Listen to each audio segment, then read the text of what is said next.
This audiobook contains 167 censored sentences and 338 modified sentences to make it suitable for all audiences. Visit our website to listen to the original version without censorship or modifications. Link in the channel bio. Boom! Rumble. Rumble. What is it now? Middle screamed as she and everyone else ran towards the sound. Rainier also joined them. Ag. Darcel was clutching his face as he was pinned to the wall. When he stopped, he was badly injured. He ha ha ha ha ha. He started to laugh maniacally after sustaining a brutal wound. Red Dragon Emperor. The group in Asia stared at the fallen in shock. Had he really gone insane with what had happened and what was happening? Dark Rainier started to speak, but was cut off. Hurry that stuff up, so I can go wild in this city. It's going to be a fun night tomorrow. He launched killing intent towards them, and they all fell to the ground. Asia was struggling through the worst of it. Cool will be my battlefield. Let the enemies begin to fall. Ha ha ha ha. One day left before Darcel's wish is fulfilled. Jean Skyward, I will take your advice, Drake. Huh? The dragon was confused. I will speak with her right now. I shall teleport to the Occult Research Club. Wait, what? Jean, you are being too hasty. I ignore them as I was about to teleport to the ORC. The stranger appeared in front of me. Third-person point of view, Jean and the stranger both stare at one another without saying a word. Slap. She slapped Jean on the cheek. Cincherato Cintier squinted her eyes at Jean. His right eye is red. He is unstable right now, so I took over. I can do this one more time. After that, I shall fully vanish. My time was meant to end years ago because of my own recklessness, after all. Jean bitterly smiled. I failed as a ruler, Cincherato. Celir stayed silent. She knew all this. She also cut the link to the two dragons as she appeared out here. They didn't need to know this yet. Founder and EMP Celir started, but Jean put his hand out. I do not have those titles anymore. Jean smiled bitterly. I am known by Jean. Cincherato, don't they? I can see why Azathoth didn't stop the merging of both souls during his reincarnation. The stranger stayed silent as she waited for him to leave. In any case, I have taken care of things for him now. He was semi-conscious during it, so you will be aware of the actions I've taken. I will give back full control when I teleport to Rias Gremory. The next time I emerge will be the final time. Jean turned his back to his companion. Goodbye for now. I do hope he does turn it around. Otherwise, he will nearly lose someone. You looked into? Of course, he doesn't do it often, but I have. Cincherato. Even if they are one and the same, he will disappear, but Jean will stay. Jean's personality is slightly influenced by him, after all. Especially the part of uniting everyone. You heard both of their voices. After all, Yon. C-A-P-P-Y. I'll create a world where everyone can live with a smile. Hi OVIs. N-D-F. I'm E, that's why. I will always love you forever until the end of time. A love from a being that transcends time, space, and universes. That's what was waiting for Jean. A fated one, you could say fated ones, 2, 4, Kuo Academy Occult Research Clubroom click. Click, click, click. Jean Skyward? Huh? W what? I looked around me when something painful passed through my head. My thoughts, huh? W why did I look at my hand, a small patch of blood on my clothes. I killed Freed. It felt so foreign. Like I wasn't in control, like I was just the back seat driver to it all. Why? Masked Man San. I heard Rhea speak in front of me. She looked surprised at my sudden intrusion into her club. It was already far after school, as she was the only one left in the room. Looks like she was reading something. I take a peek at the book she had. Some kind of war tactics, so she wasn't reading manga. Do it, Drake said to me, and I sighed inwardly. I'm here now. I might as well. Rias Gremory. I call out to her. Her attention focuses on me. We should restart. I tell her, and she looks at me with confusion. Restart? She repeats the word. I nod and put a sound barrier around Gasper's little hole in the wall. Were you? He doesn't need to know right now. He will find out in a day or two. She still looked confused at me, so I took off my mask. Thud. Once I did, she dropped the book she was holding as she stared slack-jawed at me. While I waited for her shock to subside, I breathed through my nose. Jin. You were the masked man all along. She screamed and got up. Wait, why did you lie to me? She frowned at me. I silently nodded to her. Truthfully, I had worn the mask as a little precaution at the start, but I had no real reason on why I kept my identity as a secret. I sighed. I guess I wanted to surprise you. Show off a bit as childish as that seems. She had a blank look on her face, and they started to laugh. She was clutching her stomach as she laughed harder. Show off. Just for that reason? She wiped a tear from her eye. Yeah, it's dumb. I had no reason to lie here. Maybe my own teenage hormones were taking over part of myself? But that was really the reason, nothing more. Rias stopped laughing, and the smile disappeared from her face. Wait, then Aquino, I told her to keep his secret. Chiron probably just followed along since Aquino kept it a secret, or maybe Kuroka told her. But yes, 2 of your peerage members kept it a secret from you. Rias had a complicated expression. She looked like she was thinking of something. If you want to blame anyone, blame me. I take full responsibility for Aquino and Chiron. But I know. I cut her off. Please forgive them. Hate me all you want instead. I don't want to see either of them sad or hurt, even if it's because of my own incompetency. Rias sighs loudly and rubs her forehead. I will think about it. Thank you for your honesty, Jean. Being lied to for almost a month by my childhood best friend and queen is a lot to take in, especially with something this important. But rest assured, Kaneko or Chiron won't have any repercussions from this. I appreciate it. Rias. She nods. I will discuss this with her tonight. I nod again and turn away. I don't outright hate you, Jean, but we may need to restart our relationship, as you suggested. Her voice was neutral, so I didn't know how she truly felt. I also didn't want to face her. Yeah, we do. We'll see you tomorrow then, or something. She didn't answer me back, so I canceled the sound barrier on Gasper's room and teleported away. Third-person point of view with Rias Gremory. Rias clutched her head as she had to process so many things in such a short amount of time. She was just relaxing and having a calm evening after her club members went away. But for her human friend to randomly surprise her with, oh hey, I'm the guy training you guys, haha. All of a sudden was my time, with Jean all a lie. Rias shakes her head. No, it can't be. Jean's usually truthful about things. He did decide to tell me the truth. Just now, why? Was the question. She didn't understand why he would do such a thing all of a sudden. Can I really trust a word he says from now on? He did lie for an entire month, but he was also truthful. Just now actions speak louder than words was a phrase that Rias heard time and time again. She had recently been abiding by this rule, so shall do the same for Jean.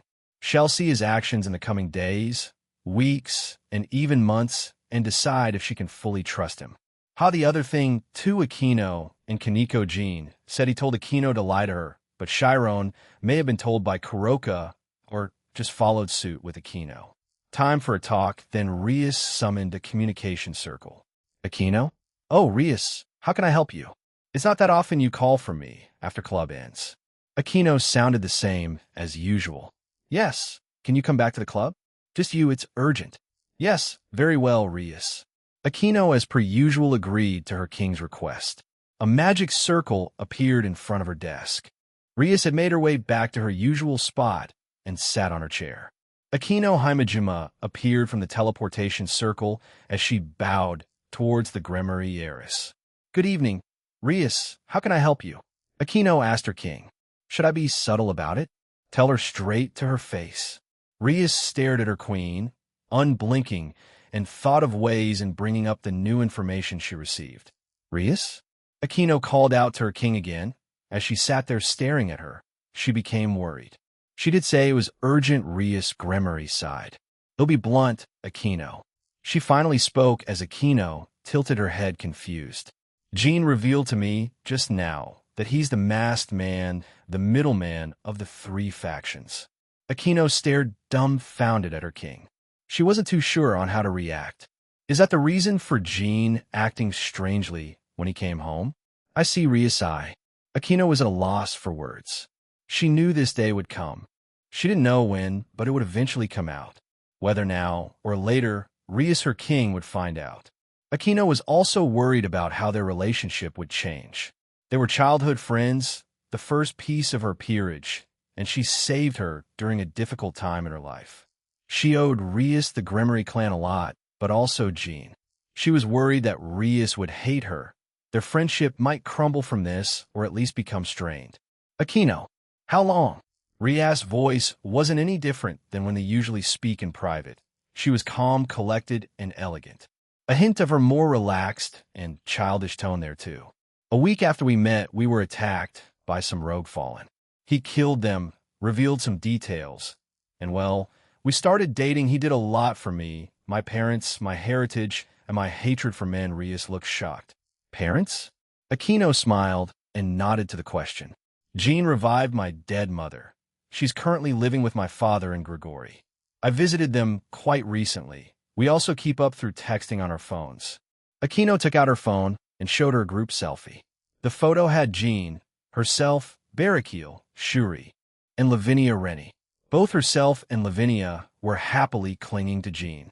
Shuri pinching Jean's cheek as Barakil had a complicated expression on him as he tried to calm Shuri down. Rias stared at the screen the photo Aquino was showing her. Revive the dead? She was quite shocked to be able to revive someone like that. Did it have any complications? For Jean, your mother? Aquino shook her head. No, he can seamlessly use it. No drawbacks whatsoever. I see. Incredible. Aquino, please be honest with me. What details did he tell you? Aquino nodded and told Rias what Jean had revealed to her so far. The only thing she cut out was him being a human dragon god hybrid. Even then, Aquino knew that it was a lie. Everyone was just waiting for Jean to tell them the truth. Boosted gear, ha. So, the reason Jean rejected my offer was because it's impossible to reincarnate him as a devil, to begin with. Sona also knew. She accidentally met her when he and Ingvild were about to go to Kyoto. It was pure coincidence. She was ordered by Leviathan Sama to keep it a secret for the time being.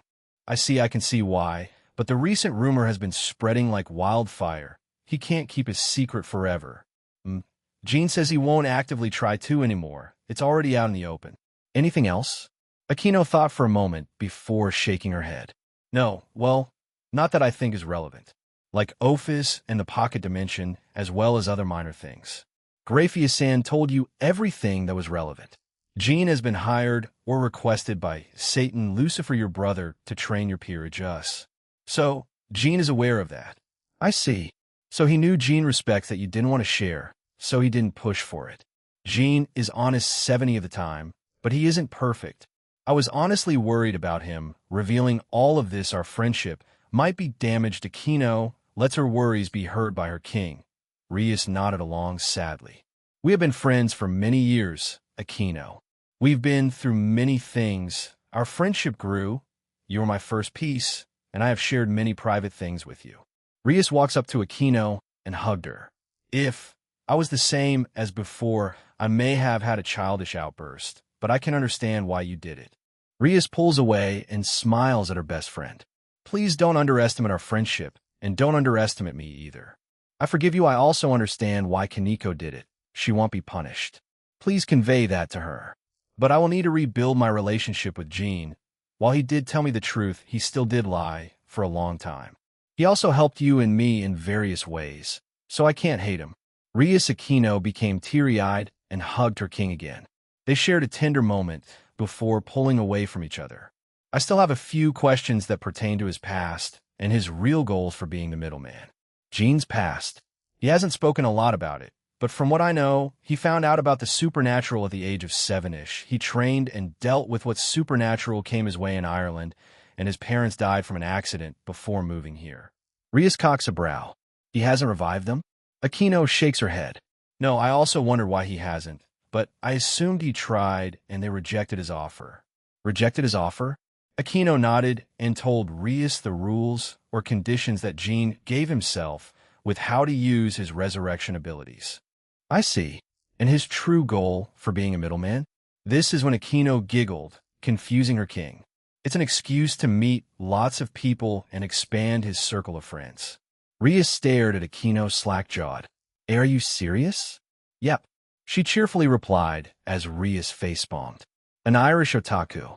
He really was focused on building strong alliances. Rias laughed softly as she remembered her conversation with Jean in the club.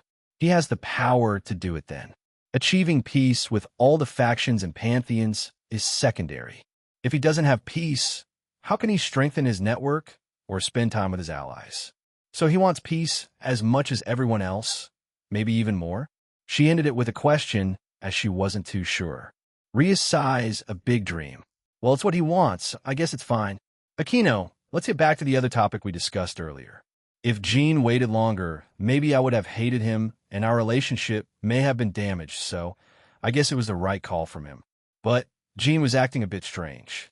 Rias looked concerned as she informed her queen. Strange? Is it about the blood? I haven't asked him about it. But I can definitely say it wasn't his blood, no. He felt, I guess, tired, fed up, sad. He was in a negative emotional state, but I am not entirely sure how to describe it. Even when he tells me to put all the blame on him and hate him, I still worry about him. That may be because it's been a bit tense at home. Aquino sighs sadly. Tense at home? Did something happen? Aquino nods and explains the little incident with Kuroka and how Jean handled it. We, the girls, held a small meeting when Jean was out, without Kuroka, of course. We concluded he was a bit insensitive, but we left it up to Jean to sort it out. And he hasn't done anything for over a week? Aquino nodded to her question as Rias shakes her head. Well, at least he's not perfect, huh? I did think of the masked man, as such I guess it was eating away at him too.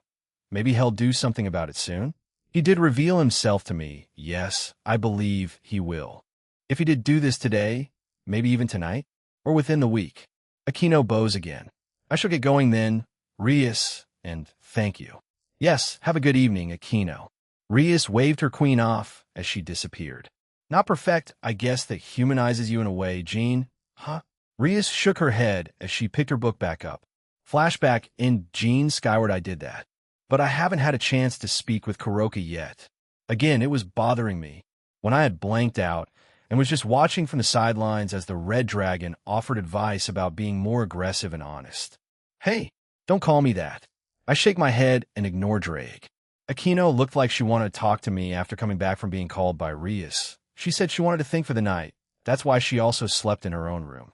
Grafia was in an awkward situation and did her best to comfort me, but I didn't want her to worry. I had to fix this myself since I caused the problem in the first place. The same within, but I just apologized to her. She's close to Kuroka too, after all. I look back at Rennie Cinchuredo. I gave her a kiss on the head and left the room. I need some fresh air. I made my way to the backyard. When I got home earlier, I decided to upgrade my defenses. I had them in my house, but not in the garden or around it. Only beings who are close to my power can enter without permission, which are outer gods, but they still need to use all of their power. I also upgraded the house too. They need the same amount of power to get in. The only exceptions are my women and beings that I gave my trust to. Even then, it's only through magic circles. I didn't get around to with the rings as Drake suggested, since I want everyone to be present when I upgrade it. Kuroka avoiding me.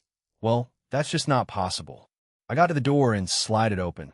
I step outside and close it. When I look in front of me, I see a silhouette of a girl, the same girl that had been avoiding me all week. Kuroka, as she turned to see who had come out to the back, I whispered her name, and her eyes widened. The way she was looking at me, I didn't like it. It made me feel uneasy. I need to apologize to her and make it up to her. If I don't, then what Drake told me will come true. I start to approach her, and she starts to leave. When she walks past me, I grab her arm and don't let go. She stops, but doesn't turn to look at me. I really messed up big time. Fix it now. Do it. Just do it. Make your dreams come true, Slam. Shut up. Let him handle it. No time to joke around. Albion reprimanded his fellow dragon. Ugh. Kuroka was the way I handled things the right way. I was unsure. I impulsively and stubbornly stuck with it, but it's been almost a week. Genaya also looked tense. He tried to act the same as usual, but it's been bothering him.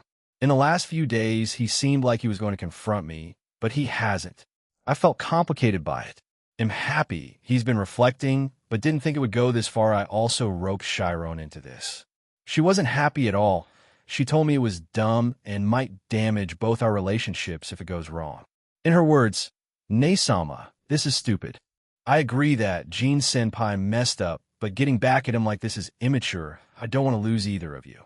But I was stubborn and went against her wishes. I'm sorry, Chiron. I love you, but I must go through with this. I was looking out at the night sky, as I didn't have much time to relax and breathe the past week. Slide. I heard the door slide open and turned around to see Gene, who was surprised to see me. He looks like he wants to say something. Isn't this the perfect time to make up? Oh, he's walking towards me, but I must persist. I start to walk past him, but he grabs my arm. Quite hard to. It hurts a bit, Naya. I finally turn around and look at Gene. Huh? Why does he look so dead, so tired? Did I take this too far? I was just teasing him a little bit. I wanted Gene to feel how I felt when he brushed off my concerns at the time. Distance myself from him a little, Naya. He was an asshole that day, and everyone else too, but I guess we're just young and stupid, right? A learning experience. Yes, it's a learning experience, Naya.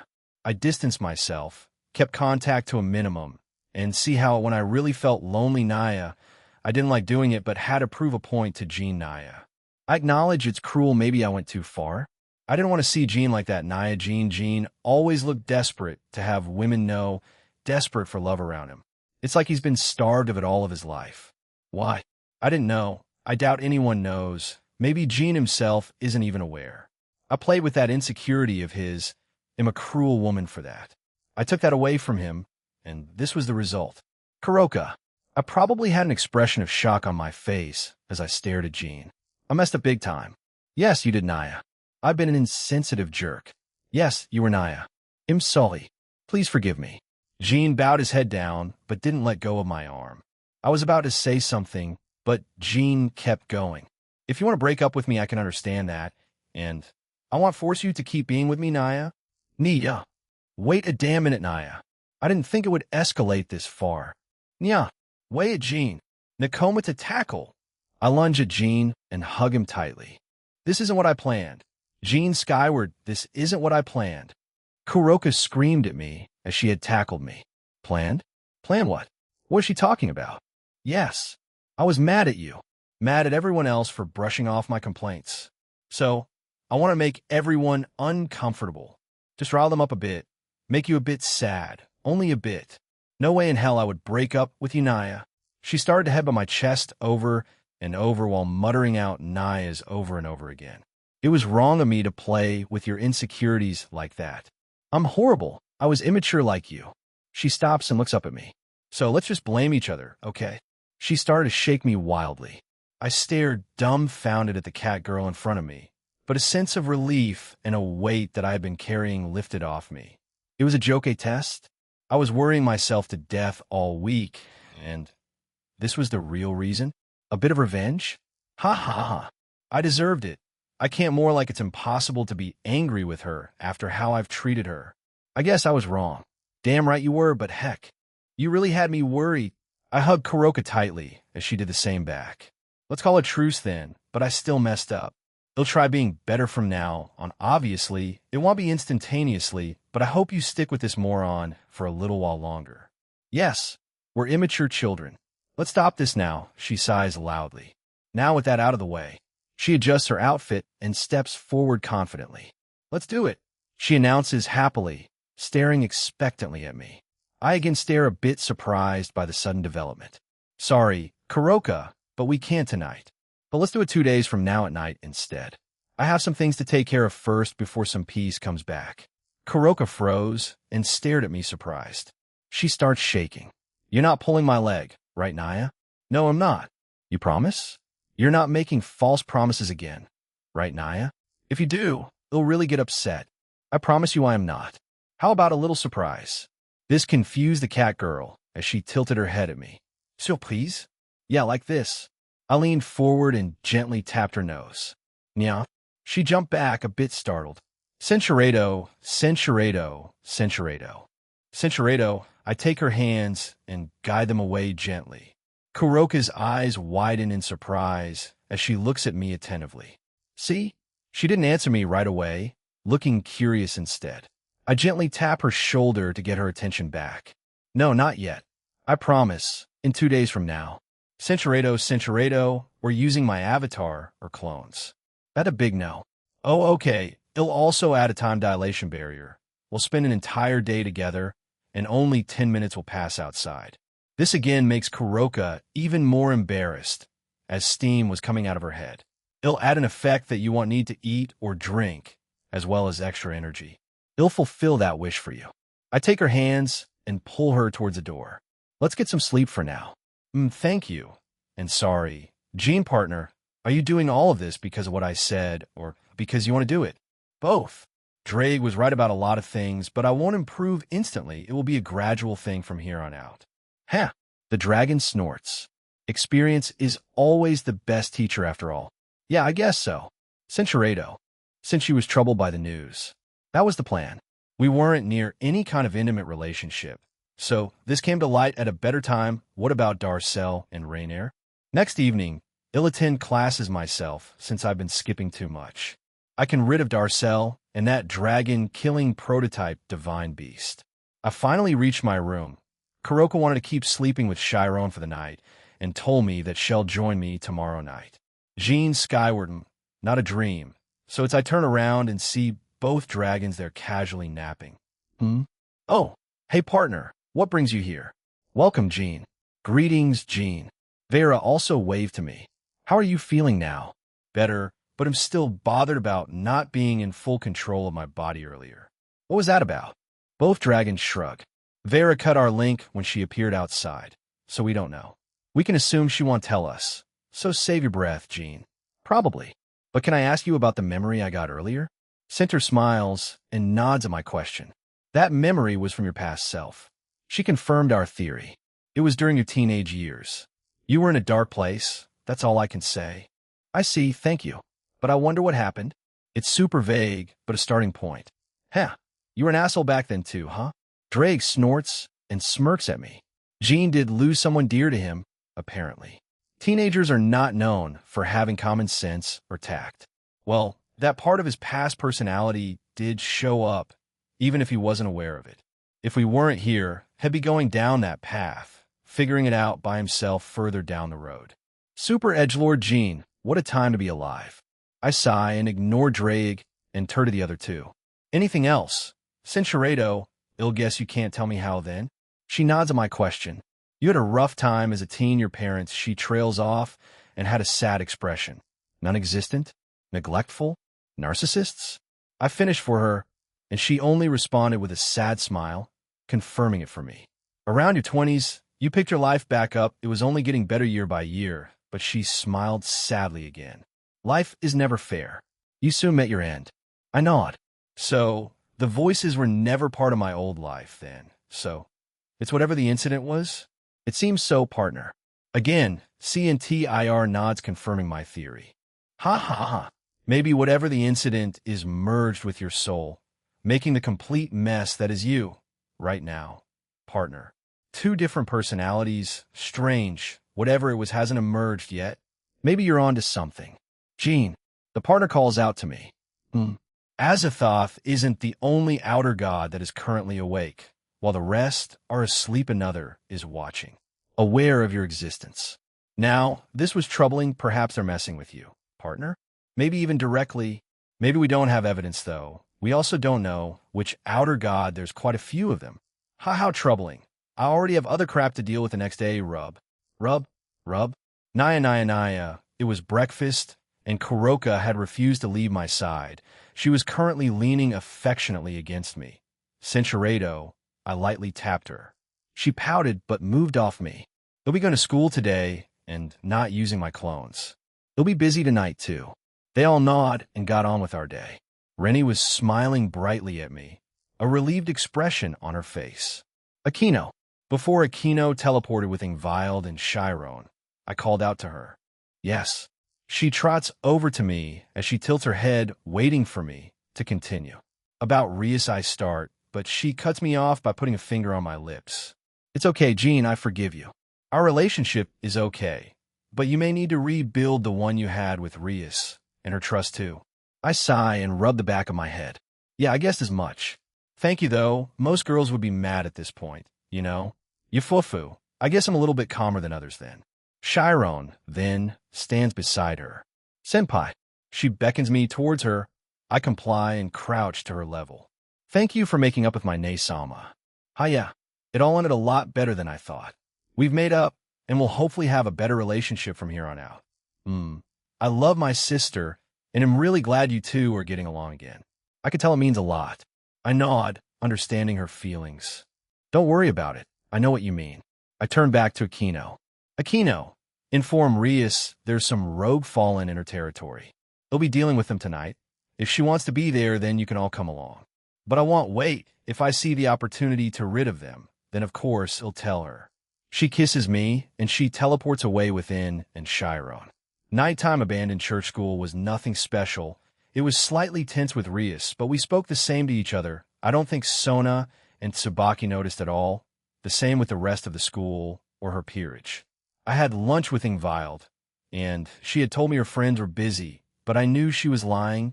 She wanted to spend more time with me. Maybe. The usual shenanigans happened at school. The usual death glares. Gasper's fan club increasing even more. After school, I dropped by the ORC and told them I was busy, so I had to go home today. Seems like Aquino already told Rias. I'm guessing sometime during lunch? Because she was fine with me skipping. The others were also fine as two of them knew, while the others assumed I had other human duties. I was just outside the abandoned church. Invisible. Asia was in no danger, as I heard Rainier and her group screaming at each other at her slow pace at preparing the ritual to remove Asia's sacred gear. Did she really have a change of heart? I don't understand how, though, if I take what Drake said that day. But it didn't make sense. It was way too quick. You'll find out soon, partner. Darcel was inside, too, but was silently waiting. Seemed like he was looking forward to our fight. He'll not give him a fight. It will be a one-sided beatdown. I promise you that, Fallen. I see a group of devils approaching the church. Seems like they're here. Third-person point of view, so. This is where the rogue Fallen are? Gasper asks as he looks at the abandoned church. He shivered. We're still not welcome here, yes. But we must be ready to confront them and rid of them if necessary. Rias nods in agreement, feeling a bit nervous in front of it. In the event that they are hit by light, they turn into nothing. Took you guys long enough. An unknown voice says, alerting Gasper and Kiba. Gasper started to shriek, but Kaneko covered his mouth with her hand, stopping him.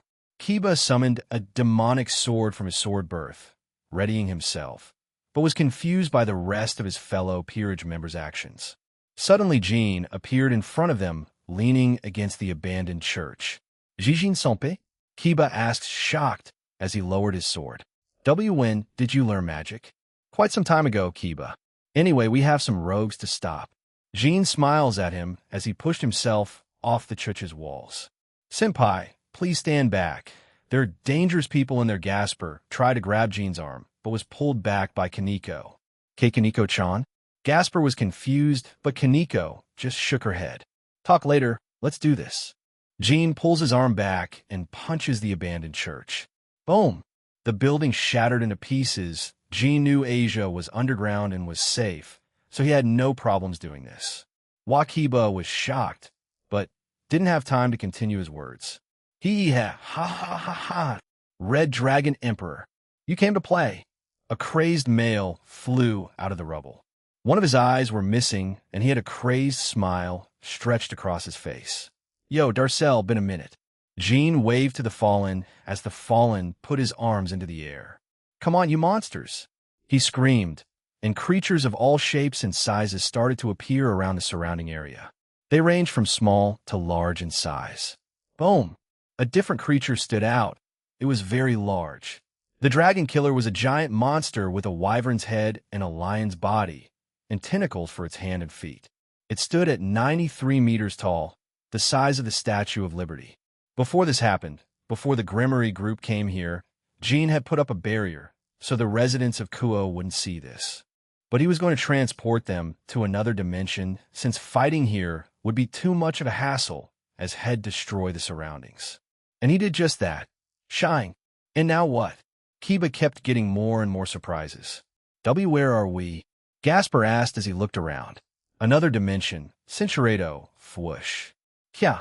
A blonde nun screamed as she was suddenly pulled by an unknown force. She looks up and sees Jean. Jean-san. With this, I want you to worry about destroying the actual town of Kuo.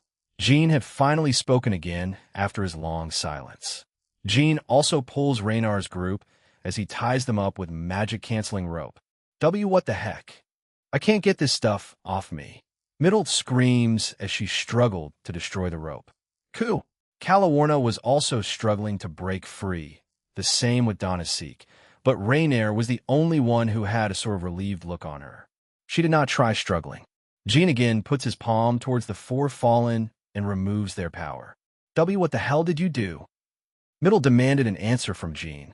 He coldly looks at her and tells them, I removed your powers. You're as powerful and useful as a newborn human baby. Yeah, like heck we are. Middle didn't believe him at all. She tried to break free again, but noticed her strength was even worse than before. Visible cold sweat instantly appeared on her head. The same with the other two, except Raynar. Seems like she accepted her fate. No. Why? It looked like the small blonde fallen started to have a mental breakdown. I can't summon my wings, Donasek says to the group. Calawarna tried to and didn't have any luck. I really can't, the blue-haired fallen muttered defeatedly. Just shut up and stay there until I bring you back to Grigori. Azazel is looking forward to questioning you guys. When Jean told them, they started to shake violently. They were horrified at the thought, knowing how harsh Azazel could be. So they weren't looking forward to being brought back. Azazel, the leader of the fallen? Gasper was being informed of more and more news. More than he could keep up, the same with Kiba. He looked at Jean and asked, Jean-senpai, are you affiliated with Grigori the Fallen Angels? No. Yes. Care to explain to your members? He'll take care of the psycho over there. Jean asked the heiress, and she nodded. Aquino, watch over her group in Asia, all right? Aquino also nodded to Jean as she helped the blonde nun up. Thank you, Aquino-san. Yufufu. No problem. Asia-chan and Jean started to walk towards Darcel as Rias turns to her knight and bishop. Jean Skyward is the middleman that has been training us the past few weeks, and the Red Dragon Emperor, apparently. The two are slack-jawed as they looked back and forth between their master and Jean. The cryptids that Darcel summoned range from middle class to high class in power. The Dragon Killer was the peak of true Satan class. This is the power it got to, as it was put together quickly by Avetsa. It also had dragon-slaying capabilities. It was made with one thing in mind, to take down the Red Dragon Emperor. Eve been waiting for way too long for this. He bellowed out, make this interesting, Welsh dragon. Darcel brings out his wings, all 8 of them. Kill them. He ordered the cryptid. They all roared and charged towards Jean and the Gremory peerage. Darcel also charged towards Jean. Battle stations. Rias announced her peerage, but Aquino and Chiron didn't move. Gasper and Kiba did. Their king was confused. Aquino? Kaneko? It's fine. President Jean's here. Kaneko nodded along. Senpai is strong. Help blow them away. Literally. Jean raises his hands. When he did, small droplets of red water appeared everywhere in the new dimension. The only exception is the giant dragon killer, Darcel, and the area around the ORC. Red water drops? Rias was confused as she tried to touch it. Aquino stopped her as she shakes her head. Censuredo, these small droplets can defeat God-class beings with ease. If Jean wishes, he could take down beings stronger than that. Smaller water droplets are then used as mirrors to redirect the lasers toward the targets. The process is very energy efficient as the attack that ends up striking the target itself uses no form of energy due to Jean's race, as he's an outer god. Any anti-magic barriers are entirely useless against the beams as well. Schwipe, pang, pang, schwip, ping. The weaker cryptids started to fall like flies. Each water droplet, the attack eliminated them as efficiently as possible, aiming for the weak spots, which were most of the time the head. Thud, thud, thud, thud.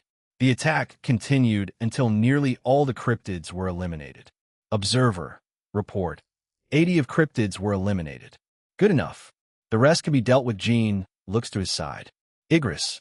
A shadow figure emerged from Jean's shadow as it kneeled beside him. At your service, my king. Defeat the rest of the cryptids. Leave the fallen and giant one to me.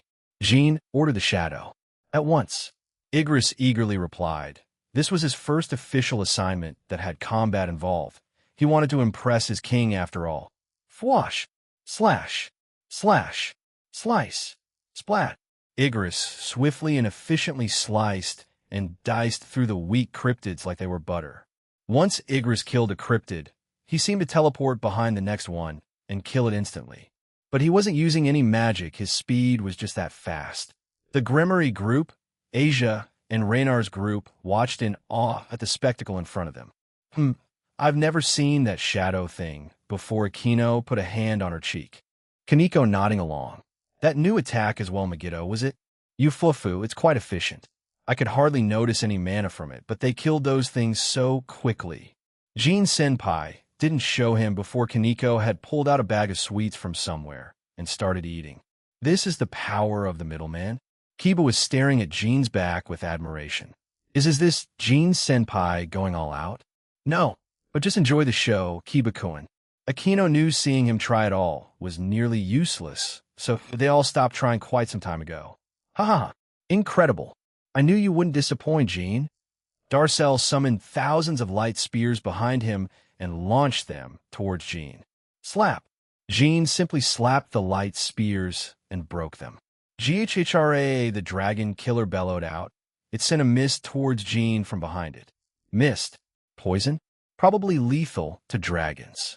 Ha ha! Darcel starts laughing at Jean as he saw that he didn't try avoiding the poison. Stupid boy. This is your end, thanks to your arrogancy. Jean keeps casually walking towards Darcel, seemingly unaffected by the poison. What? How can you keep moving? Idiot. I used the same thing back then in Spain, my true infinity. I can choose what hits me or not with it. Like I would let lethal poison come into contact with me also. I'm immune to it all, idiot. Jean shook his head at the dumbfounded Fallen. As Jean got closer, the tentacles from the cryptid covered itself in all types of elements and attacked the young man. They're coated with dragon-slaying properties too. They're prepared, but the attacks never reached him. Jean this time touched the tentacles, breaking them again. Grah! The dragon killer roared in pain. The cryptid started to throw out attacks everywhere as it had been injured heavily. It didn't discriminate as some nearly hit Darcel too. TCH, this is useless. But I'm in deep trouble too. Darcel clicked his barato. The dragon killer was useless, and the monster in front of him, Jean, seemed invincible. What should he do? Let's check him out. Name, Vernu Carolus, Darcel. Age, 500 potential. Satan class, X rank. Ultimate class, X gender. Male race, fallen angel titles. Headhunter sacred gear. None level. 66, 67. HP. 78. 120. HP Regan. 8,239 per minute. MP. 95,219 MP Regan. 13,598 per second. STR. 190 Vit. 210 Dex. 199 Int. 222 Wis. 90 Char. 320 Luck. 76. He has a lot of potential. Too bad it's wasted since he's psychotic. No choice then. Darcel clicked his teeth in irritation and pulled out something. A vial? He opened it and drank it. Boom. Yay, ha ha ha. His rank and stats went up. Darcel. Current rank. Satan class X. It could be Azrael's blood partner. He is working with him. That's a possibility. Jean nodded to himself as Darcel flew towards him. An extra 2 pairs of wings on him. He became a 12-winged fallen. Red Dragon Emperor. With his newfound strength also came newfound ego. Darcel covered his fist with light energy and sent a punch at Jean. The punch connected with his barrier of infinity break. Splat! Ag! Darcel cried out in pain as his fist broke on impact. Panicked, Darcel tried to fly away. Jean appeared behind him and knocked him from the sky. Darcel yelled again as Jean damaged his wings, leaving him unable to fly. Jean then kicks him in the face, sending the fallen into the dragon killer, both being pushed back further away. Filthy Jean threw the wings he tore off to the side, burning them with fire magic afterwards. The dragon killer screeched again and fired a flame breath attack at him. As per usual, Jean is unharmed, This was confirmed when the fire dissipated after the attack. Darn it, darn it, darn it. What was that? Darcel was limping towards Jean. His body was in pain. His entire body, every part of him ached. Darcel was furious. He glared so hard at Jean. If looks could wound, then his definitely would. What the hell are you? How can a mere human reach God's class and power? You're not even using your sacred gear. Jean didn't answer as he silently glares at Darcel. There wasn't any point in explaining himself to a man that's going to be dead soon. Enough. Cinceredo. Seems like the magic jamming things he set up were useless since I transported us here. It's better to destroy them after this, Jean. Or it might be used during that. Jean nodded as he knew what Drake meant. It was going to be used during the Kokobile events. So if he destroys them now, then he won't need to worry about them down the line. Shine. The light slowly died, and what was in front of him was just gross. Jean squinted his eyes at the now fused dragon killer in Darcel. Not the brightest idea, you know. Did you know? Avetsa told me to make this thing complete. It needed a host. Guess I was compatible after all. He screamed. So, there was a chance of him dying? How dumb can you be? Beings desperate for power can and will do anything for it so. He became stupid after I punched him? Maybe I shouldn't have then, or he's always been like this. Jean sighed and used a binding technique on Darcel, as he was stuck to the spot now. What did you do? Darcel tried to move his big body, but it didn't move an inch. He tried and tried again, with varying amounts of power, but he didn't budge. Darcel was starting to become nervous. Now, this has never happened to him before. Is this how I die? Not even a godly fight with the Red Dragon Emperor, but a one-sided beatdown? What are these? He demanded to know, but as usual, Jean doesn't answer him. Jean starts to float and points his finger towards the sky. A giant magic circle appears, covering 3 times the area of Darcel's body mass. No, stop this. I order you. You can't do this. The Fallen One was in a panic now, desperate and afraid. He didn't get the legendary fight. After all, it was almost like Jean was bullying the guy. Geo Grace. Jean muttered as a jet-black sun appears from the magic circle and slowly descends onto Darcel. The fallen cryptid hybrid starts to scream and struggles even more as the attack slowly approaches him. No, not like this.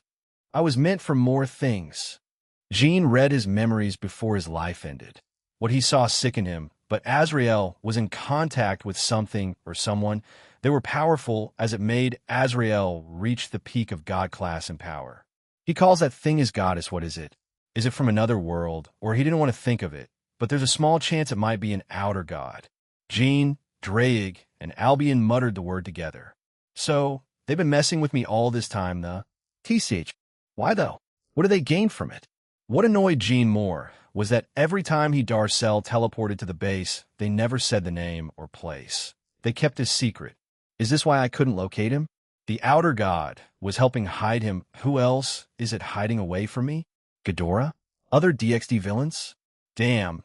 Cinceredo, the area, law, concepts, time, space existence itself was erased. It was as if the artist of his art took an eraser and started to erase their drawing or burned the entire paper with fire. It was completely annihilated. It's over, huh? Jean, skyward shying. A figure of someone, was in front of me.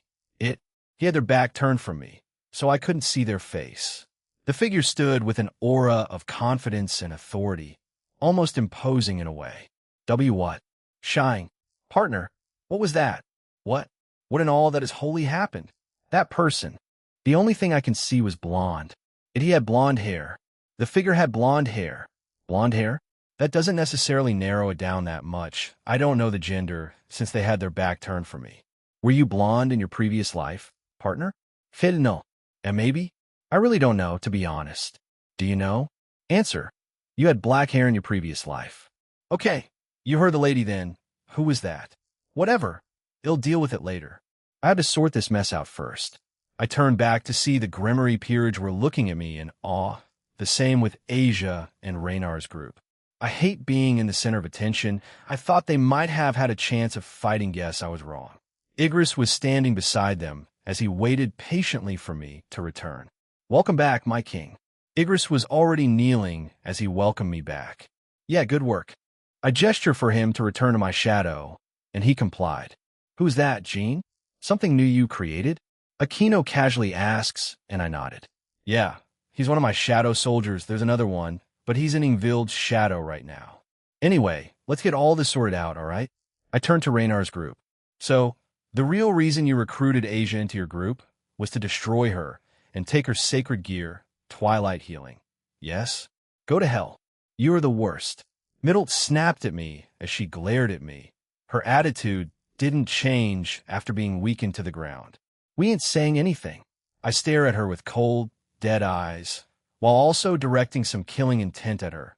The female fallen starts to shake uncontrollably, tears streaming down her face.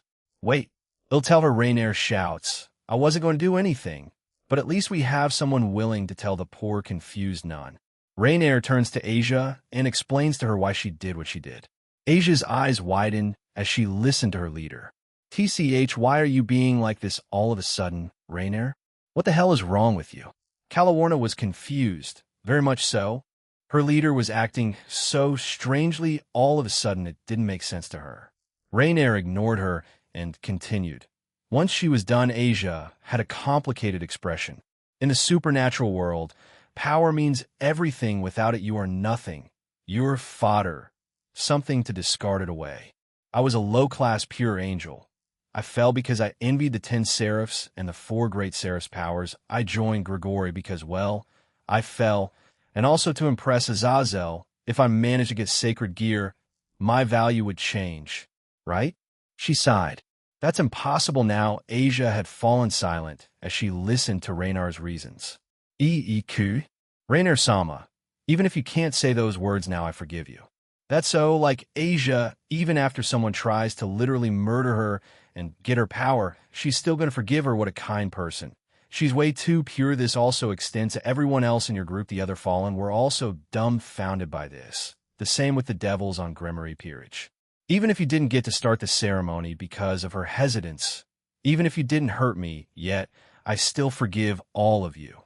Donasik snorts. "This kindness will be your downfall in the future. You know that, right?" Asia answered his question with a silent nod. "Even still, this it won't change." She turns to me as well. "Jean-san, once again you helped me, thank you." She smiles brightly at me. "Yeah, it's no problem." I turn to the ORC and point to the tied-up fallen. "We'll be bringing these lot to Grigori." They nod and I turn back to Asia. "What you decide from now on is solely on you. You decide your life, your decisions. But if you need a place to stay in Kuo, my home is open to you, Asia." She nods happily yes. "Thank you, Jean-san." I turn to Rias and nod at her. She was confused for a moment before understanding what I meant and nodded back. Gasper tilted his head confused by what I did. "Gee, good luck, Jean-san." Asia wished me luck as I made Raynar's group float towards me. "They'll see you at home, Aquino, Chiron." I canceled the different dimension, and we were all transported back to reality, back to Japan, Kuo. I turned to the destroyed church and repaired it by reversing time on it. Both girls nod at me, and I teleport away with the fallen. "Grigori, hey." I put my hand up and greet Azazel. Shemhazai was also there with him in his office. "Oh, hey Gina, you're done with it?" Azazel greets me, and Shemhazai also nods to me.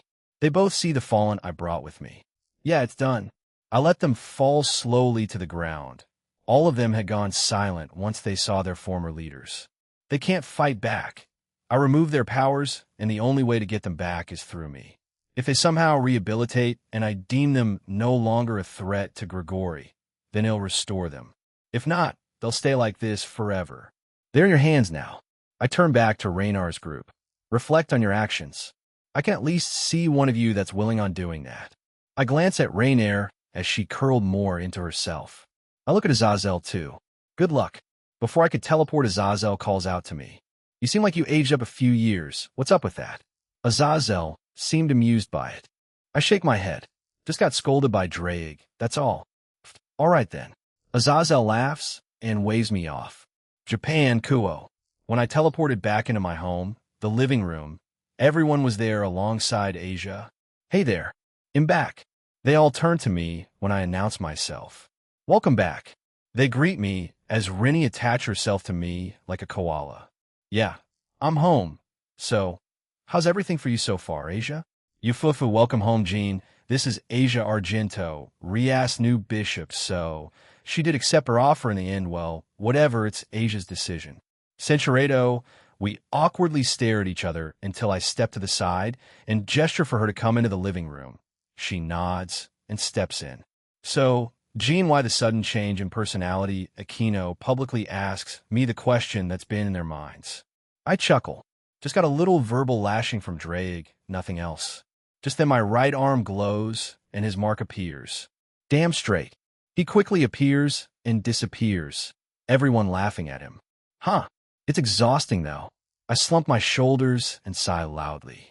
I go to sit on a couch as Aquino giggles at me. Well, we all mature at different rates, I guess. I nodded along as I plopped my head down on Ingvild's lap. She stopped yelping at this point and just started spoiling me. She started to stroke and pat my head. This feels nice. Oh, right. Welcome to my humble abode. Rias, what are your impressions? I turned my head towards the crimson-haired princess as she looked amused at me. Thank you, Jean.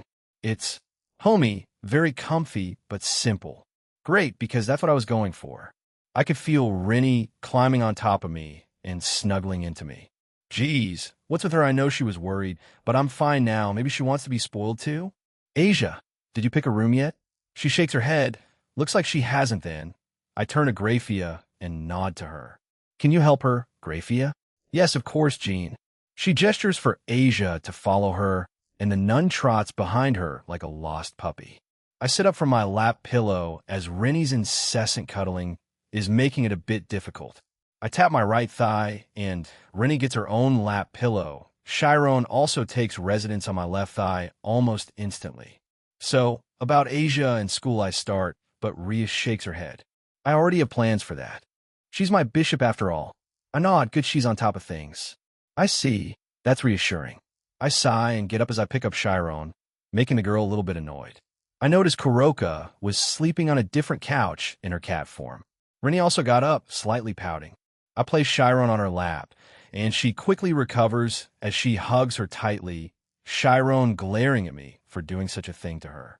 Sorry, Chiron, it won't be long. I turn back to Rias. Rias, can we talk? The backyard is this way. I start to walk to the door, and Rias nods. Backyard was night already, so when we arrived at the backyard, we were staring up into the night sky. We stayed like this for who knows how long, just a night sky and silence. What you said yesterday, was it all true? Rias broke the silence and asked me a question. Yes, I just wanted to look cool. I have no other excuse. I'm stupid like that. I confirmed her question without looking at her. Hi, you're dumb. I could see her shaking her head. You could have seriously damaged my relationship with my servants, you know. I silently nodded. I know, I'm stupid. Drake has said that a lot already. It also put a slight strain on our friendship. Yeah, it did. We fall silent again. It wasn't awkward per se, but it was a bit tense. We both turned to each other at the same time, surprising us a bit as we smiled at each other. I put my hand out for a handshake. Let's start over then, fresh, and not keep secret for one another. A real friendship and nothing superficial. Rhea smiles and nods as she grabs my hand and shakes it. Yes, I would also prefer this arrangement. Our handshake lingers for a moment before we break it off. They'll also explain to Kiba and Gasper. They were looking pretty confused by it all. I chuckle and Rhea nods. Yes, please do. I'll be there to answer questions for them, if needed. The next morning, I had woken up earlier than usual, so I had gone downstairs to get breakfast started earlier. Grafia was also still not here. Okay, let's do this, Jean. I heard Grafia's voice behind me. I hadn't kept up with the time, so a good bit had passed as Grafia was up. I didn't turn to her as I kept cooking. Oh yes, Grafia, can you help me here? She swiftly does so with the small instructions I gave her, though she seemed at the top of it, as she didn't have any problems with the simple breakfast I made. During the small downtime we had, while the food was cooking, Grafia had hugged me from behind, which I found kind of funny since I'm usually the one that does that. You seem very touchy-feely with me today. Care to explain? I chuckle as she kept hugging me. But I like it, so I'm not really complaining. I've been alive longer than you. G and I have seen countless devils and other beings change over the years. I can see someone change almost immediately. She explained as I felt her hug me tighter. I see him here if you need me, Jean. I always will. I turn around and hug her back. We were left in a very comfortable silence. Yeah, thank you. And just a bit tired after all that. Trying to balance it all is a lot harder than it seemed in theory. Your dismissal of Kuroka was quite impertinent of you. Centuredo.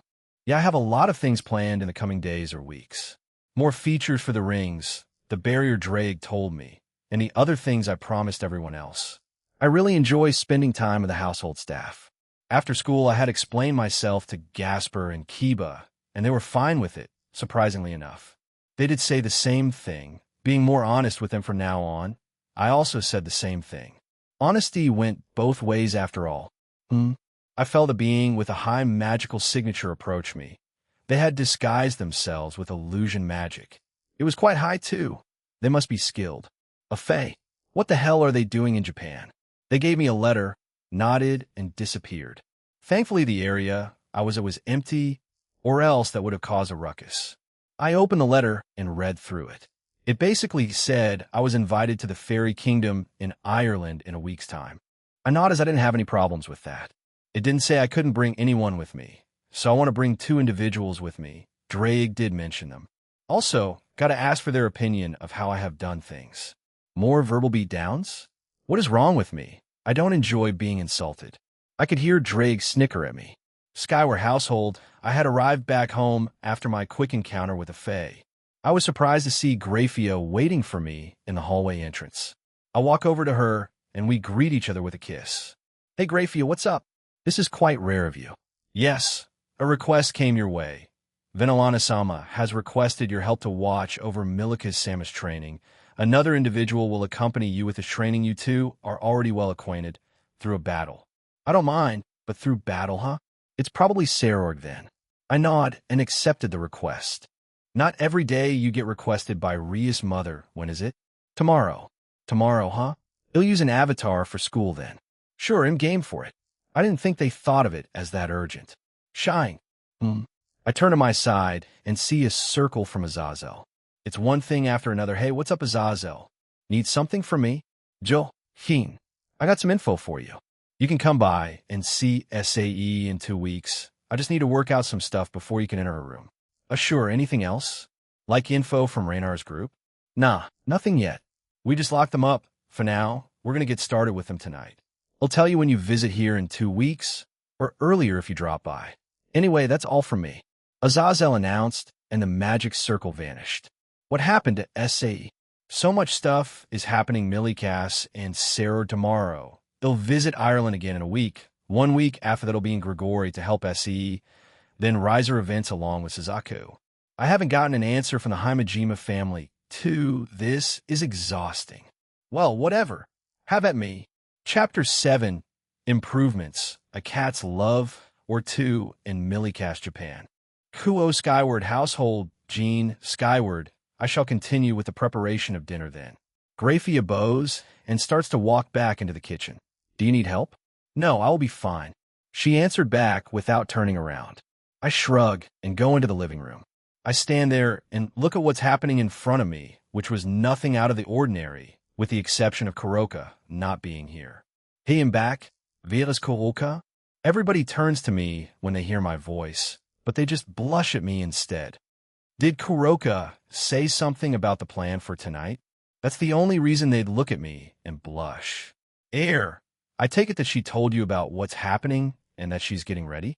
They all nod and I sigh. I told her to get ready, but I thought it would be a bit more while less intense. She's just looking forward to it. Akino giggled and gestured for me to sit. I nod and sit in between Rennie and her.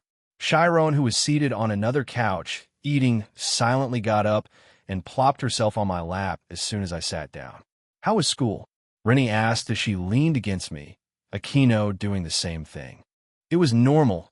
My hate club continues to grow, as usual. Oh, a fae from Ireland did approach me today, which was surprising. It was on my way back home. A fae? Are they finally planning to form an alliance with the other factions through you? Ingvild asked as I shrugged. That seems to be the case. A faded approached me when I was in Ireland last month. This is what they probably meant by being contacted. I pull out the letter and give it to Rennie. She read it, nodded, and passed it on to Ingvild. She did the same thing. It doesn't say you have to go alone. Are you bringing someone or multiple people with you? Ingvild got up and gave the letter back to me. She went back to her seat afterwards. Yeah, I have 2 people in mind. But if any of you want to come along, then tell me before I go in a week's time. They all nod. I could see Asia staring at me, and on not saying anything she hadn't started going to school yet. She will start tomorrow, though. Now that I think about it, isn't she destined to be in the same class as Motohama and Matsuda? Oh, and Aikakiryu shall be corrupted faster since I'm a year above her Zenobia. When she joins won't be of help since she's as clueless as Asia. Should I ask Rias to switch her classrooms to Kibis? I pondered the thought Asia did make friends with her and others within the class. Am I being too overprotective? Drake, Centuredo, this world has more than its share of strange people, and you are one of them. A peculiar person, to be sure, but peculiar nonetheless. Right? Asia Argento is naive and innocent, but that will change over time. Still, she has been stealing glances at you since you came in.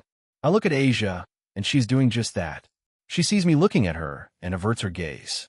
Did Kuroka talk about things with her? She was the only one home other than Asia. Then it's already started.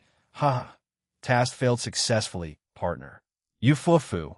It's okay, Asia-chan, you'll get used to this. Akino tries to comfort Asia, but she just nodded silently. How was your day, Asia?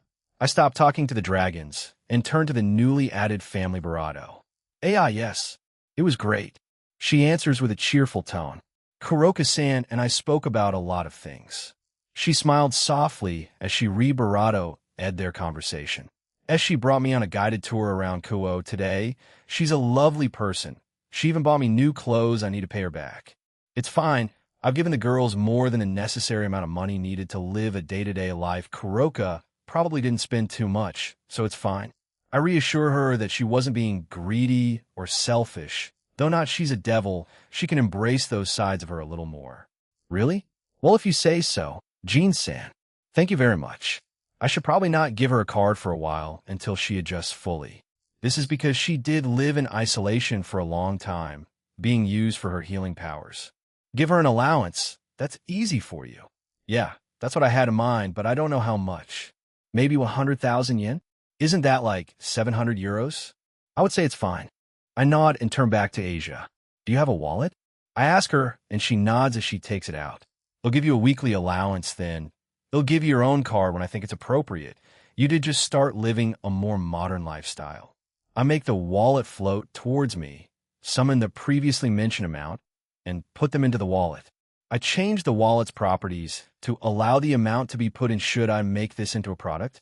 Seems convenient, but being robbed and having your life savings in this flexible wallet will bankrupt you once I was done. Centuredo, I can just make money on the fly. I summoned a stack of dollar bills that equaled to $1,000. See? I dismissed it and sighed. It'll destroy the economy at this rate. Well, as long as I don't spend too much. I look towards the stairs and think about how much Kuroka eats, and then to Ingvild, who's been buying more things. They're small things, but they do add up. She notices me and blushes. I don't spend that much, she mutters, and I laugh. I didn't say anything in, but please be moderate about it. She nods and turns back to her phone. I grab Chiron and get up. I place her on Rennie's lap as she starts to hug the girl. Chiron deadpans at me unamused. Sorry, Chiron, I have something to do. It's imperative. Where? What? Huh? Rennie kept hugging Chiron as she also had a strange expression on her face as she looked up worriedly at me. Just need to improve some of the defenses I have around the house. You'll be doing the same thing with your rings later. I won't be long, I think. Oh, they'll be heading to the underworld tomorrow. Vinalana Gremory requested for me. They'll be using an avatar for school again. Relay this to Kuroka when she comes down, please. Okay, after my explanation, Rennie relaxes and turns back to hugging Chiron. I make my way to the backyard. Once I was in the backyard, I looked around.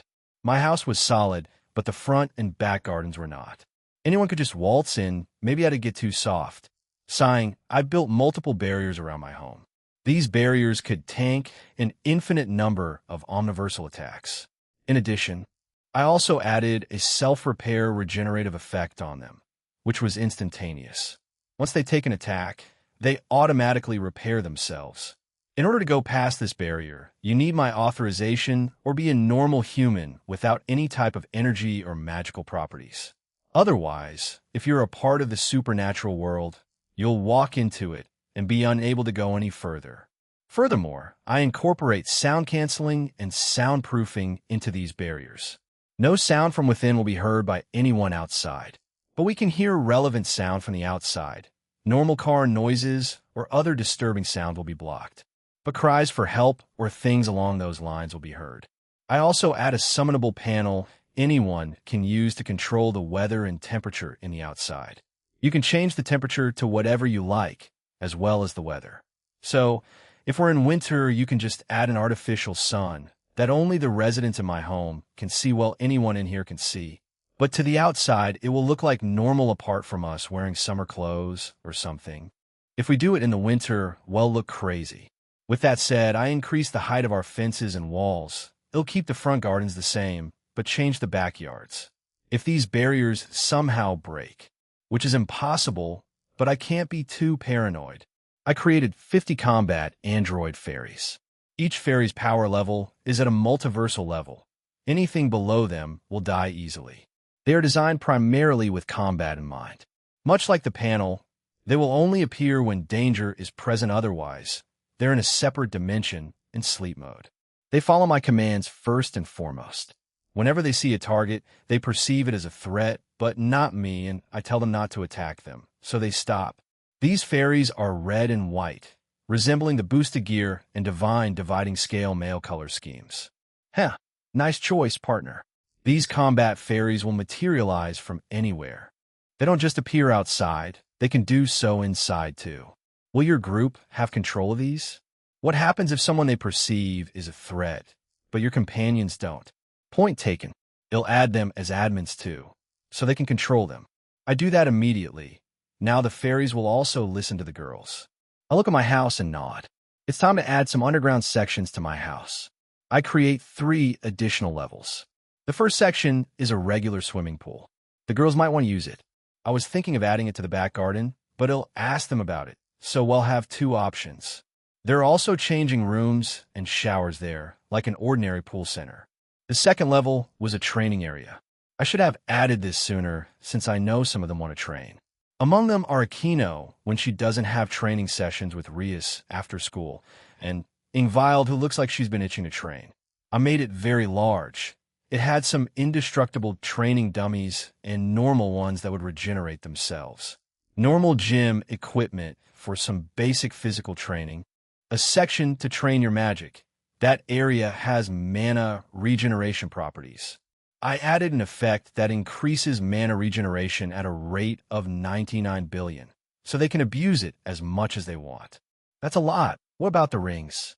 It will be upgraded, but the effects will be less, but will still feel instantaneous. The materials used on the equipment can't be destroyed until you reach omniversal levels of power.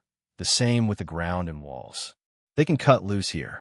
Cut loose teleport back outside to my barrier and add an aura and mana sealing barrier that will block out my full power as an outer god. I will reveal my real identity to my girls soon, but not now. I need to do some things first. I teleport back to the gym and add another panel. This can change the time dilution within the gym. I set the max settings since I don't want them nearly killing themselves if they set it too high. The maximum output is 100 years, both inside and out. 100 years inside, 10 minutes outside, or 10 minutes inside, 100 years outside, though I don't know who would choose that latter.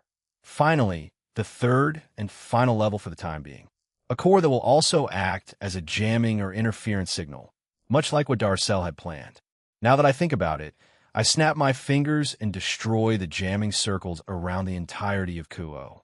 Additionally, I created a core that was shaped like a small dragon, and it was glowing like Goku's mastered Ultra Instinct.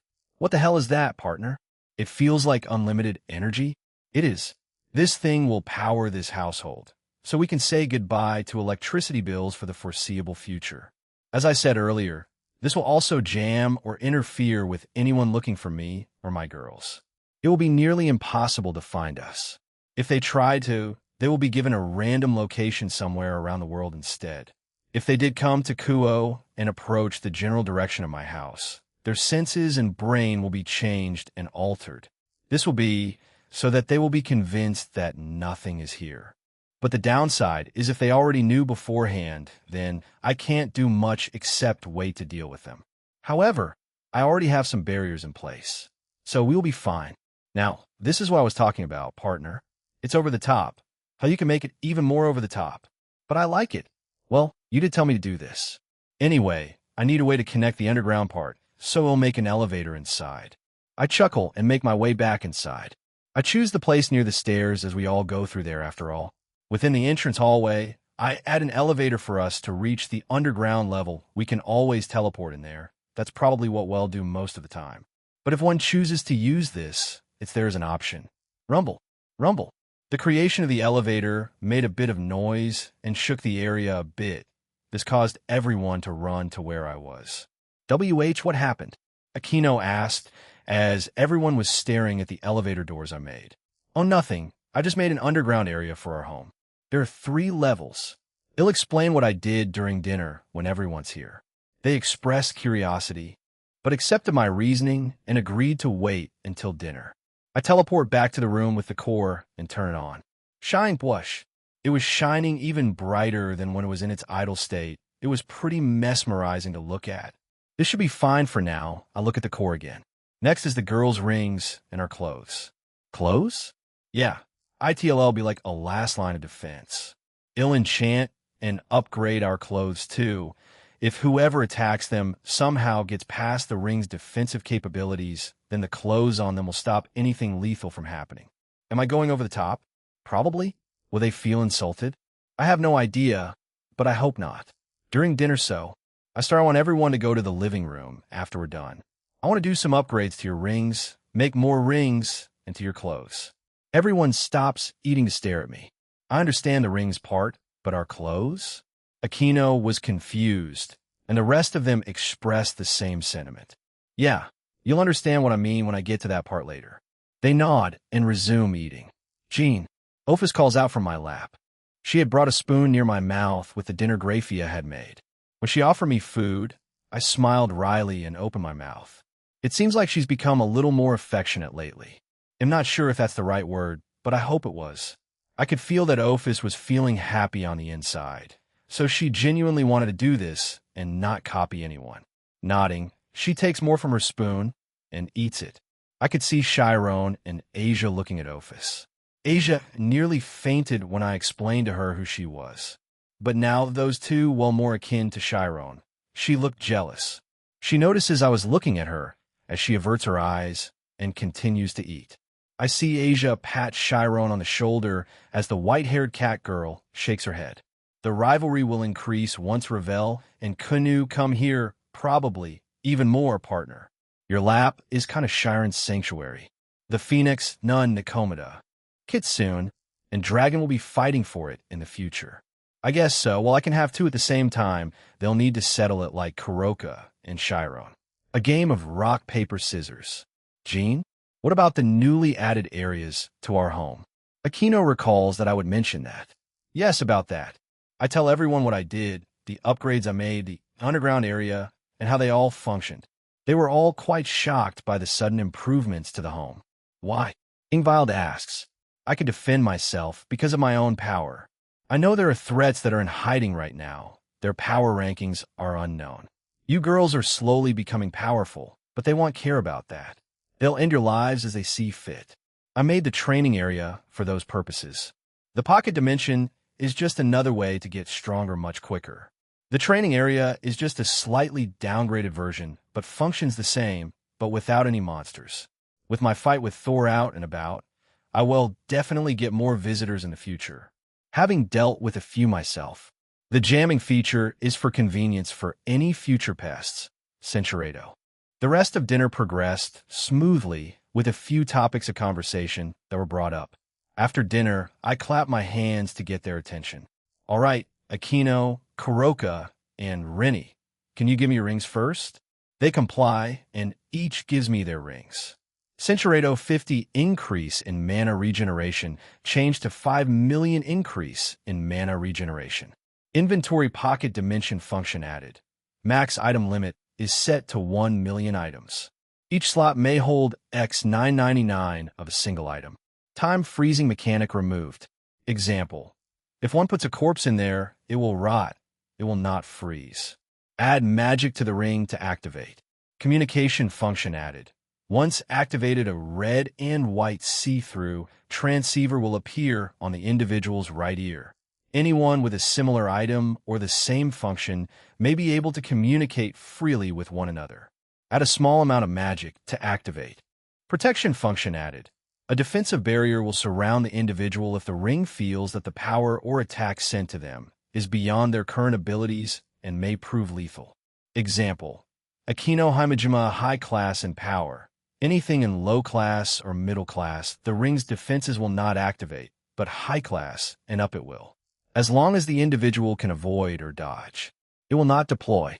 Max barrier output. Dragon God class beings. Overkill much. Is it really? Why Dragon God, Gene?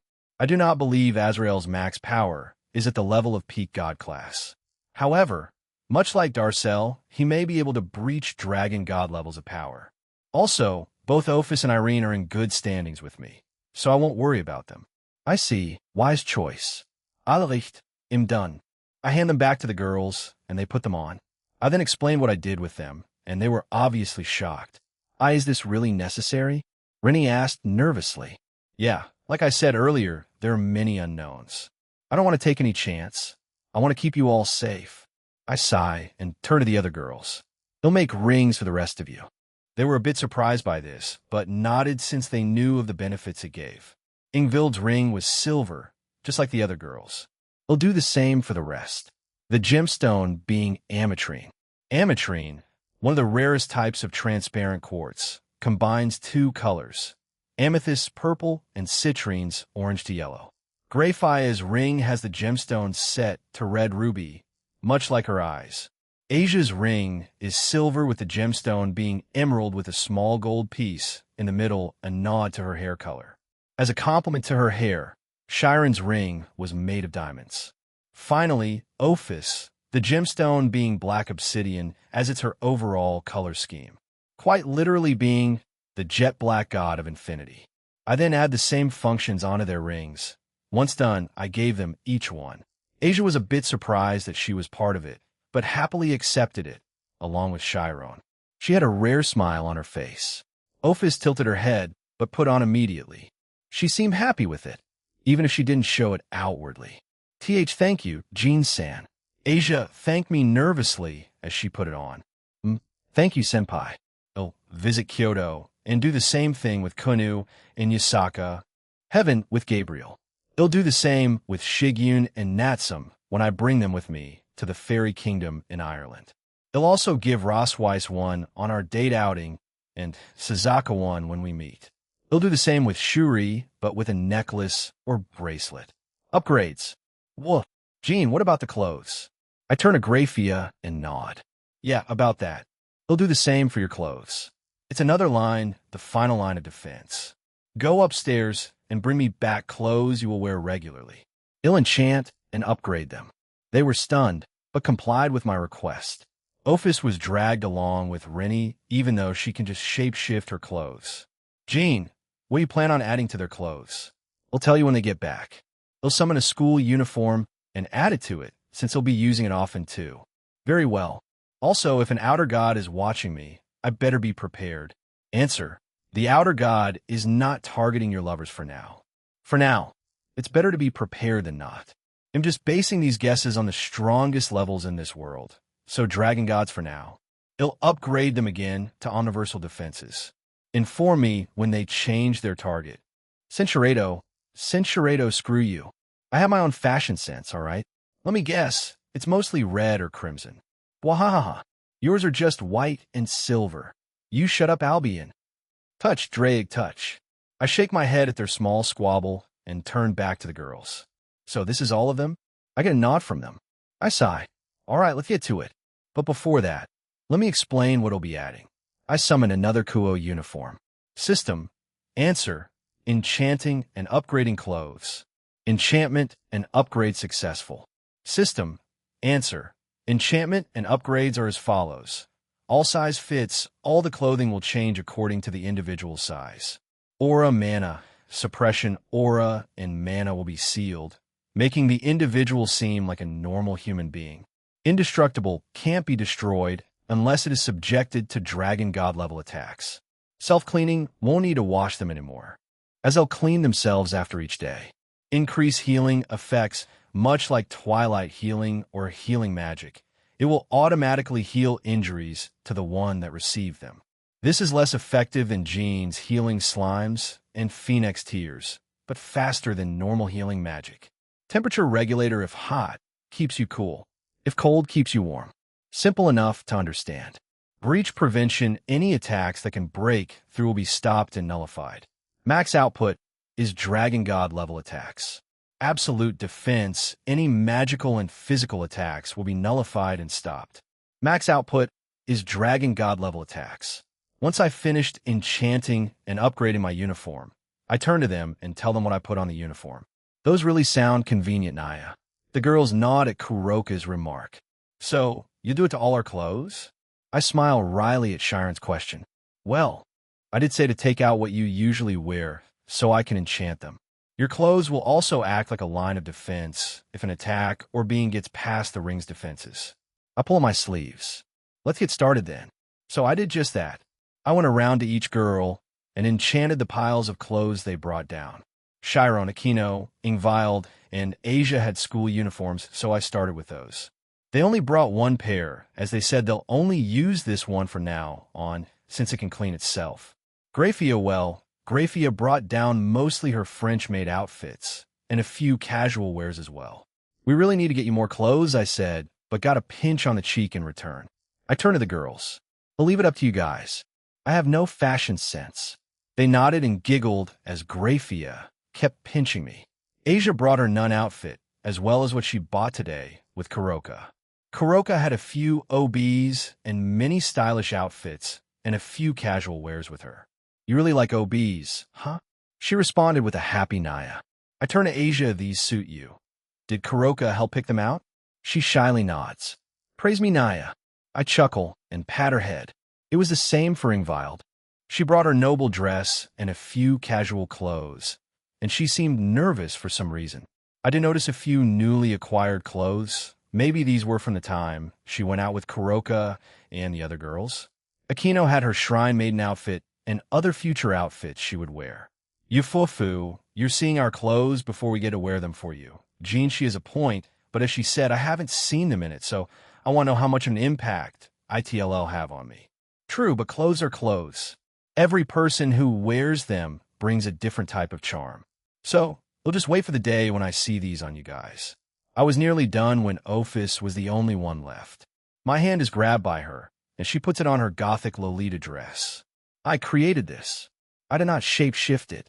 She pulls out two more clothes, the pink jumper casual clothes she'll wear, and the Kuo uniform I saw her in before. I see. All right, Ophis.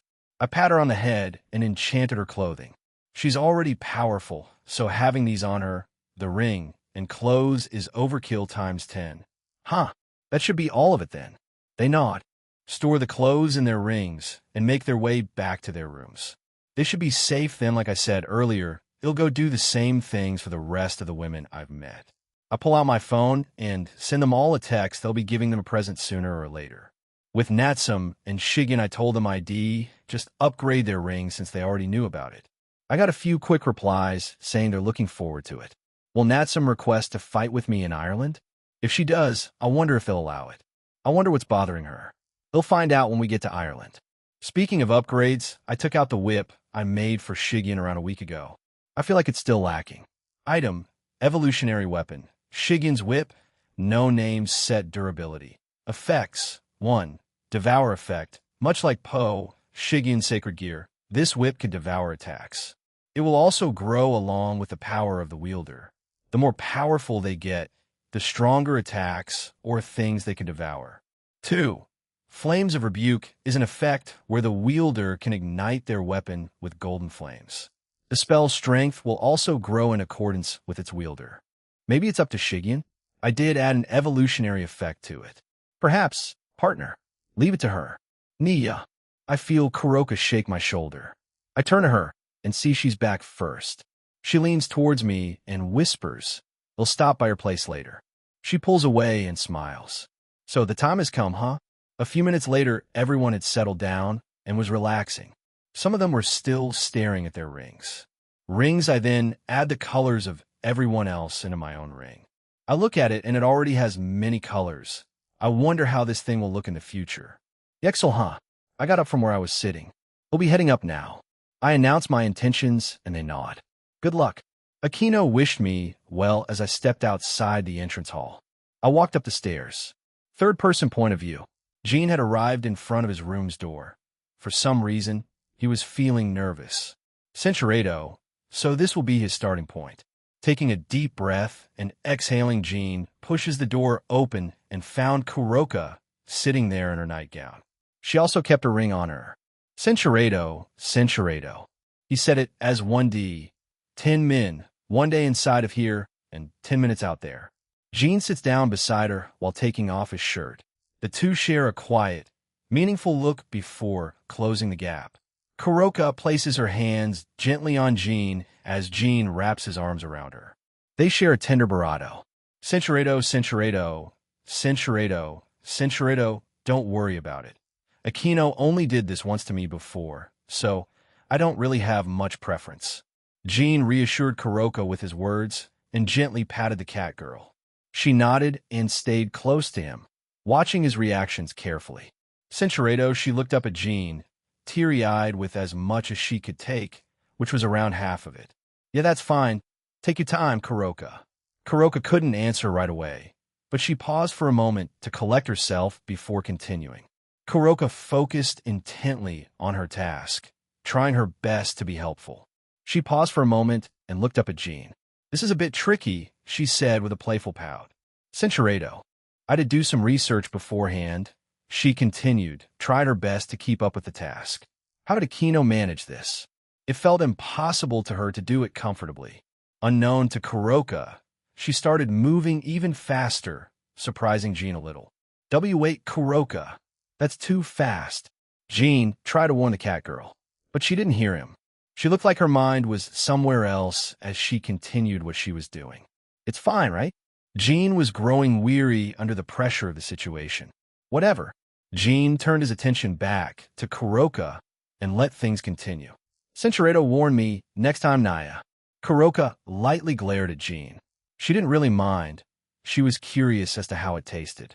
Sorry, I did though, but you didn't hear me. Anyway, on to the main event. She shook her head. Wait, why does it taste like strawberries? I didn't want it to taste awful, so I changed it. Centurado anyway, Kuroka said softly, lifting herself closer to Jean. Enough waiting, she whispered as she leaned in and held him close.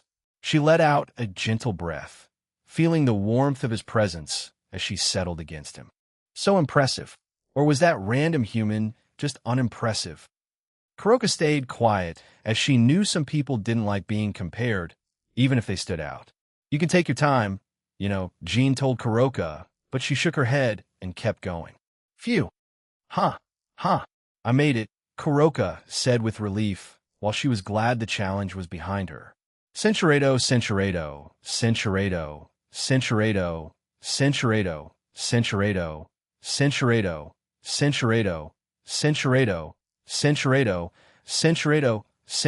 Kuroka held Jean close, their bravado moment finally coming to an end as she breathed a sigh of relief.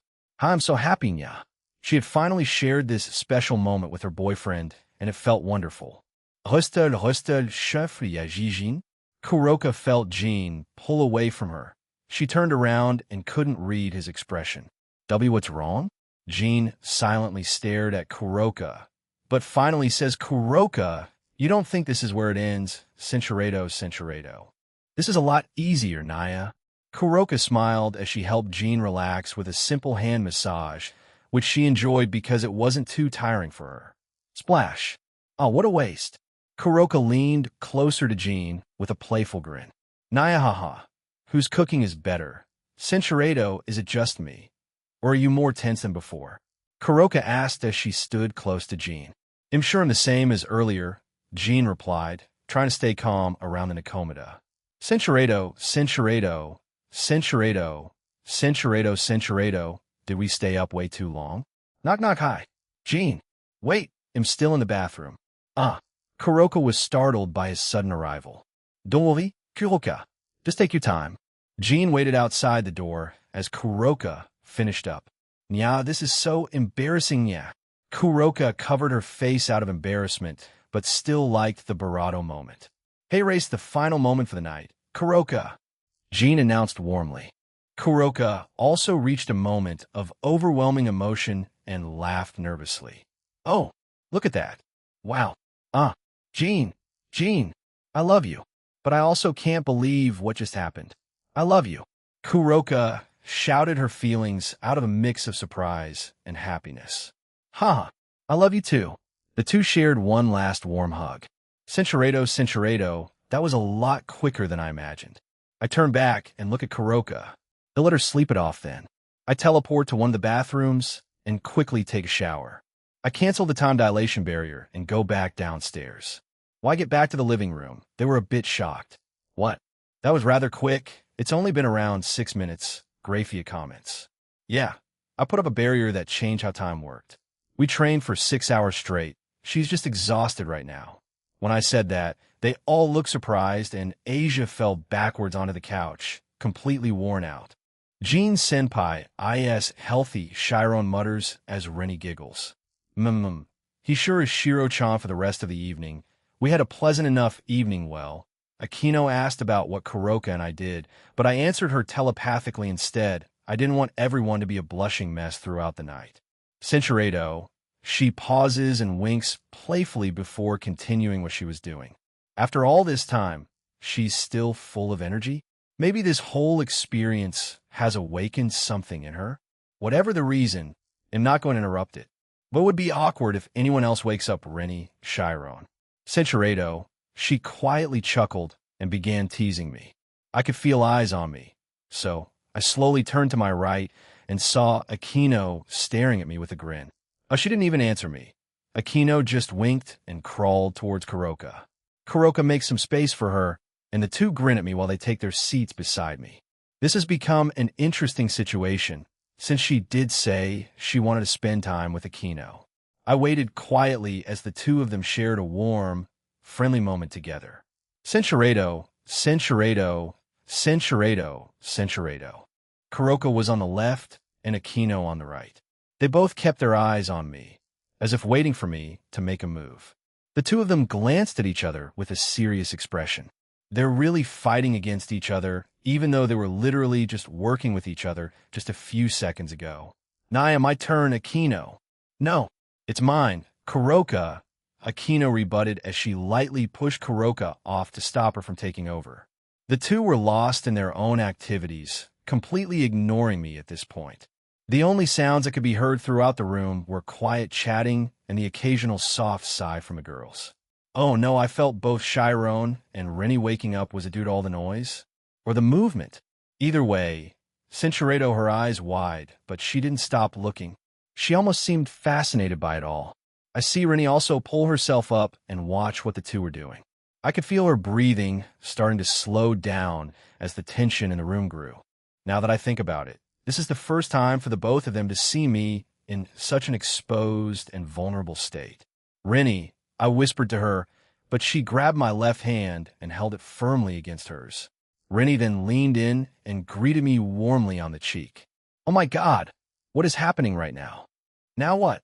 Using some of my powers, since I didn't want to pull away from Rennie's barato, I noticed that Chiron had taken my right hand and gently held two of my fingers. She had also brought out her cat ears and tail, her tail wagging excitedly. I felt overjoyed. Rennie smiled as we continued to embrace, our moment feeling close and tender. Sensuredo, Chiron also stopped as she felt me freeze up. A voice sounded surprised. I finally pulled away from Rennie and realized the situation had become awkward. Aquino pulled away, looking flustered. She exclaimed in surprise as the moment between the three of us became unexpectedly messy. Censurado, censurado, censurado, censurado, censurado, censurado, but you can trust me with whatever you need, Rennie said softly. She gave me a look that I did not see, normally a look full of deep passion and affection. Hold back. Censurado gave me a kiss on the cheek and hopped out of bed. The other three were speechless. Did it, Chiron? Just? I start as Kuroka finished my sentence. Confess to you? Shironiya. There's an order to these things, Naya. Kuroka jumped up as she followed her sister. Yufufu. See you two later, Aquino said with a smile and left the bedroom. I sighed and rubbed the back of my head. Let's get going, Rennie. I got up and gathered some towels for everyone. I helped Rennie out of bed, and we headed to the next room. Lime and after the early morning bath, Rennie and Chiron had left earlier since the two weren't too far involved with the early morning activity. They had asked me to help wash their hair, though. Chiron had gone back to normal, but she did confirm our question by saying yes, she did confess to me. Censurado, the two of them had just left, and I cleaned myself up properly this time. I wasn't tired, but I didn't expect to be up and moving so early in the morning. I summoned some clothes on myself as I made my way downstairs. The girls probably went back to their respective rooms to get changed. When I got to the kitchen, I see Grafia. I start to approach her when she says something. Did you have fun? She asks me without turning around, diligently continuing her prep work. I freeze in place. I mean relaxing after a long day. Grafia continued. I nervously laugh. Yeah, I did. If Grafia heard us, then Ingvild and Asia definitely did. She didn't sound angry or anything, just asking me a question, I guess. I sigh and hug Grafia from behind. I could say the same thing to you. You're up early. Yes, I woke up due to all that commotion. I laugh again and apologize to her. I grab her left hand as she looks at me confused. I bring our hands up into the air and intertwine them. It really does fit you, huh? I had put my chin on her shoulder. Grafia looks at me as I stare into her red eyes. She slightly blushes and cutely nods. Thank you for this, Jean. She thanked me. As we were about to kiss, we were interrupted. Ahem, Nia. I turn around and see everyone, with the exception of Asia and Ingvild, to come downstairs. Oh hey, you guys already decided to come down? They nod to my question. I don't mind Grafia. Censurado, the girls giggle at this side of Grafia they hadn't seen before. She shakes her head and gives me a quick kiss and goes back to cooking. We all sit down as we wait for breakfast. Just then Asia and Ingvild also come down to join us. Looks like everyone is getting up early today.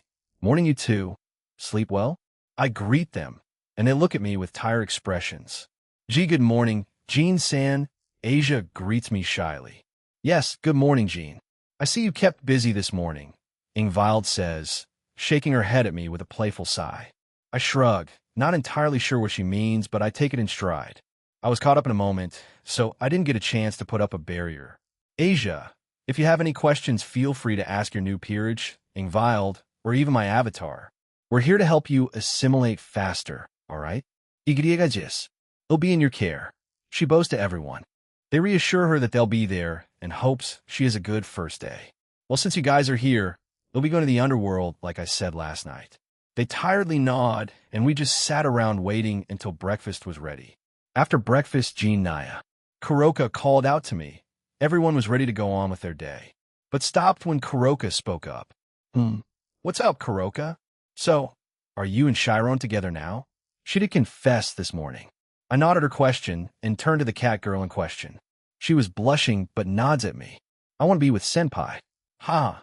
Well, you heard the girl. I walk over to her, kneel down, and kiss her on the forehead. Chiron immediately turns red, but a happy smile was on her. Jean-san, can I speak with you for a moment? Asia asks, and I nod. I follow her into a different room. What's up? I was curious as to why she brought me here. I thank you for everything. She bows again at me. It's about that. I wave her off. It's not a big deal, as I said. Don't worry about it. We're friends, aren't we? This is what friends do for each other. I reach down and pat her on the head. I could see tears starting to swell up. Really? We're friends? She shakes her head no. You're right, we're friends. You helped me back then. You were my first friend in this new country. She smiled brightly at me, tears long gone as she reaffirmed my statement to her. Everyone in this house is also your friend, Asia. Your new peerage members, Ingvild, Grafia, Kuroka, Ophis, and I. Even more in school. You'll be making a ton more there. So, you won't be alone anymore. Again, Asia starts to tear up Jejin-san. On my past, I stop her as she tries to tell me her backstory. It's fine, Asia. You can tell me about it tonight. Let's start the day with a happy tone, shall we? She wipes her tears away and nods. We go back to everyone who is waiting. All right. I snap my fingers and my avatar joins them. Good luck, Asia. Keep an eye out for her, you hear me? My avatar nods at me as they all teleport away. Kuroka, you busy today? Want to go to the underworld with me? I ask the cat girl, but she shakes her head. I'll visit Cow's brigade. Val's been silent, and I'm curious about the situation back there. I want to catch up with LeFay. LeFay? Oh, all right, good luck. Tell me if anything serious happens. She nods and kisses me on the cheek. She then teleports away. Looks like it's you and me then, Grafia. She stands beside me and nods. Yes, it is Jean. I snap my fingers and we teleport to the underworld. Underworld Gremory territory, we had teleported just outside the home of the Gremories. We both were greeted by the guards. Grafia-san, Jean-sama, welcome. The two guards by the gate greet us. Grafia puts her hand up and they go back to their previous posture. Sama? When did they start referring to me with that? Grafia apparently saw my confused look and spoke up. You have been here time and time again, Jean. It is inevitable they would recognize you. She grabs my arm and pulls me towards the home. I let myself be dragged and nodded along. Is that so? Yes, it will happen more and more in the future. You must get used to it. I guess so. Censuredo. You know, Drake didn't answer me, so Grafia and I walked silently to our destination. A bit later, we finally come across another big door. Grafia pushes it open, and I see three individuals there. Venilana Gremory, Millikas Gremory, and Astri Gremory. Interesting. Censuredo, it had some red blonde streaks around his sides and the tips of his hair. We have arrived, Venilana-sama, Astri-sama, and Millikas-sama. Grafia announces our presence and bows to them. After she finishes her bow, we go over to them, all of them smiling at us. Hey there. Nice to meet you, Venilana-san, Astri-san, and Millikas-san. I greet them as we arrive by them. Era. It's finally nice to put a name to a face. Venilana puts a hand on her cheek. How do you do, Red Dragon Emperor? I am called Venilana Gremory, Rias and Surzek's mother. I did not get a chance to formally introduce myself to you last time, Jean-kun. As you know, I am Astri Gremory, formerly a Bale. It's a pleasure to meet you again. She smiled at me, which was a bit weird seeing as how I have a personality set for this person. Because of her appearance, I need to stop that. They're basically different people. Millikas was staring at me all starry-eyed, but came out of it and introduces himself. How do you do, Jean-san? I am Millikas Gremory. It's nice to meet you. He gives me a curt bow and smiles at me. Yes, it's nice to meet you all.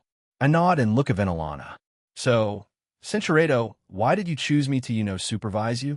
I'm sure the Gremories can afford to choose someone more appropriate for this job. Qualified, I guess is the word I'm looking for. It's because I've heard of your most recent tale. He excitedly says, his grandmother and mother smiling at him, to be able to fight the god of thunder Thor and your other achievements as the middleman. I want to be trained by a person like that. Excuse me for my unsightly behavior. Millikas caught himself acting like a kid his age and corrected himself. The troubles of a high-class devil. Huh? Don't worry about it. Millikas-kun, you may be a high-class devil, but you're still young. Enjoy that part of your life. But I'm glad I'm seen in such light by you. Shall we get going then? He nods vigorously. Grafia leads Millikas away as they both leave us. I shall lead Millikas-sama to the training hall. She bows and they leave. I turn to the two female devils. I'm guessing you guys relented to Millikas' request on me, being his supervisor? Yafufu. Yes, Millikas was quite insistent on you being the mentor. As you said earlier, we could have chosen anyone, but he chose you in the end. He even refused to be trained by his own father's knight. He is quite famous in the human world. No? He goes by Okita Tsuji. I knew that already, but pretended to be shocked. As in the Okita Tsuji? Oh man, who would have thought he was reincarnated as a devil? But I am flattered by Milika's-kun's insistence then. Will Sarorg Bale join me today? I get a nod from Astery. Yes, he will. I personally requested him. He will try to teach Milikas the use of 10k. 10k? If Milikas learns to use that and masters it, he'll be a monster. I see. He'll get going then. I stop and turn back actually. Can you guys leave me there? Grafia didn't give me instructions, haha. I could just locate their auras and find them that way. But I want to talk to these two a bit more. Especially this Astery person. They both nod, and I follow them. We start walking there, but we mostly stay silent. Astery-san, do you have your own peerage? She turns to me and shakes her head. I do not. I do have my evil pieces, though. I never wanted to compete in the raiding games, so I never used mine. I have had many devils offer themselves to join my peerage, but I declined all of them, even my own husband at one point. She sighs as Venilana giggles at her. Who would have thought that the almighty Surzex would do that? Though it was probably hundreds of years ago, at this point my only goal, once I was engaged to Surzex, was to start a family, become stronger, and protect it, as well as myself. We are childhood sweethearts, after all. She turns to Venilana as the two smile at each other. This also extends to my family as well. Everyone who is dear to me. She turns back to me. We promised to support each other through it all. We had a few ups and downs throughout our marriage, but we came out of it stronger. This amplified when we found out I was pregnant with Milikas. She smiles. Protecting what's dear to you is a wonderful thing. Wouldn't you agree, Jean-san? I was flabbergasted. This woman, this devil, was deeply in love with Surzex Lucifer. Holy crap, what a lucky guy. Man, finding someone like this, it's 1 in a million. The fact that they were also childhood sweethearts is even rarer. Surzex is quite lucky to have such a devoted wife. She chuckles at me and nods. I also want to thank you for giving my husband that android fairy. His paperwork has become so much easier to manage. It's also given him more time to spend with Milikas and his family. It's no problem, Astery-san. I'm glad I could help. Vinkon. Venilana calls out my name, and I tilt my head in her direction. What is your opinion on Grafia right now? I didn't expect this, but I'll be honest with them. I knew from the start why Grafia came to live with me. It was to monitor me, report back to Surzex. I wouldn't blame them. I did kind of show up out of nowhere. Grafia also had her own reasons for going. But over the course of a month, I think we have gotten closer. I mean, I hope we did. I really do rely on her a lot, though, from cooking to cleaning and other things around the house, even emotional support. She's done a lot for me. Makes me wonder where I would be without her. Like with the cleaning android fairies I suggested, I tell them on why Grafia is against them, and they laugh. Yes, that does seem like Grafia. She likes being a maid after all. So, I suggest you give up on that pursuit, however, Jean-kun. You haven't fully answered my question. Venilana stops and stares at me seriously. The Grimmery really do value their servants like family. Huh?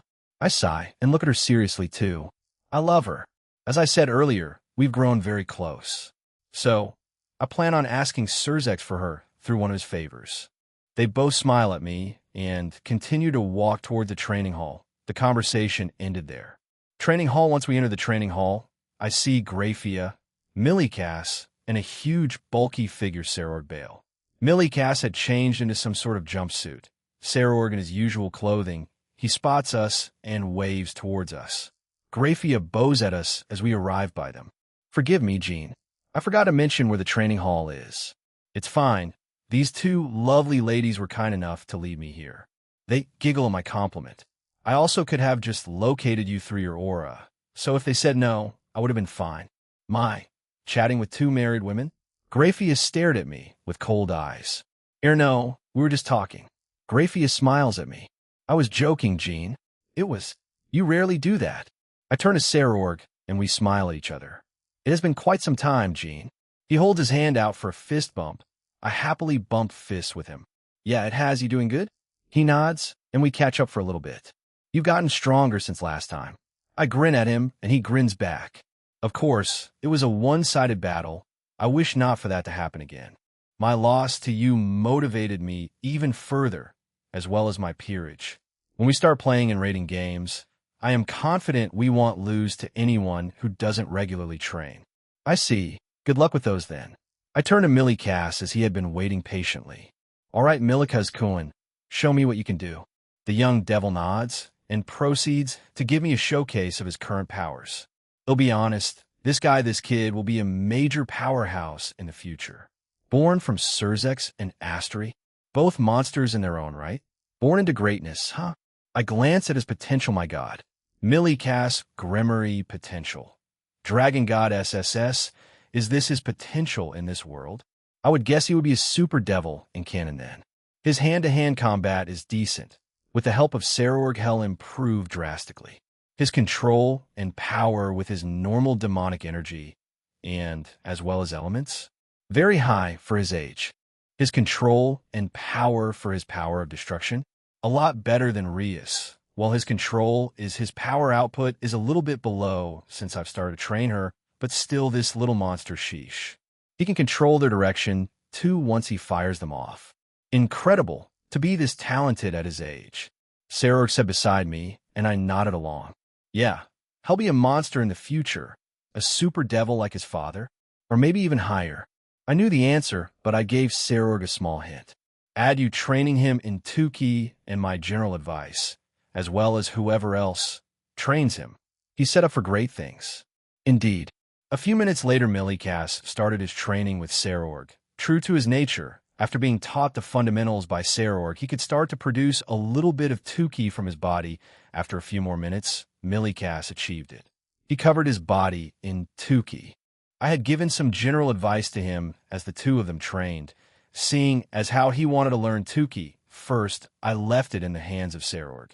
How would a monster I saw as Sarorg begins to coach Millie Cass in his close-quarters combat? He obviously went a bit easier with his punches, otherwise, the kid would just explode on the spot. Whoosh! Boom! Sarorg sent out a punch and created a shockwave from it. The dust settled and Millie Cass nodded. He copied Sarorg's movements and whoosh! Boom! Created the same shockwave, a little weaker, but he managed to do it. Even Sarorg looked incredulous at what he had witnessed. He turned to me, and we both grinned at each other. I could hear the ladies behind us cheering on Millie Cass. He already has his own fan club. The two of them take a quick break and walk over to me. Jean-san, can you tell me how you got so strong? Millie Cass asks enthusiastically. My lip twitched as I haven't come up with a cover-up story. They'll just make it up as I go. Well, like yourself, I was just born a bit lucky. I have the boosted gear for one. But I also trained my butt off. I practiced every day. What I am today is a result of blood, sweat, and tears. God, I felt awful lying to him, but this little white lie should help motivate him. You are quite talented, you know. Being able to use 10k already without prior training, having that power and control at your age you really take after your father, no. You'll definitely surpass him in the future. I just know it. Millie Cass was brightly smiling. Can you use 10k? I froze but recomposed myself. I never tried to before, but I'm sure I can. Sure, I can, just watch. 10k is, in essence, the external manifestation of one's life force. In other words, their ki. I breathe in and breathe out. PSHHH. 10k surrounded my body. The color was slightly different. It had the colors of red, white, and gold. Gold. Why gold? I can see why the red and white. It's Drake and Albion, but who the hell is gold? Now that's quite peculiar, partner. Perhaps it has something to do with your past? Or maybe the incident. That's the only conclusion we can come up with for now. I'll leave this for another time. I undo my 10k. See? I could do it too. Ha ha ha. You're a monster too, Jean. Sarorg laughs as he pats my shoulder. Jean-san, may I request a short mock battle? I was caught off guard again. I wasn't sure on how to answer, so I turned back and asked with my eyes. I see no problem with it. Astri says as both Grafia and Venelana agree. Millie Cass, put your all into this, yes? Yes, mother. Then it's settled. I turn to Sarorg. Can you be the arbiter? He nods, and I turn back to Millie Cass. Give it your all, as your mother said. Let's say this is your first evaluation for me, then. He nodded determinately. Third-person point of view, Millie Cass and Jean stand at other ends of the field, Sarorg waiting patiently as he looks at the both of them. Then let this mock battle between Millicass Gremory and Gene skyward. He gives the signal by swinging his hand down. Begin. Millicass instantly covered his body with 2k and dashed toward Gene. He appeared beside Gene and fired a point-blank ball of power of destruction. Gene smiles at Millicass' aggressive nature. Gene casually dodges the attack. He's really going all out from the start then? Good. Millicass smiles as he flicks his hand. The power of destruction attack that had seemingly missed Gene had done a complete 180 and headed back towards him. Oh. Gene smiles as he swats the power of destruction attack out of existence. Millicass was a bit surprised when his attack was destroyed, but gained a giant smile. Millicass charged back at Gene. He used what he just learned with his close combat on Gene.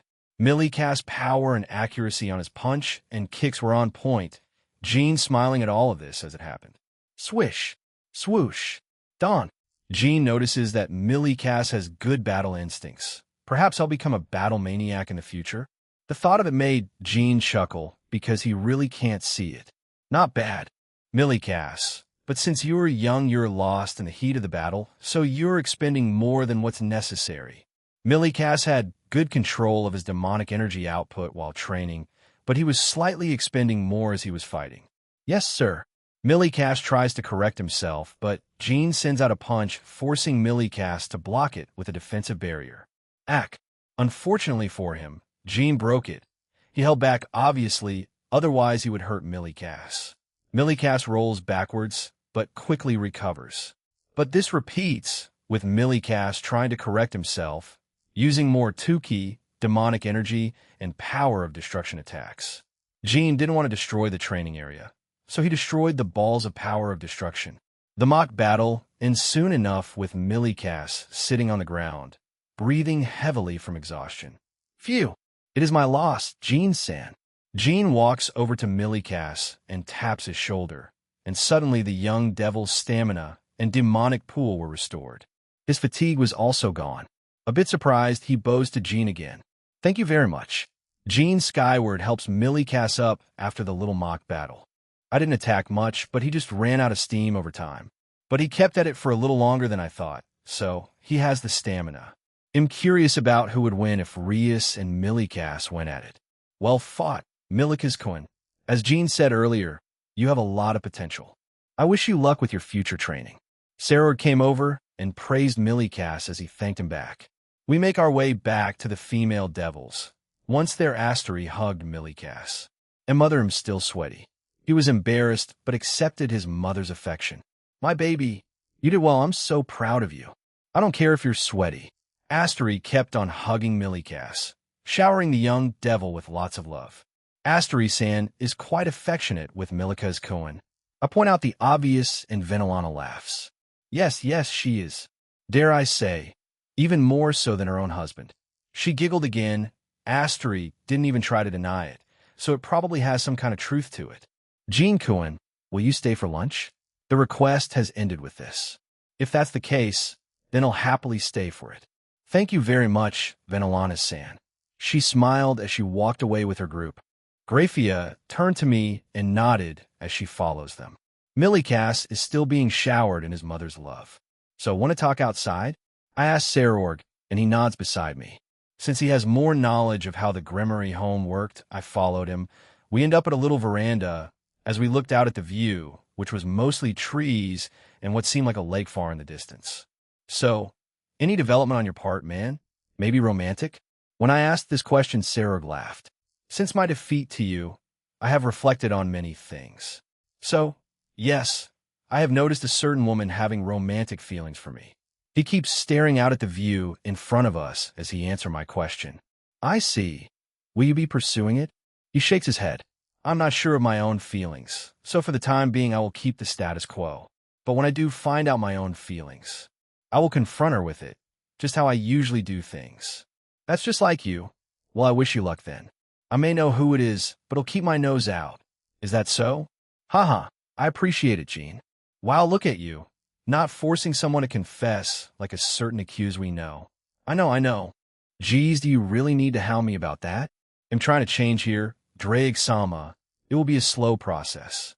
I'll still make mistakes, but please bear with me.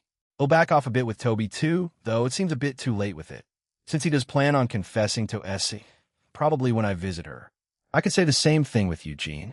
You seem like a changed man. He finally looks at me and smirks. I chuckle back at him. You can tell. Yeah, I did go through a bit of change. I'm still working on it. I proceed to tell Sarorg about my mistakes and incompetency. He silently listened and occasionally nods. He sighs through his nose. Well, I do agree, Gene. You are insensitive, but you say you have corrected this, no? He laughs to think the Welsh dragon would scold you. That is unheard of. Gene, at the very least, you are not a robot with no feelings. I look at him confused. Seeing my reaction, he continues. When one is confronted with criticism about themselves, how do you think that person would react? I believe they react in two ways. Deny and double down, or accept, reflect, and improve. He smirks at me. I believe you are the latter, which is good.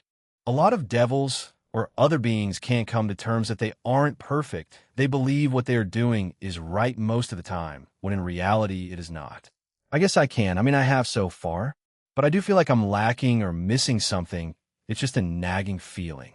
That's my past, my memories, why an outer god is messing with me. And that incident, that's what it means to live, Gene. You will find these answers as you keep on living. Do you think our parents found their answer to life when they were our age? I do not believe so. We will find those answers over time. Just live in the moment and enjoy it. Man, this guy, I look up to him, huh? I can see why he's so likable to so many people. Yeah, you're right. Maybe I'm just overthinking all of this and am forgetting to live in the moment. Good. He puts a hand on my shoulder. Let's go enjoy my relatives for lunch. I smile and nod. We slowly make our way there as we chat about the more mundane and less heavy topics. When we got to the dining hall, thanks to Sarorg's directions, we had a very delicious lunch courtesy of the Gremory cooks. Cinchuredo. He's been throwing things around as he just found out that Darcel was killed, Raynar's group was captured, and Fried was also killed off. The middleman was still alive, as well as the two heiresses. I expected this outcome. Calm yourself, Kokabeel. Azrael spoke as he gazed out a window. Expected it? Kokabeel was still pissed, but asked Azrael the same question in a calmer manner. Yes, once we confirmed the Red Dragon Emperor's true strength, I expected Darcel to lose. Still, who the hell will wield the Excalibur pieces then? Not any dumb stray priest or exorcist can just wield them. Kokabeel sat down and frowned. Fried was made for it and was a genius in his own right. We have many disposable exorcists. However, I have my eye on a certain individual. This catches Kokabeel's attention. A human caught Azrael's attention. Now, that's a surprise. Kokabeel cocked a brow as he kept staring at Azrael. Valper kept a backup, a more ideal candidate. In case Fried did die, we have someone else prepared. Azrael grinned and turned to Kokabeel when the doors opened and a young man stepped through. Speak of the devil, and he shall appear. Kokabeel turned around to see a human enter the premises. This is Ajimo, a young man Valper came across after his research was stopped by the church. What's so special about him? Kokabeel observed the man named Ajimo intently. Azrael grinned. That's the thing. Kokabeel, this human, is a natural wielder. Kokabeel was surprised and grinned at Ajimo. Well. It seems like our luck never truly left us. Even more amazingly, he perfectly fused with my blood. Ajimo's current power is true Satan class. Again, Kokabeel was shocked. He couldn't believe their luck. Someone this powerful was just out there. His sword skill is also beyond Fried. I would even compare his swordsmanship to the legends of the Knights of the Round Table. Kokabeel kept on being impressed the more he heard about this new subordinate. Ajimo is an average-sized man with short, bristling yellow-green hair. He's around the age of 24, if not slightly older. Ajimo is adorned in a tight, black set of armor, which he covers with a sandy-colored cloak, likely to not attract attention. His facial expressions, physique, and the overall air he gives off have all been described to be as sharp as a wire. He's an amusing individual. Azrael continued. Most of the time, Ajimo acts professional and follows orders without many complaints. However, his temper is rather short, which makes him appear very tense and quick to blow up. often causing him to make impulsive decisions mere moments after hearing an unwanted reply. When subjected to scenarios he isn't fond of, Ajumu doesn't refrain from speaking his mind, be it to someone of a lower rank than him or to myself. Haha. Azrael was clearly amused by the young man. It seemed he even liked him. So, the perfect replacement for our plan? Kokabil grinned. Our plans have never been stopped or slowed down. It's been going smoothly. Our attack shall begin once Avetsa has completed her divine beasts. The name Ajumu is a boy's name of Nigerian origin, meaning he fights for his desires. Pretty ironic, since he's a subordinate of Azrael's. Rhythmic name sometimes associated with Calypso singer King Ajumu. Chapter 8, To the Fairy Kingdom and a Slash of 3 Japan. Kuo, the same time Avatar Gene Skyward, I had teleported to the Occult Research Club alongside the original's group of companions. Once we arrived, I could see that Rias Gremery, Kiba and Gasper Vladi were already present in the room. Good morning, everyone. Rias Gremery greeted us with a smile, followed by the other 2 male peerage members. Good morning, President. Chiron Tiju, Aquino Himejima, and Asia Argento greeted their king. Ingvild Leviathan and I greeted the Gremery heiress as well. I would like to start by saying I am the Avatar. I tell the others, they nod to my statement. Where did Jean Senpai go? Kiba Yudo asked. The other 2 eagerly awaited my response. He is currently in the underworld. Vinalana Gremery has requested for his assistance for today. And my mother asked Jean for help. Rias Gremery seemed surprised, and I nodded to her. What for? She has requested for the original to supervise Millicast Gremery's training for today. He'll be joined by Sarord Bale. I nod to her and everyone else. I shall make my way to class then. Good day to you all. Third-person point of view with the Occult Research Club. How do I say this? Rias starts as she rubs her head. The avatar Jean made is a bit stiff. It's not the first time we've interacted with him. I noticed him being like that the other times Yufufu, he is president. They're quite easy to distinguish, yes? Aquino replies while amusingly staring at the door. Why, yes, they are. Did he purposefully make him like that? Well, we would think so. Jean, even if he doesn't show it, is quite possessive and overprotective at times. So, Centuredo Chiron started to look around for help, but seeing Aquino's smile, she knew she had to accept her fate. Yufufu, Kaneko, or should I say Chiron Tuju, officially joined Jean's group this morning. Once Aquino said that the cat girl turned red. They were obviously left speechless as they stared at the young Nakomata. Now, let's not bully Chiron, Aquino. Ingvild reprimands her friend and classmate. Said Hybrid just giggled at her. Ingvild Senpai is my only ally. Chiron stood closer to Ingvild as she grabbed her skirt for support. Ah, Ingvild chuckled at her junior. Asia stood there not too sure what to do. Anyway, welcome to your new school life in Japan, Asia. Rias moved the conversation along and welcomed her newly appointed bishop. Igriagis, please treat me well. Asia bows, nervous and excited. Avatar Gene Skyward, I was made by the original with access to all the power he has. The only downside is not having Drake. Centuredo, they were saying some obscene things loud enough for the other students to hear. Huh. One of them, I believe he's called Matsuda, sees me staring. He nudges his friend, and they quickly get up and run towards me. Senpai. They reach me with lightning-fast speed and call out to me. Eloi, Matsuda-kun, Motohama-kun. How can I help you guys? I greet the 2, even though they're strange people. They're still normal humans, so I greet them normally. We have a question. I nod and wait for them to continue. I could also see some students stopping to listen in. Among them were a few students whispering about the 2 strange people. How did you manage to score such a great girlfriend? Yeah, senpai. Teach us. You're even more boring than we are. For some reason, the way they said that irritated me. Nevertheless, I could feel the other students' emotions as they were agreeing with these 2. I sigh and look at them. I shrug and say, well, we should try not to be big, open perverts for one. That's one of the main reasons why women are avoiding you. You just seem too desperate, and you need to cut back on the lewd talk. We're teenagers filled with hormones, but we have the power to restrain ourselves. Just learn some of that, and you'll get girls. I finish my explanation as they stare blankly at me. That's impossible. I expected this response, so I just sighed. Are you really a teenager like us? You act so serious and uptight all the time. Lighten up a little. Modahama shouts, clearly angry at me. I'm a teenager, but am just modest about this kind of thing. I turn away and start walking. You guys are free to live life how you want. I'm not here to try to police it. I only gave you my perspective on things. I wave him off as I walk away. I pass by Aika Kiryu as she was snickering at me. She was the main reason why the original and I are getting so much hate from the male populace. I sigh and keep on walking. When I open the door to my classroom, I see that it is still quite empty. Therefore, I walk over to my desk, sit on it, and take a small nap. This is how main characters do things, right? I had followed some of the actions they had taken. A few minutes later, I hear more and more of my classmates come in. Homeroom soon starts, and I answer without getting up or opening my eyes. It soon ends, and the room erupts in a chatter.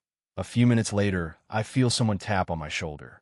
This time I finally got up and saw that it was Akino Himejima. Class is about to start. She informs me. I nod and thank her. It's time to start the school day then. Lunch I, along with the Gremory Peerage and Ingvild, were back at the Occult Research Club. Ingvild had joined us as her friends were busy with club this time around. The original hadn't asked her about that before. Perhaps I should? I was about to win blink. Joe.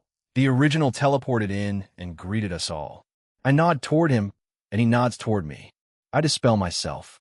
Gene Skyward Gene. Akino gets up and hugs me. The avatar disappears, and all his memories come flooding into me. I hug her back. Looks like my request ended early today, so I decided to head to school. Greyfi is back home training. Welcome, Gene. How was your request with Millicass? Rias greets me, and so do the rest. It was fine. It'll be real if you guys. Millicass is definitely going to surpass his dad and become one of the top dogs of the world in the future if he keeps up his training. I turn to Rias. Well, it'll be up in your training too. Right now, Millicass has the edge on his control over you, while you only slightly have higher strength thanks to the recent training and age. Rias nods seriously, I understand. I won't lose to my own nephew. That would be too unsightly. She says with a sigh. Good. They'll take you guys to a more appropriate training area. ITLL be more beneficial. As I mentioned earlier, Greyfia is currently using it. They seem confused. You'll see once you get there after school. They nod and I turn to Asia. How was your day so far, Asia? She was currently eating her lunch alongside Chiron and Gasper. Igriagajis. It has been great so far. I've made many new friends. She stops eating and smiles, but 2 boys in my class ask me very strange questions. The same with the girl too I facepalm. It has to be Modahama, Matsuda, and Aika. There are literally no other suspects in that classroom for the time being. Just take what they say with a grain of salt, okay? Asia tilts her head, not really understanding what I meant, but agrees. Akino offers me some lunch, but I decline since I have already eaten. I'm fine, Akino. Lunch was already served at the Gremory home. They had some delicious food. I even analyzed them and might recreate some later. For some reason, Rias looked mortified by this, but didn't say anything. We had a relatively calm rest of lunch, talking about random things and Asia asking questions about certain subjects and topics. After school Skyward household, I had arrived home via teleportation along with the Gremory Peerage. Yiniya. Kuroka pounced on me as soon as I teleported in.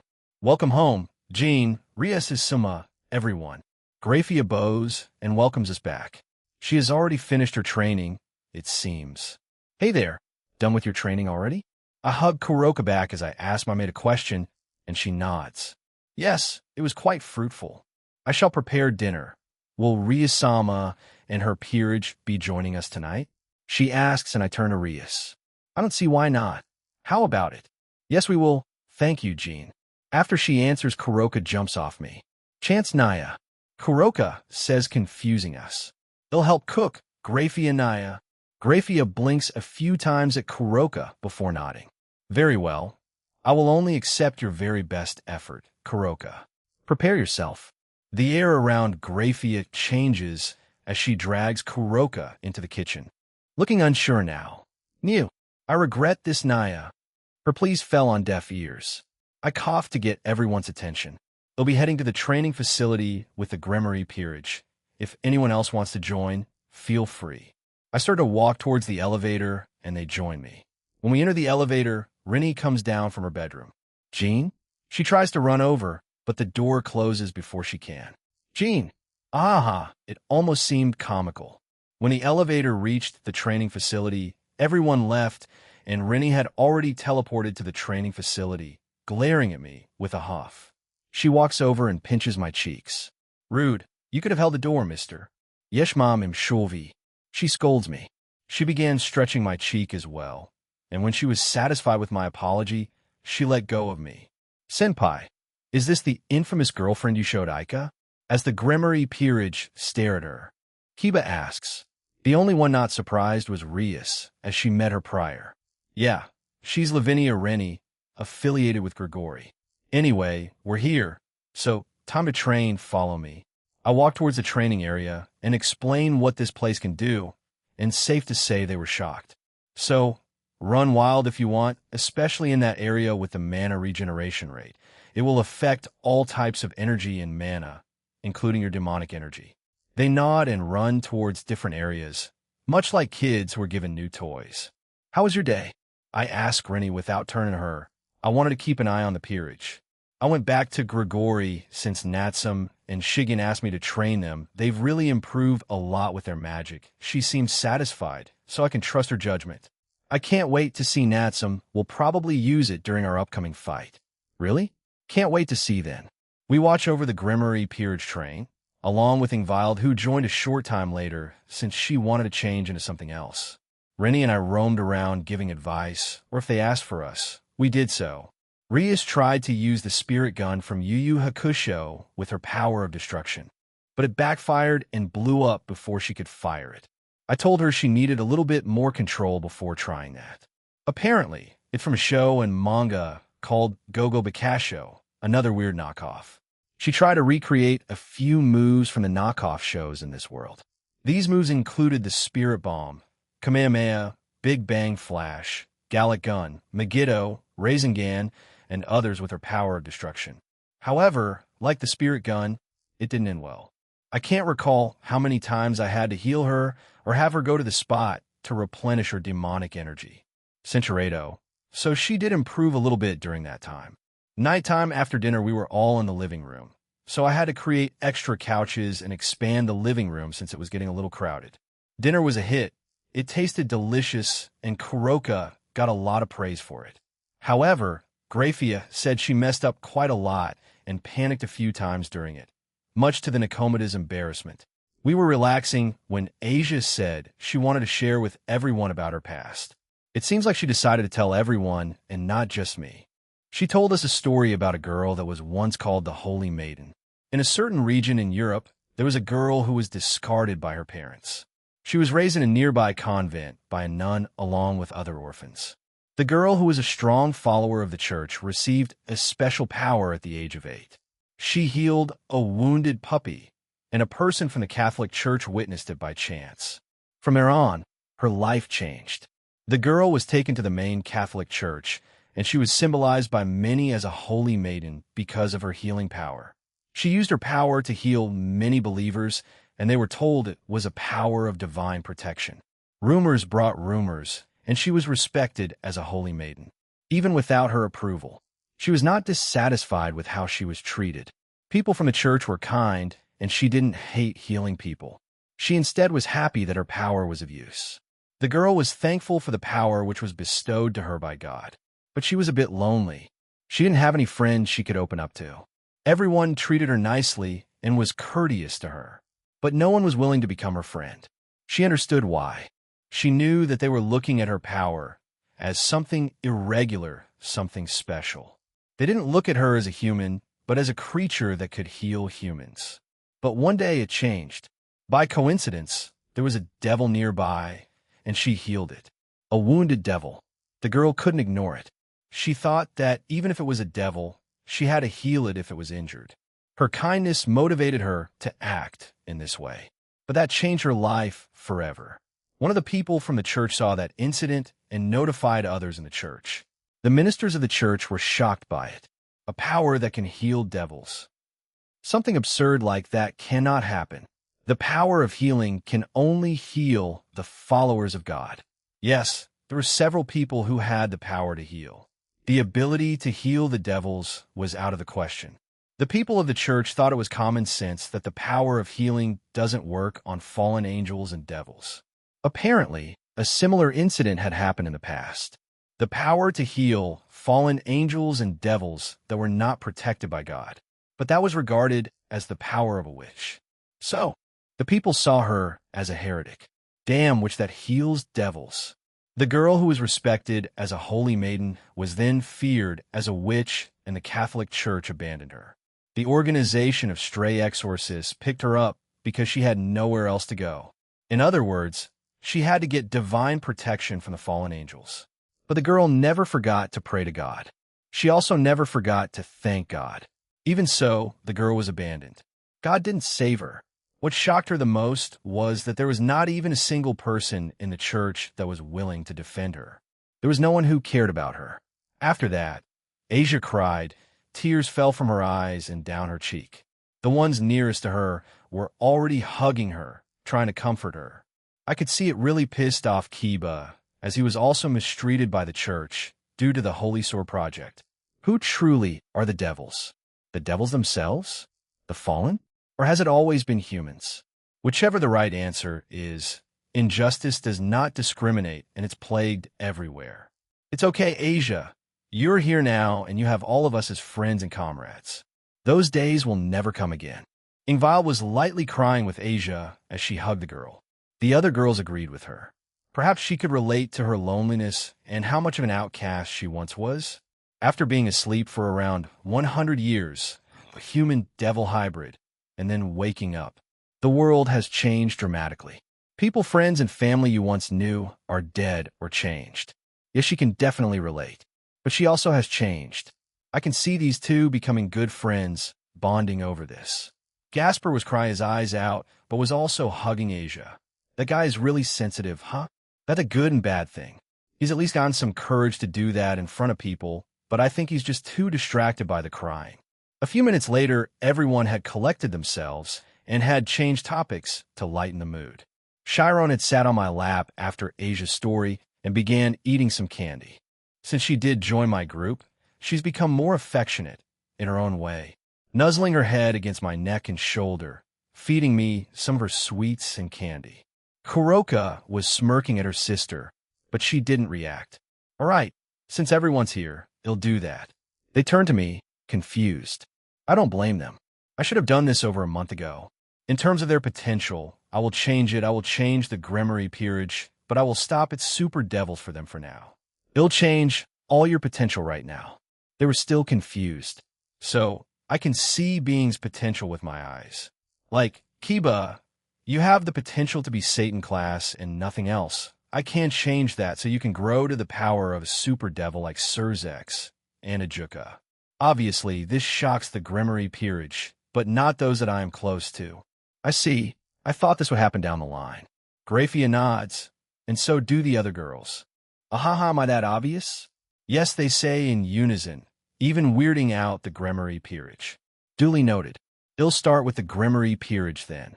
I will make you all into super devils. You should be able to compete with the strongest in our world if you keep training. Kiba steps forward, and I put my hand on his shoulder and change his potential to that of a super devil. I do this for Gasper and Rias. I will increase Chiron and Aquino's potential to become omniversal beings since they are my lovers. I could see Rias had a questioning and slightly annoyed look that I didn't consider her part of that. But I did consider Asia part of it. Is it wrong of me? I'm not sure myself. But it makes sense though. Our relationship had a reset, and now we need to work on that again. After that, the rest of the girls came up to me, and I transformed them into the peak of omniversal class. I'm definitely messing up the power levels of this universe. But since an outer god is messing with me, and in essence everyone else in the world, this is fine, more enemies as well. So this is definitely fine. Once I finished doing that, everyone reverted back to what they were doing. Talk about being so calm about things I do there, just used to it, partner. Isn't this better than them freaking out every time you do something? Yeah, you have a point. I prefer it this way. BZZT. I check my pocket and pull on my phone. Seems like I got a text message from Rossweiss. Chiron saw who the sender was and gave me an amused look. She leans close to my ear and speaks. That message is so silly, senpai. She whispered and laughed at me. I lightly chop her head as she giggles. Why would that even make a buzzing noise? How would it work at all? You can literally do anything that isn't out of the realm of possibility, partner. Puff power drill. Seriously? I shake my head at his stupid remark. Power drill. Would that even work? Okay, now I was curious. Bees? Right. Back to the text. Good evening, Jean. Hey, Rose, what's up? I was wondering where we will be going on our outing. We haven't really. Maybe Kyoto? I mean, I can kill two birds with one stone. Give the upgraded rings to Yasaka and Kunu. Add more things to their necklaces and enchant their clothing. I can do the same thing for Rossweiss on our date. We all win. Yeah, actually, I was thinking Kyoto. I have some quick business there. You can meet the West Yukai faction leader, Toriuri Kyoto, for a bit, and then we go out to Kyoto for our date. It's not a date. It's just an outing between friends. She responded immediately after I sent mine. I couldn't help but chuckle. Chiron took a peek and laughed as well. Down goes the Valkyrie-san. I grin and pet her. Ha, sure. Then, our outing will be there. What does that sound? I'm fine with it. Great. They'll teleport to Asgard to pick you up. How about meeting in front of that restaurant then? The one that Anvari owned? Sure. How does around 12 at noon sound? I'm fine with that then. So in 2 weeks? You're free by then, right? Yes, I am. Okay. It's a deal. I'll look forward to this, Jean. Good night. Haha. All right, I'll see you then, Rose, and yes, good night. I put my phone back into my pocket and hugged Chiron. She was a bit startled, but adapted. I wonder what request Odin was talking about back then. Perhaps he will request you to hunt down an evil god? He did allude to it. Perhaps he wasn't entirely joking, yeah. That Odin has more meaning in his words than he lets on. Maybe he was telling you a partial truth? An evil god, huh? If that's true, I wonder who? Hel. Loki? Someone else entirely? Perhaps a different god that's from the Norse mythology? Cow's Brigade and Azrael's group seem to have the same goal since Ophis left them. Yeah, since she left, the old Satan faction probably took over as leaders. I can assume the outer god, through Azrael, helped power them up then. I need to hurry up with my lover's power training. The defenses I have on them can only help so much. I don't want them relying on them too much. It'll bring them to pocket dimension before and after my visit to the fairy kingdom. Ring. Now what? I take my phone back out and see who the caller was. Oh, it was Barakiel. I tap Chiron on the shoulder. I need to take it out back, Shiro. She nods and stands up from where she was, then moves over to sit next to Rennie. The female magician happily hugged her. They seem to get along well, and Rennie keeps her company whenever I'm not around. I like it, it's cute. I got a call. They'll be heading to the backyard. They nod and I leave. Backyard, once I go outside and close the door, I hear it slide open again. It was Aquino who followed me.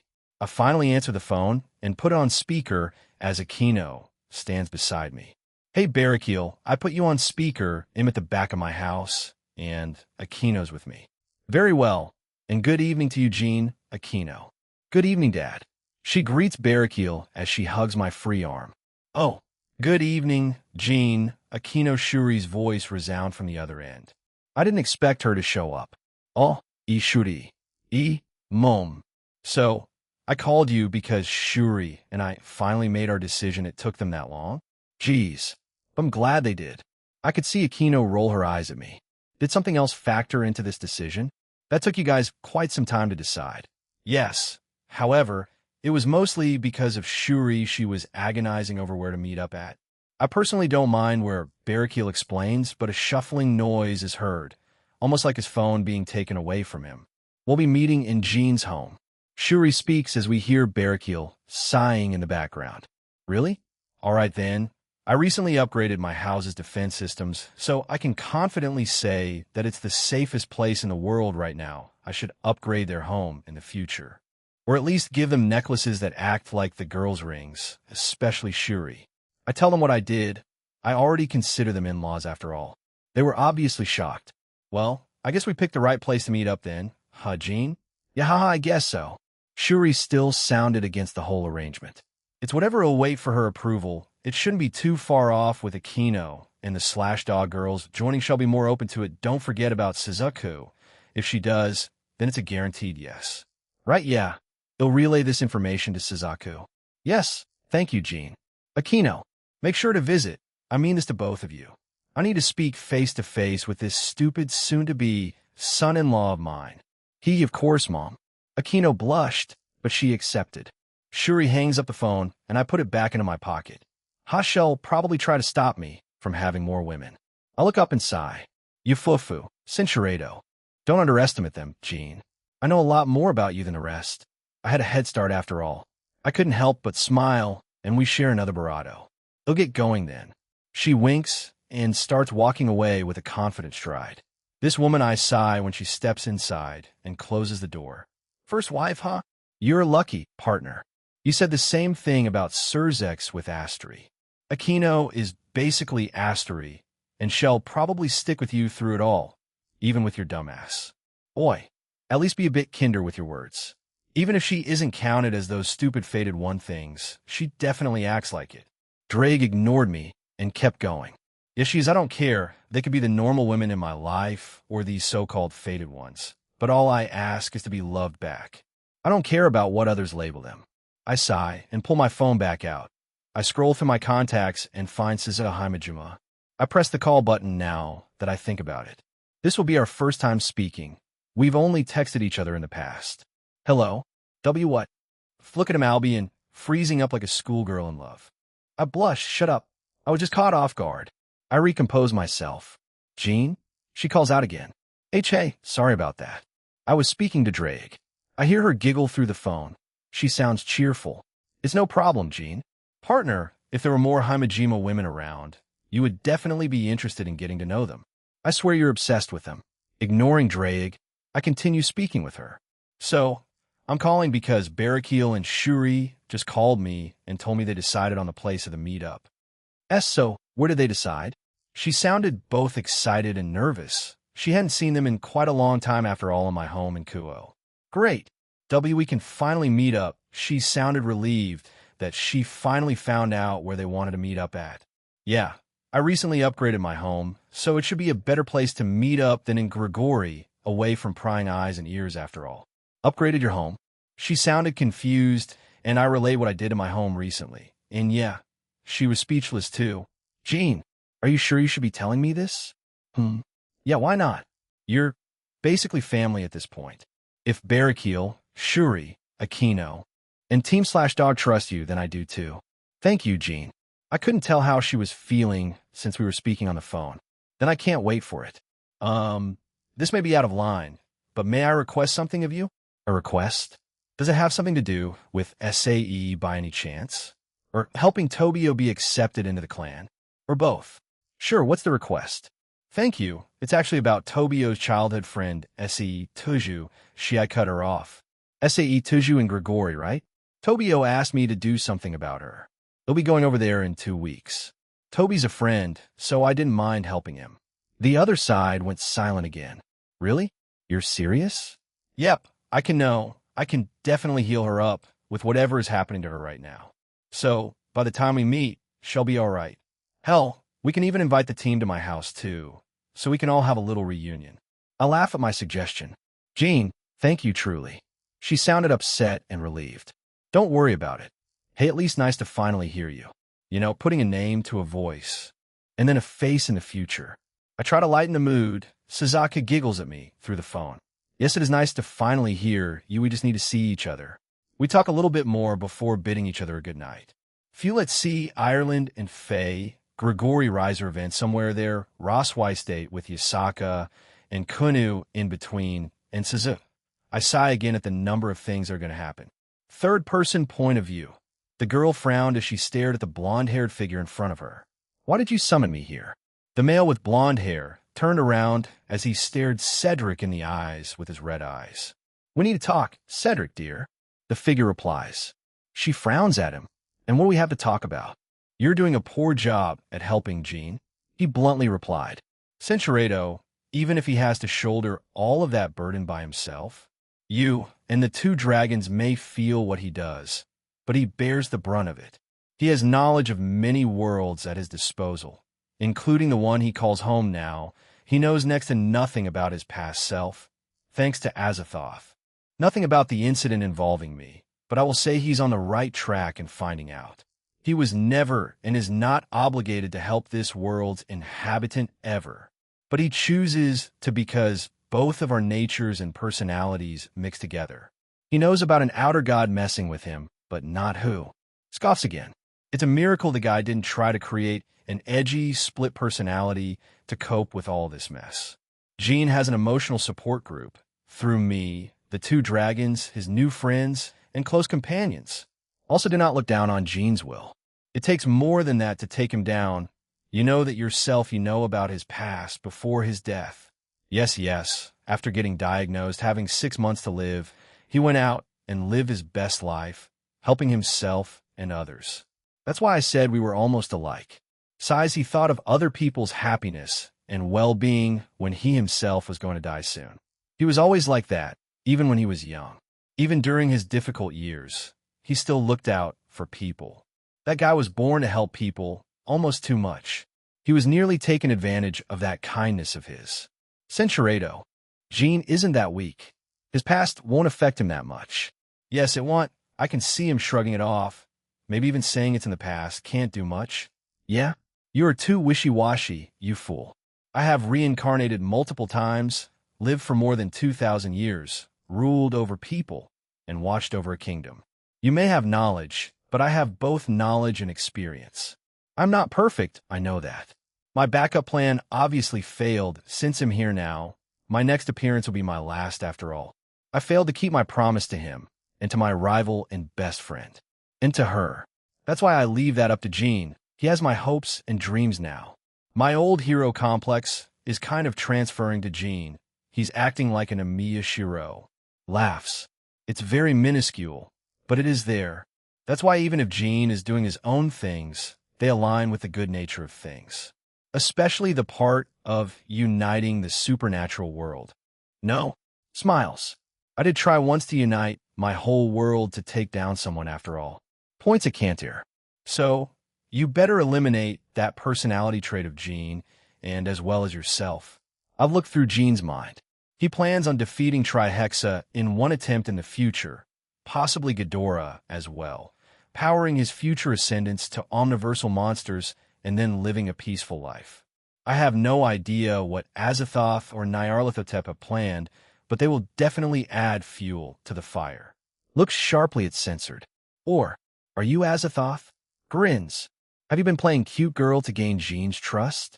Carefully watching him grow and giving him advice? Sadistically watching him suffer?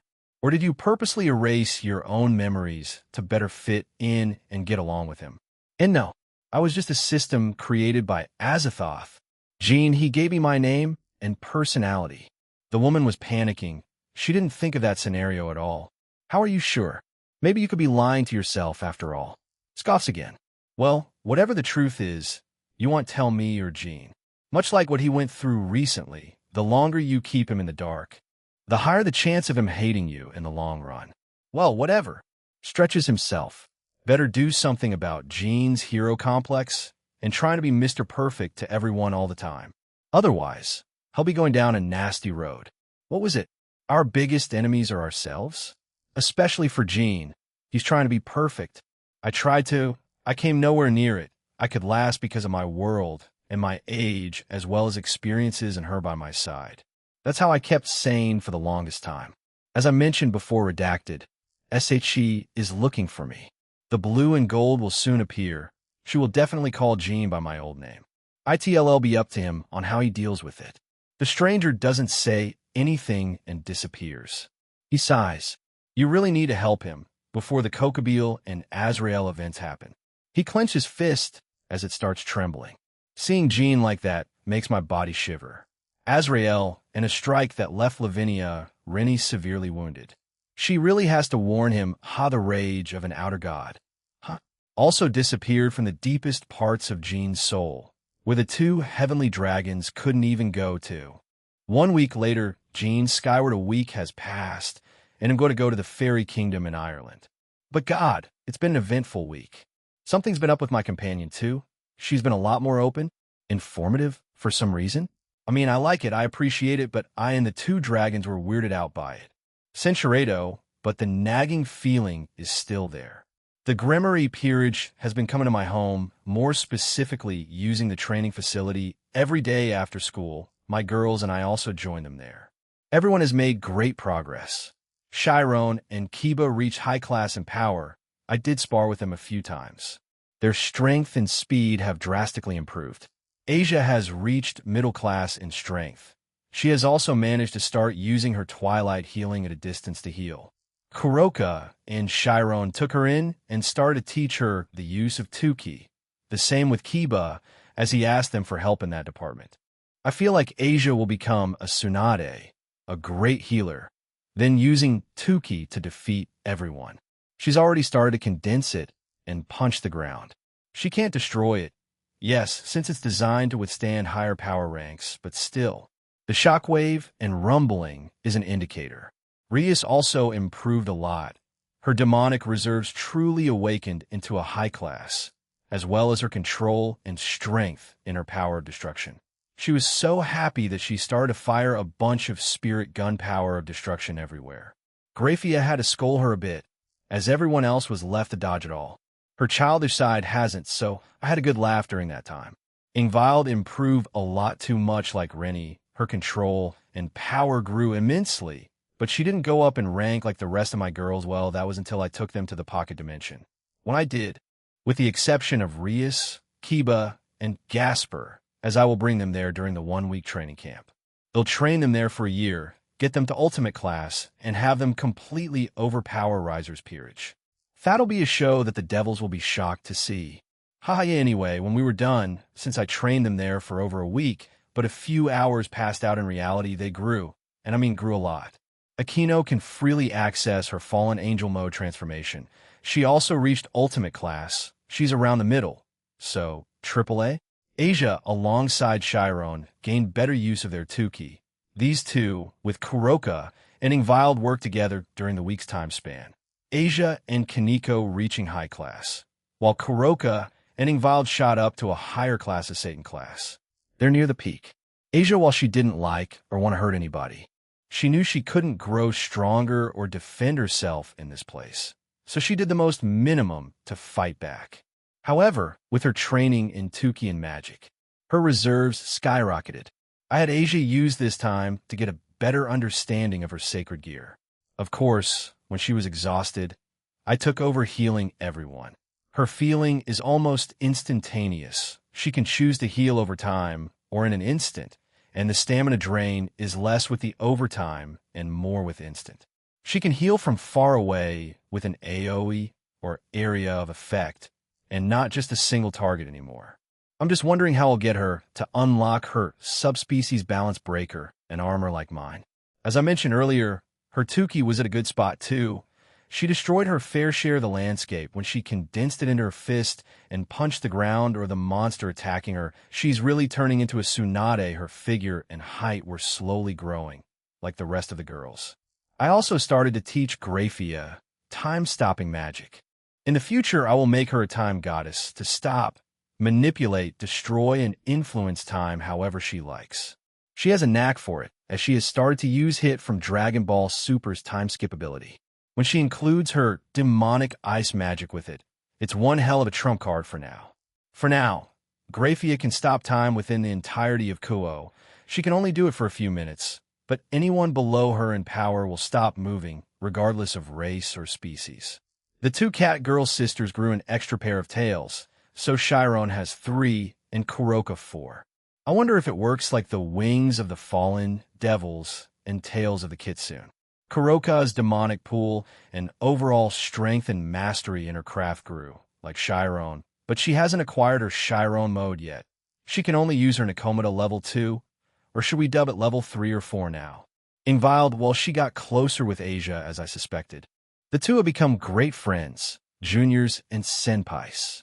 Ingvild also got better control of her demonic energy and elemental magic. She prefers using water and ice, but has also a good grasp on the other elements. The girl started to call her Serpent Princess, much to her embarrassment. Graphia added the title Red Dragon Emperor's Serpent Queen, making me laugh at Ingvild's embarrassment. So, Asia and Chiron reach high class after our time in the pocket dimension, Chiron reaching the peak. Ingvild, Kuroka, and Graphia went up in Satan class, Aquino in Ultimate class, and finally Lavinia Rennie. I don't know, I'm at a loss for words. Well, she reached mid-tier god class for one. Could summon 3 ice dolls consistently now, can use living elemental magic, and yes, she became even more powerful. That wasn't the only thing that happened during that time in the pocket dimension. Censurado.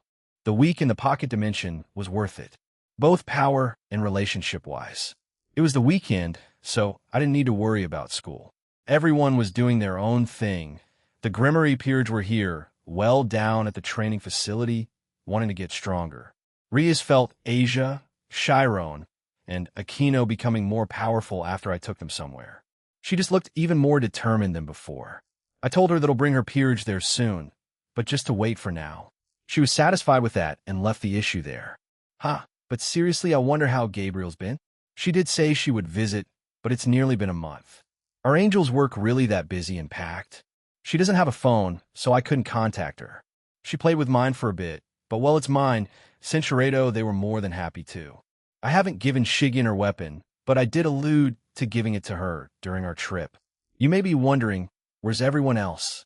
Graphia went back to the underworld as things have started to heat up with the Phoenix, more so on Riser's part.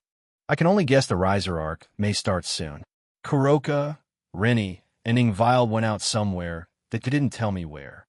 Just said they had to go out for some girls' time. I would guess shopping for stuff, but what I know? I didn't want to pry, but I've basically left Baru in Ingvild's shadow for 24/7. He doesn't mind. He thinks it's the greatest honor that he can keep an eye on one of my lovers, so I guess it's fine. I did say he can switch with Igris, but he refused. That feels weird, Natsum commented as she stood in my living room along with Shigen, who was nodding along. I had teleported them from Grigori into my home. They were curious about my home, so I let them be there. It's very home-wise, Shigen comments as she looks around. That was the plan, after all. Anyway, we shine. Jean, a bright angel ball of wholesomeness tackled me and starts to hug me. Oof, I look at the figure that was hugging me, and it was Gabriel. How ironic. I was thinking of her today, and she appears the other 2 girls were staring at the Seraph in shock. Gee, Gabriel, how have you been? I hug her back as she cuddled more into me. I'm sorry for not visiting sooner. She looks up at me. She was quite upset with herself. I've been busy, haha, don't worry about it. I did say you can visit any time, and I meant that when you have free time. My awkwardly smile at the other 2. So, today I'm actually going to Ireland since I was invited by the King and Queen of the Fae. Do you want to come along? Yes. I've never been there before, the Seraph quickly agrees. I get up and gesture for Shigen and Natsum to come near me. Well, let's get going then. Ireland, Dublin. I teleported us to the top of Cran CG, or the fairy tree. Whoa, where are we? Natsum asks, and I tell her. Anyway, the letter told me that the barrier between the fairy kingdom is in Cavan, Derry Carne Woods. Time to teleport again. Hey, be careful. I see that Natsum was walking around without too much care as she got near the edge. Huhaya. Natsum was walking around until she slipped. I catch her and pull her back up. I was hugging her tightly. Ireland's weather is what I call bipolar. It can change any time. I look at the roof, and from the looks of things, it was raining recently. Natsum blushed slightly and nodded.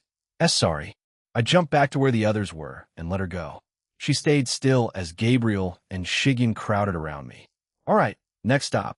Cavan, Derry Carne Woods. When we teleported there, the woods were void of people. I could feel some sort of magic within the area. No, it covered the entire woods. Normal humans are being influenced into staying away from here. I'm thankful. While I was confident in humans not being around these parts of the woods since I teleported us quite deep within, the magic the Fae has around here helped.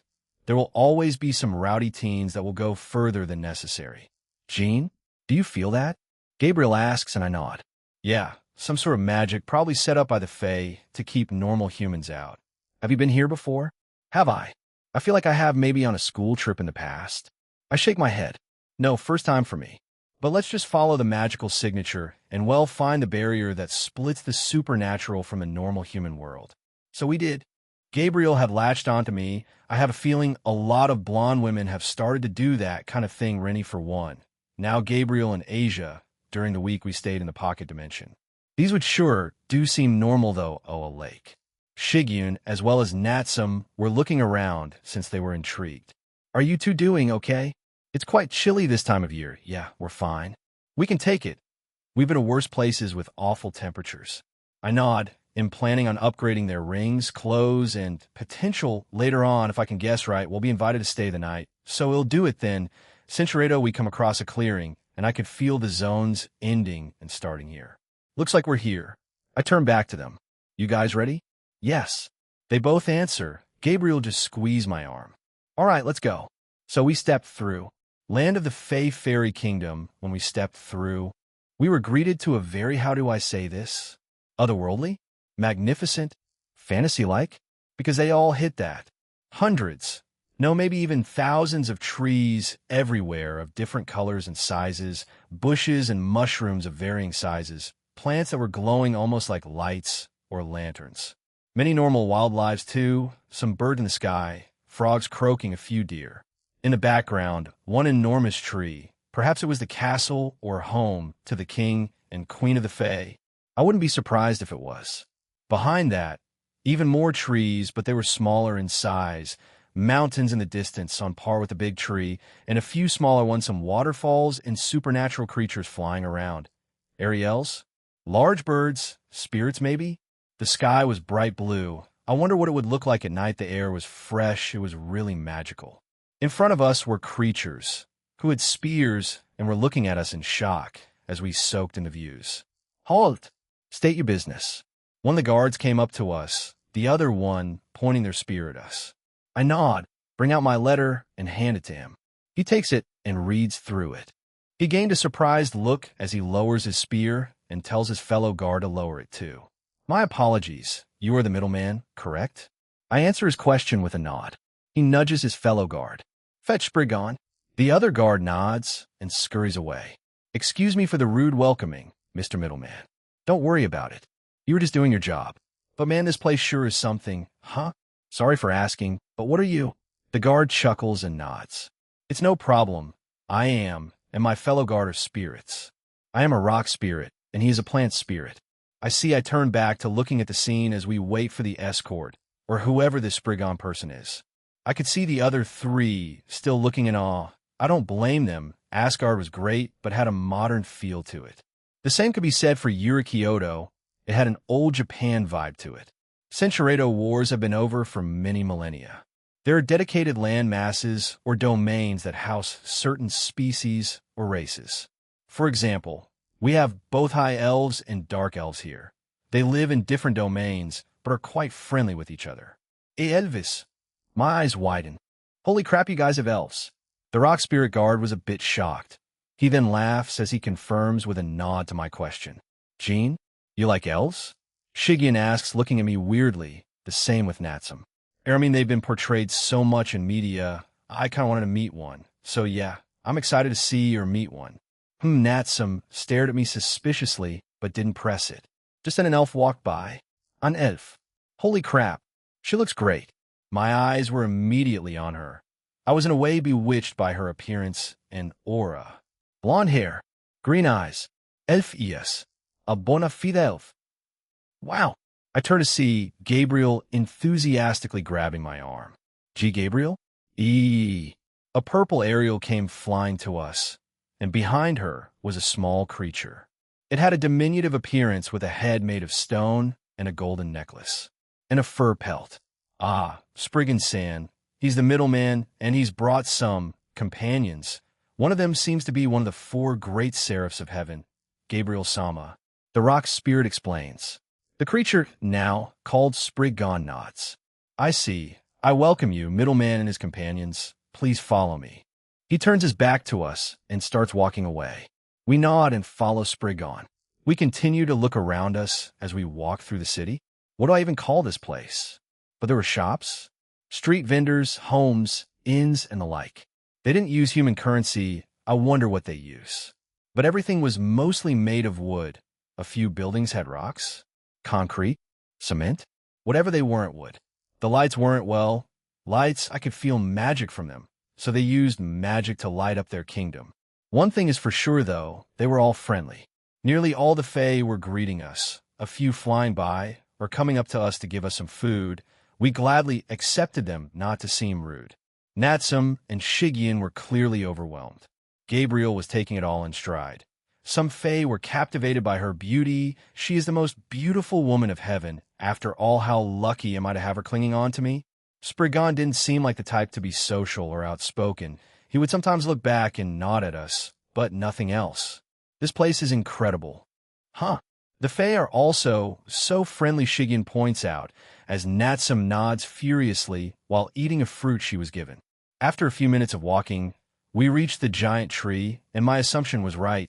It is the castle or home to the king and queen. We enter and are guided to an elevator, but it was made out of plants. Watch your step. Spriggan warns us after we piled into the plant elevator. Just then it started to move upwards. No, the plants were swapping, like they were pushing us up. Then another plant took us and pushed us up again. Oh God, what will happen when we go down? Are they just going to yeet us? I would assume they would just do the same thing, but downwards, all right. Point taken, Albion. Eventually the plant elevator stops, and Spriggan leaves first, followed by us. Another few minutes of walking until we enter a place I would assume is the throne room.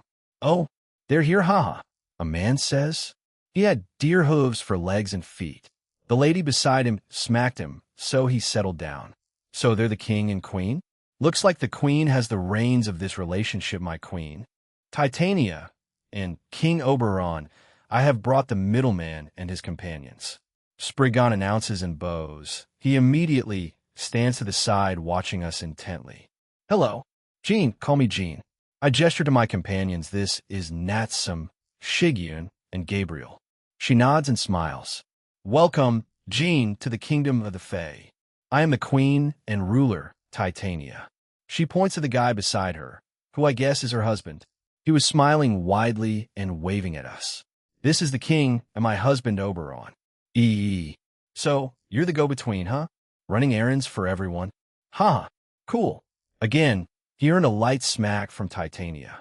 Oberon has a mostly humanoid form, with the exception of his deer horns and deer hooves, which make him resemble a satyr.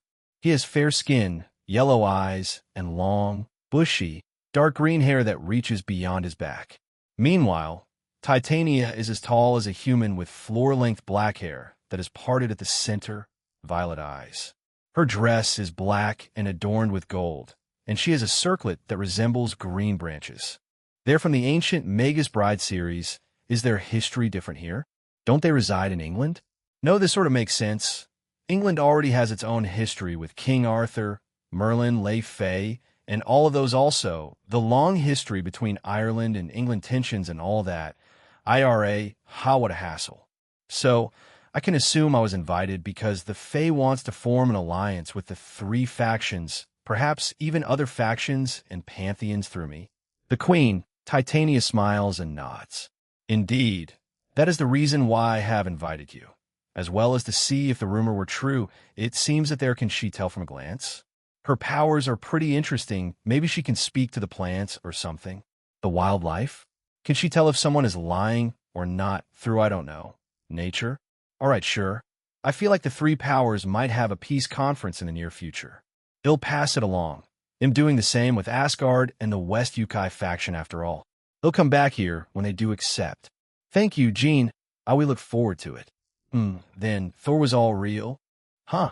Oberon finally speaks up as he jumps from his seat and circles Gabriel and I. The seraph in question was still latched onto my arm.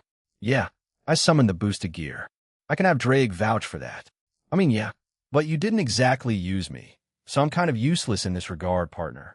This earned a chuckle from both leaders. Drake de-summons himself. Well, your stunt did get a lot of factions and pantheons' attention, you know. Oberon goes back to his throne and sits down smiling at us. I know, I already know who leaked it and informed Odin. I don't know what happened to them, though. Even some from Ireland, like us. Hey, are you really Irish? Your name doesn't sound like it. Haha, yes, I am. Blame it on my parents. They were quite eccentric. They did things at their own pace. Unfortunately, it also meant my name. Were? My. Sorry for your loss, Jean. Oberon apologized, and I shook my head and told him it was fine. But still, quite a few groups are interested in you, especially Tir Na Nog, the Tuath de Danann, Ione of Nakane, and finally the queen of the land of shadows herself, Scathach. Perhaps even her students? Maybe the giants of a giant's causeway? Who knows? Maybe even more. Hee hee. I knew of them all, but the stories of Tir Na Nog were true. Color me surprised now. I'm kinda excited to meet them, of course. Am not naive enough to think they'll welcome me with open arms. Scathach for one. The hell she's doing here? Isn't she Welsh? But she's mentioned a lot in Irish mythology worlds different, whatever. Anyway, she might know, will definitely want to fight me then. I don't see any other reason for her want to contact me. So many confusing words. Natsum was scratching her head as Shigyan smiled awkwardly beside her. Ahaha, sorry, it's just like that. I even have trouble pronouncing them at times. Titania finally lost her composure and actually smacks Oberon hard on the head. The husband falls unconscious. We stare gobsmacked at the fallen king. A fufu. Anyway, thank you for coming all the way here, Jean. You and your companions are more than welcome to stay here for the day and night. As I suspected, she invited us to stay. I turned to the girls, and they nodded excitedly. Well, we thank you in advance then, Titania-san. She smiles and waves me off. You can call me Titania. It's fine. She bends down and ruffles through Oberon's pockets. She makes keys float towards me. These will be your rooms at a certain inn. Spriggan, guide them there. At once, my queen. Spriggan bows and gestures for us to follow him. Oh no, with the planned elevator. Aha, it wasn't that bad. It did what Albion said, though. I felt like I was falling, but then stopped, then start falling again, and stop. Truthfully, it was a weird experience. We had reached the inn that Titania mentioned. Spriggan nods at us and leaves. Well, we're on our own then. We enter the place and see that Ariels were managing the place. Hello. We were given rooms here by, Titania. I call out as an Ariel stops reading a newspaper. Oh, the middleman. Welcome. We've been expecting you. She flies over to us and flies around us. Can I see the keys? I oblige and show her them.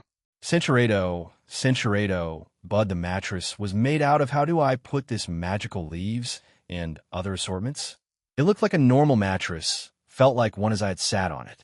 It's normal, except for the look. I look at the lights, they were powered by magic.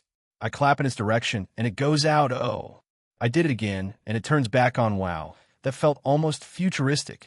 Clap, clap, clap, clap, smack. Ow. Someone had smacked me. Okay. I won't blame them. I did just turn into a stupid kid there. Stop, Jean. Natsum looked annoyed at me. Meanwhile, Gabriel and Shigyan were giggling to themselves. All right, my bad. Partner, it's fine to let loose or act childishly. Just don't be insensitive. Huh? Where did that come from? I was confused by the random comment coming from Drake. We feel what you do. You've been way too cautious about it. I can see you're taking steps, but you're acting like everything is a landmine. Take it easy. They'll shit-talk you if you do start going backwards. Gee, thanks Drake, always OL reliable. So, you guys want to go exploring? They excitedly nod, and so we go out actually. I have something to do. You guys go on without me. I need to speak with the queen again. They were a bit surprised. About what, Jean? Gabriel looked concerned. It has something to do with Natsum. A part of her present, you could say. I see Gabriel start to pout, and I pat her. I have presents for all of you, but later on tonight, all right? This satisfied her as she went back to her usual self. That necklace is doing wonders in keeping her from falling. They all reluctantly agreed, but decided to stick with each other. I watched them go explore, their forms slowly disappearing. Few now then. Hey, Titania? I communicate with the queen through telepathy. Jijin. She was clearly startled. I tell her what I can do, and she calms down. So, I feel a wind spirit here, a very powerful one at that. I was wondering, will they do contracts? Wind spirit? Do you mean Sylph? Yes, she's quite playful, but whoever wants to form a contract with her needs to do a trial. Sylph? Her? All right, sure, since Natsum is working on wind magic, having someone that's literally a living element of that can work. Why don't you just make one for her, partner? I thought about it, but I think this will have more meaning than me making it and just handing it out learning from experience then. Yeah, that. Anyway, I thank the queen. Thank you. Titania, where can I find this sylph? She's located within the domain of the High Elves. When will you go to her? I will inform them of your arrival and reason. Woo! Else here I come. Well, right now, I guess. I just need to get my companions and go there. Very well. I wish you luck. I cut the link and go off to find the girls. Hey. I find the girls as they were enjoying themselves well. I did find them earlier, like an hour earlier. But they were having fun, so I decided to hang back and wait till they seemed like they were going to go on a break. Oh, Jean. Natsum sees me and waves me over. I join them and tell them my plan. So, part of my present for Natsum is a little, how do I say this, adventurous? We need to go to the High Elves domain to get her. Get her. Natsum squints her eyes at me. I don't want to be labeled anything weird, so it'll just explain myself. So, you're learning wind magic, so I thought, why not get you a contract with a powerful wind spirit? There's one here. She's over at the High Elves domain. Her name is apparently called Sylph. They stare at me in shock. Why, you didn't need to go that far. Jean, thank you though, when do we go? Shigen asks, a bit excited for her friend. Well, how about now? She does need to go through a trial for her. This makes Natsum grin. I don't like handouts, so a trial makes sense. Didn't you accept that ring from me? Well, whatever, I nod and gesture for them to gather around me. I spread my aura and look for an overabundance of high elves within the fairy kingdom. Once I find their aura, and I teleport there. Elven City, I apparently teleported us just outside the city. 2 male elf guards stop us. Well, they tried it until they see me and salute me. Welchome, Jin-sama. They both shout. This gets a bit of attention as some elves stop to look at us. Welcome, middleman. Another elf greets us. She is a little girl that has pale white hair and eyebrows, pointy elf ears, and pink-colored eyes. Cinchuredo, she also wears a golden ring on her left finger and also carries a staff. What is Kokoro Natsum from Princess Connect? Redive doing here? Is something wrong?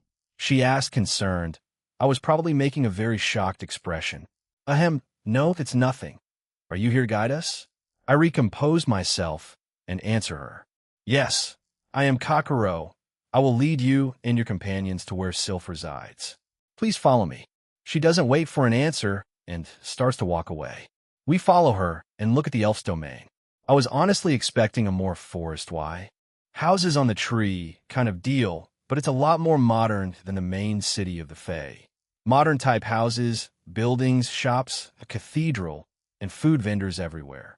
All types of elves walking around, men, women, and children going about their everyday lives. Since it's a high elf domain, there are only a few dark elves to be seen. I wonder if there are half-elves like human and elf hybrids, or other types, so never mind, then there's still houses and shops that are embedded into trees, but it seems like most are modernized. There are also small walkways and bridges connecting them. Much like the main city of the Fae, the elves were a friendly bunch, giving out free samples and greeting us. We eventually leave the town city and reach an opening. This will teleport you to Sylph Samus Sanctuary. Please be mindful. Kokoro explains and bows. She then starts to walk back to the city. Guess we're on our own then. We step on a magic circle. A few seconds later, we are teleported into a deeper part of the forest. If I were to say that the Fae City looked like a fantasy dream, then this was something else. It had a mysterious vibe to it. The general color scheme was blue and green, and the deer and other animals here were the same color.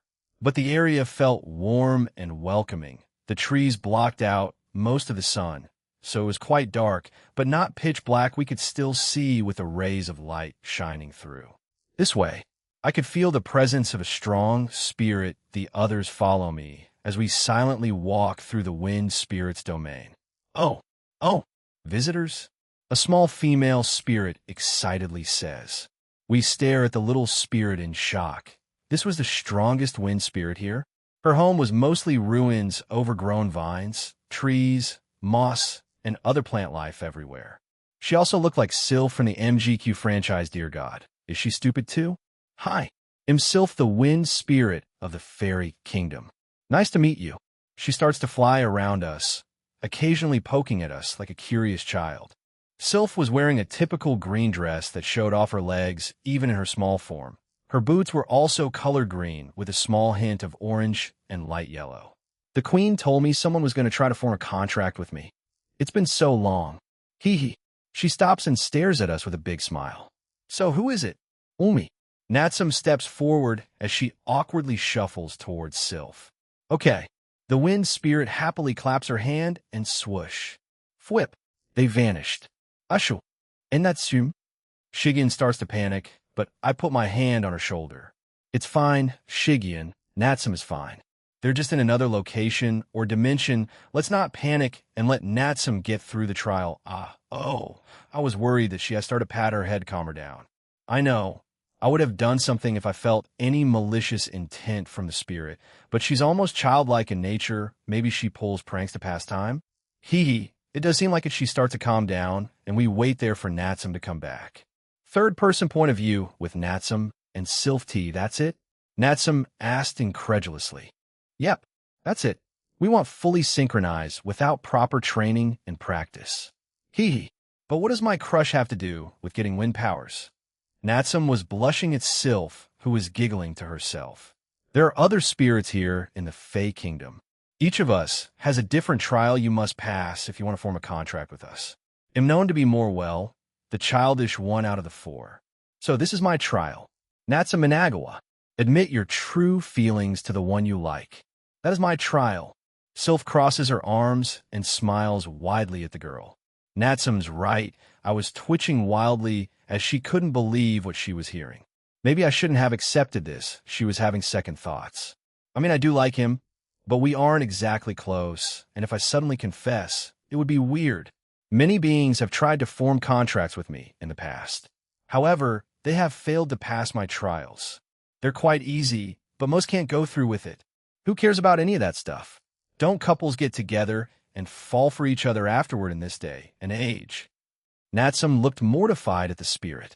How do you know about New Age traditions like that? Ho, I know that look. You're wondering how I know this. Right. Natsum was again shocked. The winds tell me. I am the embodiment of wind. While I'm no god or goddess, I am a spirit. I was born from it, lived many lifetimes, and have merged with the winds all over the world. I know many things. She proudly announces, leaving the girl speechless. Natsum Managawa. I repeat this one more time. Confess. And let this be the winds of change that advance your stale relationship. Gene Skyward, it's been around 30 minutes. We have been waiting out here for a while. I had made chairs for us, and we had been sitting waiting for them silently, Gabriel not really minding since she was mostly cuddling with me. Swoosh. Fwhip. Oh, they're back. Natsum was completely flustered. Why? She's looking at me and seems flustered. What in the world did that spirit do? Her trial isn't over, but it will be before the end of the day. She flies over to me and sits on my shoulder. With that said, I shall be within that girl until then. So, like a sacred gear, you'll be living within her? Yes, essentially. But rest assured, this forest is just my home. It isn't necessary for me to stay here all the time. I can control the winds of the world from anywhere. I guess we're done here, then that we are. Sylph gets off my shoulder, turns into a small green ball of light, and goes inside of Natsum. Are you okay, Natsum? Shigen was worried about her friend and teammate. She goes over to her and try to comfort her. I'm fine. I just need to think about how to do this trial. Natsum falls silent as I teleport us back to the main city of the Fey. Nighttime. We were currently in the inn. We had explored the rest of the city after we got back. Natsum seemed to be in deep thinking after we got back, though. So, she didn't really experience or enjoy everything that was presented to us. It was night, and I was relaxing in my room with Gabriel. She was lying beside me, looking calm and content. BZZZT. I summon my phone and see a text message from Natsum. It said to meet her outside. Does this involve the mock fight? I nod and try getting up, but this disturbs Gabriel. Jijin? Sorry. Gabriel, I need to go out. You could go back to sleep if Yoshi shakes her head and gets up. He'll go with you. I nod, and we leave our room. I locate Natsum's mana. She was on top of a hill. It had a wide open space. A lot of Fae went here to relax or play during the day. Right now it was night, so many of them were asleep or in their homes. I could see some banshee flying around, some waving at me, but they were mostly busy doing their own thing. Do they come out night only? I wasn't sure. Maybe you'll ask a resident before we leave tomorrow. When Gabriel and I arrive there, we see Natsum, and Shigen looks like she was dragged along as she awkwardly waved at me. All right, come out. Titania and Oberon, I had felt their presence earlier before I even arrived. I wonder why they were here. Hee hee. We were found out. Oberon comes out first, in his usual playful manner, followed by Titania as she smiled at us. We were out on a stroll. I felt Natsum-san's emotions were a bit wild disturbed, so we came here to see why. She explained, and Oberon nodded along. They weren't lying, so I nodded at them.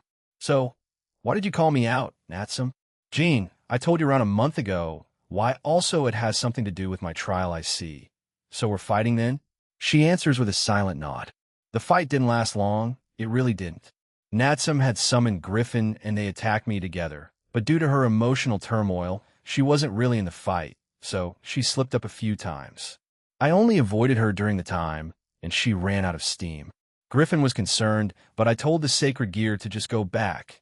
He reluctantly did so, knowing his wielder would be fine with me. Natsum, why? Why did you want to fight me in the first place?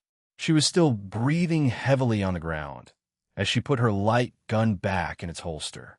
It's the same as Toby. I felt useless and helpless. That time in France, when fighting that stupid thing, she slammed both her fists on the ground. So damn useless, that's why I asked Rennie to train me in magic. Griffin can use wind magic. Maybe I could as well, you know? I was making good progress, but it felt slow compared to Rennie and Shigen. So I was happy today when you said I could form a contract with a wind spirit. She looks up and gives me a bitter smile. But to get the contract, I have to do something embarrassing. Something I'm not ready for yet, I think.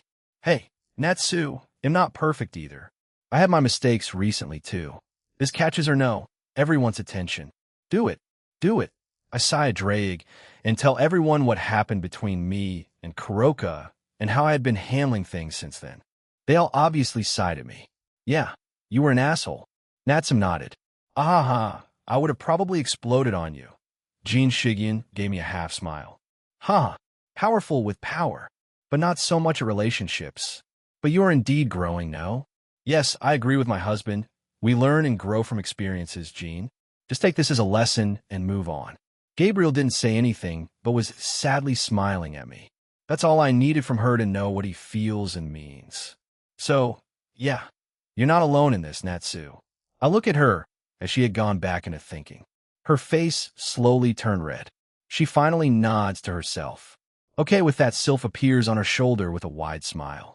She then gets off and floats on the spot.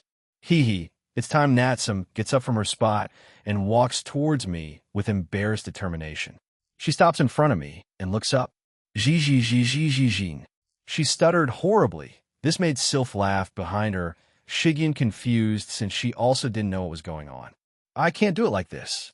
Natsum turns around and fires her light pistol at Sylph, the wind spirit dodging it. Hey, that's dangerous. She wasn't mad, but was surprised by the action she took. Get over here. Natsum turns back to me and shouts. She grabs the collar of my shirt and pulls me down close to her face. My eyes widened, the same with Shigen. Yay, contract complete.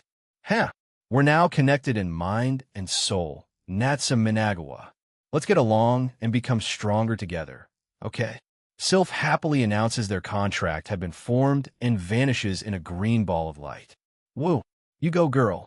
Oberon cheered from the side while clapping. Era Titania touched her cheek as she blushed at the sight in front of her. Reminds me of when we first met. Hee indeed. The two leaders were enjoying the teenage drama in front of them, a bit too much. She finally pulls away and blushes at me. That's how I feel. She crouches down and covers her eyes. Aya, spare me. I chuckle and crouch down too. I put a hand on her head. It'll help you get stronger, Natsum. I look at Shigen. You too.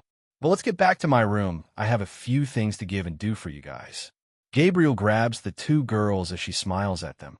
We'll be there then, Jean. She was acting like the mature seraph that she is normally when I'm not there. Many thanks. Gabriel. When they go back into the inn, I sigh heavily. The two leaders stand by my side.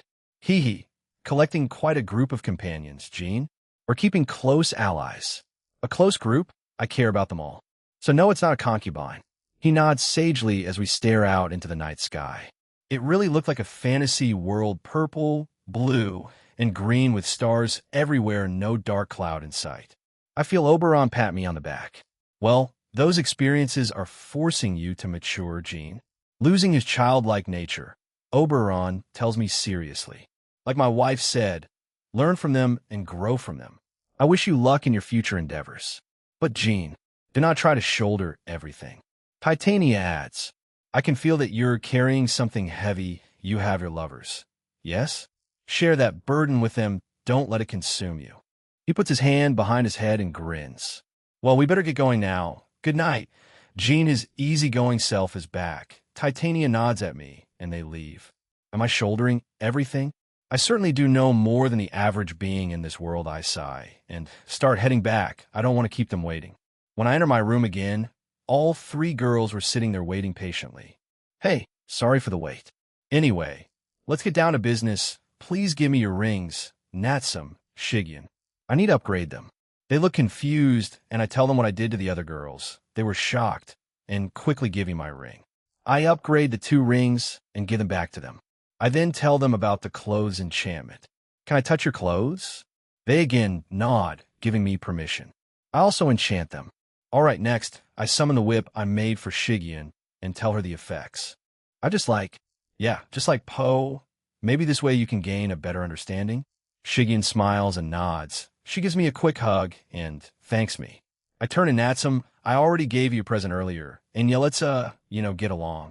Natsum obviously blushes but nods. Finally, Gabriel, I create the same ring for her. The gemstone is a yellow topaz. To complement her hair, I slip the ring on her finger with all its upgrades. I touch her outfit and enchant them as well. They are all done. Oh wait, I tell them about changing their potential as well. They were more than happy to let it happen, so I change all three of their potentials to the peak of Omniversal class. Now we're finally done. I begin to sigh when Gabriel interrupts us. No, we turn to her as she stares at me with concern. W, what do you mean by that, Gabriel? I didn't think Gabriel would be looking at me so seriously. Jean, you asked me before what I thought of love, right? Yes, I did. Did you find your answer? I smile at her and she nods. Yes, I thought long and hard about it. My fellow brothers and sisters giving me their own opinions. I also heard Father's voice too. What? How isn't he dead? No, it can't be a literal voice, maybe like a past voice giving out advice or something. Ghost of Christmas Past kind of deal. So what's your answer? Natsum and Shigyan get up to make room for the seraph. Shigyan was flustered as she knew what was coming. We all did. Gabriel stands up and hugs me. My love, Eugene. This love is different than what I feel for other people. She giggles. A deeper kind of love, right, Jean? She looks up at me with a dazzling smile, brighter than the one she's shown me before. It left me speechless. Yeah, a deep kind of love. We lean in and share a tender barato. This was a pure kind of love for her, so there's zero chance of her falling. And even if she did, I had the necklace on her. We break the barato, and she looks at me with a soft blush. Hey, you want to go to sleep? Now, the tension vanishes, and she goes back to her usual self with me. Yeah. We've been up for a while now, but no one moves, more like the girls didn't leave. So, I can assume everyone wants to rest here tonight. Natsum and Gabriel nod. Cinceredo, once they were back, they changed into comfortable clothes. Clearly blushing. Yeah, we didn't exactly bring new clothes, huh? I could make pajamas for them. Or not. Also, I told them a few days beforehand, so they had chances to bring clothes with them. They had this plan from the start. Sly girls. I agree with the Barato Dragon. Oi. Anyway, we all got on the bed, Shigyan to my right, Natsum to my left, and the angel resting close beside me. I would say we had a rather eventful day. The next day, come visit us again, Jean. Oberon and Titania were seeing us off, alongside Spriggon, then Owner, and the two spirit guards. Yes, come here when the peace conference with the three powers is done. Oh, and that too. Oberon adds as some Fae laugh at him. Yes, I will. Please take care. I wave to them, and so do the others a few days later. Japan, Kuo Jin skyward. I could feel someone trying to teleport into my room. When I started to move, the girls also woke up. They looked quite annoyed. I let the teleportation happen, and a Grimmery magic circle appears. Is it time already? The girls stare a bit surprised by who teleported in. Rias Grimmery. Yes. Akino was a bit shocked, but the heiress ignores everyone as she rushes over to me urgently. Jean, no time to explain. Please stay with me. I want to be close to you. Everyone was stunned, speechless. So, the Riser arc starts, huh? Chapter 9, Part 1. Riser and a lot of training Japan. Kuo Skyward Household Nighttime. Jean Skyward Rias had just leaned close to me and asked me to stay by her side. I said no. Teenagers are hormone-filled, and their feelings take precedence when in high-stress situations. She probably was informed by both Surzex and her father about what Riser wants as a result. She is suffering through serious emotional turmoil at the moment. She has only recently begun to mature and change her ways. Expecting instant changes is foolish. I can relate to that after all. I sigh. Rias, I snap my fingers and place a calming effect on her. Calm down. Take deep breaths and tell me what's going on. She was obviously shocked by this as she stares blankly at me. She comes out of her shock state and starts to do what I instructed her to do. The girls have sat up on the bed and are staring worriedly at the crimson-haired girl. She takes in a deep breath and exhales, trying to steady herself. I'm sorry, Jin.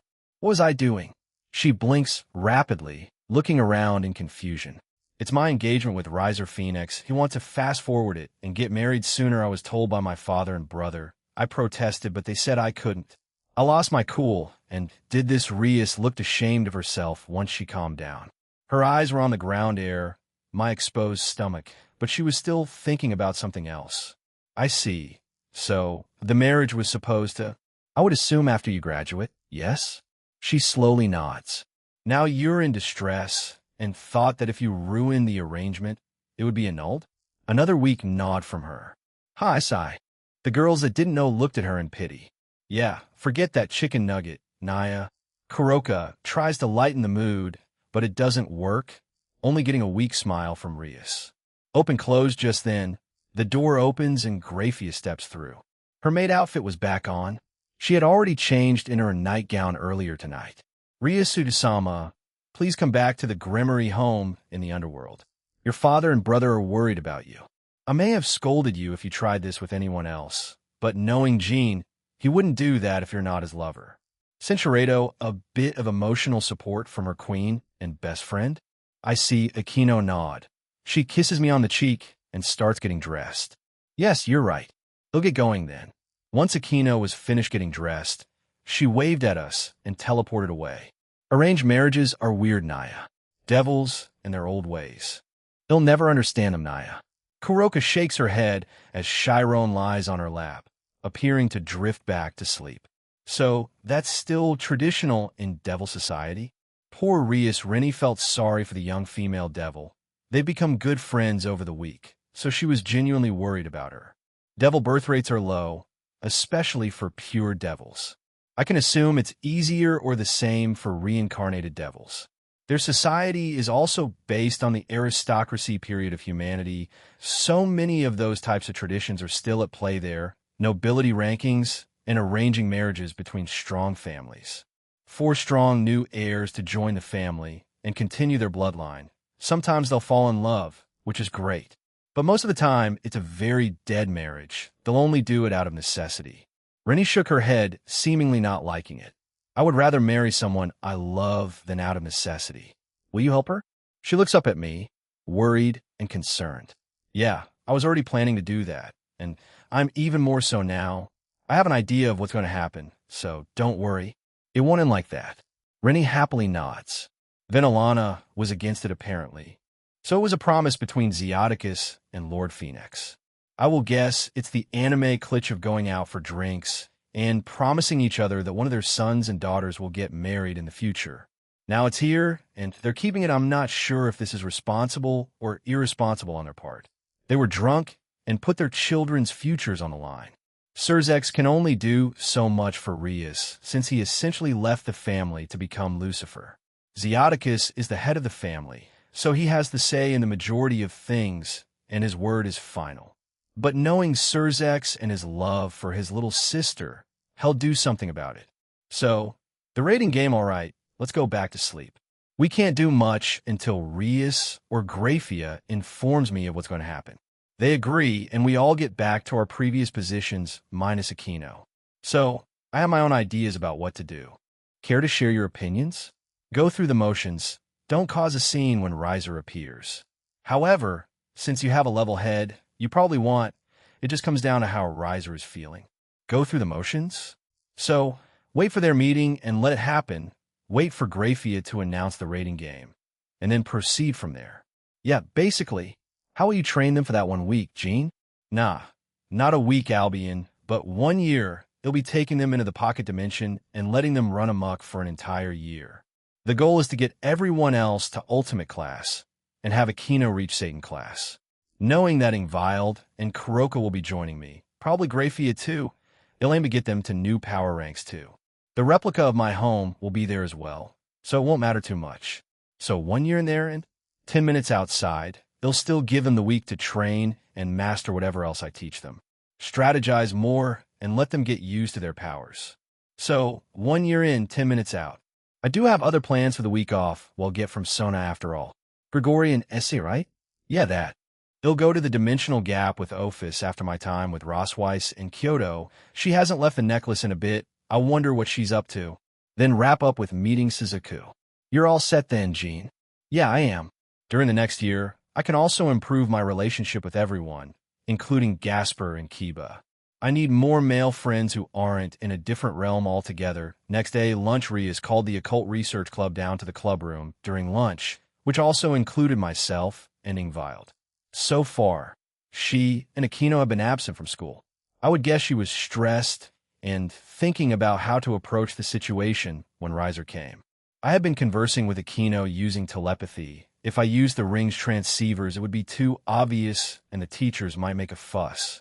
She told me that, yeah, she was worried and had been munching on snacks all throughout the morning. It was lunchtime, so the Grimmery Peerage plus Ingvild and I were walking to the clubroom. Sona seemed to have an idea of what was going on and told us if we didn't make it back on time, she'd cover for us. Long live the Citri clan. Go Sotan. Close open Asia held my hand as we passed through the main entrance. She was nervous. We told her what happened and what to expect. Everyone else was tense, including in who had grabbed onto my sleeve. By using powers, I was able to calm Asia down, and her grip loosen a bit. We stepped through the final door, and I saw Rias, Aquino, and Graphia there. I smile at them, and they do back, except for Rias, who was still too focused on whatever she was thinking about. I left the others to sit and walked over to Rias. I put a hand on her head. You'll be fine. Censuredo, even now, she's taking things in her own stride. Both Asia and Ingvild grip my sleeves again, both nervous about what's to come. Asia is also nervous about meeting another prominent clan of the underworld. Well, she was told about Riser, but it was a bit biased since some people didn't like what they heard about him. Mainly from Kuroka. Aquino starts to pour everyone tea as we wait. I summoned some snacks for us to eat. Kiba and Gasper were on the couch beside us, silently waiting too. Even though he was nervous, Gasper kept his cool. The guy come a long way since I first met him. It's time. A magic circle of a bird appears near the room's door. From it comes out a person, a tall and handsome young man in his early 20s with short blonde hair and dark blue eyes. His outfit consists of a burgundy blazer with gold embroidery on the right with matching pants and black dress shoes. Underneath his open blazer is a white dress shirt. Phew, it's been a while since I came to the human world. He starts to speak. The guy looks around the room and then smirks after finding Rias. My lovely Rias, I came to see you. Rias is looking at him with her eyes half closed. It doesn't seem like she is welcoming this guy, but the guy doesn't seem to care and approaches Rias. Now then, Rias, let's go and take a look at the ceremony hall. The date of the ceremony is decided, so we need to check it before then. What a hell of a guy. Just waltzes right in and does what he wants. The guy grabs Rias' arm, but stops when he sees me. He raises an eyebrow. And who might you be? A A new addition to your peerage? He looks at the two girls clinging on to me. I will assume those two are as well. He is the middleman and Red Dragon Emperor. The blonde woman beside him is part of Rhea Sudusama's peerage. The purple-haired girl is not. Grafia explains. So, he's the famous middleman. Huh? He smirks at me. Doesn't look like much. Despite knowing about me, he still spoke with an aura of confidence, spitting out some strange lines. I didn't react. I mean, it's pretty petty of him, but you flatter me, being here and all. I shall invite you to our wedding. Take it as an invitation to the future heir of the Phoenix clan. Allow me to introduce myself. I am Riser Phoenix. I guess my own reputation is helping me here. He's probably wary about the one about Thor that helps me, I guess. He's a lot more polite because of it, huh? He and the purple-haired female are here because they are attending Kuo Academy and are also part of Ryusudu-sama's club. Grafia adds. Riser snorts and shakes Rias a little bit. Riser, let go of me.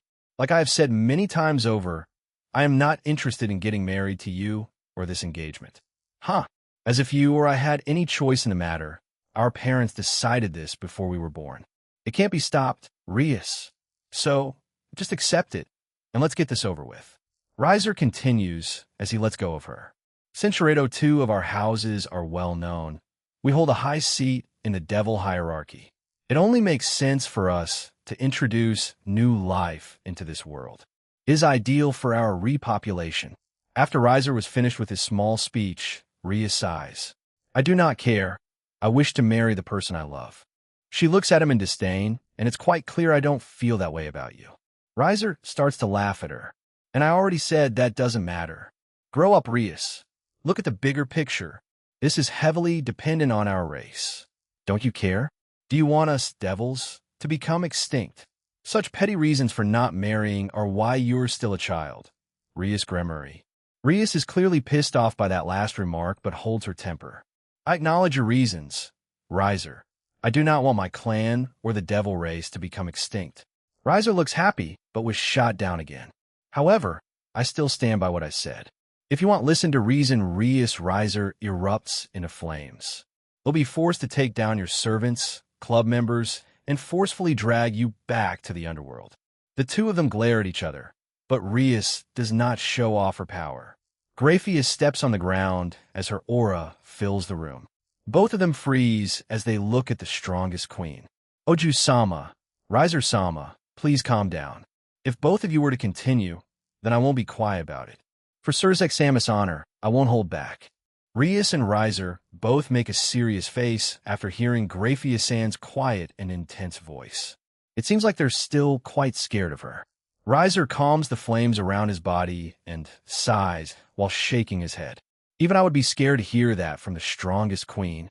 I definitely wouldn't want to fight the people from Surzek-sama's group, which is known to be made up of monsters. Master, Surzek-sama, and those from the House of Phoenix knew it would turn out like this. To tell you the truth, this was to be the last discussion meeting. Everyone knew that it wouldn't be solved, so they decided to make a last resort. Last resort? What do you mean, Grafia? Oju-sama, if you wish to push your opinion further, how about you settle it with a formal match against Riser-sama? Rias becomes speechless hearing Grafia. She seems to be very shocked. Grafia-san continues her explanation. Just as you know, Oju-sama, only mature-age devils can participate in official raiding games. But if it's an unofficial match between pure-blood devils, even immature devils can participate. However, in this case, when it involves the family and household problems, Rias continues to talk while she sighs. In other words, father and the others decided to have a game as a last resort if I was to decline, right? Just how far are they intending to interfere with my life to feel satisfied? Rias is really ticked off. She's starting to lose her cool, but still trying her damnedest not to. Then, Oju-sama, you were saying you would also decline to participate in the game? No, I want, since this is a chance. All right, then. Let's settle this with a game, Riser. Riser smirks after Rias' provocative words. So you're accepting it. I don't mind, but I'm already a mature devil, and I've already participated in the official game. Right now, I have won most of the games. Even so, you still want to play, Rias? Yes, if I win, this marriage and engagement are annulled. And if Riser wins, we're getting married immediately to strengthen the devil race. The two glare at each other intensely. Understood. Graphia, have confirmed both sides' opinions. I will be in charge of the game between the two households. Is that okay? Yes. Yeah. Rias and Riser both agree to Graphia's approval. Understood. I will inform the two households then. Graphia turns and walks into the back room. Riser turns to us and smirks. This is all of your servants, Rias? Rias looks strangely at Riser and nods. He lets out a chuckle and snaps his fingers. As he did so, a magic circle appeared on the floor, and shadows appeared from it. One by one, Riser's peerage appears from it. Ravel and I make eye contact. We stare at each other for a few seconds until she averts her gaze. I don't think anyone else has seen this. Well, these are my cute servants. From it, 15 people emerged. An entire set. Do you seriously think you'll win? We have experience after all. We will. We have our own ace. Everyone knew who she was referring to. And it was me. Flattery won't get you anywhere, Ms. Eris. Quality over quantity, Riser. My servants are worth more than 2 pieces of yours. Riser scoffs again. Graphia comes out of the room. The rating game will be held in a week's time from now. Please prepare yourselves until then. Enjoy your time until then, Rias. You'll be taken care of, and stay home full-time when it's all over. Riser turns to me and bows. But I could feel that he hated my apologies for the unsightly manner, middleman. He nods at me and teleports away with his peerage. He's weirdly humble and polite to me. Maybe he was warned by his father? Who knows, maybe older brother. I again shrug. He also skipped having tea. Guess it got a little too heated. Rias finally collapses back on her chair as she heaves a sigh of relief. I go over to her and pat her head. Well done. You somewhat kept your cool. We chuckle anyway. We'll be helping you guys for the next week. Yes, we'll be relying on you even more then.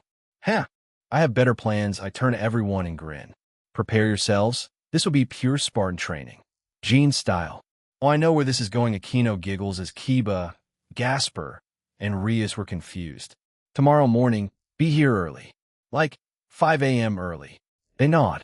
All right, let's finish today and get ready for a long week after school and making my way to the student council. I told Rias I would tell Sona on her behalf since she's been looking like she wants to talk to me. The fact that she had things to prepare made her more than happy for me to do this. They have no idea that we'll be spending an entire year training, but it'll leave that as a surprise for tomorrow. I knock on the door, and Saji opens it. He lets me in without a fuss. Jean, what can I do for you? Sona looks up from her desk, and so do the rest. Just came here to tell you that Rias the Occult Research Club will be gone for a week starting tomorrow. She asks why, and I explain what happened to her, and she nods. I see that makes sense. Very well. I shall create a leave of absence for you all. But why is Rias not the one telling me this? She's busy. I told them to prepare a lot since he'll be the one training them. Well, I have been, but it's going to become more difficult. I see. When I'm about to leave, she stops me. Jean, wait. I have some questions for you. I'm all ears. Sona, what's up? Are you human? She squints her eyes at me. No. I mean, that much is obvious at this point, right? Sona nods her head as she fixes her glasses. Then what are you? I shake my head. That's classified for now, Sona. If you wish to know, become closer friends with me.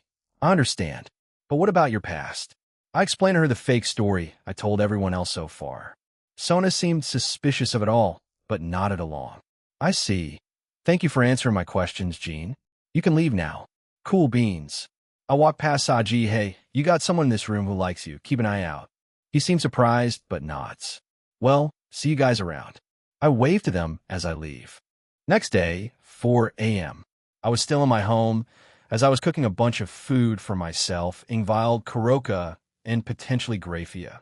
A very sad and clingy Rennie had been latched onto me since last night after I told her what my real plan was. Rennie, I told you, in reality, we'll be away for 10 minutes max, but you still get to spend a full year with everyone else. She was moping, clearly unhappy and upset that I hadn't initially invited her to go to the pocket dimension. I did so when she got upset last night, but for some reason, she had defiantly declined my invitations. I also invited you. Come on, Rennie. I stopped cooking for a bit and turned to her. I pick her up and hug her. Why won't you come then? I promised to help Shigyun and Natsum today, Natsum said. She had something to show me. She's probably going to show her Sylph. It can't be helped, then I'll bring you 3 there in the future. How's that sound? We'll be there for a year as well, really? She straightens out and looks at me excitedly. As she starts to hug me tighter and shower me in kisses as I turn back to cook this woman. Never a dull moment. I love you. Hee hee. I love you too, Jean. Food Naya Kuroka was still tired. She and Chiron were leaning against each other. Asia was holding on to Ingvild as she was still tired too. We waited by the field near the Occult Research Club. Kiba and Gasper were already there. Aquino was hugging me, and Rias was the last one. Sorry for the wait. We hear her voice and turn to her. What on God's green earth is that? She was carrying a giant bag on her back. What does she have in there? All that for a week? Why do you need all that? I point at the stupidly huge bag on her. Essentials for the week? She asked me like I am stupid. I shake my head. Whatever. Let's teleport where you want to start. I have something else in mind. I want to explain. They'll leave it as a surprise. She doesn't question it and nods. We gather around Rias, and we teleport away. A certain Grimmery Lodge, we had arrived at the foot of a mountain. Trees surround us in every direction. All right, they'll meet you guys at the top. I look at Kuroka and Ingvild. That includes both of you. I snap my fingers and put weights on everyone, an appropriate amount for all of them. What are these? Gasper asks as he struggles to get up. Weights. They all have your overall power in mind. They will change as you get stronger. So the stronger you are, the heavier they get. Anyway, go up the hill like that. They'll be waiting at the top. No one complains, as they all looked quite determined. I leave them and teleport to the top. Aren't you intending to train too, partner? I will. I am waiting for them after all. I start doing one-handed push-ups as I wait for them. Around 50 minutes later, they all start to arrive one by one. Kuroka, Ingvild, Chiron, and Aquino were the first ones there. Kuroka and Ingvild were having a pleasant chat. Chiron and Aquino were struggling a little bit of sweat, but not much. Next were Gasper, Kiba, and Asia. Not too far from them was Rias. She had improved her magic and everything that revolved around it, but her physical body needed to be improved. I take note of that. Food Naya Kuroka and Ingvild came up to me. The cat girl started to beg for food. I summoned some snacks for her, and she happily eats them. How is it? Ingvild smiles and shakes her head. It was fine, a little tough, but manageable. She turns to the rest as they sat there catching their breath. Centurato. Oh, I look forward to it. Maybe I shouldn't have said that, as Ingvild had quickly turned back to her water bottle. All right, you lot. Rest up before we get started. He'll explain what I have planned. I summon some water bottles in front of all of them. They take them and start to drink. With my hand raised, I create the pocket dimension. I explain what this is and how long we'll be here for. I also remove the weights from them. Rias turns to Aquino. Is this how you got so strong so quickly? Aquino giggles and nods at her king. Not just me, Rias, but Chiron-chan and Asia-chan. As well as Jean's close companions, Rias looks at both Asia and Chiron. She squints her eyes and notices that yes, they were a lot stronger than she saw last time. How did I not notice? It's probably because you were too engrossed by the riser thing. Clap, clap. Anyway, we'll be spending a year here. 10 minutes will only pass by outside. I snap my fingers again and create a replica of my house, adding in a few other things like a giant open bath that was separated by a low wall. Well spend daylight, so around 12 hours a day, or maybe more training and fighting monsters, mastering your powers and techniques. The other is for strategizing with your king and team play. The rest will be resting. I can stop the monsters from spawning, so don't worry about it when it's at night. I add a day-night cycle to the pocket dimension. It's daylight right now. In a few minutes, it'll start letting the monsters spawn. Rest up while you can. If you want, you can fly over and put your things inside the house. They nodded and flew to the house. However, Asia and Chiron didn't, as they simply kept them in their rings. Aquino had already done that prior to the climb up. What will you guys do? We ring. My phone rings and I pick it up. It was Graphia. Jean, may I be teleported to it? She asks, and I oblige. I teleport Graphia in here. I put my phone away. Yo, glad you could make it. She nods as she watches the Grimoire peerage coming back. So like I said, what will you guys do? You can train or help them.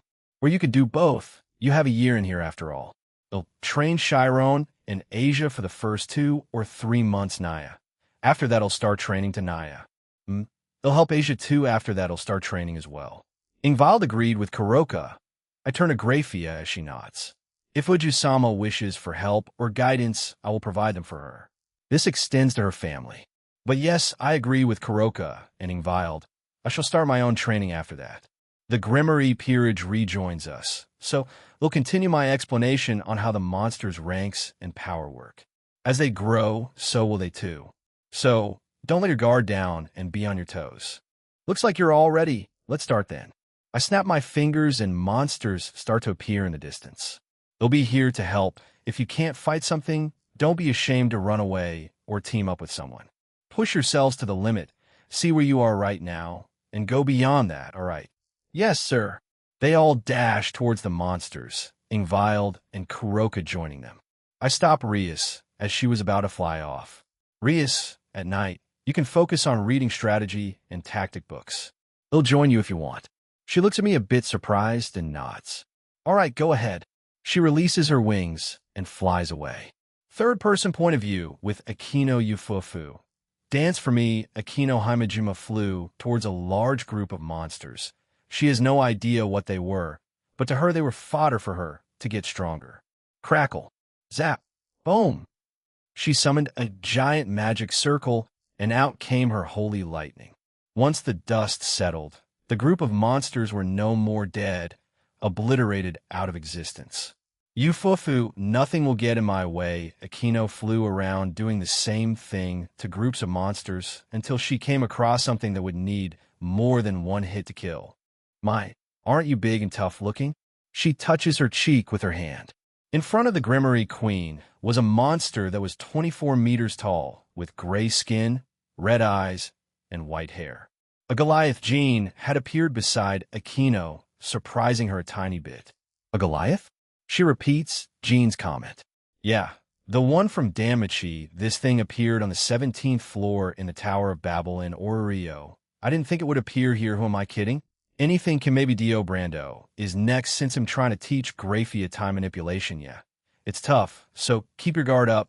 It's the same rank as you two. As Akino listened to Jean's explanation, she adopted a serious expression. Akino's power surged as she decided to use her maximum power output. Clouds started to appear above them. The amount began to increase rapidly. Lightning and thunder start to appear from the clouds. They slowly dance around in the sky. TSKKK. Crackle. Crackle. TSKSKSKSK. She's using that. Jean smirked as he knew what was coming. Akino gathers the lightning that was above them around her right hand. She starts to shape it come ZTTTKKK. Boom. An enormous yellow dragon made out of lightning and thunder with holy properties emerges from the clouds. It hovers above Akino as she smiles confidently. Vanish with the roar of holy lightning, she tilts her hand up as the dragon, made of lightning, flies back up into the clouds. She makes a quick motion as she brings her hand down. Kirin. The holy lightning dragon quickly comes back down and consumes everything below it. The Goliath had no time to react. It roars as it comes down on it. Boom! Moments before the attack, what is that? Akino. Rias stared at the enormous dragon that appeared out of nowhere after clouds started appearing in the sky. Grafia stared in awe at what was happening. The rest of the peerage were also shocked. They were waiting in bated breath for whatever was to come. Boom! When the attack was over, crackles of lightning echoed around them. The Goliath? Gone, dead, erased. Ha ha hee hee, that took a bit more demonic energy than I thought, Akino said as she caught her breath, floating over to Jean. Jean hugged Akino and supported her. Nicely done. That was one hell of a show. Thank you, Akino said softly. Jean complimented her performance, and he also healed her, replenishing her demonic energy. She looked a bit pouty about it. Haha, I can do that another time, Akino. Just focus on getting stronger for now. Fine, you better pay me back in full. She winked and flew away. Huh, that woman, I swear. Jean smiled as he watched her disappear into the distance. With Asia, Chiron, and Kuroka, wow Naya, I didn't expect that. Kuroka looks up. The clouds are also starting to disappear. Akino-senpai is scary, Chiron mutters. Asia was still too shocked to say anything. Kuroka picks up Asia as she dodges an attack from humanoid lions they were fighting. Asia Naya, don't zone out. Kuroka tells the nun who she was carrying. I'm sorry. Kuroka stops and lets Asia down. Chiron was fighting some of the humanoid lions in her base form, punching and dodging. The humanoid lions didn't stand a chance, as she also covered herself in Tuki. Kuroka joins in as the two Nikomata sisters work in sync, repealing and killing the monsters. Suddenly, one humanoid lion snuck up behind Asia, and the nun, sensing the creature behind her, dodged the attack quickly. Sully. She covers herself in Tuki, raises her hand, and slap. Bam! As she slaps the monster, the humanoid monster flies across the area, crashes to the ground, and dies. The two sisters were finished with their fight as they giggled at Asia. Cinchuredo, in order to get stronger and not get hurt herself. As a result, Asia always wanted to end it quickly. One punch woman. Chiron calls Asia. You mean one slap woman? Kuroka corrects her as they giggle, Asia hiding behind her hands as she covered her face in embarrassment. Gra! More monsters appeared and charged them. We need to dawn. Boom! Before Kuroka could continue, Asia had punched the ground in front of them, destroying everything in front of them, including the monsters. Sully. Asia looked in front of her, horrified at what she did. Or not. Never mind, Naya. Kuroka looked at the destroyed environment in front of her. That silly title might become all too real in the future. Kuroka's gaze was on Asia as she shook her head. Asia-senpai, you'll really be a one-punch woman in the future. Amazing. Chiron looked in awe at the nun. Ayuyu. I don't want that kind of title. Asia was happy with the praise, but wanted to be known more for her healing and supportive capabilities, not for defeating people with one punch. Grr. Well, we have more to deal with. Get ready, Naya. Chiron and Kuroka got ready. Asia wanted to be a support, so she hung back this time. With Kiba and Gasper slash. Whack. Shing. Kiba had slashed through another monster. Gasper supported him by freezing them in place with his sacred gear. We work well together, Gasper-kun. Kiba pats Gasper on the shoulder. Igriegajis. I think so too, Kiba-senpai. Gasper liked the praise. It encouraged him even more. SCY. Multiple medium-sized monsters appeared in front of the duo.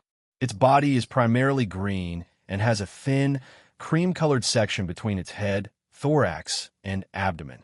Its reptilian head has two narrow, triangular eyes and three blunt horns extending from its forehead. Its arms end in large white scythes. Two pairs of cream-colored wings extend from its back. While these wings do allow the monster to fly, it rarely does so. The monster's thighs have large, upward-pointing spikes. The feet of this creature are tall and almost extend past its thighs. They are rounded and conical, with three small white claws on each foot. Oh, Scythus? Didn't expect to see this here. Jean appeared beside Kiba and Gasper. Careful, you two. These things can fly, and their claws are sharp. They're natural-born hunters and can adapt easily. The two are a bit surprised, but nod. Gasper, support me. Kiba told his junior. Yes. Gasper responded, turned into a bat, and flew up. Kiba summoned the demonic sword flame sword from his sacred gear sword berth. The group of Scythers rushed Kiba. They swiped and slashed at him. Since they ranged from middle class to high class, Kiba had a hard time keeping up with them all. Gasper focused on those who were clearly above them in power and frozen them instead. Clang! SSSSHHHKKK. Kiba parried the Scyther's slashes, summoning another demonic sword flame, delete an ice sword that can freeze flames. Two swords of opposite elements. He started to dual-wield them and rushed the Scyther in front of him. Slash. Slash. Cut. Freeze. The Scyther tried to fly away, but was frozen by Gasper first, and then by Kiba's ice. He rushed the Scyther and cut it in half with his flame sword. Clang. Clang. He parried the other Scythers who were now enraged, as Kiba had just killed their brethren. Gasper landed back on the ground and started to control Kiba's shadow, causing tentacles to appear from them and bind the Scythers attacking him. Seeing this as a chance, Kiba hit them with eyes from his flamed elite. He desummons that sword and summoned another called Holy Eraser. He quickly dodges and weaves between the monsters, slicing and dicing them. Ha! Sha! With their teamwork, they killed all the Scythers that were attacking them. Haha, good job, Gaspercoin. Kiba was breathing heavily. He was injured a bit. With each defeat of the monsters, they got stronger, so they could easily take on higher-ranked monsters. Igiriagajis. You too, senpai. Jean had watched everything go down and landed on the ground. Good job, you too. He threw some healing slime on them as they recovered from their injuries. Keep it up. You're getting stronger slowly. Push yourself, but don't be reckless about it. Yes, sir. They answered in unison. Jean nodded to them. He gave them each 2 small tablets. Use that to replenish your demonic pool once they're nearly consumed. The other one is simply healing slime condensed as a pill. Thank you, Jean-senpai. They thanked him again as he disappeared. Kiba gave Gasper his 2 pills as they summoned their wings and flew away to fight more. With Rias and Grafia, Uju-sama, concentrate. Grafia watched and instructed Rias as she tried to form her power of destruction into a small sword. Cinchureto, it will come in handy with opponents. She can't fight with her fists or at a distance. This is because they had an ability that could counter that. Sure. Form. The power of destruction in front of Rias had shaped into a medium-length sword. But it took her around 3 minutes of uninterrupted concentration to produce it. Well done, Uju-sama. A sword made out of power of destruction. Huh? Jean had appeared beside Grafia as Rias finished creating the sword. You want to learn swordsmanship, Rias? Just a little bit. But I want to use them like how Oni Isama uses his noble phantasm. But well, they look like swords. She blushes as she gives us her explanation. One otaku. What are you trying to recreate? The Gates of Babylon by Gilgamesh? Jean grinned at Rias as she became even redder. I see. We can ask Kiba or your brother's knight for that kind of training. All I do is swing a sword around and hope for the best. Cantir. Answer. You already learned how to use a sword not too long ago. Oh wow, you're alive? Where have you been? Kenner had been mostly silent. Jean had no idea why. He has previously mentioned tried asking, but she deflected any attempts at finding out. And the silent treatment, all right. My bad. Yes, that was the plan, CRK. SHHHK. Freeze. Grafia and Jean pointed behind them and froze the 2 monsters who were coming up behind to attack. So, now you're planning to try and kill these things with that? She nods at his question. I see, good luck. Jean flew up and watched from a distance. Just then a scream is heard beside the 2. They turn and see 12-meter-tall minotaurs had appeared. There were quite a few of them. Please be careful, Uju-sama. Grafia had used her time skip and appeared beside a minotaur. She covered her fist with demonic ice and punched it in the gut, making the thing explode. She repeated this process a few times, leaving only one alive. She bows to Rias. Please, go ahead. Talk about being efficient. Jean chuckles to himself as Grafia had done all that to make Rias' practice easier. Well, nothing wrong with that. Rias nods and prepares her sword in a basic stance. She tries to copy Kiba's movement. While they were sloppy and amateurish, she successfully struck the Minotaur. Thanks to her weapon being purely made of power of destruction, it cleanly sliced, no, it destroyed the Minotaur's arm. It howled in pain after its arm was obliterated. I can't slice anything. They just get destroyed. How Rias understood it was a bit of a stupid move, so she decided to abandon it. She created 2 condensed balls of power of destruction and launched them towards the Minotaur, killing it. Back to the drawing board then. She sighs as Grafia followed her. It's a learning experience, Rias. Don't mind. Jean had flown back down and patted her on the shoulder. Yes. She nods and started to think of a different way of using her power of destruction. With Ingvild, she hurled another sharp blade of water in the direction of the monsters that came her way. The monsters were defeated as they were struck down by the attack. She stared down the monsters that were in front of her She initially wanted to help Asia, but they were completely different in terms of abilities and types. She was mostly offensive with a few supportive abilities, like a small healing spell with her water magic. Asia mostly relied on her healing powers, apart from knowing 10k that helps her evade capture. Asia didn't like hurting other people or beings. Another monster came from behind Ingvild, so she summoned an arm made out of water and grabbed it. She touched the side of its face and quickly defeated it with a surge of water. That was brutal. Ingvild turns around and finds Jean smiling at her. Yo, how's it going?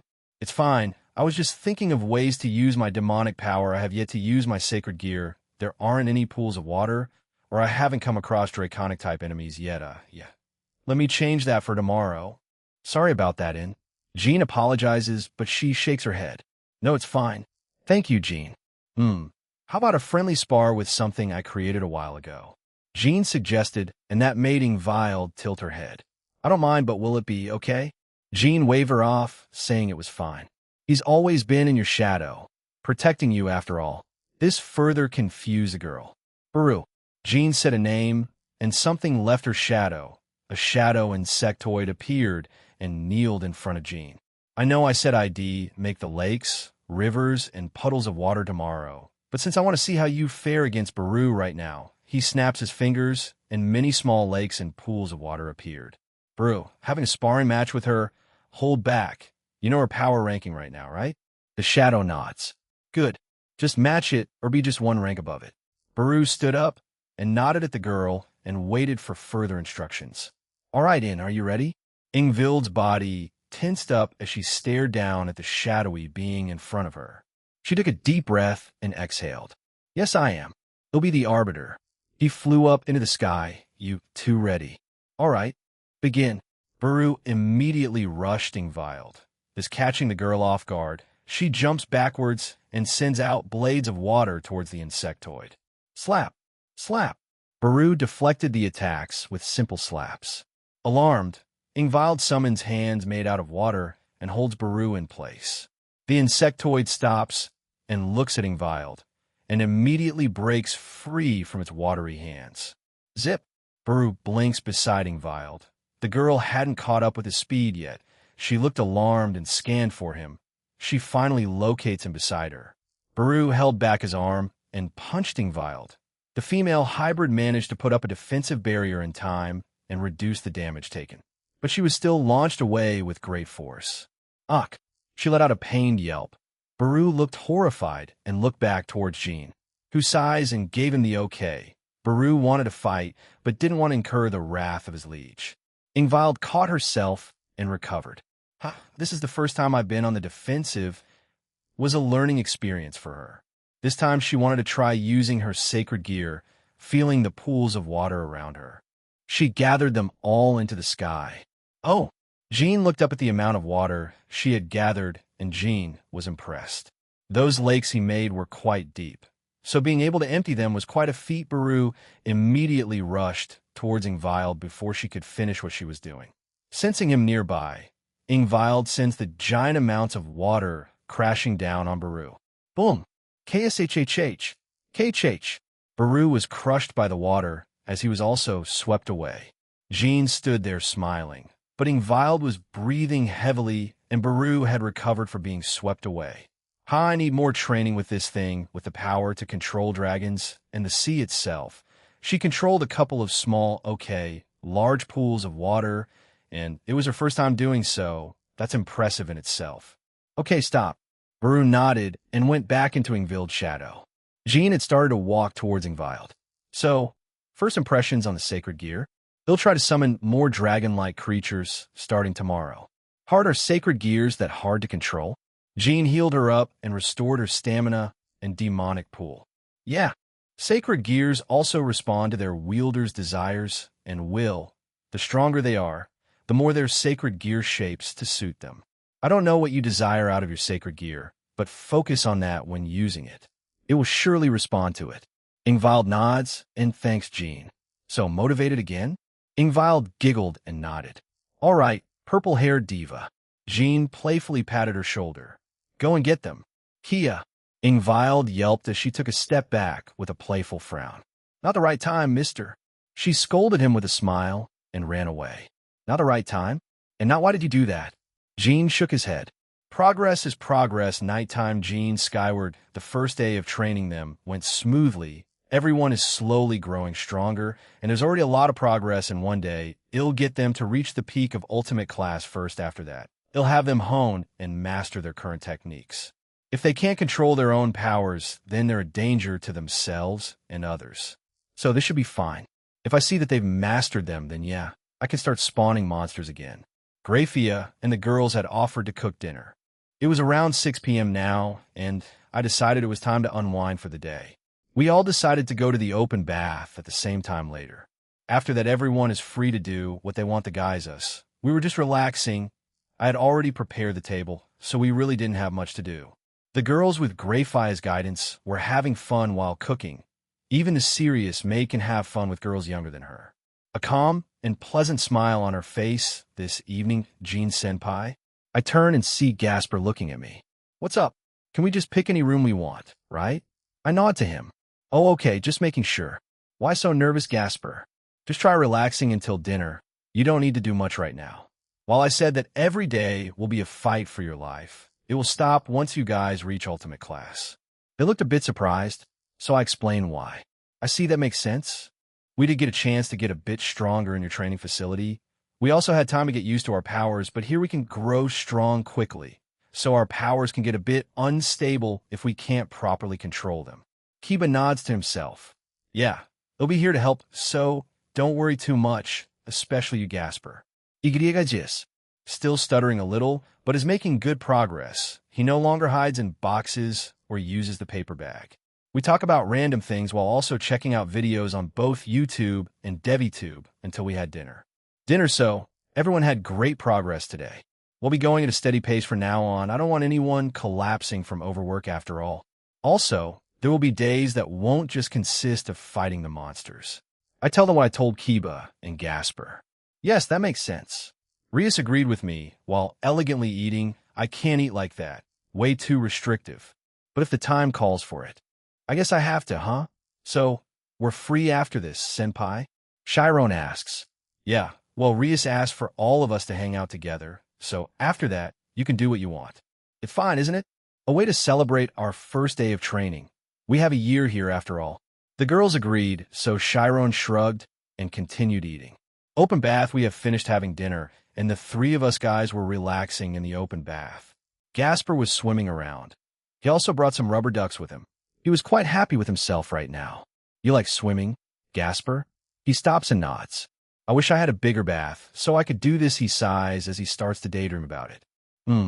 Maybe I can do that as a present for him? When they win the rating game, I added some relaxing effects in the water here. Do you feel your muscle fatigue going away? The two stop to consider it and nod. Yes, Centurato. Ah, they seem like they're having fun. I'll get going. Kiba felt awkward, so he said head leave. I'll get going too. Gasper was blushing and quickly left after Kiba seriously. Come on, guys, what the hell? Huh, I'm alone. I let out a defeated sigh. I was hoping to talk about random guy crap with them. Those guys. Hey, be nice. Jean? Did Gasper and Kiba leave? I heard Aquino asking from the next room. Huh, yeah, they did. They said they had something else to do. They all chuckled. Well then, want to come hang out with us? I heard some movement in the background. You guys don't mind, right? They all started to answer they didn't mind, so I got the okay to change sides. Come over, hurry, sure thing. I had gotten out of the bath and went back and around to enter through the girl's side. I could have teleported or jumped over, but this seemed a bit more appropriate, I guess. Centurato, everyone was staring at me. What? I asked, but they didn't answer though. Limestar Jean. Aquino calls out to me. What's up? I turned to her as she had a grin on her. Oh boy. Do you want to hang out right now? Caw, caw, caw. The whole area fell silent. An otherworldly crow somehow managed to appear out of nowhere and start cawing. I turn to look at the other girls. They're obviously flustered and blushing. I sigh and bonk Aquino on the head. What in the world are you even saying? Aquino, time and place. You're not honest, Jean. She grins. Your face says it all, though. Centurato Asia doesn't say anything, but lowers herself further into the bath. Chiron just shook her head. The rest were still blushing. Ingvild just gave Aquino a strained smile, since she's already used to this. You guys are no fun. Centurato, all of them are now staring at it. For some, it's their first time. For others, well, it's not. The group gathers closer and observes the moment with focused attention. The girls watch intently. Even the usually strict Grafia was staring at the scene without blinking. Centurato Aquino leaned down to greet her king with respect. She turned to the side and looked at her king directly, offering a slight smile. Rias's face turned a deep shade of red. She tried to look away, but their eyes met briefly. I was staring at her, and she noticed it and turned even redder. Aquino-senpai. Ne Shama. You two are so strange, Chiron muttered, but kept watching, while Asia almost seemed fascinated by the whole thing. Centurato at Grafia pissed. Her bangs were covering her face, so I couldn't tell from her expression. I could tell she wasn't mad, more like excited. I used my emotion-detecting ability. She starts to slowly walk over. She goes on her knees and grabs bringing her down to her and Aquino's level. Oh my god, Centurato Jin, how is it? Kuroka asks while looking up at me. MHM, yes, Jin. Aquino finishes and gazes at me warmly. How is it? Grafia leans close. Am I doing okay, Jean? She asks worriedly. I pat her head. Yeah, all three of you are doing great. I'm nearly there. Centurato, it's here. Naya. Kuroka was also quite pleased with herself. Grafia sat there, amazed at the amount of energy she had witnessed from him. Do they normally produce this much? She asked no one in particular. I think Jean's just different. Aquino added her thoughts. He is. Centurato. I had originally wanted to talk normally to you guys, but it turned out like this, haha. I look at Aquino and Kuroka. We'll continue our discussion tonight. I turn my gaze to Grafia. Feel free to join us if you'd like. That is fine for me. For now, Grafia mutters quietly, and I nod. They'll head out first then. Centurato, I made a time dilation barrier, and we spent 4 hours together. I plan on going to sleep soon, but I had to keep my promise to Rias. We were going to read some books, but I'm sure ITLL turn into reading light novels together or something. I locate her aura and follow it. I will assume this is the room she picked for the year. I open the door and see Rias there, fake glasses and reading a book. It was a book about strategies and tactics. She's diligent. She looks up to see who it was and blushes as she sees me, but she still waves for me to come to her. I sit beside her as she closes her book. She leans on me as we go silent. Sorry about earlier. I got a little carried away, she says. She lightly hits me. Don't bring it up, weirdo. Haha, sorry. Did you know? Yeah, we just finished 4 hours in total. They're knocked out right now. Rias nods and gives me a strained smile. So I start as Rias looks at me. Why are you so against marrying Riser? I already knew the answer, but wanted to hear it again. She sighs and says, because I'm a Gremory. Yes, you are. She lightly glares at me, but continues. Not what I meant, Jean. I'm a devil from the house of Gremory, and that name will follow me to wherever I go. Do you hate it? She shakes her head. I feel proud of it. However, this is also something that is a burden to me. Everyone looks at me as Rias from the Gremory. I can't have them look at me simply as Rias. That's why I'm enjoying my life in the human world. They don't know about the Gremory, the devil. Everyone looks at me for who I am. I really like that feeling. I never felt something like this in the Devil Society. The only time I can enjoy my life as myself is when I'm in the human world. Rias has a distant look. She also has very sad eyes. In a way, I can relate the giant unknown with my past, especially my name. I can't remember my identity in a way. I mean, I'm proud of the name I have now, Jean Skyward. As strange as it sounds, it's a bit comforting to know I have an identity. In this world, wherever I go, I am known and called Jean Skyward. Nothing else. Rias has been spending her life while carrying the name of Gremory on her back. That will be the same from now on, even more so when she's become a mature devil. She also has her brother to match, a genius, a super devil, and a Satan. Even her nephew Millicass, he's a little monster. He will pass her sooner or later unless I help her. I want to be with someone who will love me as Rias without the fact that I'm a Gremory. That's my small dream I have, unfortunately. Riser only looks at me as Rias from the Gremory, and he loves me as Rias from the Gremory. That's why I hate it. But still, the pride of being a Gremory is very important. My feelings may be complicated, but I want to cherish this small dream I have. So, Rias wants to be loved as Rias, and not as Rias Gremory by the opposite sex. That's what you call a maiden's feelings, huh? I chuckle as she looks at me with a small frown. I look at her and smile. Well, you don't have to worry about that from me. To me, you are Rias. Simply Rias. In Ireland, well, maybe I'm just weird, but I never cared too much about surnames or last names. I take people's identities as their first name or nicknames we call each other. So I like Rias. You. And just you, whether you were a devil or a normal human girl, I'm sure we would have become friends regardless of circumstances. We had a rough start, but we're working through that now, especially in the coming year here. So, chin up, Rias. She blushes after my little tirade in explaining my own feelings. Anyway, with my help your victory is assured. Again, well done in keeping your cool with Riser today. That chicken nugget really got to your nerves? Huh. We laugh at each other after I tell her that Kuroka was the one who called Riser that. Don't worry too much, Rias. Once this is all over, you'll have your life to find that person. The person who will fall for you and sees you just as Rias. For now, work on yourself, powers, and leadership. I pat her on the head one last time. You'll get going then. Seems like you were already hard at it, so I kind of interrupted you, my bad. She smiles at me and shakes her head. No, it's fine, thank you, Jean. I open the door and leave. 3 months later, Jean skyward, 3 months passed. I made a chair and was watching everyone train or kill monsters. Everyone has drastically improved, I in the store know. Rias, with her power and control of her power of destruction, it went up drastically since the night we spoke to each other. She's also been a lot happier. I more or less know why. I just need to wait until the rating game, and everyone else was quite aware of the change and blamed it on me.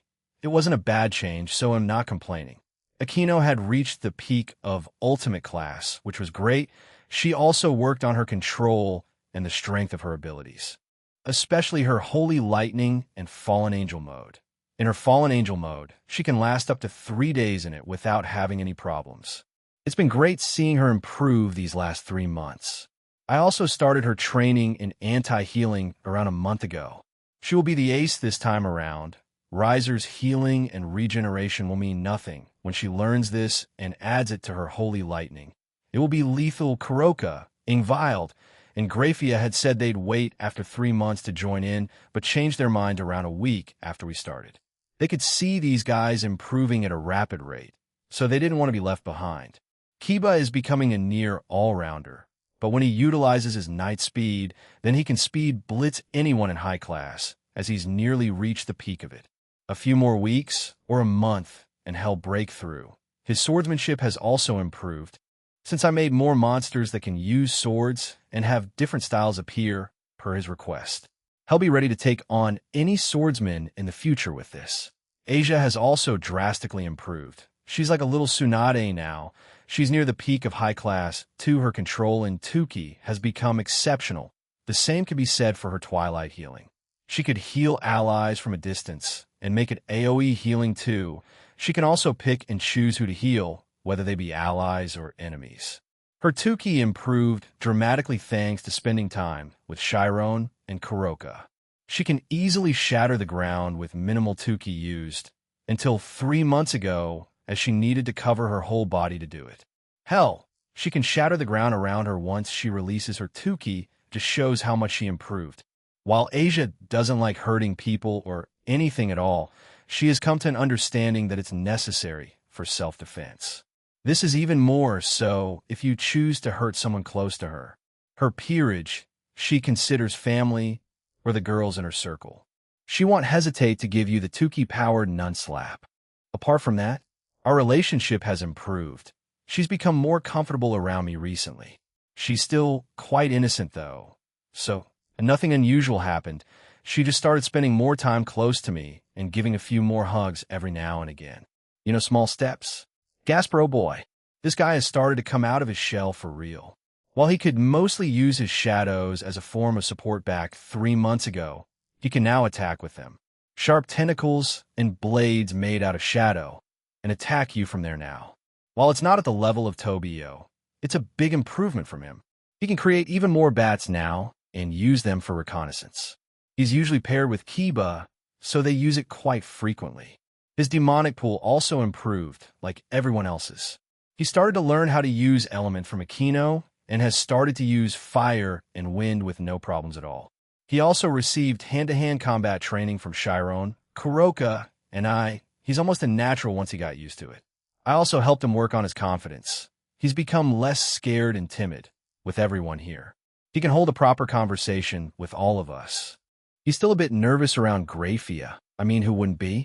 As for anyone else outside, that remains to be seen once we leave in 9 months. His control of his sacred gear also became better. He can freeze an enemy in place for a full 10 minutes now. But I didn't push Gasper too much with it. He may need one last push. He'll go rescue Valerie soon to put the guy's mind at peace. Grafia, how do I put this? Shot through the roof. I guess she's near peak Satan class along with Kuroka and Ingvild. I taught her ice make magic, and she's been slowly getting better at it.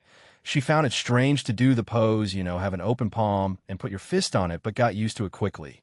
I showed her some moves from Gray, Leon, and Altair from Fairy Tail, and she strangely enough nearly copied all their moves. She has her own unique ones, so I think it was worth showing her it. She can also use living magic on the ice magic. She's copied Rennie's ice dolls while not on the same level of destructive force. It's quite impressive. Her time manipulation has also become a lot better. She can stop time for around 7 hours straight before she starts to become dizzy. She can also do the same thing as Gasper, freeze objects or individuals, not just the entire space. So, she's also been giving Gasper advice on the use of his sacred gear. She can also time skip like nobody's business. It's almost second nature to her at this point. If you don't know how the technique works, you're more or less dead. Kuroka also improved her Senjutsu, Yujitsu, and Kasha. Her Tuki also improved as she trained Chiron and Asia in it.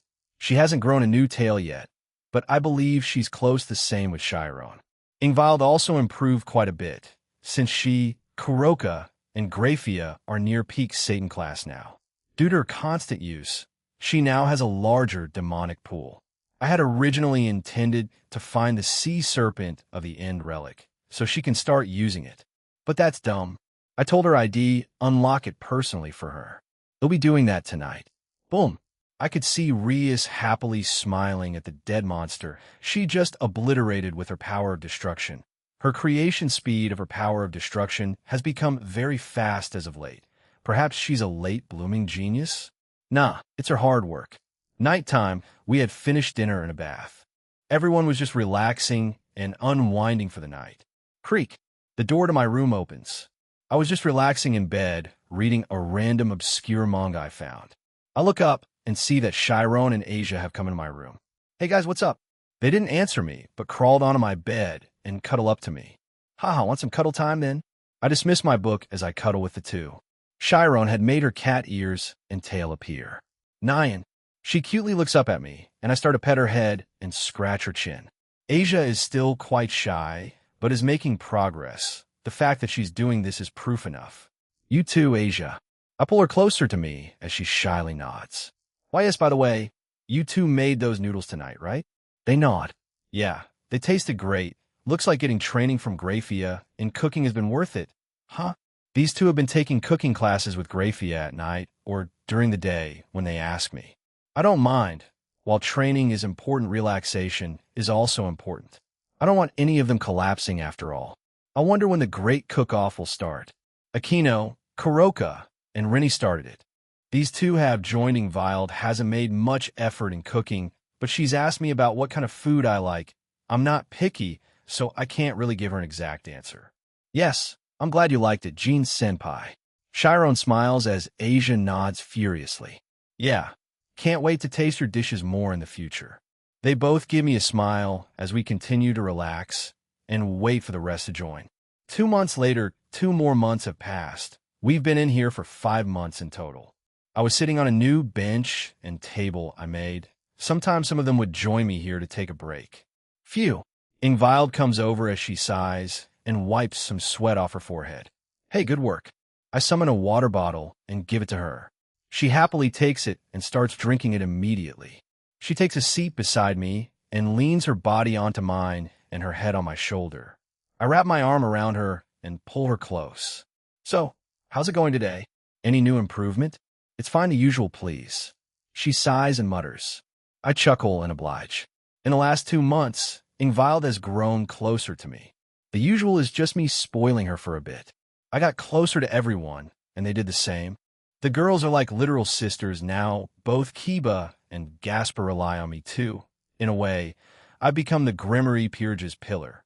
I don't mind, we talk a lot about random stuff, but they still avoid the topic of girls, which I'm fine with.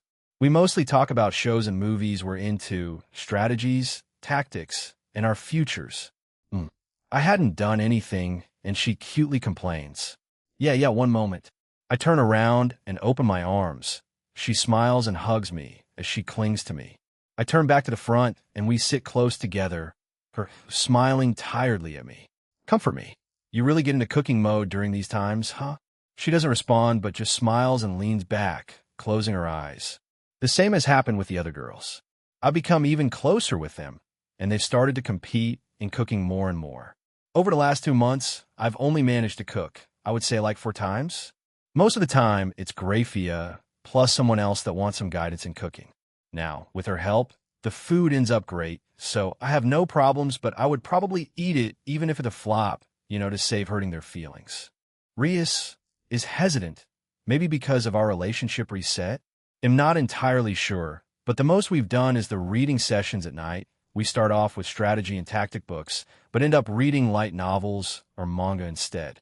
Nothing too serious, though. We just sit beside each other. She just leans her head on me. Honestly, Ingvild seems like she'll confess soon. As to when? I have no idea, but I look forward to it. Apart from that, I've been spending a lot of time together with Akino and Kuroka. It's not every night, but it is most nights, and we've claimed a special room just for the two of them. Centuredo, you're all getting better at finding out when I'm thinking of other women. It's almost scary. It's just our intuition. She closes her eyes back up and cuddles back into me. Is that how that stuff works? Well, I'm not a woman, so I'll just trust them on this one. Jean, come hang out with us. Ingvild pulls my hand as she, Rias, and Akino head off together. I agree and let them take the lead. Senpai, what's your favorite type of training? Chiron asks me a random question while sitting nearby, everyone looking at me, including Kiba and Gasper waiting for my response. What kind of question is that? I groaned as they all laughed at me. Sida Dragoon Emperor Nia. Kuroka snorts. Ridiculous Dragon Emperor. Rias adds. No. The 2 heavenly dragons within me cry out in despair. I'm sorry. The both of you, I couldn't avoid those titles. Jean, why just settle it with rock, paper, and scissors? Come on, already Rias and Akino were competing on who could cook tonight. The 2 of them were great at making traditional Japanese dishes. Rias because she's a giant Japanophile, and Akino because, well, she was born and raised here. Her natural talent for making them was evident.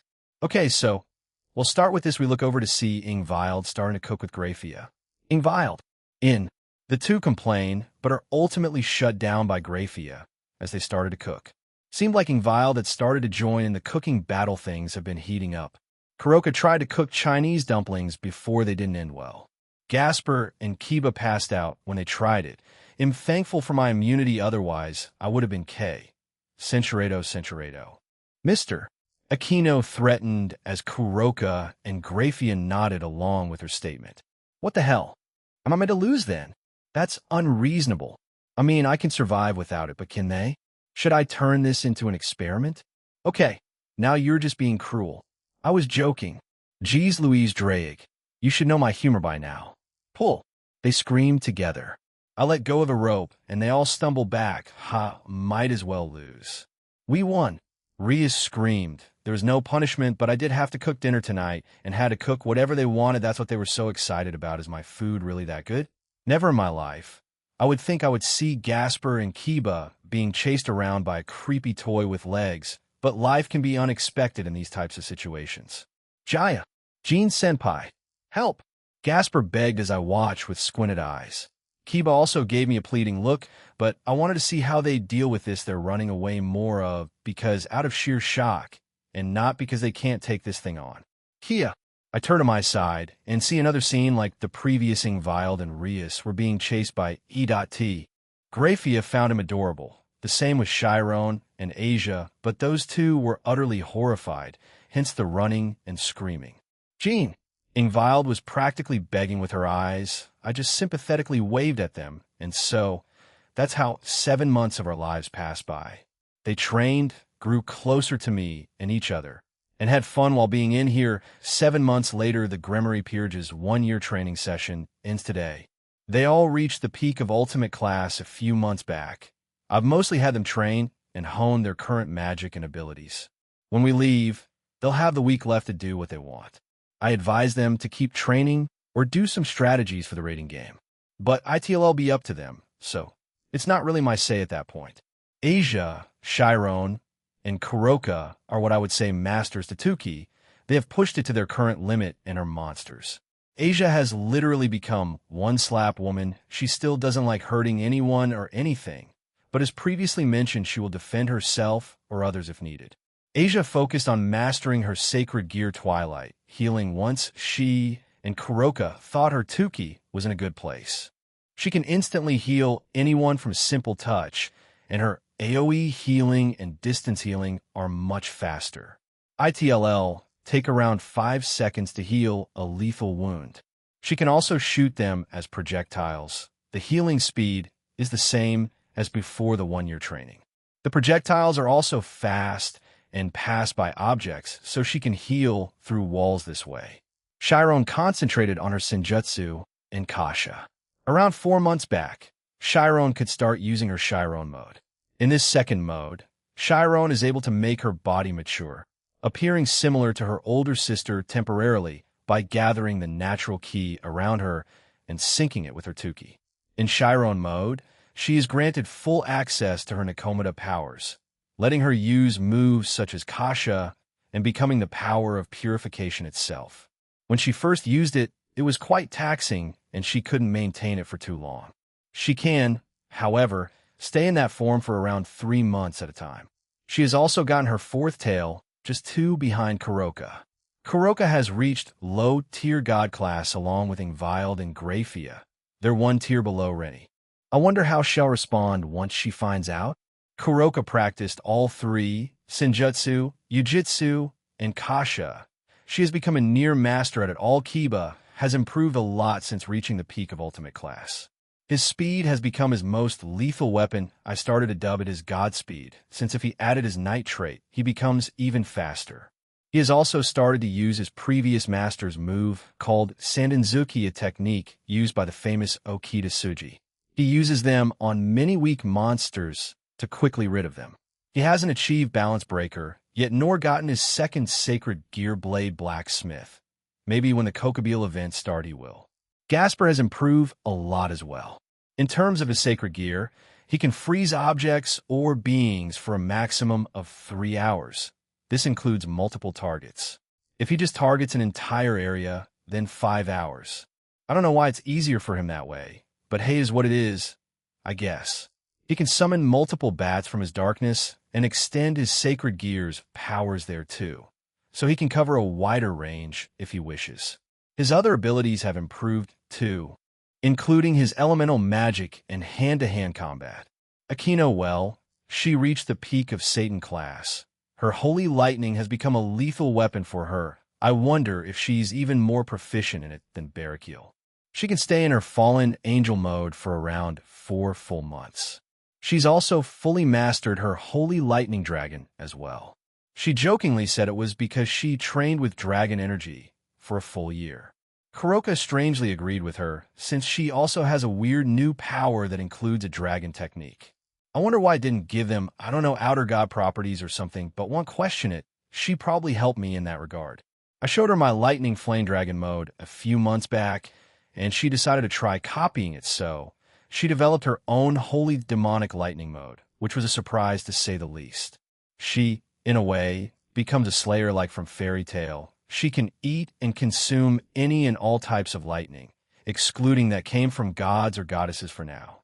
When she does, she can replenish her demonic pool and stamina, which is useful. She says she wants to try doing for more elements. I don't know how she'll pull it off, but it'll provide her help if she asks. In her holy demonic lightning mode, her physical and magical attacks are multiplied by sixfold. With her improvement in hand-to-hand combat, she's a big threat in that form. Akino has officially become a 12-winged fallen angel or devil. I can't wait to show Azazel or Barakiel. They'll be quite shocked. She also mastered the anti-healing magic that I started teaching her months ago. She can apply it to magical or physical attacks. With her new powers and mastered forms, she is the current ace of the Grimoire Peerage, without a doubt. Ingvild can use her clan's Sea Serpent of the End since I outright unlocked it for her. Forget that relic, it doesn't matter. As I promised, I created more pools of water, mini lakes, and rivers so she could help train her sacred gear and clan's ability easier. I also made more dragon-type enemies appear for her. She has become quite proficient at using her sacred gear. However, she only has used it a handful of times. Even though I added dragons to be able to appear, they were still quite rare. But she took advantage of it, spending almost hours on a single target or groups of dragons. She even asked everyone to leave them to her if they encounter them. They were happy to hear her request. Rias, she's become powerful. Her control and the strength of her power of destruction has gone up a lot. She can use the spirit gun and Kamehameha while using her power of destruction as a source. So she was quite happy with herself when she achieved those. She mostly focused on that, increasing her power and efficiency in using them. Her speed at creating her normal power of destruction attacks are near instantaneous. She barely consumes any demonic energy from them, but her spirit gun, she dubbed Destruction Gun for some reason, but she didn't name the power of destruction Kamehameha. She also studied up on strategies and tactics at night before she went to sleep. I would join her. We would last for about 30 minutes in reading and discussing those. Then we would switch to light novels or manga. We have become closer, if that wasn't proof enough. She sits next to me when we read at night, but that's about it. She's given me looks, suggesting she wants to spend more time together. But I think she wants to resolve a personal issue first before moving forward. I'm fine with that. We still get along great. Our previous hiccup is all but been forgotten at this point finally. Grafia. Like Ingvild and Kuroka, she reached low-tier god class. Her ability to manipulate time is remarkable. Like Gasper, she can freeze objects or beings in place for an indefinite amount of time. She can stop time in a large area for over 24 hours straight and not be bothered by it. Her ice make magic has also become power, as has her ability to create living beings from ice. She can create ice dragons that rival ultimate class beings, just like her ice dolls. Grafia is basically Dio Brando, Sakuya Izeoi, Altair, Hit, and Isdeath combined into one being. It's quite weird. She even stopped one of my attacks mid-air once and examined it. That was a weird experience. And so that's the result of the 1-year training session. They've all become strong. And the rating game between Rias and Riser will be a cakewalk for them. Clap. So, our time here has come to an end. You all persevered throughout the year and showed tremendous growth. I'll cancel the pocket dimensions soon. Once I do, only 10 minutes will have passed outside. You still have the week before the match begins. So, use it how you want. The last few months here were dedicated to mastering and honing your current powers. If you so wish, you may try making new techniques or attacks. But a week isn't enough time to perfect it. They nod, and Rias speaks up. We'll be going over strategies and tactics, as well as simulating some team play while we stay in the Grimoire Lodge. I see. Good luck with that. Now, don't get complacent or let your new power get to your head. If you underestimate them, they may come out on top of you, and that will be your downfall. Yes, sir. They didn't need to answer it like that, but whatever. I nod and destroy the pocket dimension. Before this little gathering, I had them rest up for a few hours, so they're well rested right now. We'll be going back then. If you need assistance, just contact me like usual. They nod as we wave to them and teleport back home. Chapter 9, Part 2. Let's see. Rating Game and Leviathan's Feelings Japan. Kuo Gene Skyward, 3 days have passed since we left the pocket dimension. I got some updates from Aquino and Chiron on what they've been doing. They took up my suggestion of mastering their current techniques and honing them. They were also running some strategic simulations for the upcoming match. Overall, they were doing fine. Only 4 days left until the rating game. Jean. Rennie stood there in her usual magician's robes. I'm ready. Today we go to Grigori. It's finally time to see what's up with SE. Whatever it is, it'll help solve it or fix it. While we personally don't know each other, she's friends with the Slash-Dog team and Suzaku, so it'll happily help her out. All right, let's get moving then. Rennie stands beside me as we wave to the girls who chose to stay behind. Grigori, Rennie, and I teleported to the lobby as that's where she would meet up with her team. Hey, Jean. I turn around as I heard Tobio's voice greet me. Hey, I'm ready whenever you are. We fist bump, and he nods. Tobio starts to walk ahead, and we follow. Toby's a bit tense right now. I'll talk the shit up with him, bro. Don't worry about it. Cookie taps me on the shoulder and walks beside their leader. How was the year-long training, Jean? Natsum joins me, as well as Shigen.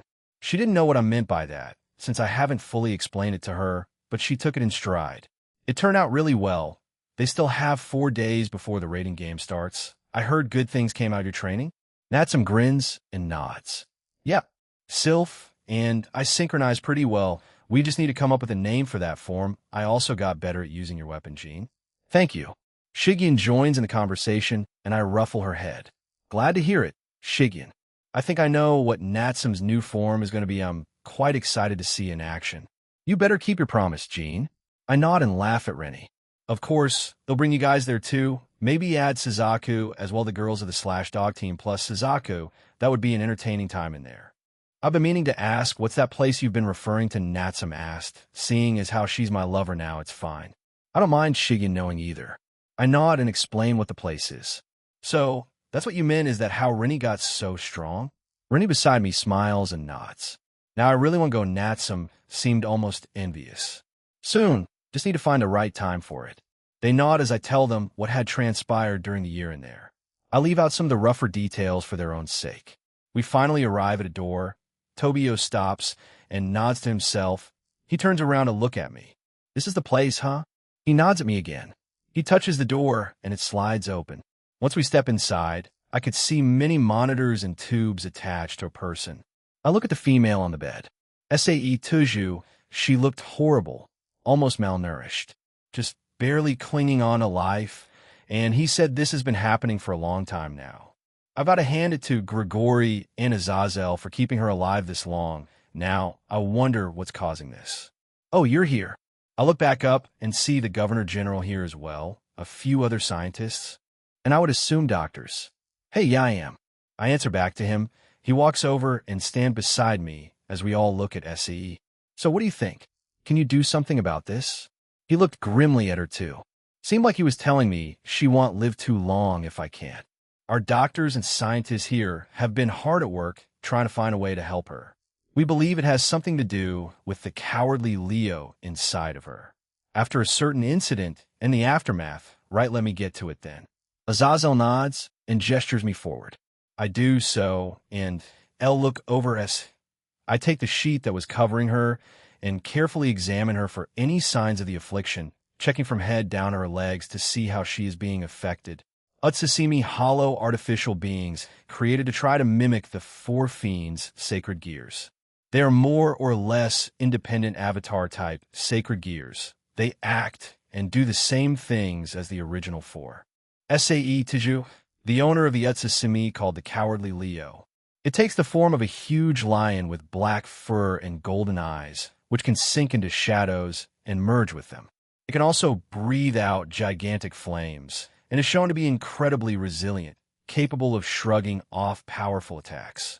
It was created with the help of the Magicians Group, the Wizards of Oz, with only SAE being able to adapt to it. According to Rennie, as she mentioned this before, but not in detail, the Cowardly Leo was later defeated in battle by Tobio and Jin, seemingly being destroyed. However, it is revealed that SAE still possesses the Utsasimi. Is it trying to harm her? Why? Revenge? A failsafe? I look at SAE as her life energy was being drained away. One thing is for sure, though, SAE Tiju, you're one hell of a fighter for staying alive this long. Does she want to keep living and be able to meet Tobio again?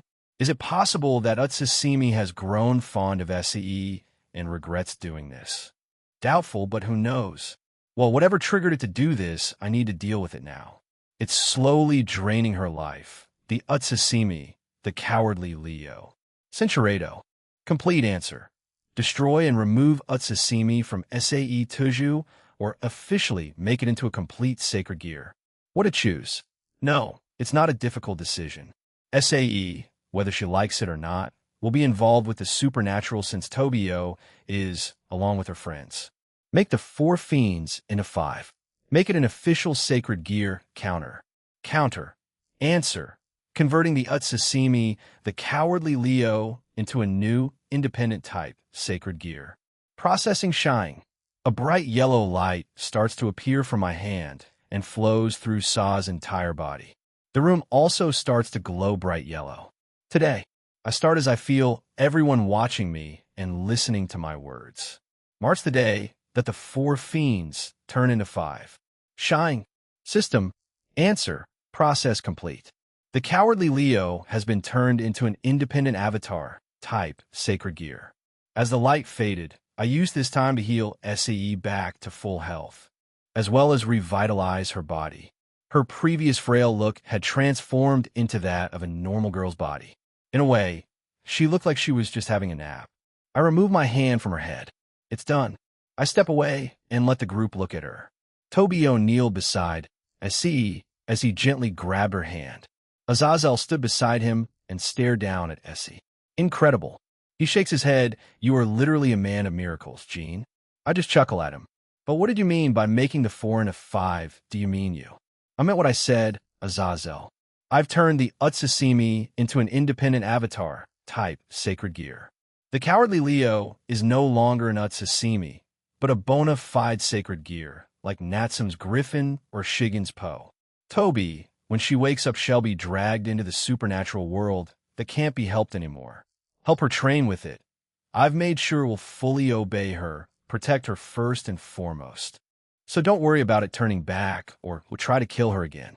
As I finish saying that, SAE Tuju's eyes slowly open. SAE. Toby called out her name as she turned to look at me. She smiles at me as she stares confusedly at her childhood friend. Tobio, why are you crying? Unknown to Toby, tears had been streaming down his face. The same could be said for the rest of the team. Their friend, who looked like she would die any day now, was fully healed in mere moments by me. You're okay. Everything's fine now, Toby, while still crying, explains to SAE what had happened, the time she collapsed, her time in here, years passing, who I am, and what I did. He told her everything that happened in between too. Team/dog adding in their own little piece, including Azazel. The doctors and scientists checked the monitors. The tubes that were attached to SAE were removed when I started to heal her, and the wounds have also disappeared since I healed her. Azazel looks at some of the things the doctors gave him. He nods, and they leave. She's completely healthy, no other ailments. Azazel says to everyone. The girls crowd around SAE. Cookie was looking away, but was shaking. He was trying his hardest not to break down here, but he was obviously happy for his friend and leader. After a few minutes of their tearful reunion, Tobio stands up and bear hugs me. Thank you. Thank you. Jean, seriously. Thank you. He kept on repeating over and over. I just hug him back and pat his back. Don't mention it, Toby. We're friends, aren't we?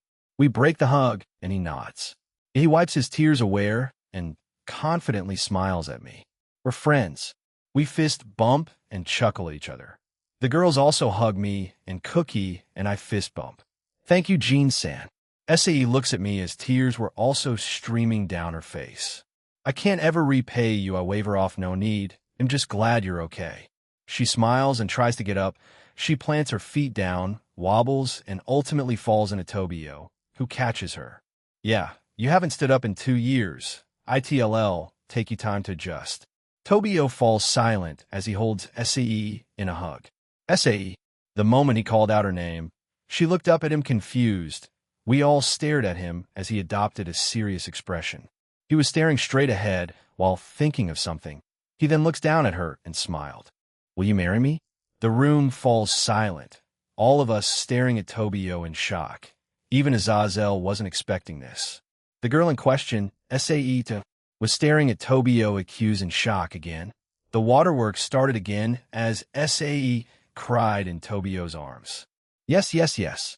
She started to repeat the word yes over and over again, accepting his proposal. I didn't expect this. I was expecting him to confess his love, but a proposal? No. Maybe down in the future, congrats you two. I finally break the silence of the group. I wish you a happy future. I grin at them. I better be invited to the wedding, Tobio.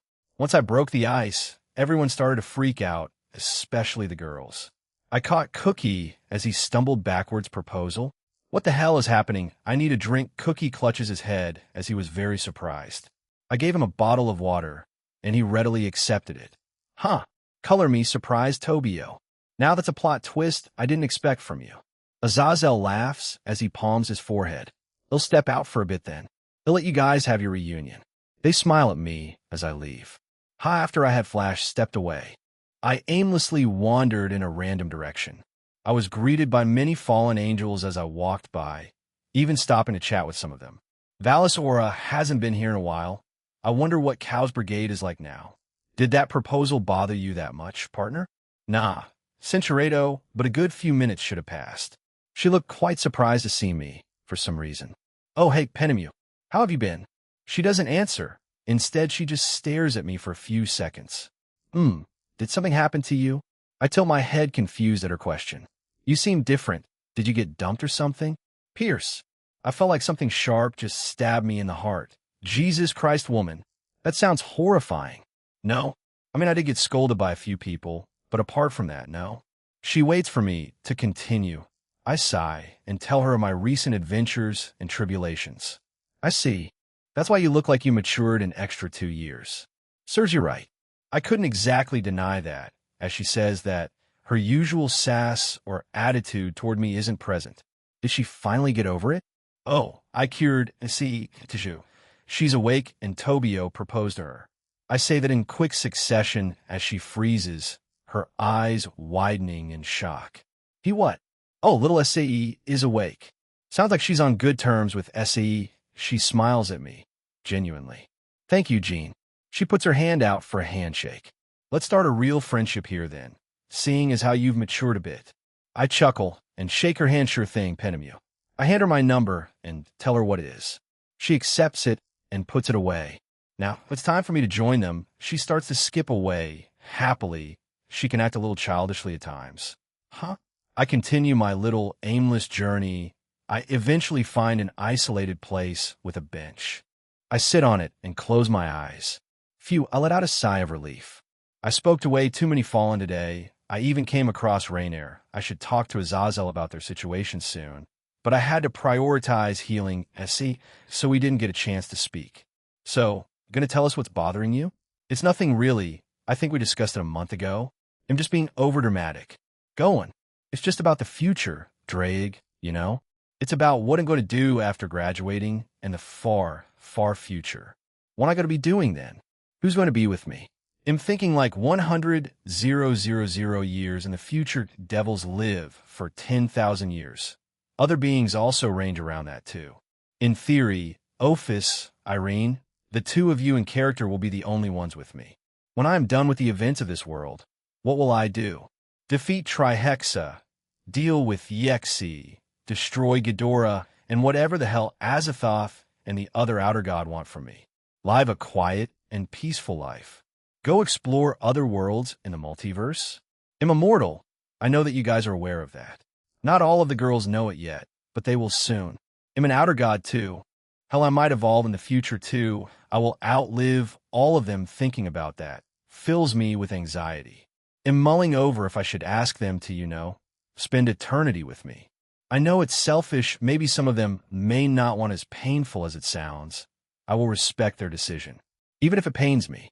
No matter how much they love me, they won't agree to every whim or decision I make.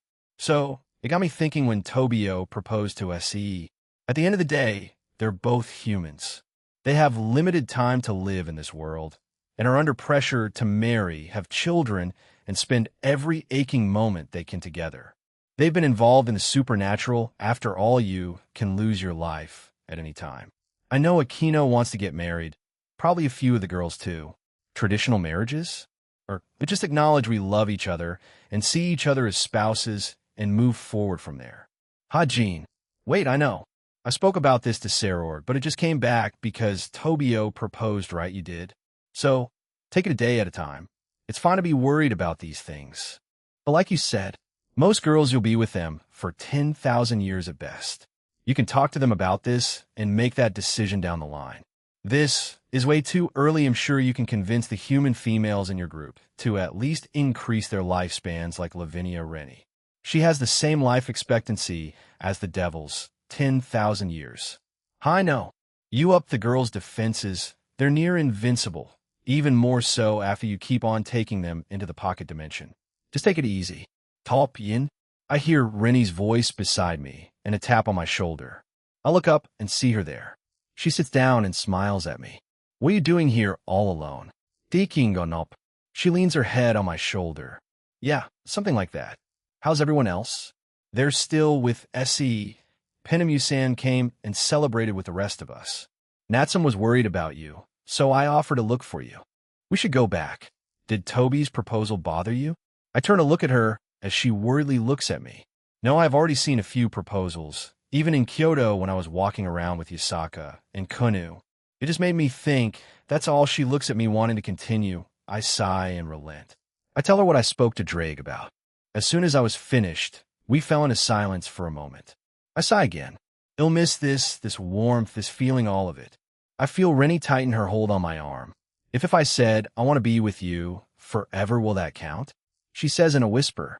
A little shocked, I look at her. You don't need to give me an answer this soon, Rennie. I'd just tell you my worries. Maybe you're saying this to comfort me? Or maybe not. Did I have the same worries in my past life? If I have them now, then it's a possibility. Who am I kidding? It definitely happened. But this time, it's on a much grander scale. I feel her shake her head. I mean it, Jean. I want to be with you. Forever. She sighs. I wasn't too sure on my answer a month ago, but right now, I'm certain of my answer. If you still have the same answer after I graduate, then yes. Let's stay together forever. Rennie, have I triggered a death flag? Did I just propose in the most roundabout way? I wasn't too sure, but there's one thing I'm sure of. I love her. I really love her. Lavinia Rennie. Thank you. A short while later, Rennie and I are in the lobby. We joined back with everyone else and had a very small party. We had a great time. SAE was being wheeled around in a wheelchair since it was taking her a little bit to get back to walking again. She and Tobio thanked me profusely. It took a bit to make them stop. Thanks again, Jean. Dude, stop. I get already. We both laughed as Tobio thanked me again. We fist bumped one last time before I left with Rennie. 3 days later, one more day until the rating game. I had frequent texts from Aquino as she updated me on their status.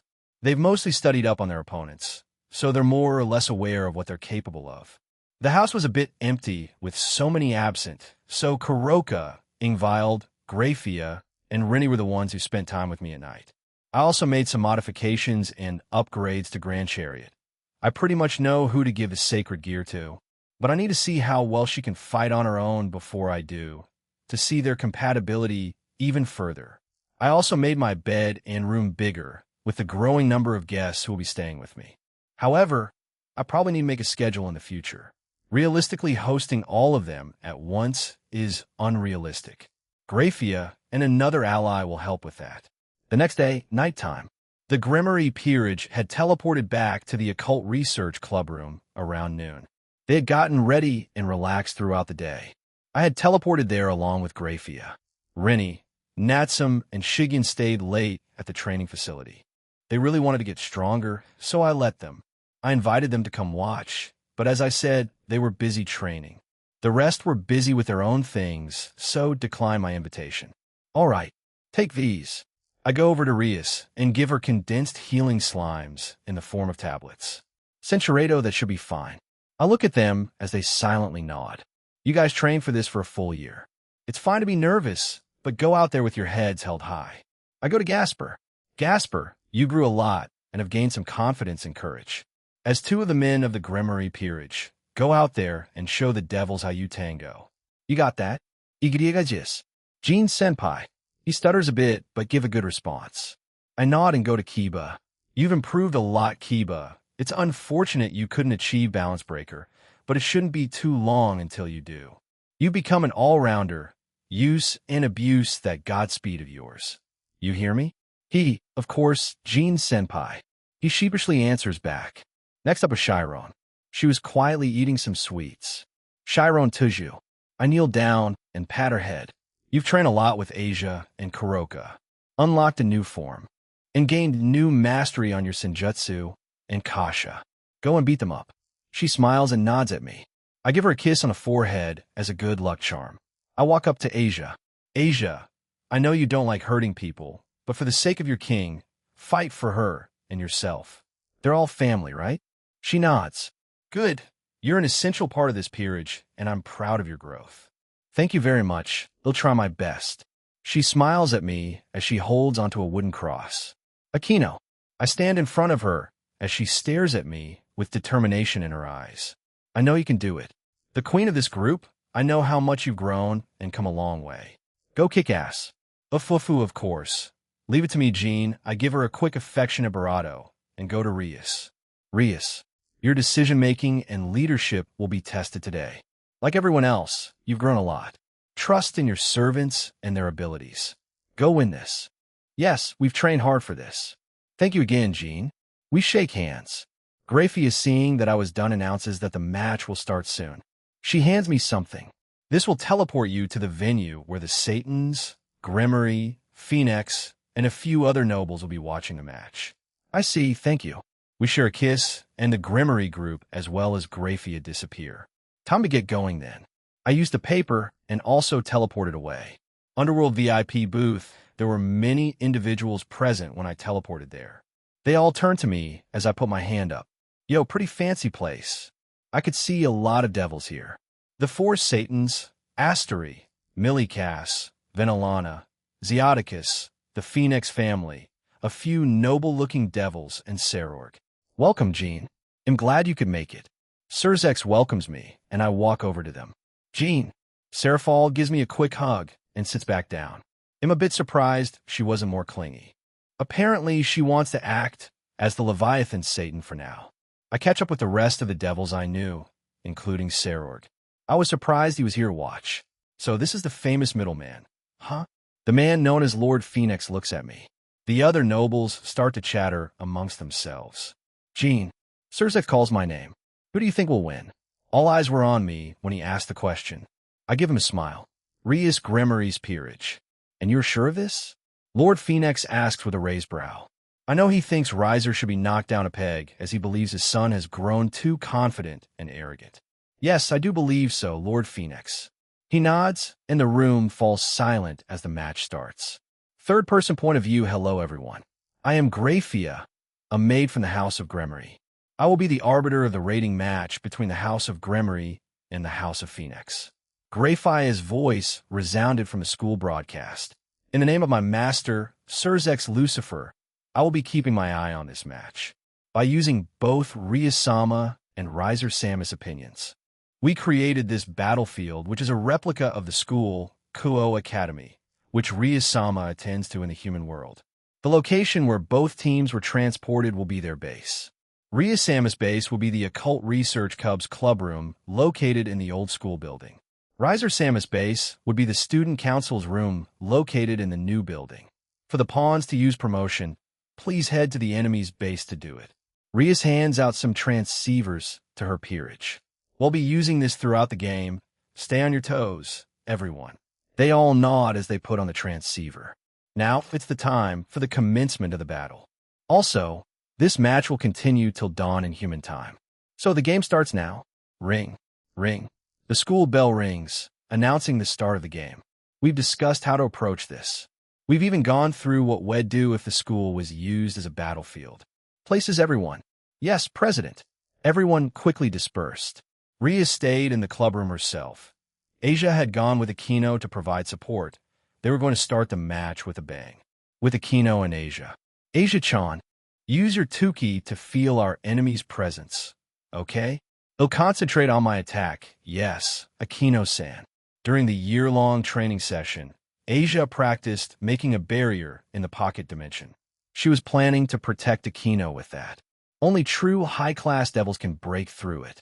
Asia hides her presence as she puts her hands together and an invisible barrier surrounds Akino.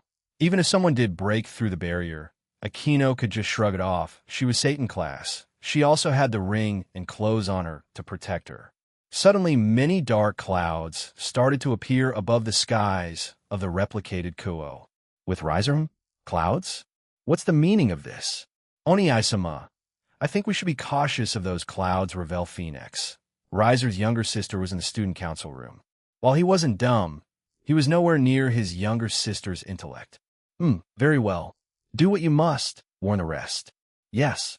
With Chiron and Gasper the Rook and Bishop of the Gremory Peerage had broken into the gymnasium as Chiron felt some presence in here. Ha! We know you were here. Servants of Gremory, we watched you break in. 4 females appeared in front of the duo. Riser had 3 pawns and a rook. The woman in the Chinese dress was the rook. Then 2 green-haired twins were pawns, and the other small girl was the pawn. Gaspy, let's quickly finish this and avoid getting hit by Kino-senpai. Chiron tells her friend. Roger. He answers back confidently. You think ITLLB that EAS Dawn? Slam. The Rook of Riser started to talk, but was launched by Chiron with a single punch, knocking her out. Riser Phoenix Samus 1 Rook retire, Graphia announced. While the other 3 were too shocked to move, unfortunately for them, Gasper didn't let this slide. Chop, Don, bam. Gasper appeared beside the small pawn, and Karate chopped her neck, knocking her out. He kicks and punched the twin pawns, also knocking them out. Riser Phoenix Samus 3 pawns retire. Slap. Nice, Gaspy. You too, Kaneko-chan. After their quick victory, they high-fived each other. With Jean nicely done. When did those 2 get that fast? Surzex asks, as he was quite surprised by their speed. Trade secret, Surzex. Surzex shook his head. He didn't think Jean's training would be this fruitful. What are those clouds? With a look of concern on his face, Saragar asked. Something amazing you'll see soon. I wonder how many will be forced to retire. They all look at Jean, a bit surprised by what he said. Chiron and Gasper walk out of the gymnasium, but Chiron stops Gasper. She summons an aura bullet and fires it at the ground in front of them.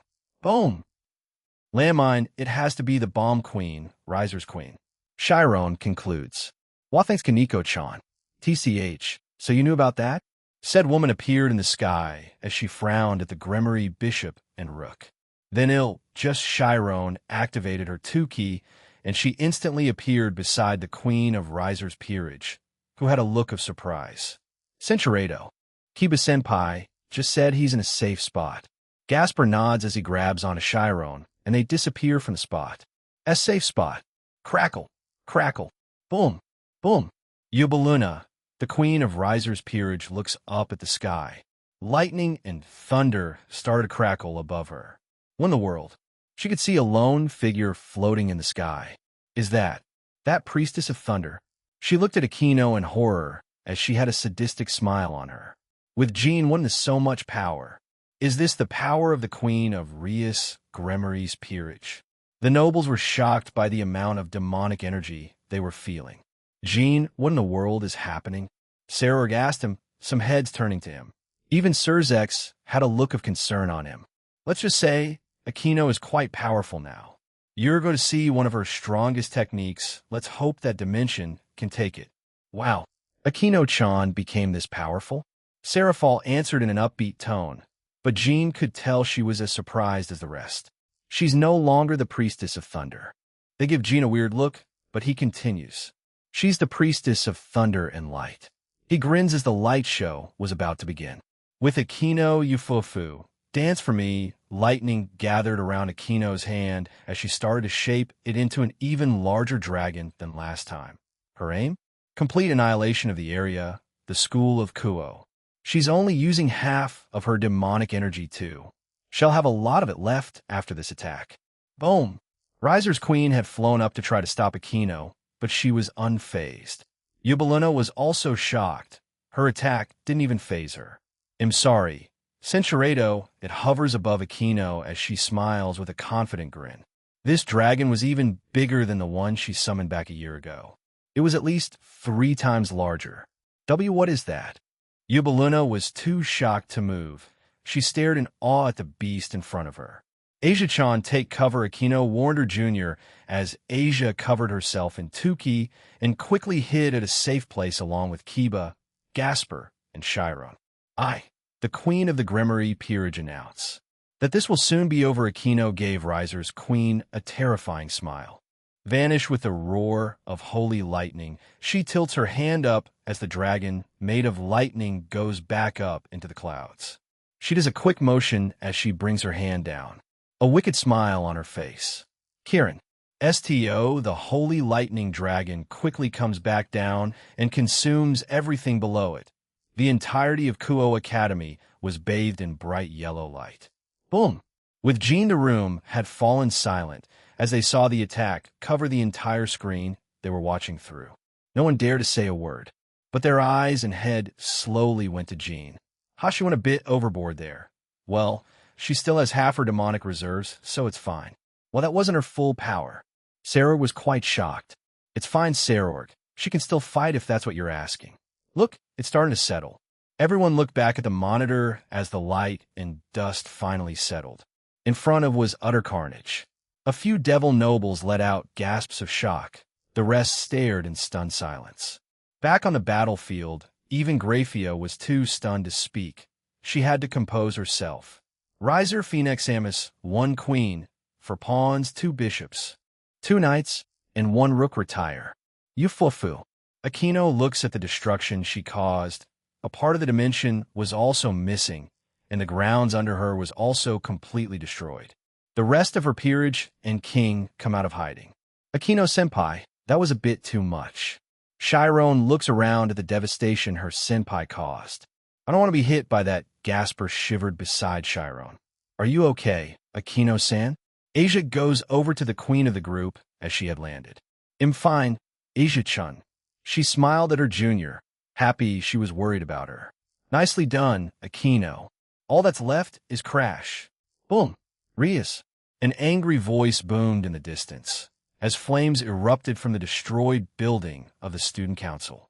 Riser Phoenix was hovering there. Part of him did not regenerate. Aquino had added ant-healing properties to her attack earlier. Wanted to wipe out Riser too. Unfortunately, she wasn't that lucky. You. Riser points at Aquino, you did this. Unforgivable, my cute servants wiped out like that. Rias glared at Riser. I told you, Riser. Quality over quantity. My cute servants are miles above yours. Everyone positions. Let's end this. Rias commands her peerage, and they immediately got into position. I can wipe you all out right here, right now. Riser begins to move, but he couldn't. What is happening? He sees one of Rias Bishop's eyes were glowing while staring at him. Release me at once. He demanded, but Gasper did not. Asia, Chiron, and Kiba stayed behind their king and queen. Their roles ended there even though they didn't have much to do. We didn't get to do much, did we, Asia-chan? Kiba had sheathed his sword as he chuckles beside his friend. Yes, I only used 1 barrier on Aquino-san. Gaspy and I fought some, but they were over fast. I did well. I hope Jean-senpai praises me. Gasper said, while keeping his eyes on Riser. Aquino, ready? Rias asked her queen, and she nodded. Of course, President. Rias cupped her hands together as she gathered highly concentrated power of destruction between her hands. Yes, she was going to use one of her new signature moves. Well, she copied it, but still. It was the Kamehameha, using her power of destruction as the source. Aquino raises her right hand clenched in a fist. Resounding through the air, the roar of thunder plunged from the heavens and reaped destruction. Aquino started to chant an incantation as Rias finally finished charging her move. We win, Riser. Rias announces as she thrust her hands forward to shoot out a stream of power of destruction. A Kamehameha made out of pure power of destruction. Fwoosh! Reing both. Aquino shouts as a large bolt of lightning then descend upon Riser from the air. Possibly. No. Completely engulfing him with a strong blast of holy lightning and anti-healing. Boom! Both attacks hit Riser as he was unable to move. The screams of pain and agony resounded throughout the empty and desolate replica of Kuo Academy. Shine! Riser, Phoenix-sama, King retire. We won, Rias said to herself in disbelief. She knows she and her peerage trained hard for an entire year, but she never thought in her wildest dreams we won. She shouts as everyone raised their arms in victory. After Party Jean, skyward cheers. The nobles around the venue were in high spirits. They were very impressed by Rias and her peerage's performance in the raiding game. The one who got the most attention was none other than her queen, Akino Himejima. The devils who saw the match live were awed by her power. It was her new debut as the priestess of thunder and light, as I said in the VIP booth. Akino was talking to many devils, including from lesser-known families as they tried to court her. She declined politely at first, but the persistent ones were forced away with a little bit of her aura. Everyone in the Grimoire peerage had changed into more suitable clothing for the after-party. Hey, Gasper, you did amazing. Supporting Chiron and stopping Riser. Well done. I pet the small bishop as he smiled brightly. Yes, thank you very much, Jean-senpai. I turned to the others and praised them too. You guys may have not done much, but you were still there in case anything went awry. Good job. Kiba chuckles and Asia nods, a bit embarrassed at the praise. I didn't think Rias peerage was this power. It was quite a spectacle to see. Sarah came over and patted me on the shoulder. Yeah, they are. I trained them after all. You better look forward to the raiding games of the future. You have them as rivals. Sarah nods. I truly look forward to them. Just then he was called away by another devil noble. He bids us farewell for now. Jean, I turn around and see Latia Astaroth there. It's been quite some time. She smiles at me as we shake hands. Yeah, been a while. Well, we've communicated through text though, so it hasn't really been that long. She greets everyone and they get a talking. I could see a few lesser nobles. Even Seek Vera was here as well, but she just looks at us from a distance. I could see Diodora Astaroth from a distance. I send him a little bit of killing intent, Centuredo. Ding! Clank! Everyone looks up at the noise and sees Surzek's Lucifer there. Looks like he was about to do some toast or announcement. Every slam. We all turn to the door, being slammed open. It was Riser Phoenix. He had recovered and looked pissed. I can't accept these results. Oh God, it's like reverse Issei. What the hell is going to happen now? This is definitely a different future, a third one. I didn't train the entire peerage in those two futures, just Akino, so this is the result of the third and unknown future. He marches up and stands defiantly in front of everyone. I demand a rematch. Oni-sama, please stop this. This is foolish, we have to slap. Revel Phoenix tries to reason with her older brother, but was ultimately slapped across her face. She fell down as she stared at her older brother in shocked silence. Even the entire area became silent once she did it. Someone eventually helped Revel up as she stands to the side, still shocked by the slap. Do you think these results were unfair, Riser? Surzex asked the young devil in a calm manner.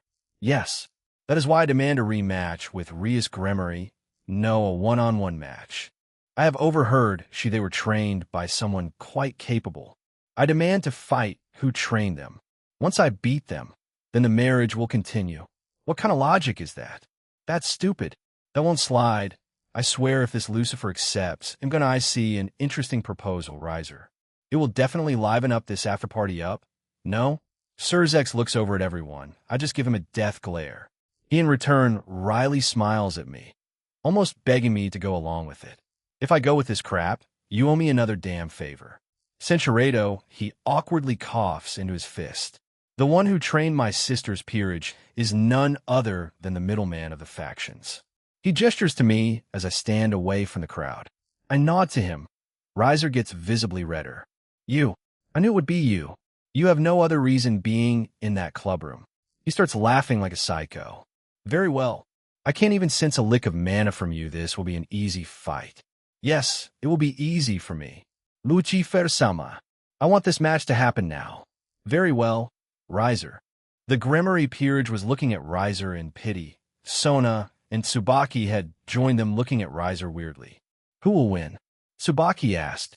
Jean, Sona, and everyone in the Grimoire Peerage answered in sync. Tsubaki looked a bit stunned, but nods anyway.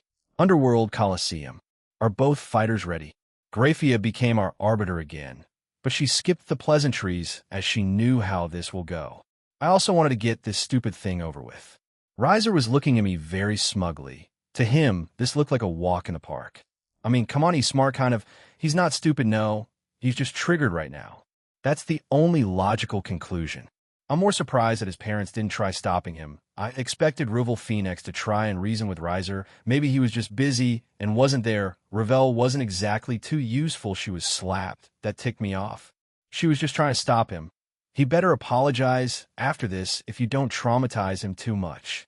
No promises. Begin. Grafia announced the start of the fight.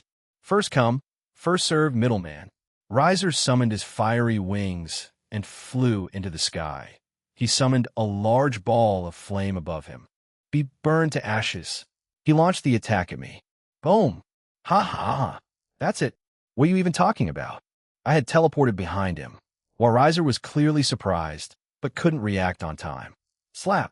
I slapped him, and he crashed into the ground. I had covered my entire body in anti-healing. I will teach this man a lesson, I say. Riser gets up from the ground and notices a small trickle of blood. You taught her this.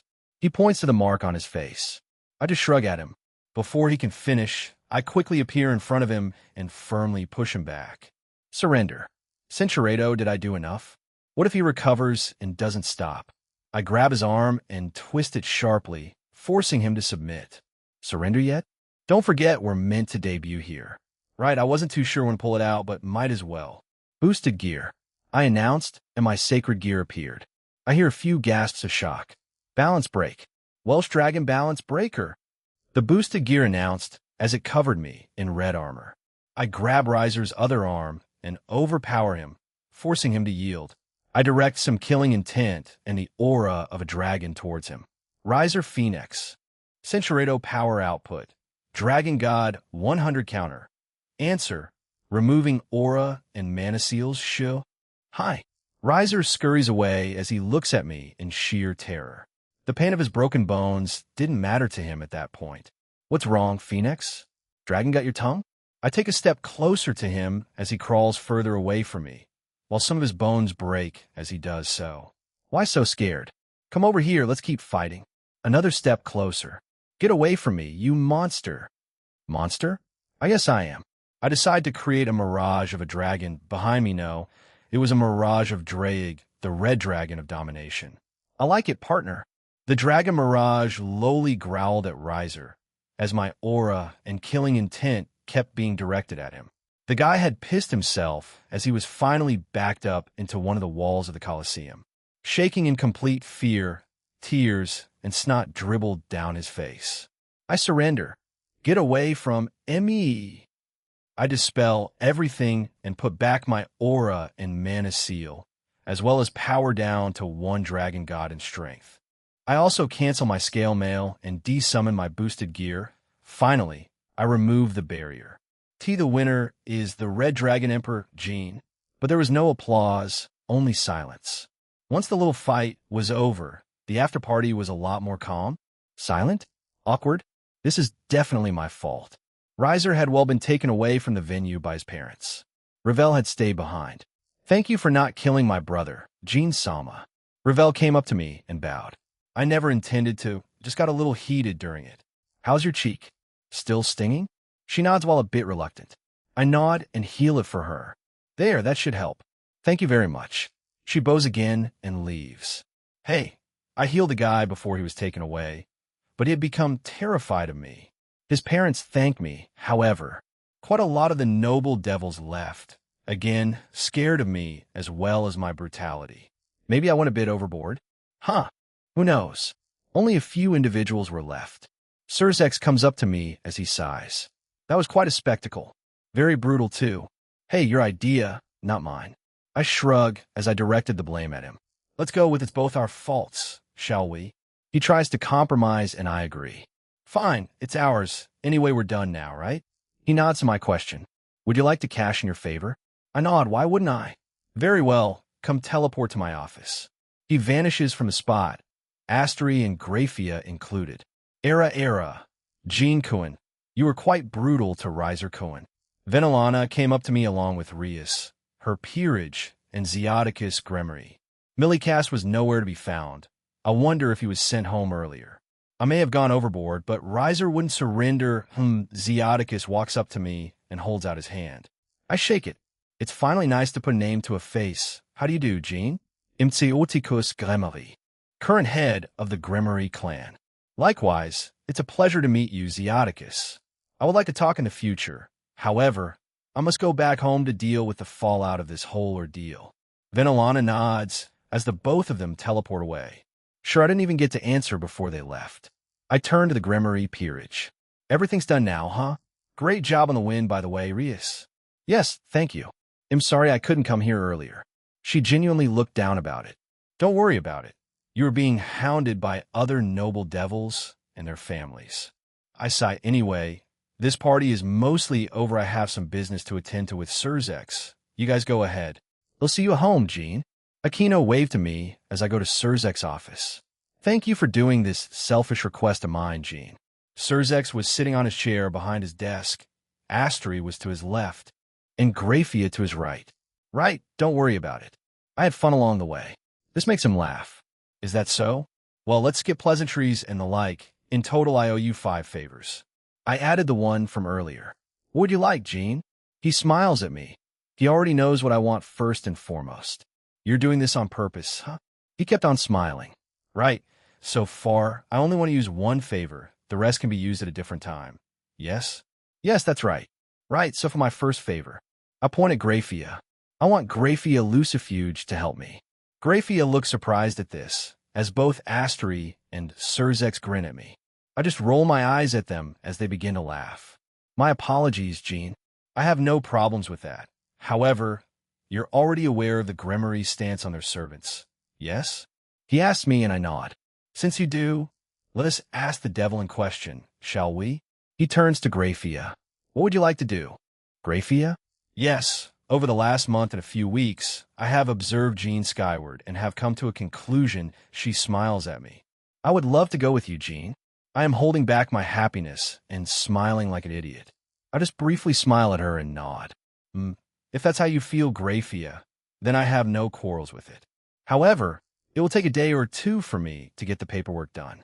This means she will no longer be my maid. However, she will still be the head maid of the Gremory clan, unless she herself requests to retire from the position. I nod, and he continues. There's one plight about this. Evil pieces cannot be removed without killing the devil or reincarnated devil. So Graphia is, in a way, stuck with me, being her king.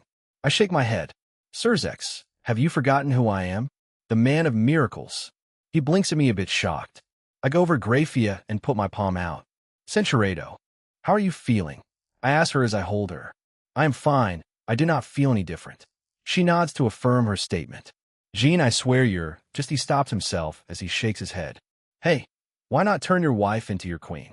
I jokingly suggest the 2 of them look at each other and nod. I don't see why not. He agrees with my suggestion. I've also never had any interest in using my pieces. Astery also has no problems with it. Wait, what? They're seriously going to do it? And they did just that. Surzex places his queen piece on the board next to Astery Gremory, formally designating her position as his queen. I was kind of joking, but sure, whatever. Anyway, we're done here. Thanks for this, Zex. I'm a magic circle or text away from a request. I know, Jean. Thank you and farewell. Graphia and I leave the room. We walk down the hall for a bit until I turn to her. It's finally done, huh? Yes, I am yours. Officially yours, Jean. We turn to each other and smile. We lean in and connect our lips. Even though Graphia has been mine for the past few weeks or even months. Today makes it official. We don't have other barriers to try to get around now. I doubt she'll quit being a maid. She gets paid from there, and she likes it. I won't force her either. We separate as we both breathe a sigh of relief and satisfaction. Let's go home. She happily nods. Japan, Kuo, when Grafia and I teleport into the living room. We see Rias sitting there, drinking tea and chatting with the other girls. Rias? I could see some luggage with her. She plans on moving in, isn't she? Haha, I expected this, but this was quite soon. I guess tomorrow or within the week. Jean, as you can see, she gestures to her bags. They'll be moving in today. I don't mind. I kind of expected this. But make sure to ask beforehand. She blushes and nods. I'm sorry. I wave her off. What's done is done. I won't make a fuss about it. She's just excited. She can move forward in her life without the threat of Riser anymore. Anyway, Aquino, can you help her pick a room? I summon an android fairy and tell it to carry her bags. Sure thing, she and Rias go up the stairs, happily chatting away. I look around the living room. Only Ingvild and a sleeping Rennie were left. I wonder if she tried to stay up for us. Jean, can we go out for a walk and talk? Ingvild asks me as I approach Rennie. Sure. I don't mind. Did you have dinner yet? We were gone for quite a long time. She giggles and nods. Lavinia and I had dinner. Grafia prepared some dinner for us before leaving.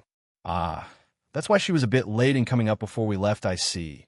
All right, let me just put Rennie into her room, and we can get going. She nods and goes back to her phone. Is she still chatting with her friends? Sheesh, talk about late-night parties. I pick up Rennie, turn to Grafia, and give her a kiss. Sorry about this, FIA. You could go ahead of me. Yes, have a nice night, Jean. She goes up the stairs ahead of me. I also go up to open Rennie's door and put her down on her bed. No, don't fight, Jean. Vakuin, she's dreaming about Valley and I fighting? Goo. I put the covers on her, kiss her forehead, and close the door. I wonder if Ingvild is going to, do that thing. Or she might just want to talk, who knows. I have infinite energy, so am fine. She's a half-devil, so they're fine at night. I reach the living room again. Are you ready? She looks up and nods. She puts her phone in her pocket, and we leave through the front door. I snap my fingers and turn off the lights. We walk through the streets of Kuo. The majority of houses and shops were closed, save for a few. The nightlife of Kuo wasn't really a thing. There were some rowdy teenagers having fun, a few coming back from clubs. Apart from that, the streets were quiet. The moon was shining brightly in the sky, a calm breeze present. The occasional barks from dogs, and hey, go away. I shouldn't have spoken too damn soon. I look over at the same dog I passed from a few weeks back. Most of the time, I ignore this little thing since I'm busy. But right now, I'm not, and it was a quiet night until this mutt started barking. Hey you. Yeah you. I'm looking at you. Bow down to me. Jean? Ingvild was confused as she looked at the little dog I was looking at. Ingvild, do you remember when I said I could understand animals? She nods as she looks at the dog. Is it being rude? Yeah. She giggles at me. It's just a little dog, Jean. Let's go. She starts to pull me away, but the thing kept screaming. Come back. I am a god. Get back here, peasant.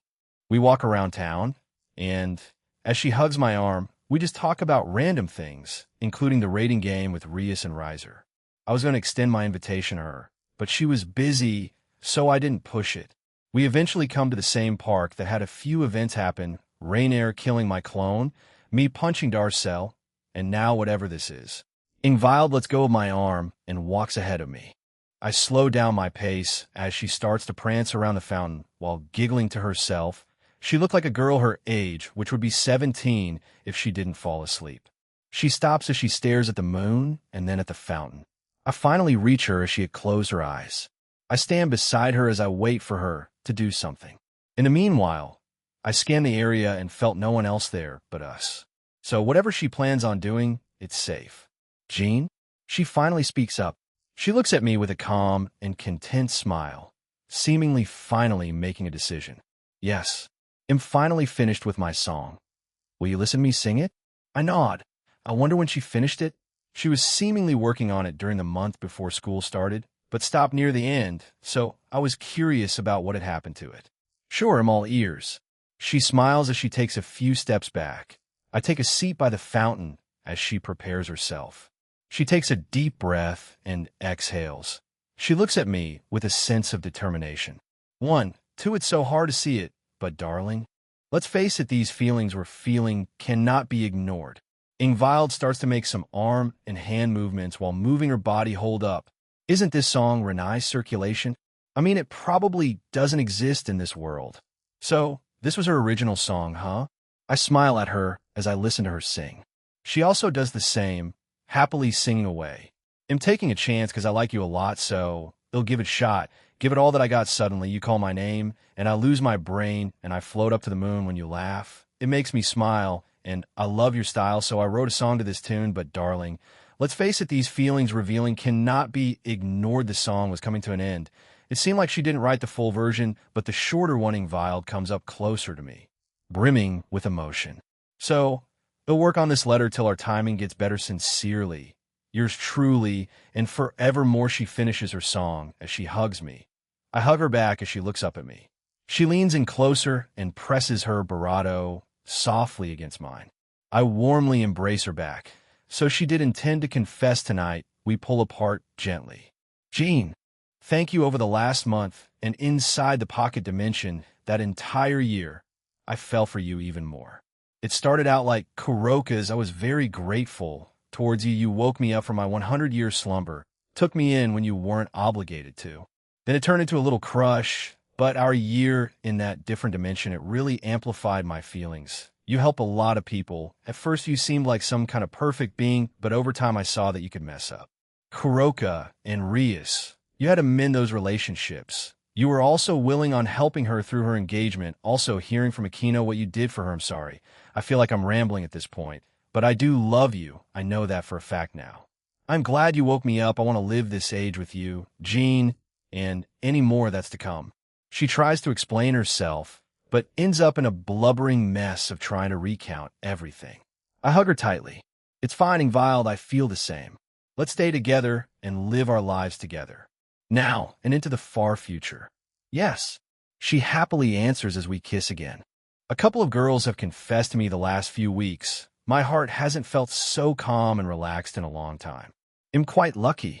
We finally pull away from each other after a minute. Let's go home. Home is anywhere I'm with you, Jean. We smile at each other as we hold hands, and we slowly walk back to our home. The moon, our surroundings, life itself feeling a little brighter than usual. I couldn't fall asleep, while everyone around me has fully fallen asleep. The day has been quite hectic after all. When Ingvild and I came home, everyone had already fallen asleep. Ingvild said she'll try sleeping with me from now on, and I look forward to it. It's been around 40-ish minutes since we returned. I inwardly sigh as I slip away from the sleeping girls. I could feel someone was still up. I was so busy thinking about upcoming events and relaxing in bed that I didn't notice she was up. I follow the aura and find that she was in the backyard. I need to make her ring as well. I open the door and step out. She turns around and is surprised to see me. Jean, she was hugging herself. While it wasn't chilly since I set the temperature change to change automatically depending on the outside. Hey, Rias, can't sleep? She shakes her head.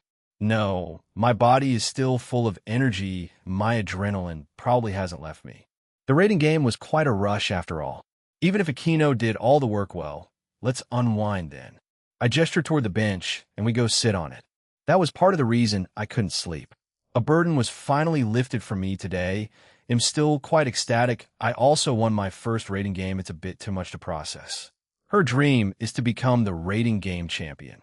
So this was a step in the right direction for her. Thank you again, Jean, for everything you did for us.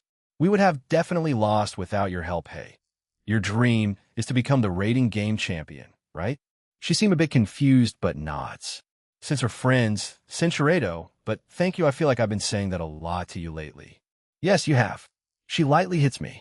Don't tell me you fell for me, Rias? I jokingly ask her, but she doesn't respond.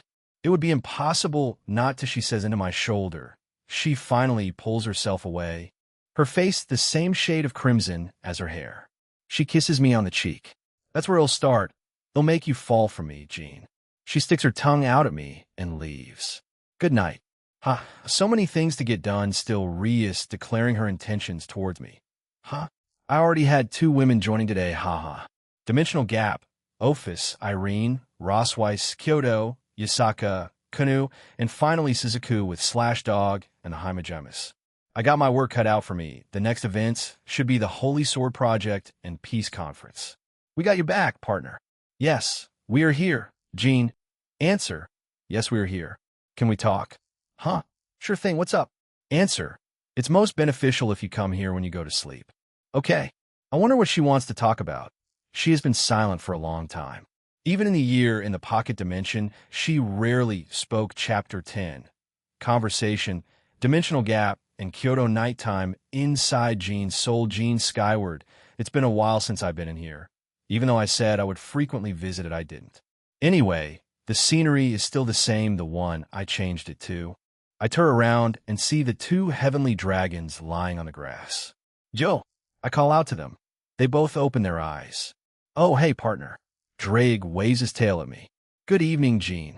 Albion did the same thing. Yeah, sup. Anyway, Sinner called for me here. Where is she? The two dragons shrug at my question. Cincherato, what did you want to talk about? Why my soul? I felt it would be more appropriate for this discussion to be face-to-face.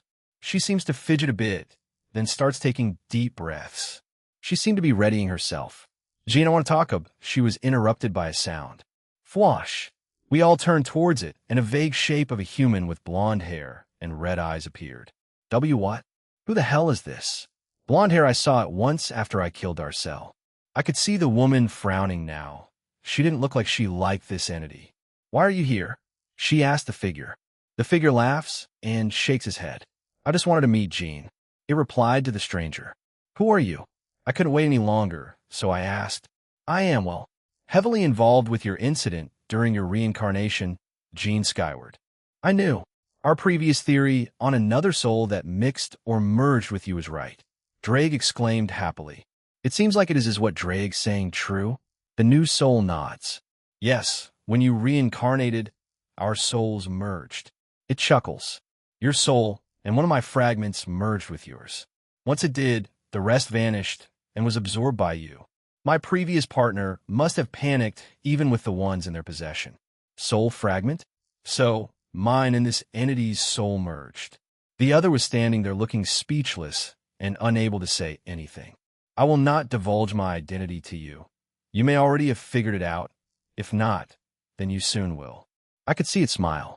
The dreams and the voices will become more frequent as the days, weeks, and months pass by. Many of them are from my own, some from your previous self. Jean, let me warn you about The figure falls to the ground, clutching its head. What? What happened? Warn me?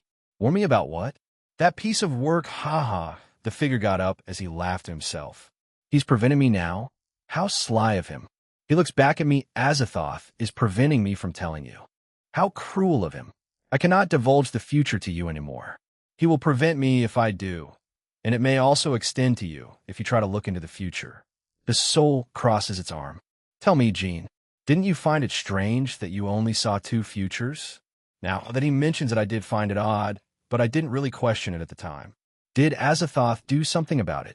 I saw two I see. Did you notice how those two futures didn't align or come to be with the current future you produced?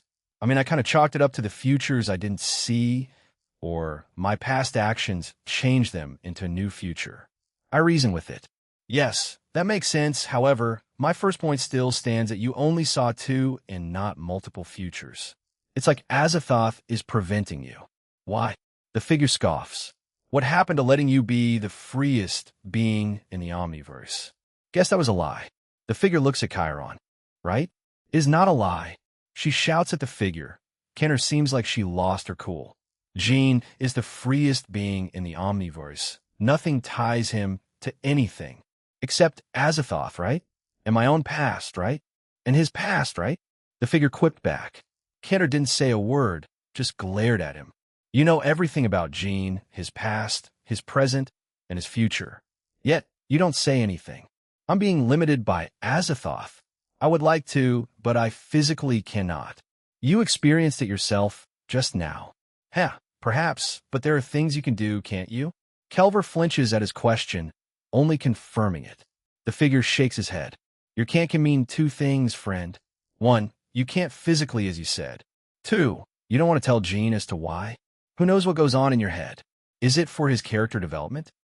And I know he suffered quite a bit, but by normal human standards, nothing too tragic. Apart from dying at the age of 26, he had a whole life in front of him. I couldn't help but stare at the woman. She sees this and looks horrified. She averts her eyes from me. So, what that soul is saying is true. Most people wouldn't look away if you're lying. But some natural-born liars can stare you in the eye while lying. The creature seems like a being that's bad at lying. To me anyway. The creature starts to stare at the ground sadly. Perhaps what I said between us from before may be true. That you yourself may be Azathoth, trying to fool Jean and play buddy-buddy with him. I'm not. She glares at the figure again. How would you know? You may have erased your own memory, or just flat out keeping silent on the fact that she is Azathoth. The figure remains calm as it keeps talking. It turns to me, can you really trust her? He asks me. I have so far. I never really well, maybe when I first found out about it, but she's proved time and time again to be helping me, even if she couldn't, or wouldn't answer me about certain topics or questions. The fact that the suspect is also staying silent right now and not answering the figure puts her on the grounds of being a suspicious individual. What do? Smack. I look up and see the figure had punched me. It wasn't hard, but it had enough force to draw my attention back to it. Also, stop trying to be Mr. Perfect and get rid of that hero complex of yours. You're taking that part of your personality from me. While you were a kind person in your past life, you didn't have that hero complex. It belongs to me.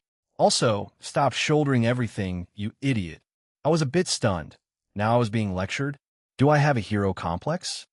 I don't think I do. The Aquino and Kuroka thing were just coincidences. I wanted to help Aquino. Fine, the same with Kuroka.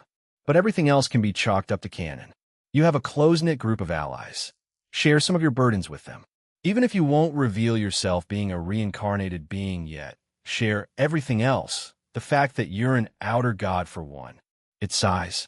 Look, Jean, the thing that the entity said about the incident was really an accident. This wasn't planned by Azathoth. The merging thing, it was pure coincidence. One last thing. The figure turns away from us and looks at the background. It looks at the mountain range and the other views. My previous partner, she's looking for me. She's probably already pinpointed this world, our souls. I do not know when she will appear. Maybe Azathoth or the other outer god may interfere with her arrival, but I can promise you she will appear eventually, be it now, the next few days, weeks, months, or years. She's that stubborn. So this soul's previous partner was a she. What does she look like? I asked, but I knew if he didn't tell me who he was, there was no chance of him telling me what she looked like or who she was, but I wanted to try even if futile. Well, how about a hint instead? You already know I won't tell you. I guessed as much, but a hint is appreciated. Blue and gold, and a very scorching personality. The figure let out another laugh, amused at its own wordplay. Scorching personality? What the hell does that mean? Like literal scorch? Or rowdy and all that? Blue and gold.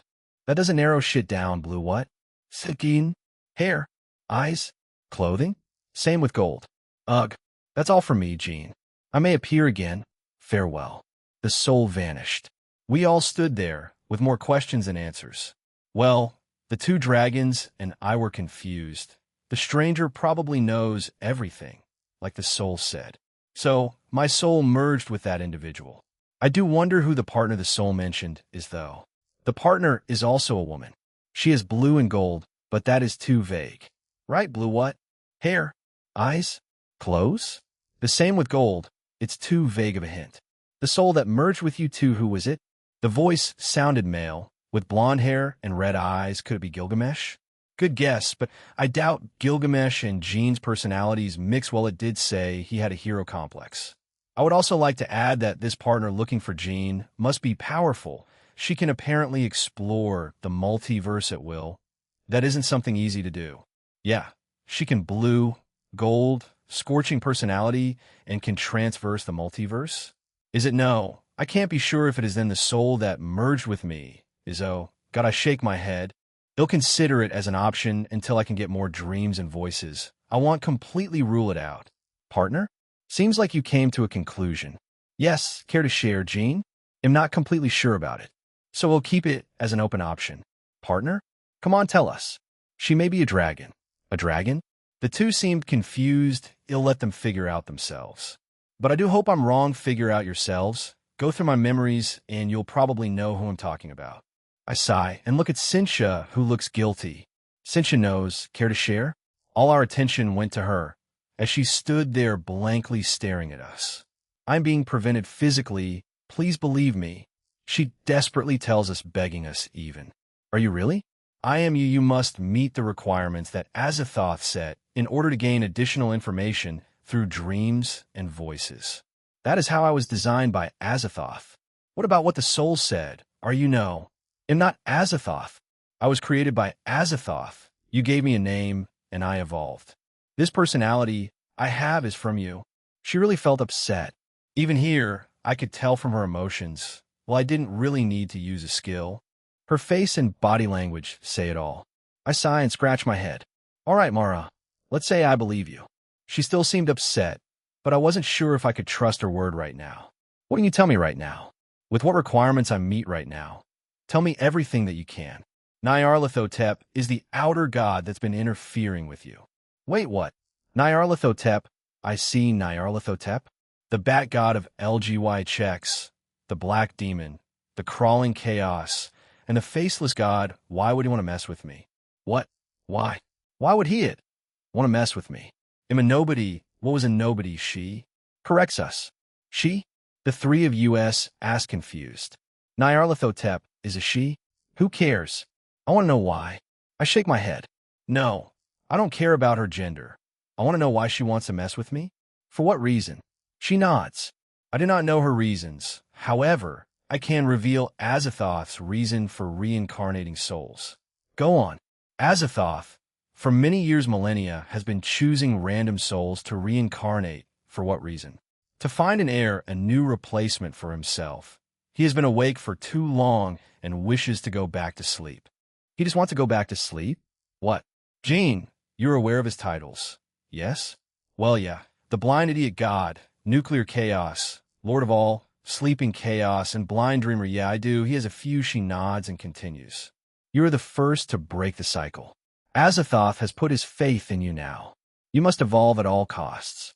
The previous souls he chose were at random. He did not care if you were a complete degenerate who would hurt anyone or a saint that helped save the world.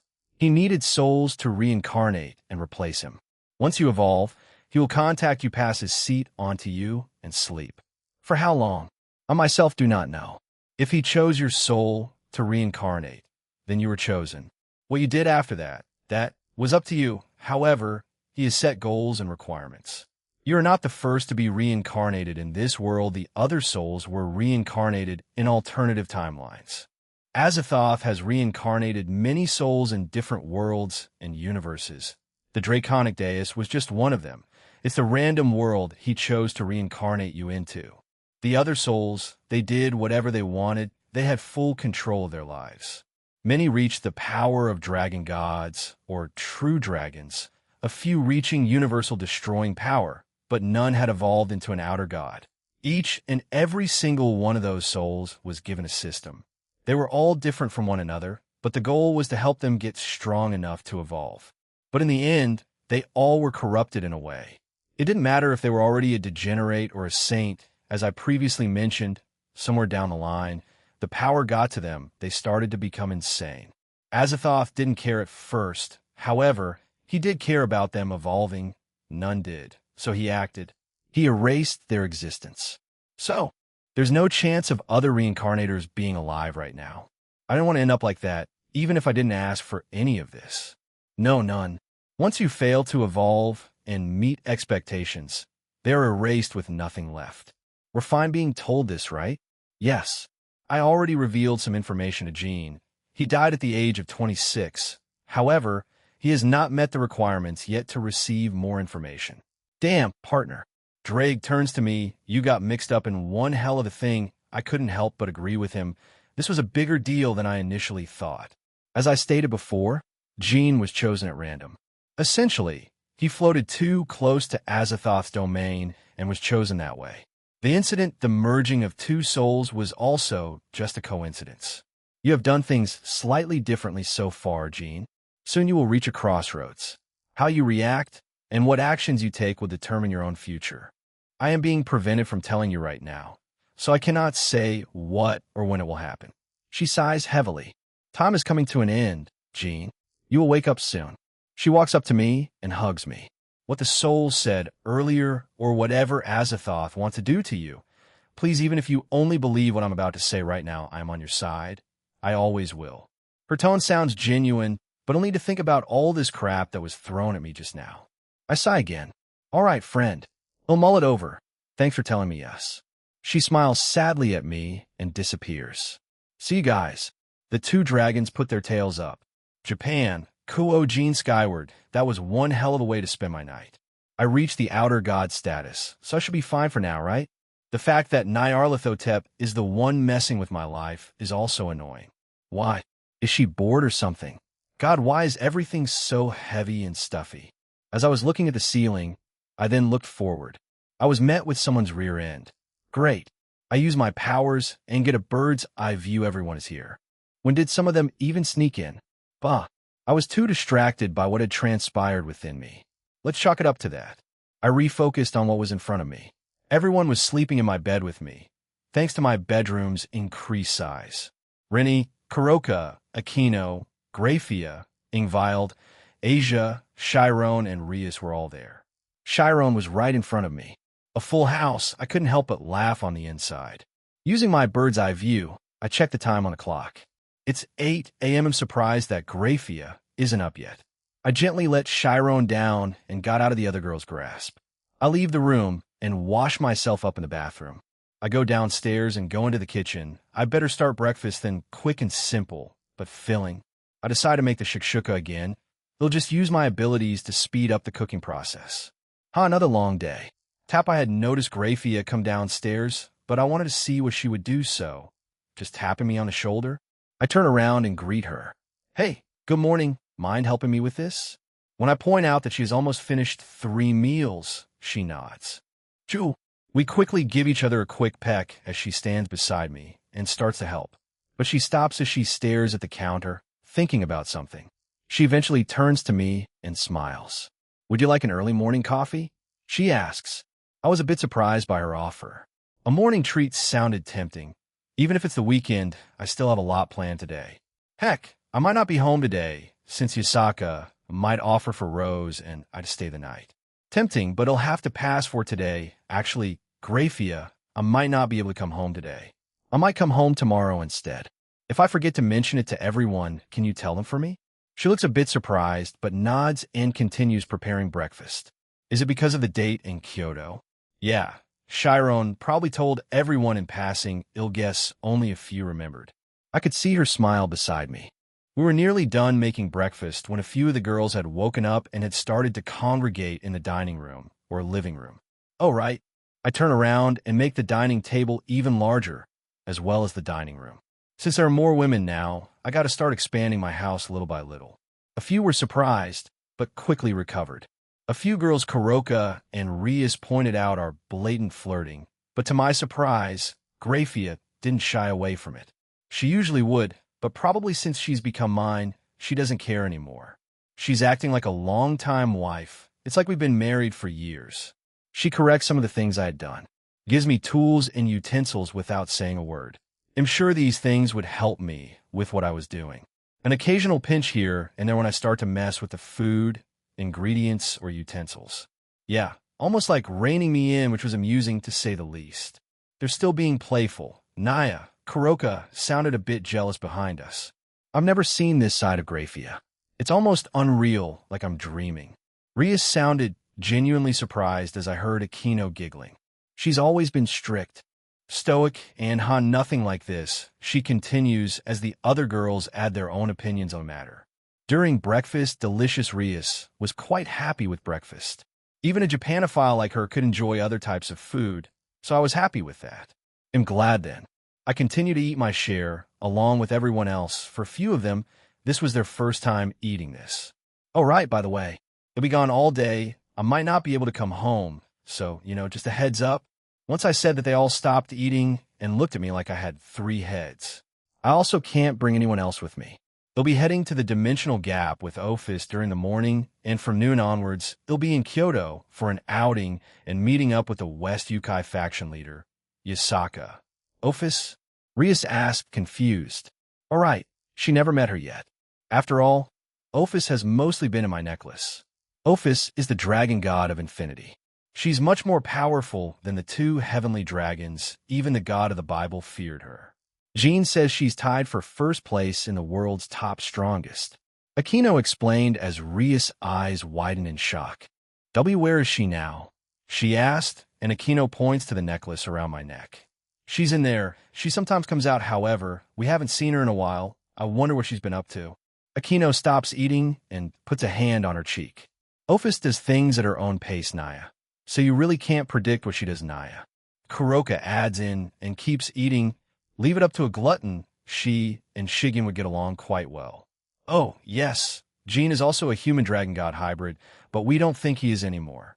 He hasn't told us yet. Yeah. Cinchurito the truth. Huh? Are you heading to Asgard to pick up your date? Jean-senpai? Chiron asks as the girls stare at me. A small smile flashes on her face. Jean, didn't you just get Natsum, Grafia, Ingvild, and Gabriel? Rennie lightly glares at me, the other girls looking quite shocked. A few eyes go to Ingvild as she blushes, looks down, and continues eating her food. He just wants more Naya. Kuroka snickers. I'm just going on an outing with her. I also need to meet up with Yasaka and Kunu to give them their rings and enchant their clothes. Rings? Clothes? Rias was still out of the loop, so I explained things to her. Again, she was surprised by all this. Those aren't just for show? She shakes her head. Aquino whispers something into her ear, and she blushes. You'll get a headache with all the surprises I'm getting, she says as she rubbed her forehead. Cinchurito, just your normal clothes will be fine. If they can't get past their clothes, why would your undergarments need special treatment? The room falls silent again, and we continue to eat breakfast. The girls would sometimes start a more light-hearted conversation. After breakfast, I was in the living room with Rias as I made her ring. The gemstone was made out of almandine garnet, pyrope, the same color as her power of destruction and hair. It had all the upgrades. Rias wanted to start with her clothes earlier. There were a lot. I thought it would never end, as expected of a rich devil. So many clothes, hell. I would say she had more than the girls combined. I give the ring to Rias as she smiles and puts it on. Thank you, Jean. She gives me a hug. I also hug her back. I will be training with my peerage again down at the training facility. We already know how the time dilation works, so we'll be trying it out. She explains I was wondering why they didn't use it before, so they were scared. I did warn them about what would happen if they mess up using it. Gasper and Kiba moved into a new house a few blocks down. It was overhauled last night. Jean, Aquino told me about your house's defenses. Can you? Yeah, sure. They'll upgrade it when I come back. You're like a training maniac now. The year we spent there was quite fruitful after all. I wish to gain better control with my powers. My peerage also feels the same. We may not climb up in power rankings, but it will still provide useful training. Just because Riser is no longer a threat to me doesn't mean there aren't others out there. My dream is also becoming a much more reachable goal too. She nods, hugs me again, and goes off. Rennie had returned to Grigori to fetch Natsum and Shigen. She wants to train them in the training facility too. I guess Rennie doesn't want to fall behind the others. The same can be said for Ingvild and Kuroka, but they'll be helping Asia and Chiron, so it's understandable. But she won't be there for too long. She's going out with her friends. Grafia had gone back to the Gremory territory as she's supervising Millikas. She's no longer Surzek's maid and queen, but she's still an employee of the Gremory. Apparently, the young guy got excited seeing how his aunt and her peerage got so powerful, it motivated him. Shine! The necklace glowed around my neck, and Ophis came out. She may have heard me earlier, so it makes sense for her to come out. Ophis? It was like she looked a bit different. Her face had more expression. She was relaxed, refreshed, alive, something like that. I could feel her emotions right now, and she just felt like it. You heard me during breakfast, right? She nods at my question. Right, we'll be there from now and until noon ideally. If it goes over time, it's fine. He'll just need to explain why. Anyway, are you ready? She again nods, and so we teleported away. Dimensional gap, we had teleported into the dimensional gap, and it's as funky as ever. We look around for a bit. I locate Irene's location. She's not mobile, so we may be resting right now. I'm more surprised that she isn't zooming around the place. I also feel something coming from a certain part of the dimensional gap. I wonder what they're up to. They'll leave it for another time. Those magicians are probably doing stupid experiments. Did you locate her? I feel a tug on my sleeve as Ophis asks me a question. Did she become a little more vocal? I still need to gauge her actions and feelings.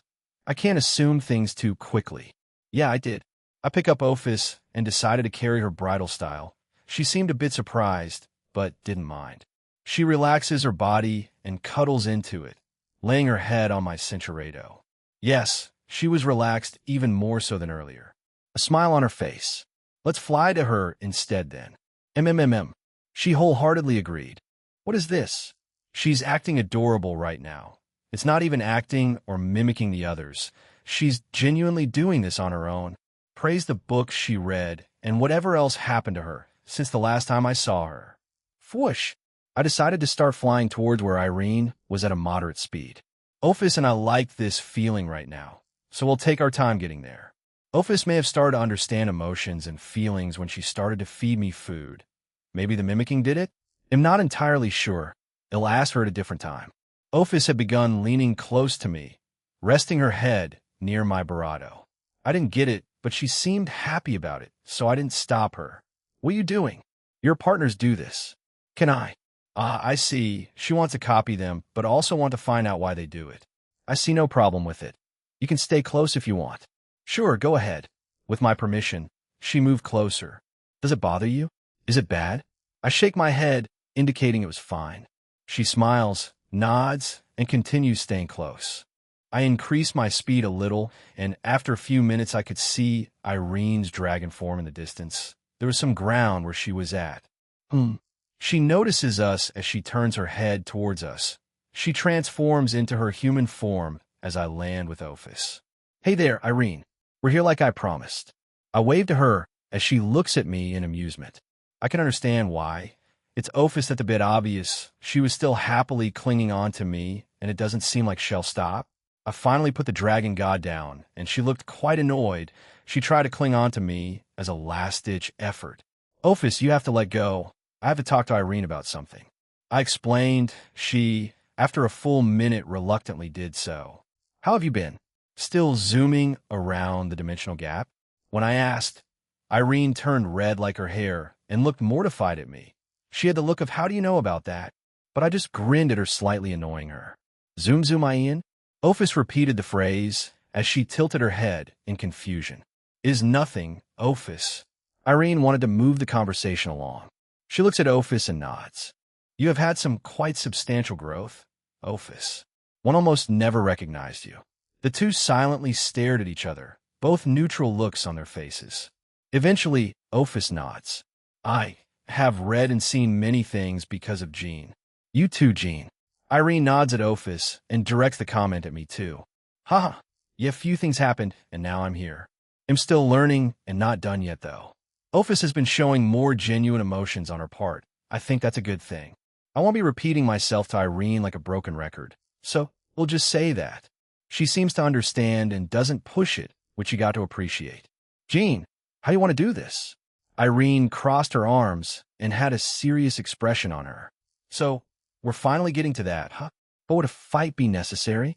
Irene did say, just to show her if I'm capable of what I said from a month back, which was to be able to help her with her burdens. Can I protect this place along with her? This world? The answer is obvious on my part. But to her I am nothing but the Red Dragon Emperor, while nothing to scoff at. It isn't too significant in her eyes. She may have seen many Red Dragon Emperors during her long life, but I have no way of confirming that. Unless I ask her, I might in the future if she's willing to share. We either fight or find another way to show my proof. How about comparing our auras for a start? It seems simple enough and should give her a vague idea of my raw power. But to what extent will I use? Full power dragon god? Full power universal? Seeing as how she's a true dragon, which is more or less the same as a dragon god, I might as well just use that. It's what I've been using so far after all. So I agreed. Answer. covering the vicinity within with aura and mana sealing barrier. Sure, I don't mind. She nods and decided to go first. Irene stood there still with her arms crossed as she stared directly at me. Ophis had walked away from us and was watching silently. A powerful red aura covers her body as the area around her starts to crack and be destroyed. She slowly produced more and more until the area around us was shaking wildly. It almost seemed like an earthquake was being produced in the dimensional gap. The air and wind around her were being sucked in, while the space around her had cracks and fissures. If I was a normal being, I would probably be on the ground or worse dead by now from her aura alone. It was nothing to scoff at. She truly deserved to be at the top of the world. Irene kept her calm and elegant manner, never once blinking and taking her eyes off me. I couldn't help but smile. She used it all, truly fitting of her titles Dragon of Dragons, DXD, True Red Dragon God Emperor, and Dragon of Dreams and Illusions. Irene is prideful like usual dragons, but she hasn't shown it to me with all the times we interacted. Maybe she's a weirdo like me? I do have my own pride, but I don't really get bothered by people acting almighty and haughty. I believe actions speak louder than words thanks to a certain incident. But she had elegance, unlike many dragons who seek power and nothing else. Although there are more exceptions, since not all dragons are alike. She stood there waiting for my response. I better get to it. Censored. Answer. Removing aura and mana suppression seals. Censored. Answer. Power output. Dragon God 100. Rumble. Rumble. Shake. Shake. Irene's eyes widen at the sudden change in power from me. Unlike her, I didn't want to slowly ramp it up. I just let it all out, the full power of a dragon god at her. The area around me also started to crack and fissure.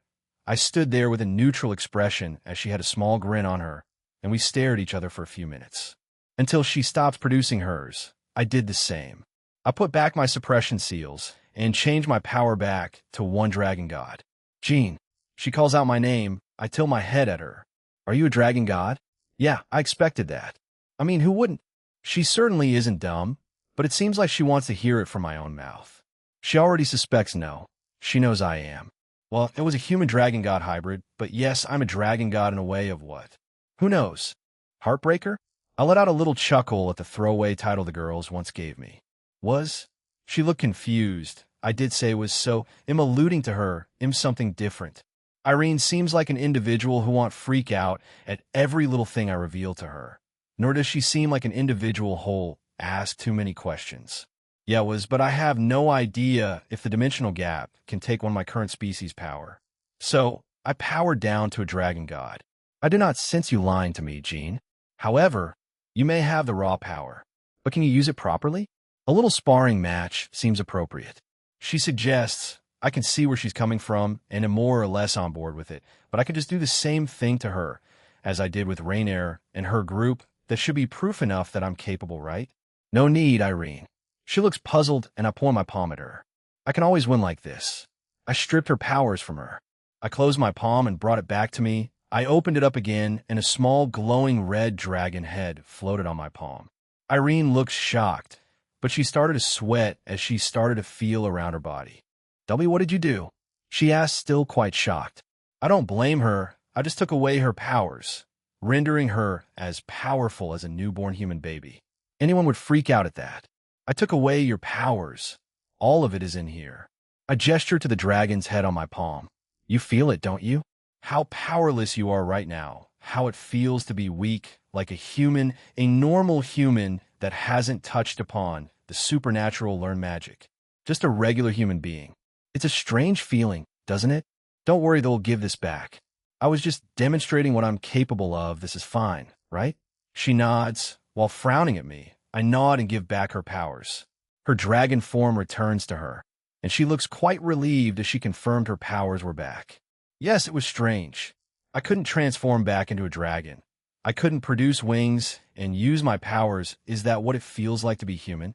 Or to be that powerless? I did not remember such a feeling. Perhaps I was born with my powers and was meant to stay at the top. Maybe. But who knows? You and Ophis didn't just start existing. Maybe someone stronger created the two of you? Or maybe the worlds will did just create you two to be protectors in a way. I don't think I can do that to outer gods, at least not yet. I need to evolve like she said. Actually, I've been meaning to ask her something. Hey, I have a question. She didn't respond. Maybe she's waiting for me to continue? So, the list you showed me way back then, it didn't include outer gods as a rank. Centurato Azathoth stands at the top. Once you evolve, then you can. Narrator. Answer. Creating new outer gods is a big deal after all. You're the first after a long time.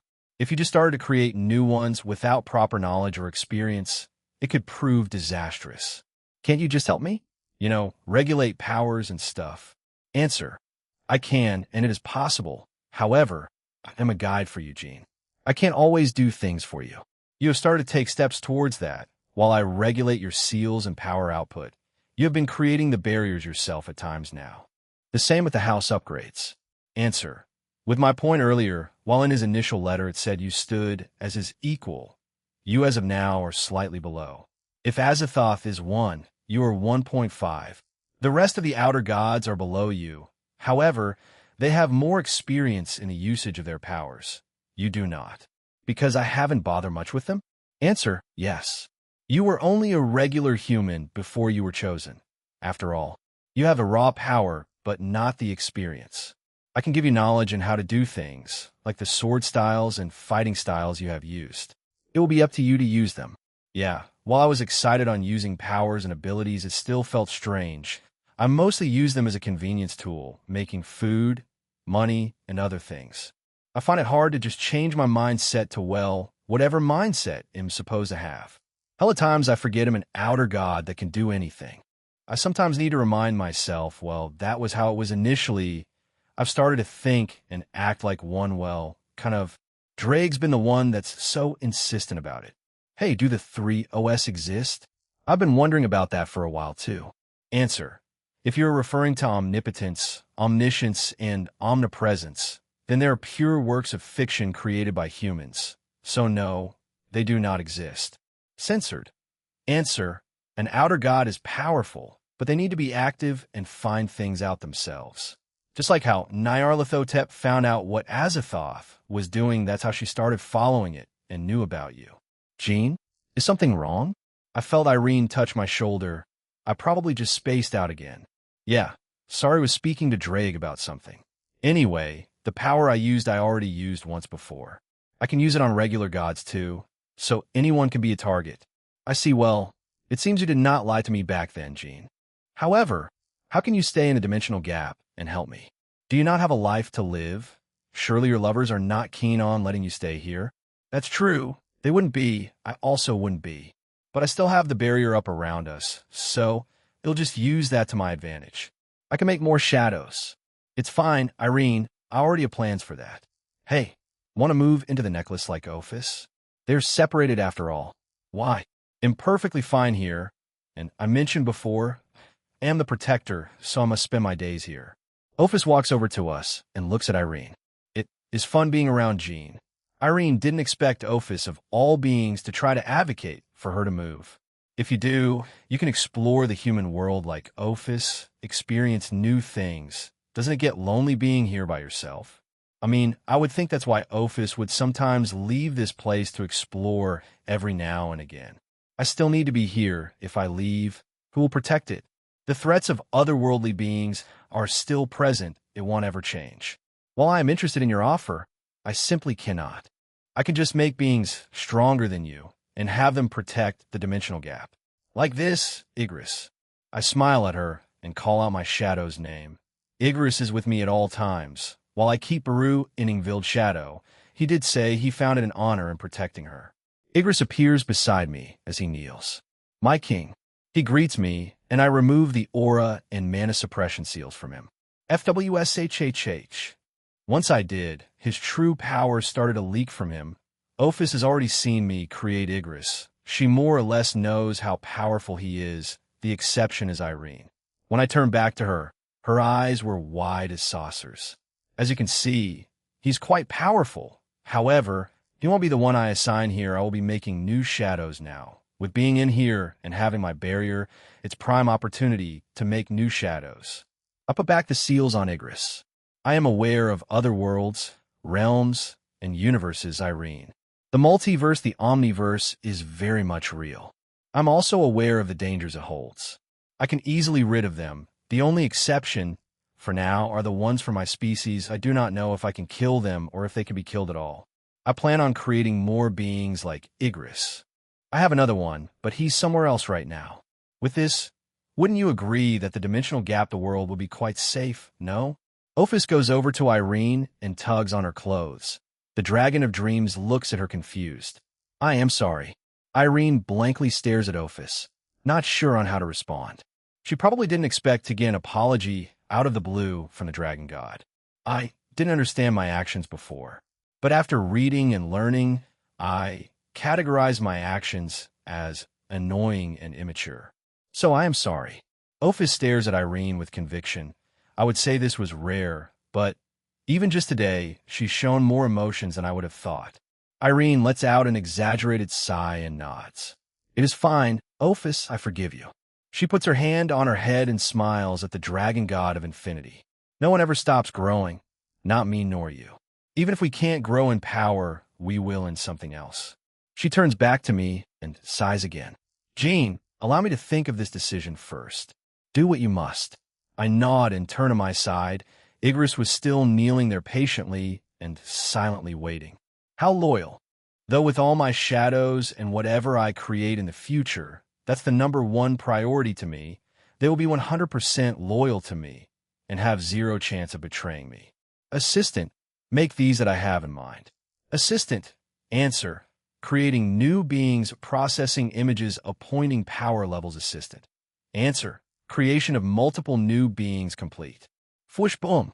The ground in front of me explode in a black and purple mist, and multiple new shadows slowly rose from the ground. Once they were finished, they proceeded to kneel or bow in front of me. I look at the new shadows I had created. From left, Censuredo, I finally turned back to the two dragons as they were looking at the new beings in front of them intently. I'm done. Let me introduce them to you. Starting from the left is Greed. He's based on a human I once knew. Kaisel is a wyvern. Tank is a former ice bear. Iron is another human I once knew, so I based his appearance vaguely on him. Jima is a giant naga I once saw. I turned to the last two. They were the ones I was planning on leaving here. The dragon is Kamish, the Dragon of Calamity. Right now, he's in his smaller form, but in his true form, he's slightly bigger than you, Irene. The two were intrigued by the new dragon as they stared at him questioningly. The Dragon of Calamity? Quite a title you gave him. She mused. Yes, it is, but I believe it will be fitting. The one beside him is Bellion. Truthfully, I don't know what he is, but he is without a doubt the strongest shadow here. Even if they are in the same power ranking, I believe he would win most of their matches if I gave them the okay. I more or less do know how he came to be in his original universe and body, but I won't divulge that information to them. The two are even more surprised, the huge humanoid. Shadow warrior with 2 pairs of black wings on his back, jagged black armor, blank white eyes, and glowing purple skin. He also carries a massive blade that looks like a centipede, which he wields both like a whip and a sword. This being was stronger than the Dragon of Calamity. They initially didn't believe it, but the way Bellion holds himself, the way he stood, the aura of confidence, it made them believe just a little bit more. Jean, you do realize you made 7 beings stronger than Ophis, and how you just destroyed the balance of our world. Irene points out the obvious, of course, I'm aware. Truthfully, I believe I already destroyed the balance around a month ago, simply by being reincarnated here. Also the fact I made Igris and Baru before these 7. Yeah, but I already destroyed it by simply existing, as well as making Baru and Igris at the start of the month. I also powered up individuals to power rankings that they're not meant to be at right now. I think we're beyond that point, Irene. I also influenced other beings of this world after I interacted with them. Sarorg, Millicass, Dulio, Irina, Zenobia, Griselda, Rias and her peerage, as well as many more. There is no stopping it. Changes are happening. I was also told about Nyarlathotep. She already messed with the world too. So, it was doomed the moment I was reincarnated. But I'm not done. I want to create something other than shadows. I want to create new life, a bona fide new being with actual flesh, a heartbeat, its own thoughts and feelings. But they will still remain loyal to me, but will also question me. A new subordinate, perhaps? While they'll be in the same power ranking as the shadows, I can't exactly change it any further due to my current limitations. I'm not done, Irene. I'm creating one more new life. Not a shadow, but an actual new being. I glance at her as she looked a bit surprised. The same with Ophis. I turn to a different side and sigh. Ether, if you would. Ether. Answer. Cinceredo, the dimensional gap, didn't react like this when I made the shadows. Is creating actual life that much of a bigger deal? The shadows I have are more or less dead. I do call them shadow soldiers after all. A beautiful young woman with glowing red eyes, pale skin, long flowing black hair, purple lips, Cinceredo. I smile at the figure in front of me as she kneels in front of me. My creator and master, she says as she looks at the ground. I quickly put on the aura and mana suppression seals on her. Your name is Coratia, queen of insects and monarch of plagues. Boom. Once I named her, her aura burst forth as a wide grin appeared on her, and she was smiling. I could feel she was insanely happy that she was named and given titles. She called me her creator and master after all. Is she a Yandere? I walk over to her and touch her head. Time to add a few things. 0 chance of being mind-controlled. Will also be loyal to my companions, to be kind and caring to them. I don't want them being hostile to each other. I modeled her after the original, so she'll treat others she sees or I see as an enemy, like how she usually would. I look at my left hand's middle finger. She and future subordinates of mine need a place to stay. I create a new ring. The ring part is made of different animals and insects. They're small in size, so many could be fit on there. The gemstone, for her, is dark green with a small red gem in the center. Within this ring will be a different pocket dimension, much like the dimensional gaps of my necklace. This pocket dimension will change itself to whatever or whoever is residing within and to whatever they desire. It is also infinite, much like the necklace dimensional gap. Coratia, this is your home. I inform her as she nods and goes into it. I will call for you when you're needed. I tell her telepathically, yes, master. So, did you make your decision yet, Irene? I turn back to the 2 dragons who are still looking at me. Irene shakes her head. She hasn't made it yet. Well, yeah, I kind of didn't wait too long for her too. I see. Well, when you do, they'll be leaving Bellion and Kamish here. The 2 shadows nod at me. Both of them will be protecting this place if and when you do accept my proposal. I doubt anything can get past them. Anything that's below an outer god, that is. I shall contact you in your dreams once I made my decision, Jean. Very well, Irene. I make a gesture, and all the shadows present go back into my shadow. I go over to Ophis and touch her shoulders. We'll get going then. I still have some plans after this. I cancel the barrier around us. Yes, goodbye for now. Ophis, Jean. I will contact you like I said when I make my decision. Thank you. Ophis and I both nod and teleport away. Japan. Kuo, once Ophis and I arrive back at my house, she beckons me to her. I oblige and crouch down. She suddenly hugs me. I wasn't expecting this. Is this her way of thanking me? Maybe? Oh, Ophis? Jean, thank you? She said it in more of a question. She shakes her head. I can't articulate my feelings right now, but as Lavinia Rennie told you. She points at me and then at herself. Forever. After she said that, she went back into the necklace. I wasn't expecting that. Not at all forever, huh? So, she wants to stay with me forever? I mean, that's great. But a bit sudden, haha. Well, I already more or less accepted her. I wonder if she'll tell me in another way soon. Well, whatever. I check the time, and it's nearing noon. I should get going.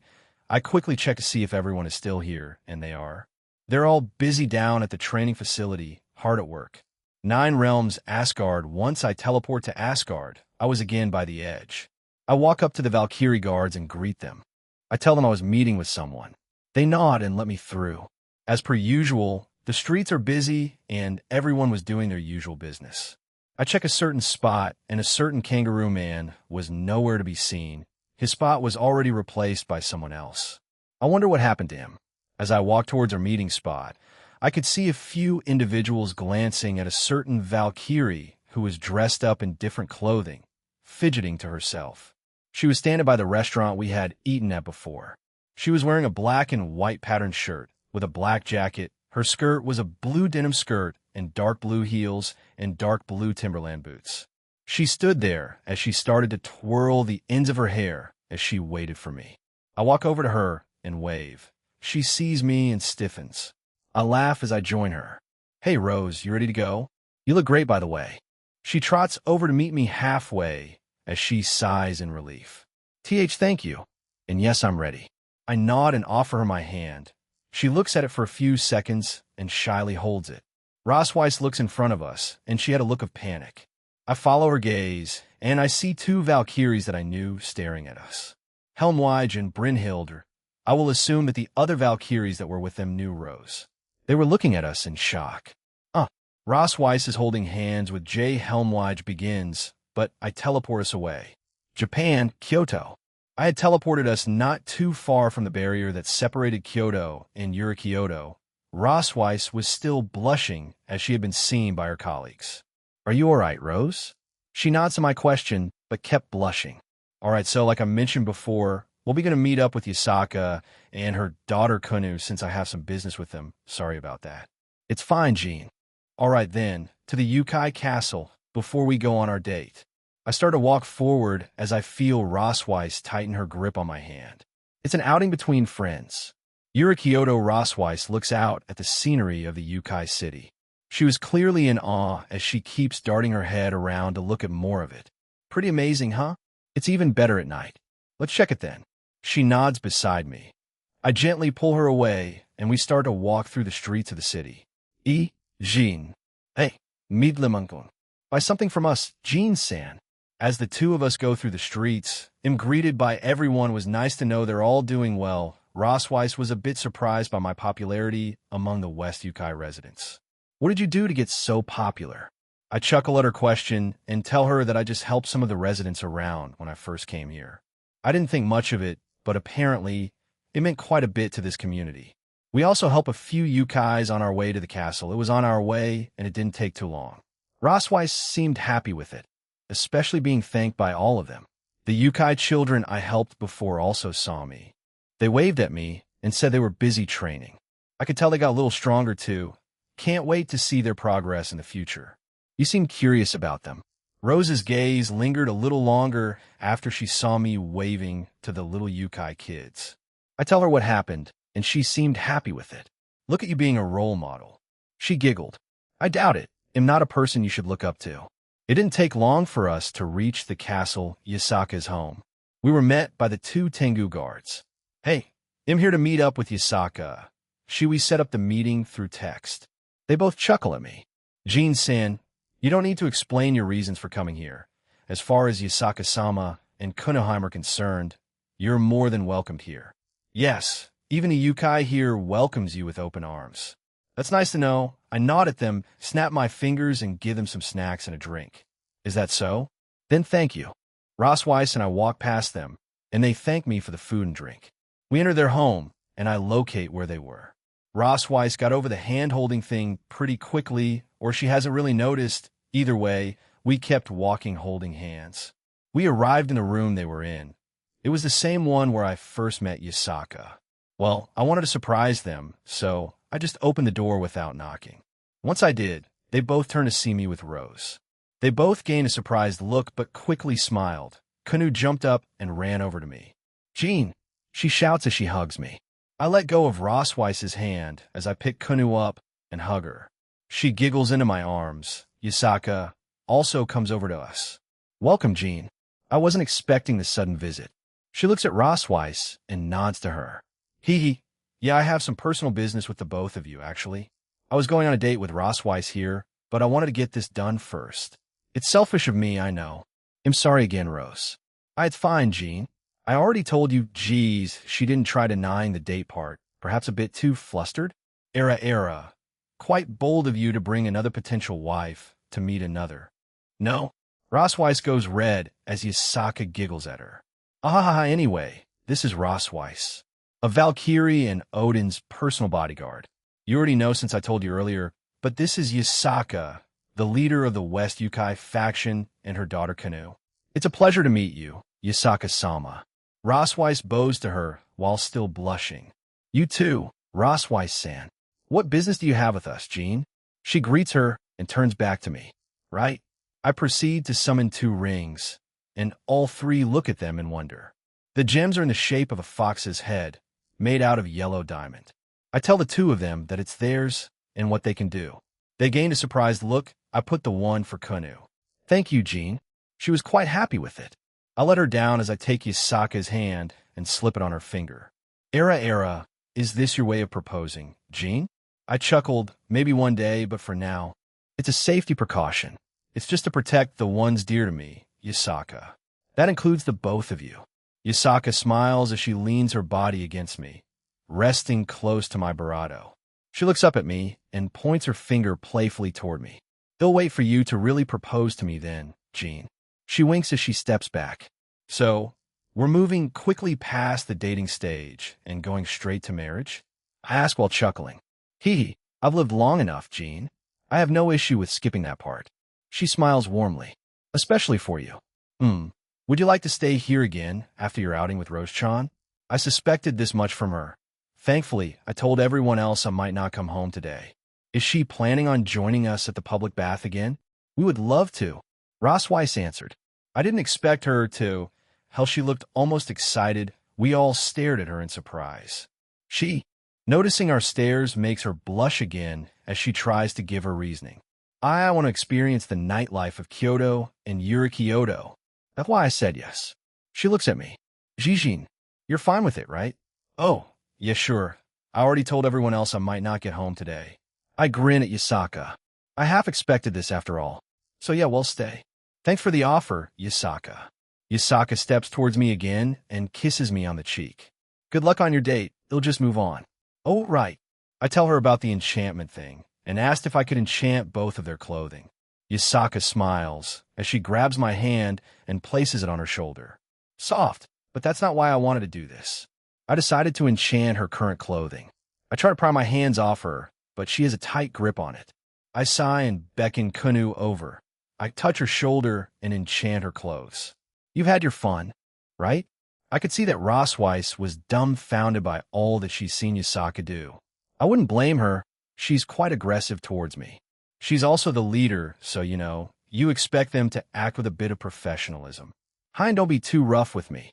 Jean, she laughs and teases me playfully. I chop her on the head with my free hand and finally take my hand away as she lets me. Will you be doing the same thing to Rose-chan? Yasaka asks as Rossweiss blushes again. At this rate, she'll become a bloody tomato at how much she's blushing today. Don't tease her too much. Anyway, we'll get going. Cinchuredo, Kyoto. All right. They'll take you around to spots I've been, and I think you'll like them. I had grabbed Rossweiss's hand after he teleported. She didn't seem to mind as she gripped mine back. Okay, let's go. She seemed quite excited, so off we went. Kinkakuji Temple, we had arrived at the Kinkakuji Temple. Even at this time of the year, there is still quite a bit of tourists here. There's so many people here, she mutters as she looks around. We were walking around hand in hand as we look at the surrounding scenery and the temple itself. I give her a brief rundown on its history and other little facts about it. You seem quite knowledgeable about Japan, Jean. Blame the otaku side of me. Once I moved here, well, I was quite excited, especially the first time I came here. I take out my phone and ask Rose if she wants to take a quick selfie. She blushes and agrees. We both make a peace sign as I took the picture. Had to, huh? Since I was taking the selfie, I only had one peace sign up. Rossweiss used both her hands. Is something wrong with that? She huffed at me as we both laughed. We had left the area and went to buy some quick street food. We bought some takoyaki and rice crackers. The rice crackers were shaped like fish. They tasted quite good too. Street food hits different at different times of the day. Well, that's what I believe. Buy them at night, and you'll feel warm and full. Morning? Dunno, never had any. Are there even any? Afternoon? Well, right now we're just hungry, so not much of an opinion on them. They're good at 1,000 torii gates. So many Rossweiss poked at every red torii gate she touched. A few locals giggling at her. I could feel some supernatural beings here, but they were part of the West Yukai faction. Once they saw me, they lowered their guard. I gave them some refreshments and went on our way. We kept walking through them and come across a rowdy group of tourists. They seemed drunk and were being a bit noisy. It was obvious other tourists were getting annoyed by them, and even the locals. Hell, some other tourists were apologizing on their behalf. I checked where they were from. Ah, crap, they're Irish. Come on, guys, you're better than this. Hey, I call out to them. They turn around and stare at Rose, and who the heck are you? The more belligerent of them answers. He walks right up to me and measures himself against me. I was a bit taller than him. Looks like he's trying to gauge if he could take me on in a fight. Now, I don't want to fight, especially a normal human. I could easily take him down. So, I find a police officer and give him a little suggestion in his mind to go this way. I just need to buy some time. Come on, man. We're both Irish. You're making a fool out of yourself. Look around you. The locals aren't happy, and so are other tourists. I try the reasoning way first. His mates look around and could see some giving them light glares. The more reasonable ones nod. Sorry, folks. The brown-haired one says as he bows to them. His other mates join in. They were just intoxicated and weren't assholes. That's good. But the one in front of me didn't. Hell, he seemed more pissed at his friends for apologizing. There's always that one person. Man, why are you apologizing for? We ain't done nothing wrong. Apart from being drunk in public and causing a scene. In a tourist spot, might I add. Gene, we should just go. Ross Weiss whispers to me as she tugs on my arm. Push. The guy pushes me. I didn't budge, further pissing him off. He pulls his arm back, but then stop. The police came. There were 3 of them, in fact. The one who told him to stop grabbed his arm. Cinchereto, they go to the side, and one of them apologizes to a local in broken Japanese. The local smiles at him and answers back in English. It is no problem, my friend. You were reasonable. He was not. Eventually, the guy was cuffed and brought away. His friends went with him. The locals gave a good word in as they left. That was something, huh? I turned to Ross Weiss as she sighs. Why did you get involved? They were Irish. I couldn't let it go. It would look bad on us. At least his friends were reasonable, right? She nods at my reasoning, but pinches my cheek. Oh, got another gray for ya? Or is this a good thing? Let's get going. Then Ross Weiss looked a bit happy about it, though. So, mission success? Arashima Bamboo Grove, Ross Weiss. And I arrived at the bamboo forest where Yasaka, Kunu, and I saw the human guy propose to his girlfriend from before. I wonder how those two are. So many bamboos. Yeah, actually interesting story. I tell her what happened to myself and 2 nine-tailed foxes. Really? I wonder what we'll see today. She sounded quite excited. Did the last event rile her up or something? We go through the bamboo forest while making light chatter. The sun was slowly going down, and the sky was already orange. The lights around the forest started to come on, and a lot of the tourists were starting to leave. There's one last place we should go. Let's go there. I think the view will be pretty good. Ross Weiss nods beside me. We turn around to start walking towards the exit when we hear a low, drawn-out sound echo through the area, and we both stop in our tracks. We look at each other, not too sure if we heard that right, but then the sound came again, louder this time, resonating around the corridor. There was a couple being affectionate in public. I didn't think they would be this bold to try it in a popular area. Nah, stop, we should go. I tug on Ross Weiss's hand, and she turns crimson red once she's back to reality. She didn't answer me, but lets me pull her out of the park as we left the bamboo forest and are back on the streets. I noticed that Ross Weiss had been hugging my arm instead of holding it. I go back through my memory and find that she started doing this around the time we got out of the Thousand Torii Gates. I didn't mind, so I kept my mouth shut. Our final destination was the Kyoto Tower. I think Ross Weiss would like to see the views from the telescopes up here. Also hit up a few souvenir shops as well. Kyoto Tower this? She asks as she lets a keychain dangle beside her face. We had entered the previous 100-yen shop from before, the one that I visited with Ingvild and Serafall. The 100-yen shop Valkyrie strikes again. Well, it's her first time, but she'll get that title eventually. Rose. They're all 100 yen. I know, but will this suit me? How about this? Or this? She keeps changing keychains that were different in size and color. I don't what? Partner, just pick them all and buy them all. Let's just buy them all, Rose. I can afford them all. You look beautiful with anything. All right? I sigh as I scratch the back of my head. We've been in here for nearly 10 minutes, so I wanted to hurry it up. She went over other things earlier, too. Is she that poor? Does Odin pay her enough? Wait, shit, was I being insensitive there? I looked back up at her in a panic, but I was greeted to her blushing instead. You called her beautiful in anything. She's just as warm as when you first spoke with Aquino, calling her princess. You were bad at it. Now, take that, and make it ×3 with Rossweiss. Come on, he'll pay for them. I grabbed the basket she had and hold her hand with my other. We went up to pay for them and make our way up to the observation deck. Rossweiss had recovered by then and was hurriedly walking around the room. Oh? She was looking through the telescopes and making cute noises. There was also another group up there with us. There were old ladies. Young man.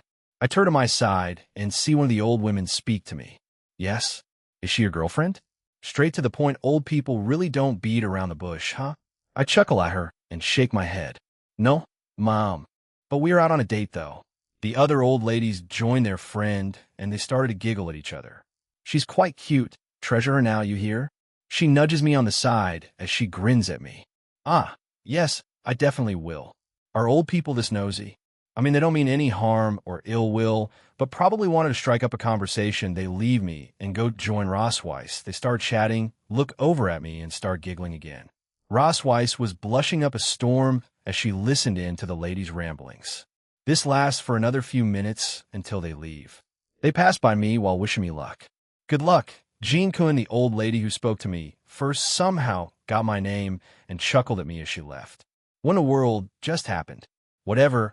I go over to Rossweiss as she stood by a telescope looking at the pillar in front of her as she thought about something. But before I reach her, Jean? Oh, it's the communication feature from the ring. Yasaka is calling me. Hey, Yasaka, is something wrong? No, it's just that dinner will be ready soon. So if you and Rose-chan could come back soon, it would be appreciated, yeah. No problem, we're just about done. Okay, see you soon. After that, the transceiver disappeared. I walk over beside her. Hey, I tap her on the shoulder, and she looks up at me. Let's get going. Dinner should be ready when we get back. She nods as she holds my hand first. I shrug it off, and we leave Kyoto Tower. We find an empty alley and teleport back outside of the barrier. I did say I would show Rose what the view was at night. When we go through the barrier, Rossweiss pulls me with her to get a better look. Her eyes sparkle as she looks below us. Kyoto's nightlife was in full swing. Everything was shining, and we could hear shouts below us. She again pulls me with her. Want to check it out. Once we get down there, we were greeted again, and a lot of the locals were hounding us to buy their things. But we had to decline since we hadn't eaten yet. We eventually reach the castle, and the Tengu guards greet us. We greet them back and go into the castle. I lead Rossweiss to the dining room. When we get there, I push open the doors and we're greeted to a pretty big feast. All sorts of food were on the table. Kuna was patting her seat beside her, so I went and sat there. Rossweiss sat on my other side, while Yasaka was at the head of the table. How was your date? Yasaka asks as she starts to eat. We also join in. It was great, eventful, but great. I tell Yasaka of what had transpired, and we all laugh back at how absurd some of the stuff that happened to us, this including Rossweiss. Great food, Yasaka. I feel Kunu tug on my arm, and I look at her. She looked quite excited. Mother, and I cooked it all, oh? I look back at Yasaka as she was smiling while sporting a small blush. I look back at Kunu waiting for some praise. I pat her head. Yeah, it's really good. Thank you, Kunu, Yasaka. Happy with my praise, she puffed out her chest and started eating again. Yasaka giggled at her daughter's antics. Well, Jean, you got to taste some of the cooking from the family. I would say it was a success, no? I just smile at her without answering her question. Oh, yes, the bathhouse will be open again tonight. Please do enjoy. She gave me a friendly nod. Yeah, she's definitely going to be doing the same thing. The rest of the dinner was mostly Rossweiss and Yasaka talking about Kyoto and Kyoto and how Rose wants to come back and visit again. Yasaka was more than happy for her to. The two of them formed a weirdly close friendship in a short time. Once dinner was over, a kitsune maid led us to our rooms. I was given the same one from before, and Rossweiss stayed in the room Serafal was in. Once I was in my room, I summoned my phone and texted the girls in case they forgot or if Grafia hadn't gotten around to telling them. I got an instant text back, some understanding, and Aquino in despair. Kuroka then texted me, saying she'll deal with it. I sigh. She really hates sleeping without me. I mean, she was fine when she slept in her room that one time you were still in the house, though. Point taken. There was a yukata in the corner of the room again. I go over and change into it. After a few minutes, I go back out, knock on Rose's door, and she comes out. She had a light purple yukata on. Looking good. Thank you. She smiles at me. I nod and begin to lead her outside for a walk. Once we were there, she was hesitant to step forward. I encourage her gently, and we continue on together, making her even more flustered. They'll go on ahead.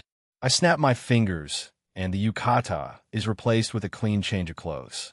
I notice Rosweiss glancing my way, and I give a small chuckle. She looks away after a moment. I finally head to the bathing area. I wash myself quickly and sit in there waiting for everyone else. What am I? An old man? Letting out a sigh like that. Well, if we take into account your soul's overall age, Mr. 87 quintillion years old. Bite me, that means I have seniority on you. I shouldn't have said a thing. It is your own fault. I close my eyes and wait for them to arrive. Around 2 or 3 minutes later, I hear them come out. I open my eyes and look at them. Rosweiss, Kunu, and Yasaka. Kunu waves at me, and I do the same. Her mother pulls her to wash her first before coming in. Cinchuredo now, for some light-hearted conversation. How about we continue off from last time? I spoke too soon. I look at Yasaka, as she wore a playful expression on her face. The 2 other females look confused. Last time? Continue?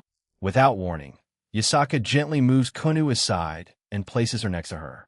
Cinchuredo. Yasaka smiled at me playfully. What are you doing? I had pushed myself up and was supporting myself with my elbows. Just a bit of affection between future husband and wife. It's fine, no? A sly smile appears on her face as she gently pokes me in the side. Of course, I react, and that just makes her even happier. It seems at least Gene Jr. is quite happy about this moment. The other 2 blush as both their eyes glance in my direction.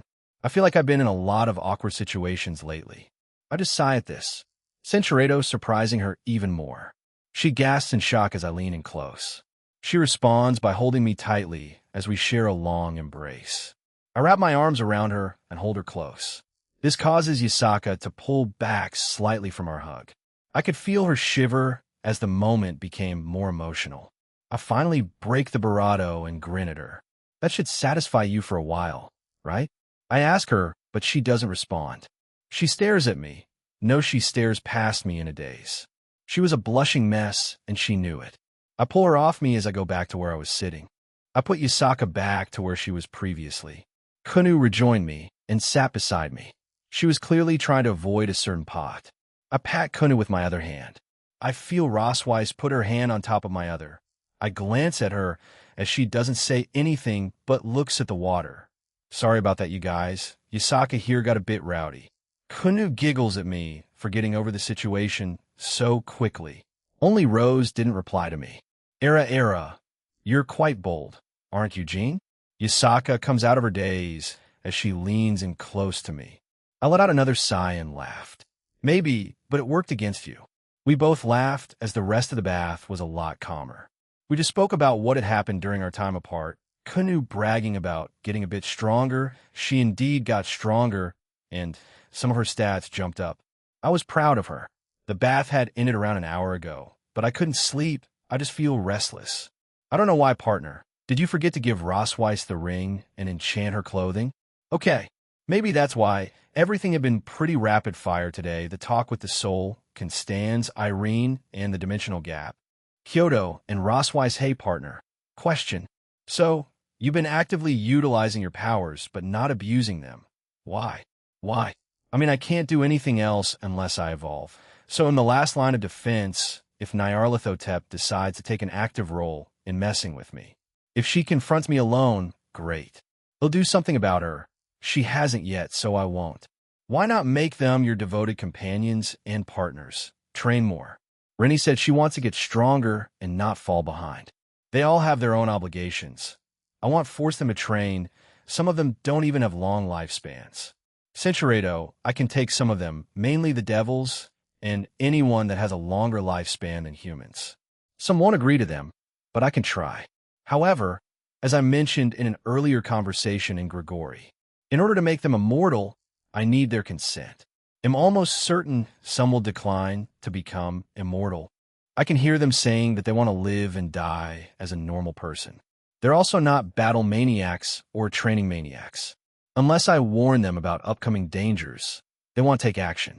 The Grimmery Peerage and everyone else is fine for now. They're all ultimate class and higher. Yes, I'm aware that power class is fodder in later times. I already have that planned.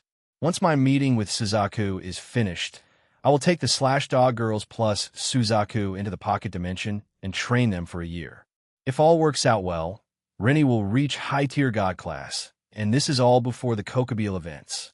I'm almost certain Azrael will show up. They'll aim to get the other 3 to low god class by then. After that, they'll try to take everyone in again for another year and train them up. Get the ones in god class to reach higher tiers and have Rennie reach dragon god status. I see. Doesn't sound like a bad plan. But can you convince them? I will try my damn hardest. But being forceful isn't something I like doing. I will not force them into anything they do not want to do. So, Censurado. I repair the ground and lay back down on my futon. Sorry, Rose. I was thinking about something and bickering with Drake. Hey, sorry, man. Be my scapegoat for now. I love you like a bro. Drake grumbled something and didn't say anything else. She comes over beside me and sits down. Are you sure? Do you want to talk about it? She comes over and sits beside me. It's fine. Rose, actually, I forgot to give you something earlier. I was going to go and give you it before Drake and I spoke. I summoned a new ring. The gemstone was silver aura quartz. I give the same upgrades to it, and I slip it on for her. She stares at it. Thank you. I'll enchant your clothes tomorrow. She nods as we both fall silent. Isn't you going to head back to her room?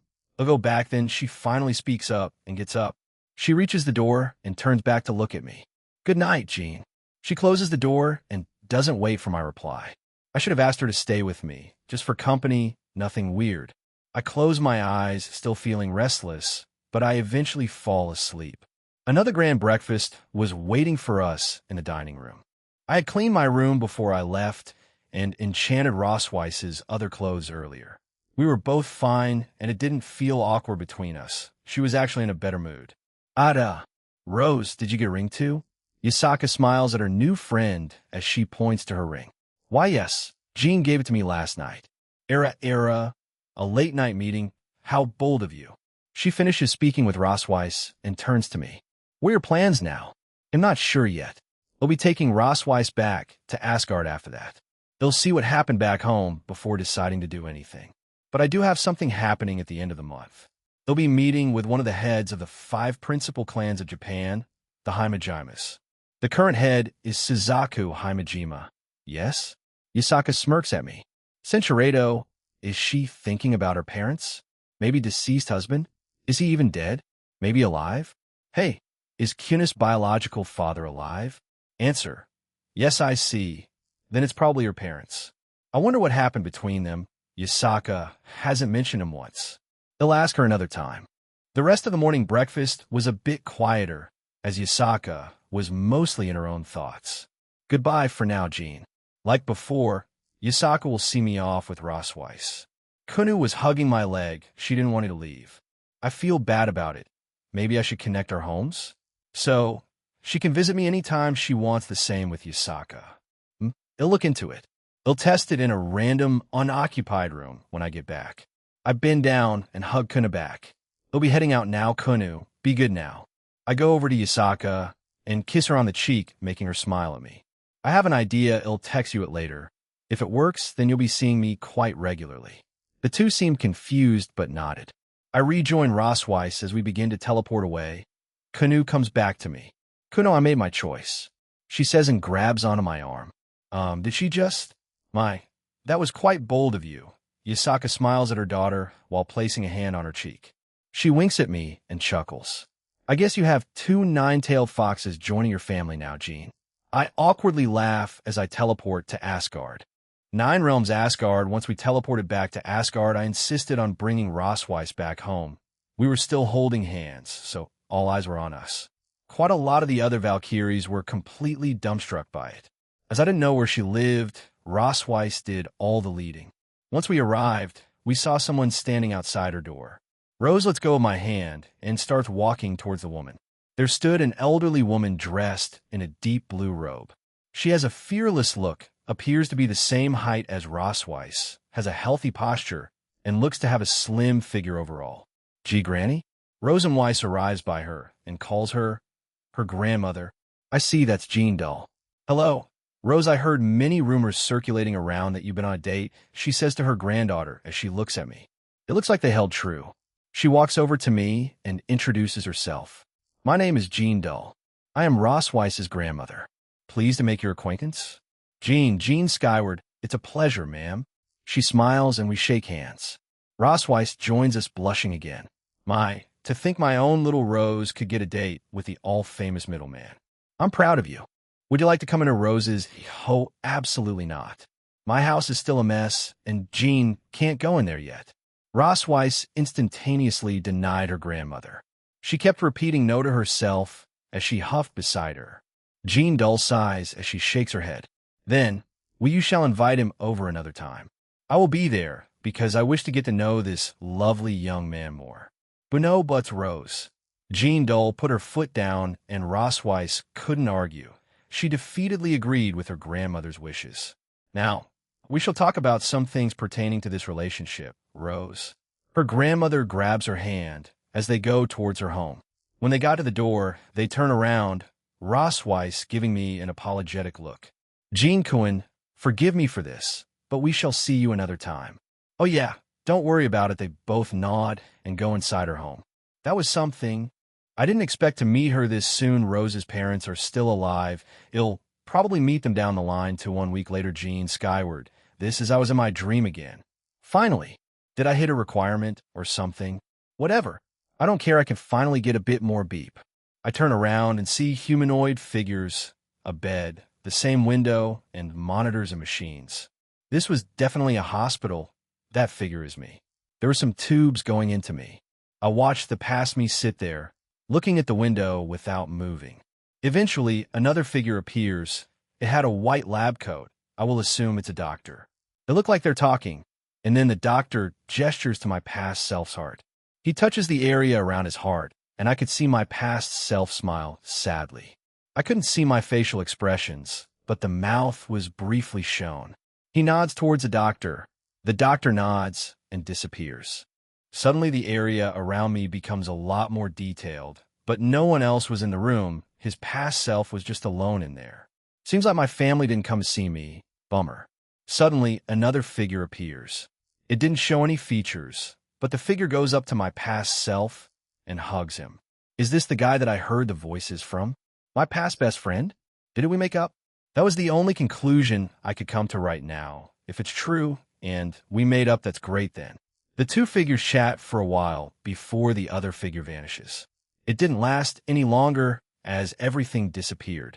Step, I turn around and see a familiar face here. Irene, hello. Jean, I've made my decision. She looks at me seriously. Chapter 11.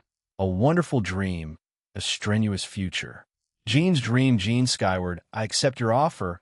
However, I would like to move in 1 week's time, if that's acceptable. A week? I didn't mind, but why? I see no problem with that, but may I know why? I mean, if you don't mind sharing, that is. Irene let out an awkward chuckle as she nodded and crosses her arms. The dimensional gap has been my home for a very long time. It just seems strange leaving it for a new one. I know you created those shadows to take my place. I am grateful. However, as I said, it still feels strange. So she feels uneasy and will probably feel homesick. Ophis never said anything about that. Well, she's not much of a talker. I should ask her about it. I nod to myself. Sure, I don't mind. I'm in no rush. She can take her time. Jean, if I may I request something? I nod. You seem capable of many things, so I was wondering, is it possible for you to connect the dimensional gap in your necklace to the one where Ophis and I were born from? I see. She wants to be able to check up on it at will. It's possible I did something like that during the past week after all.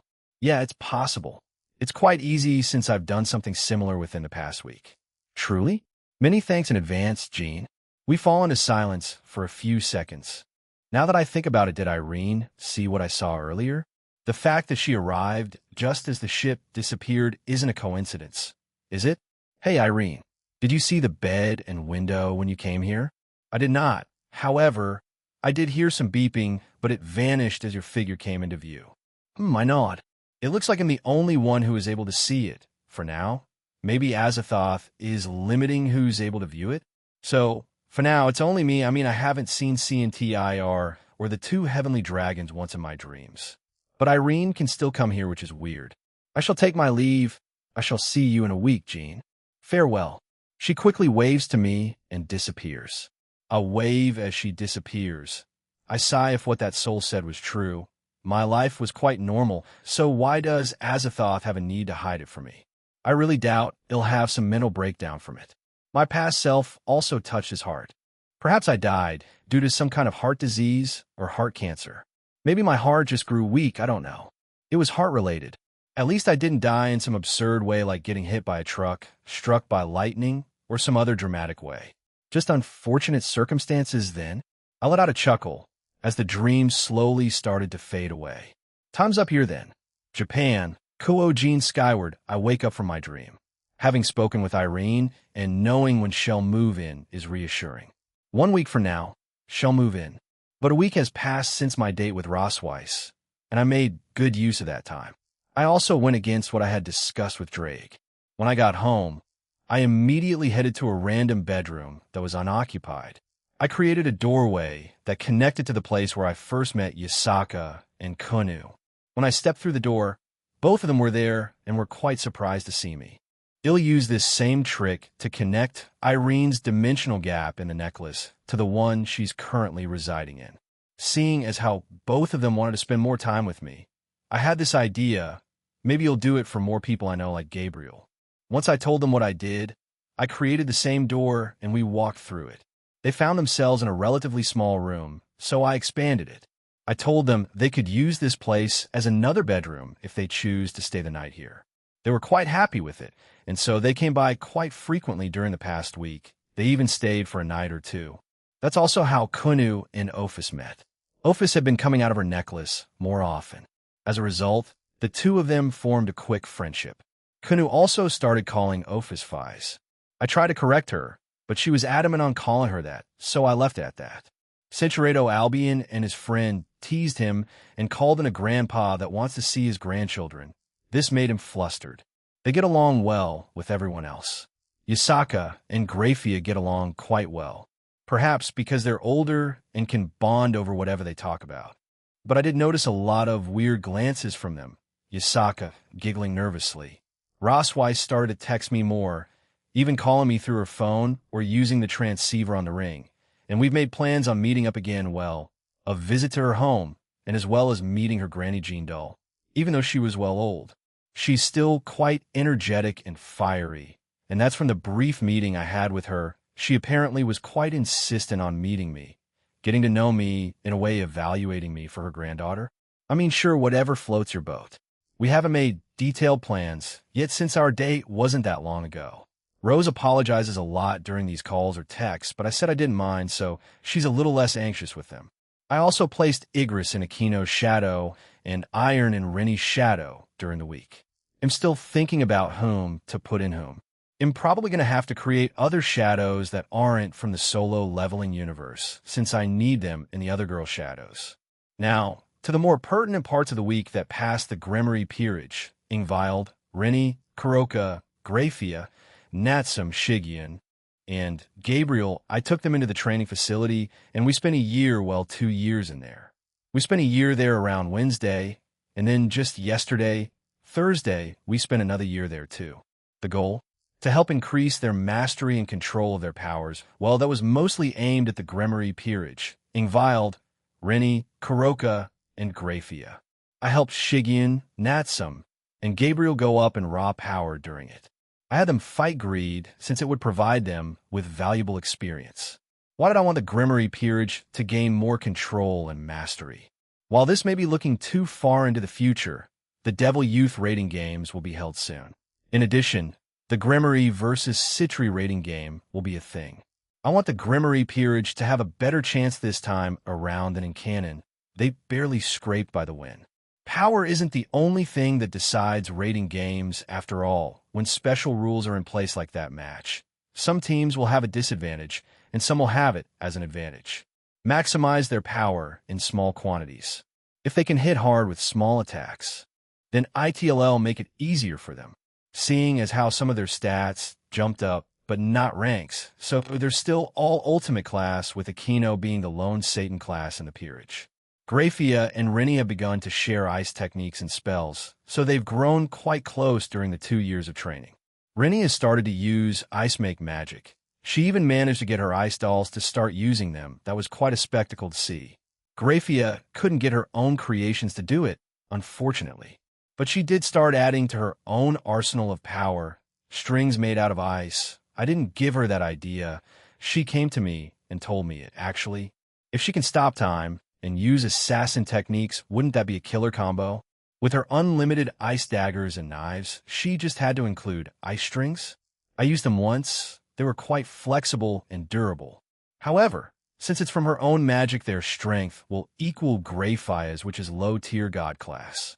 This means that anything or anyone below that power can't break free unless they use special techniques or items. Ingvile joined Kuroka in unlocking and training in 10k. Since losing to Baru, she had begun to consider training and using it. However, it was more of a draw, but she didn't see it that way. I didn't think she was that competitive. She also took note of the ice make magic that Rennie and Grafia could do, so she started to try it out herself. She came to me for some advice, and we got to work on it. She's also been trying to work on some kind of water armor for herself.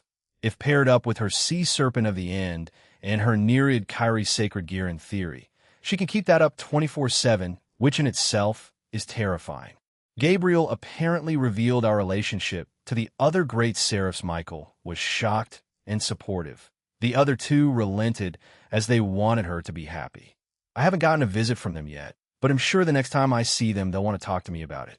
This is how Gabriel was able to visit me a little more often during that week, well, twice, since she participated in both training sessions in the training facility. Natsum, Shigyun, and Gabriel, as I mentioned, all grew up in power, and Natsum moved from Ultimate class to Satan class. She worked on her wind magic. Her power and control of it shot up dramatically, with her fighting greed and training it with the help of Sylph. I also saw the new form they're working on. It's quite powerful, and I look forward to seeing it used in actual combat. When they used it against Greed, he had to change how he fought since it became quite troublesome. As with Baru, I instructed him to hold back. So, he had to work around that. Natsum also asked Gabriel to teach her light magic despite the fact that she had no aptitude for it. So, I gave it to her. She can use light manipulation instead of light magic, which is a step up. So, the two of them have become even better friends. Shigen, well, what's to say? She's gotten even better at fire magic, both in power and control, and has also trained hard with the use of her whip and its abilities. Shigen was middle class in power without Po, but after 2 years, she became Ultimate class. She improved a lot, even without the pocket dimension training. Her potential before I changed it was quite high. It was mid-tier god class. She also worked on mastering the use of her sacred gear, Po. Shigen with her whip can defeat anything that's below her rank. Po is still a wild card, but much more manageable thanks to training with him over the past 2 years. Greed had to remove him from their sparring sessions, as he would have been overwhelmed. We focused on combat drills during the 2 years. So my relationship with everyone mostly stayed the same. Of course, they didn't stay stoic. I got closer with everyone at a steady rate. But no substantial changes happened. I invited Yasaka, Kunu, and Rosweiss during these training sessions, but they had to decline since they couldn't spare a single minute in their schedules. Odin had Rosweiss on a job, and the 2 nine-tailed foxes were busy managing their factions. I did promise them that I would bring them to that place instead and have them grow in power there instead. That's after this month, so after my meeting with Suzaku Himejima, which is tomorrow. In other news, on the same day I got back, I headed over to Gasper and Kiba's home and upgraded them. I asked if they wanted their own training facility, but declined and said that my home wasn't too far, so they'd just come over instead. I shrugged and didn't push it. I also added the combat androids and their panels. Those two will get lovers at some point, probably. Maybe, who knows, today is Friday. We have 1 day of school before the weekend hits if Suzaku /dog plus SE and the Himejima family stay, then they'll all be leaving by Monday. He'll need to take everyone, including the Gremery Peerage, grocery shopping. He'll be mentioning that for breakfast. After sifting through what happened during the week, I look down and see the girl still asleep. Grafia was already awake, though, so I can assume she's getting breakfast ready. I look to my side and see Rias resting beside me, along with Aquino. Cinchuredo, I really need to get a schedule set up since there are going to be a lot of meetings down the line. How many people can work with me in a night? How will the rotation work? Any special circumstances that will affect their working with me? Like birthdays and other such things. He'll mention that to Grafia when I get downstairs. Shuffle, shuffle. I turn around and see some of them had changed positions after I got up. Chiron looked uncomfortable as Kuroka was giving her a tight, affectionate hug. Poor girl, can she even breathe? She'll be fine, probably anyway. I opened the door and left. I quickly stepped into the bathroom to freshen up and then headed downstairs. I should go and check the spare rooms to see if they're in good shape or if they're big enough, since they'll probably stay over the night after all. I get to the kitchen and see Grafia working away. I tap her on the shoulder and she turns around. We kiss and I help her with breakfast. I will go over what's happening tomorrow with everyone. I gave Grafia a quick rundown and will be needing her help with cooking for tomorrow. She was fine with it. I hypothesized that Aquino may want to help with cooking. The same with Rennie since her team and SAE are coming over. Wait, does that mean SAE belongs to Slashdog? Has Tobio been training her? He'll know when they get here tomorrow. During breakfast, everyone was silently eating breakfast as they were all tired. There was occasional chatter, but those didn't last long. It was Friday after all. Most students are happy about it. Laziness is part of it, I guess. I get everyone's attention and they look at me. He'll relay this to Kiba and Gasper later. So tomorrow, he'll be busy preparing tomorrow for the upcoming visit of a certain clan head, parents, and team. Rennie and Aquino will be helping with cooking tomorrow, right? I turn to them and they nod. Certain clan head? Rias tilts her head confused. Yeah, Suzaka Haimejima, team Slashdog with their friend Issei, and finally Aquino's parents will be coming over. As to why, I explained to the ones that didn't know, and they nod understandingly. You, in your Haimejima obsession, Rias sighs and shakes her head, earning a few chuckles from the girls. Having no idea how to respond to that, I just kept eating. I stop and look around. I need to expand this place again, the table, the general space, and the number of chairs and sofas around. The number of people coming is a lot after all. Anyway, after school today, can we stop by the market to pick up a bunch of ingredients? They'll pay for Kiba and Gasper's stuff too. That's fine. They usually buy their groceries on Friday too. Rias agreed and pulled out her phone, probably texting Kiba. Breakfast went relatively smoothly the rest of the morning. I was on my way to school. I was walking there. Why? I have no idea. I just felt like it. Everyone else teleported to the club room, so I was alone. I pass by the same dog, and it starts to bark and scream again. It's you again. Hey, you. Human. Hey, I'm really a god trapped in here. Me. The almighty dog. How about checking, partner? It won't kill me to name. Snuffles age. 2. Dog years. Potential. Low class. FFF rank. Low class. FFF gender. Male race. Centurado. 102. What in the world is that title? Did he get it to himself? Bwahaha. True god, king, emperor, Snuffles? I stared at the dog as Drake kept laughing. Well, he did have quite an ego. Some dogs are strange, not all, mind you, but this one is just... I sigh, shake my head, and keep walking. After a few minutes, I finally reach the gates of Kuo. Hey, Jean Senpai. Kaya, it's Jean Senpai. He smells nice, Tota smack. Dude, what the hell? I'm sure you're wondering why my popularity has suddenly risen. It's simple. During the week, I was asked to help the baseball team out during a match. One of their key players was sick, so I stepped in. I became a relief pitcher, and although our team wasn't terrible, they didn't qualify for the postseason last year. This was the first time since the creation that we qualified. This current tournament wasn't the biggest. It's the one before summer that's popular. But still, it meant a lot to the team. Even though the male baseball team was formed last year, they didn't go far. So, making it this far was a big deal. We also competed against one of the favorites to win, so it was quite shocking to everyone that we beat them. Did I have a key role in the win? As a result, I did have a no-hit game and got only strikeouts while keeping my ball count relatively low. I came around the fourth inning.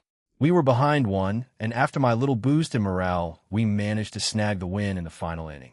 I left it to our catcher to get the winning hit, and all I had to do was run for it.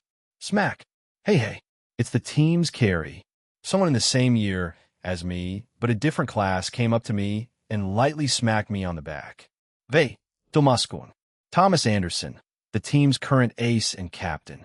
A half-Japanese, half-American guy. He was liked by everyone on the team and was dating the female manager for the team. Hated by other guys for his popularity, but was still nice to everyone. Now, don't be modest. Gene Cohen, we won and qualified for the first time since the club's creation. If we need you again, you'll help, right? He was quite excited, and many of the students were still happy about it. So, some of the hostility towards me faded away, but it's still present. Yeah, sure, like I said. Just give me a call, and if I'm not busy with my own club's activities, then I'm more than happy to help. Cool. He taps me one more time as he runs away to his club. One energetic guy. I wonder if he only drinks energy drinks to keep that energy up early in the morning.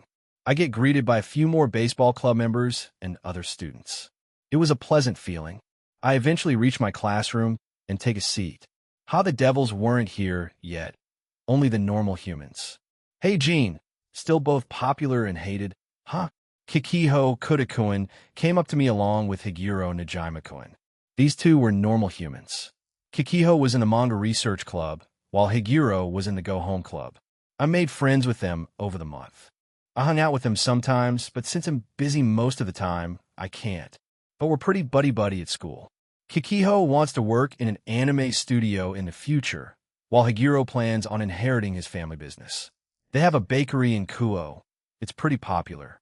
I've been there to buy some of their stuff before. Shut up. It's exhausting having so many eyes on me all the time. 'Cause it makes you cool? Higuro snickers. Because I get both likes and hates, it's weird. They take their chairs and sit beside me. We talk about random crap and mundane things while joking around. I'm close with these two, but not to the extending Wild as with her friends. We do this until homeroom begins. Lunch Occult Research Club, it was lunch, and I was relaxing in the clubroom with everyone excepting Wild, since she was hanging out with her friends.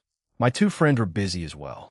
Chiron and Asia were on my lap, and Akino to my left. Rias was at her desk, and the two guys across the table were eating their lunch. We were just reviewing our day to see if anything had happened. Oh, by the way, Gene, do you mind telling us about the rest of the Slashdog team? Rias stops, sipping her tea, and looks at me. Sure.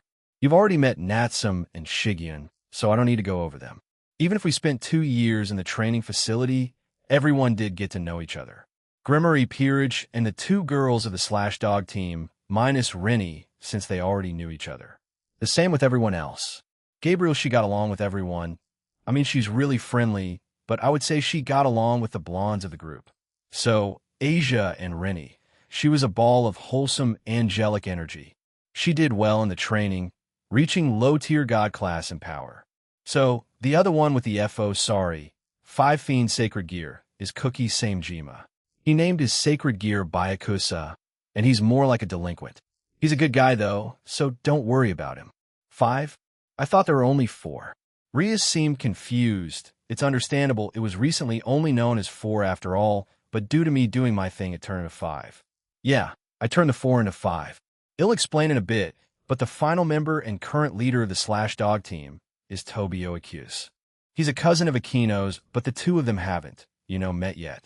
He's a powerful individual, as he's the wielder of one of the Longinus Canis Lycaon. As I said earlier, he's a powerful person. Only true Satan class and God class beings can hurt him.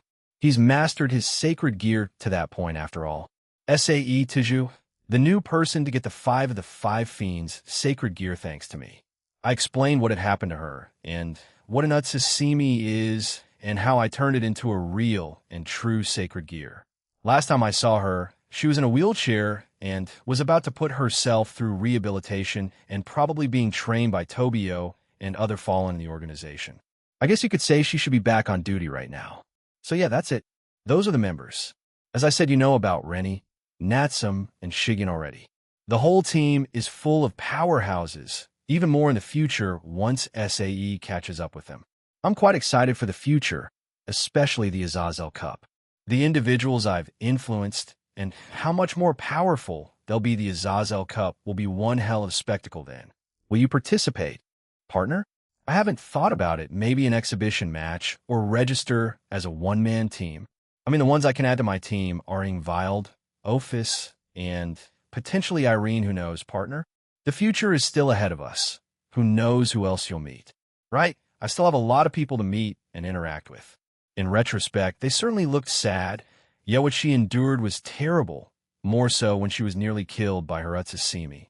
Akino, care to tell us about Suzuko Himejima? Everyone turns to her as she nods. The things I may know may be outdated, so don't take them as fact. As you know, she's the current head of the clan. Since my mother and I are both exiled by the previous head, we don't know what's been happening. Akino proceeds to tell us about Suzuku and her fond memories of her when growing up. Despite their closeness, she never made contact with her, even when she was a reincarnated devil. She doesn't know that Suzaku looked out for her all those years. She was the head, and many of the elders were still disgusted by her existence. So once Shuri died and Akino was exiled, she swore to reform the systems of the clan and bring Akino back eventually. The same can be said for Tobio, as the clan elders were afraid of him. Even if I hold the title of Middleman and Red Dragon Emperor, I doubt I can influence them that much. The next best step is to join forces with Amaterasu and form a friendship and alliance with the Shinto gods. I can proceed from there and help Suzaka that way. He'll suggest this to her when I meet up with her. Talpyin, haven't you spoken to her a few times? Akino taps me on the shoulder and I nod. Well, I spoke to her twice. We mostly texted, but whatever. Yeah, we spoke twice and have texted quite a bit. I more or less know her. She's a kind person like Akino says. She wants to change the existing systems of the clan so she can bring you and Shuri back, as well as Tobio. Akino looked a bit stunned as she stared at me. As she is? Yeah, the way she was talking about it made it sound like she is. After Shuri's death and your exile, and as well as Tobio's rejection from the clan, she wants to reform it. I know she wants to talk about it with me. I already have a plan set, but I still need to make contact with those gods. Everyone looked quite confused. I don't blame them. Yeah, the Shinto gods. Your clan can use one of the 5 phases since you're blessed by the Shinto gods. The Himejima clan can use fire manipulation, not forgetting about the fact that you guys are in possession of one of the 5 sacred beasts, the Vermilion Bird. They choose the most talented to be their wielder. And of course, the current head, your cousin Suzuka Himejima, is the current wielder. Anyway, enough with the history lesson. She'll be here tomorrow along with the rest. They'll have a talk with her once the party slows down and we get to have her time. Akino was still staring at me. I don't think she thought I knew that much about her clan. Jin Zenpai? Gasper speaks up. What's up? We're invited? Well, yeah. You're her peerage and second family. Of course, you're invited. This is a great opportunity for you, Gasper, to meet new people and see new faces. Try to mingle and chat with them as much as you can. Igrigajis. He answered with a bit of a stutter. We fall back into a brief silence as we continue to relax and eat our lunches. Oh, that's right. Next month, the ball tournaments will be held for a week straight. Let's start preparing for it early, shall we? Rias begins by explaining what it is. In this event, the school plays ball-related sports such as baseball, basketball, soccer, and the like. These matches include classes, genders, and clubs, so they'll probably be participating in our class and clubs. Rias seemed quite hyped up about this. I believe clubs are mandatory, but I'm not too sure about that, so starting next week, we'll start practicing all kinds of sports, okay? I had zoned out, and Rias had finished her explanation. Well, whatever he'll give my all. I'm pretty sure most clubs will be wary of me, so they will definitely try and shut me down. Yes, President. Hoo-hoo-hoo. We won't lose any this year. Seems like they lost some last year, making her more fired up. I wonder if it's because of Sona. Who am I kidding? They have a rivalry going on. Of course, they'll compete. He'll relay all this to Ingvild later, but I glance at Kiba, who had turned back to eating his food. The ball tournament is around the same time as the Kokobile events, so that's when I have time to do things then. Probably not exact, but I have a vague reference I can use. We'll see how much he's changed by then. How he'll react to Irina and Zenobia with their Excalibur pieces. Only time will tell. After school shopping district along with the Gremory, Peerage, and Ingvild, I was in the supermarket buying groceries, but I needed to buy more. I can't just put them into my inventory or people would freak out, so I asked them for help. Kiba and Gasper were quite thankful for me paying for their weekly groceries. They said they would put their groceries back into their home and come back to help later on tonight. I texted Grafia that we'll start making some of the desserts tonight, as well as other foods that need to be cooked overnight or marinated. How about this? Is this okay, Jean-senpai? Gasper has a bag of carrots and shows it to me. Yeah, that amount is fine. Make sure to add yours and Kiba's share. He nods and runs back to get more. I wonder who cooks between them. I would guess Kiba, but I never asked Gasper. We had been here for around half an hour, just buying more and more stuff for tomorrow, as well as what to cook for tonight. Jean, about Ingvild Rias, comes over to me with a handful of bags. She wanted to tell Ingvild about what we discussed during lunch. It's fine. I told her earlier on our way here. She knows, and she's fine with it. Rias smiles and nods as she walks back to Aquino. Damn, partner, are you cooking for a fiesta or something? It is a party reunion all in one, Drake. I'm also helping out Kiba and Gasper with their groceries. It's fine. Ding. I take my phone out of my pocket and check who it was. It was Natsum. Hey, what's up? Jean. So what do we like, wear formal clothes or something? Natsu, no one's getting married. It's a casual get-together. Just wear what you want. So, my usual clothes would be fine, right? Yes. I didn't think you would fuss about this that much. The more you know. I just wanted to be sure. Okay. GZ, it's fine, my bad. But yeah, just regular clothes, and you're said if you guys want to stay for the weekend, then bring extra clothes, toothbrush, and all that. Stay over the weekend? Is Suzaku staying that long? Yeah, she has a few days off her schedule, so I would assume she'll stay over. The same with the Himejima family. Okay, we'll go tell everyone else. Thanks, Jean. Yeah, see you. Natsum only sent me a cute heart emoji. Heh, she's still pretty shy about the whole relationship. That's fine, we can take our time. Someone texted you, Jean-senpai? Chiron came over while eating something.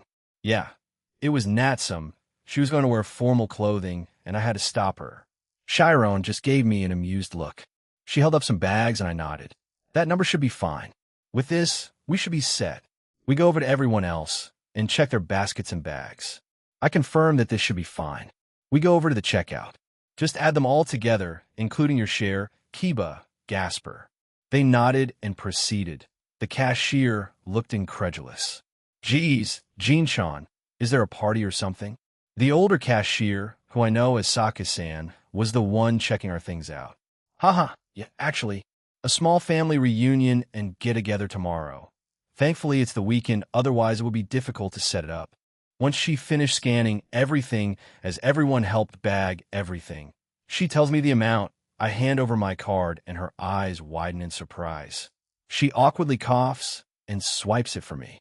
Jean-chan is Rich-chan. She shakes her head as she hands a card back. Haha, maybe. We finally leave the market and go home. Outside Jean's house. Who's that? He looks familiar. Rias squints her eyes as everyone else sees the figure that was just standing outside my home. It's Azazel. I wonder what he's here for? The leader of the fallen angels? Rias looked a bit shocked as she stared back at Azazel, who had noticed us and had started to wave his hand. We finally reach him as he looks at us, amused by the number of bags we had. Hey, Gremory, Peerage, Jean, and someone I don't know. She's Ingvild, you crowbrain. But I haven't formally introduced them, yet she's Ingvild. Anyway, do you have some business with me? He nods. Yeah, we finally got around to interrogating them. Rainier was compliant. The rest were not. We wanted your opinion on it. So the gracious Governor General, came to your home to pick you up. He smirked at me as I rolled my eyes. The rest probably did the same. Yeah, I'll get back out to you. Let me just get my stuff back inside. Sure thing. He waves us off as we make our way into my home. Gasper and Kiba had run back to their own home to put their own groceries away. Once inside, I was greeted by Grafia, Kuroka, and Rennie. We saw Azazel earlier, but he said he was waiting for Unaya. All three of them came over and took some of the bags that I had in my hand. I had stashed a lot of them in my inventory earlier, so it wasn't that bad. The same with the girls, but some wanted to carry for whatever reason. Yeah, he wanted me to go to Grigori with him. Finally got Rainier and her group to talk while Raynar is going to talk. Cinturedo, I headed back out to Azazel as he was just looking down at the ground. Hey, I'm ready. He nods, and we teleport away. Grigori, we had teleported to his office. So, mind telling me why it took this long? Azazel just smirked and shook his head. Yeah, about that. I had to set up the thing with SAE with you. The other part was that I had meetings with other beings from other factions and pantheons. Finally, they were being monitored for a while. Monitored? Yeah, to make sure they didn't hurt themselves because, you literally sealed up their powers. Her group always wanted power. They were weak and were seeking more power. You literally made it impossible for them to go up anymore. A blow like that can have huge impacts on them, especially their mental health. Yeah, most supernatural beings want to get stronger. If you're not, you're basically dead or waiting to be killed. You'll never mean anything in the grand scheme of things power, whether it's literal power or another kind such as political power. You need in this world, even in the human world, without power or political might the right connections, you will just be another blue-collar worker that won't amount to much. I guess, so where they at? Rainier is the only one there. The rest are locked back up. I nod, and the conversation ends there. I follow Azazel as he makes turns and goes to an area I haven't been to before. We finally reach a door, and he opens it. Once we both step through, I see Rainier sitting in the middle. Shemhazai, Penemu, and Barakiel were also there, as well as a few other fallen that I'm acquainted with. Hey, didn't expect all of you guys to be here. They nod at me as we turn back to Rainier. She was already sweating and nervous. She looked like she was going to cry. She looks at me, and we make brief eye contact, but she quickly averts her gaze from me. Is she that scared of me? Jesus. I'm pretty sure it's for different reasons, partner. Doubtful, but whatever we'll think about that on another time. For now, we need to get as much info out of her. Well, Rainier, care to share? Me and my team's rankings in Azrael's organization was already low. We weren't told much, and the things we were told were just very vague or small snippets of whatever they were planning. But the notable individuals we knew of were Kokabil, Valpor Galilee, Avetsa, Darcel, and Azrael himself. But I'm sure that there's more that I haven't heard of or met. Azrael, he always went into this special room, and he would never let anyone else enter, not even Kokabil, who is always with him. He would get very hostile to anyone who tries. He nearly killed Darcel once over it. And what about your base? Anything about that? Azazel asks, and Rainier shakes her head. Never any details. I looked outside a few times, but it was mainly ruins and rumble. The grass, trees, and anything to do with nature was mostly dead. Even the water around that place was dark and muddy. It had a weird smell. But I think it's somewhere in Europe. She stops there and doesn't say anything. Everyone was still looking at her. I walk over to her and put my hand on her head. She instantly stiffens when I do. I look through her memories, and everything she has said has been true. I see her doing a few easy missions, times by herself, but nothing concrete. But she didn't mention this last one. She caught Azrael and Kokabil talking about something. Cow's Brigade and taking over it as new leaders. I see. I take my hand off her and turn around to walk back to my spot. What did you do, Jean? Azazel asked as everyone else was looking at me now, the same with Rainier. I looked through her memories. She told the truth, and yeah, it's mostly nothing in terms of their location. They were quite tight-lipped about it. But she didn't say all of it, right? I look back at her as she flinches, but she reluctantly nods. I can only conclude that Nyarlathotep is hiding them since I can't find their auras anywhere. I went back to the place once to get something for what I called my room. I overheard Azrael and Kokabil discussing something about taking over Cow's Brigade since their leader apparently went missing. Right? Apparently their boss went missing around a month ago. Things were shaky, but it's mostly stabilized now. Did they join forces and are now collaborating? Their boss was the dragon god of Infinity Ophis. But it seems like they're being led by new leaders. Word is that maybe the old Satan faction and their original Satan descendants are part of the leaders. They all turned to me once I said the leaders and possibly new ones. How do you know that, Jean? Azazel asks as the rest become suspicious. You could say I have a spy in there. She's part of a team in one of their factions, but she's unofficially resigned last month. But she's been going back and forth there, gathering info for me. It's Kuroko, by the way. Do you know what happened to her then? Office, I mean. Yeah, I do. He sighs. You won't tell us, will you? Can you at least tell us if she's still a threat? She's fine. She won't be a threat. I'll consider her an ally now. But I can assure you, she won't be making trouble anymore.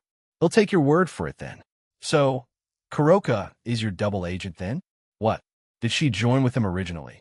And when you helped her, she switched sides? Yeah, word for word. You'll need to inform Surzex about this then, if the old Satan faction is involved, but knowing them, they'll just deny. They're crafty after all, they probably hid any type of evidence. He ruffles his hair out of frustration. Anyway, thanks, Jean. We got a lot more than we bargained for. You can go home now if you want. Rainier, go back to where you were too. We both nod and leave the room together. Once we stepped out, and I closed the door, I stood there as she slowly walks away. So, care to explain why you hesitated to take down my clone that day? Once I asked, Rainier stops dead in her tracks, but doesn't turn around or answer my question. I wait for her to do or say anything, but after a full minute of silence, I let out a sigh. Fine, whatever. I start to walk away when it was on a whim. My headspace wasn't in the right place. That's all. She turns around while saying that. She tried her best to look serious, but was failing miserably at it. Maybe what Drake said that day was true. I believe it just a little bit. Only a little. Sure.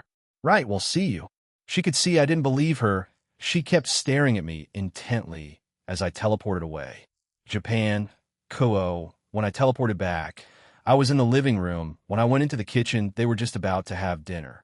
Kiba and Gasper were also here too. Looks like they're staying for dinner today. Welcome back, Jean. Grafia greets me as she gets up and gets an extra plate. Oh, you're back, Naya. How is it, Naya? Even Kuroko stopped as she was about to put food into her mouth. It was fine. I'll tell you guys what happened. I sat down and thanked Grafia. Once I did, everyone started to dig in and listen into what I had to say.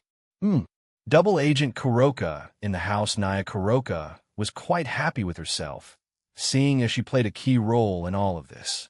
Once those guys became leaders, they stepped in and took control of the chaos. Everything is tense though on top of the snakes that Ophis gave them before she left. They were recently given red vials, and they increased their strength permanently. Some guys that were in low or middle class in power jumped up to high class or even ultimate class. The ones in high to ultimate went up even higher. Yeah, I nod. That's probably Azrael's blood. That guy's increasing their strength now. That's probably due to Azrael then. Kuroko, tell Vala soon that you quit. Mention my name, and I doubt he'll have too many gripes about it. Kuroko laughs as she nods. I already in a way quit Naya. But okay, I'll tell Vala the next time I see him, Naya. I've rarely been there lately, so in a way, I already unofficially quit Naya. I feel like he's been avoiding me lately. Maybe because he found out I was the Red Dragon Emperor, and he's pissed that he lost his rival twice already. Well, whatever reason is, tell him, when we both go then, he'll be there for backup or whatever. Always such a worrywart, Naya. She nods and begins to eat again. The rest of dinner was on a lighter note. Third-person point of view, Cows Brigade Team Valley, Oi Valley. How long are you going to mope about it? Biko was getting annoyed by their leader being sulky and angry with himself for the last few weeks now. Can you really blame him? He apparently got beaten by his sworn rival twice, quite easily as well. Luffy flew over on her broom as Arthur joined them. It is what my sister says. While I agree, it's frustrating. Please try to understand Vala's thoughts and feelings about this, Biko. All right. She stopped ganging up on me already. Biko waved his arms around at the two as they smirk at him. Vali, along with many others, found out about Jean being the Red Dragon Emperor after his fight with Riser Phoenix, a devil. Valley at the time was both happy and pissed off.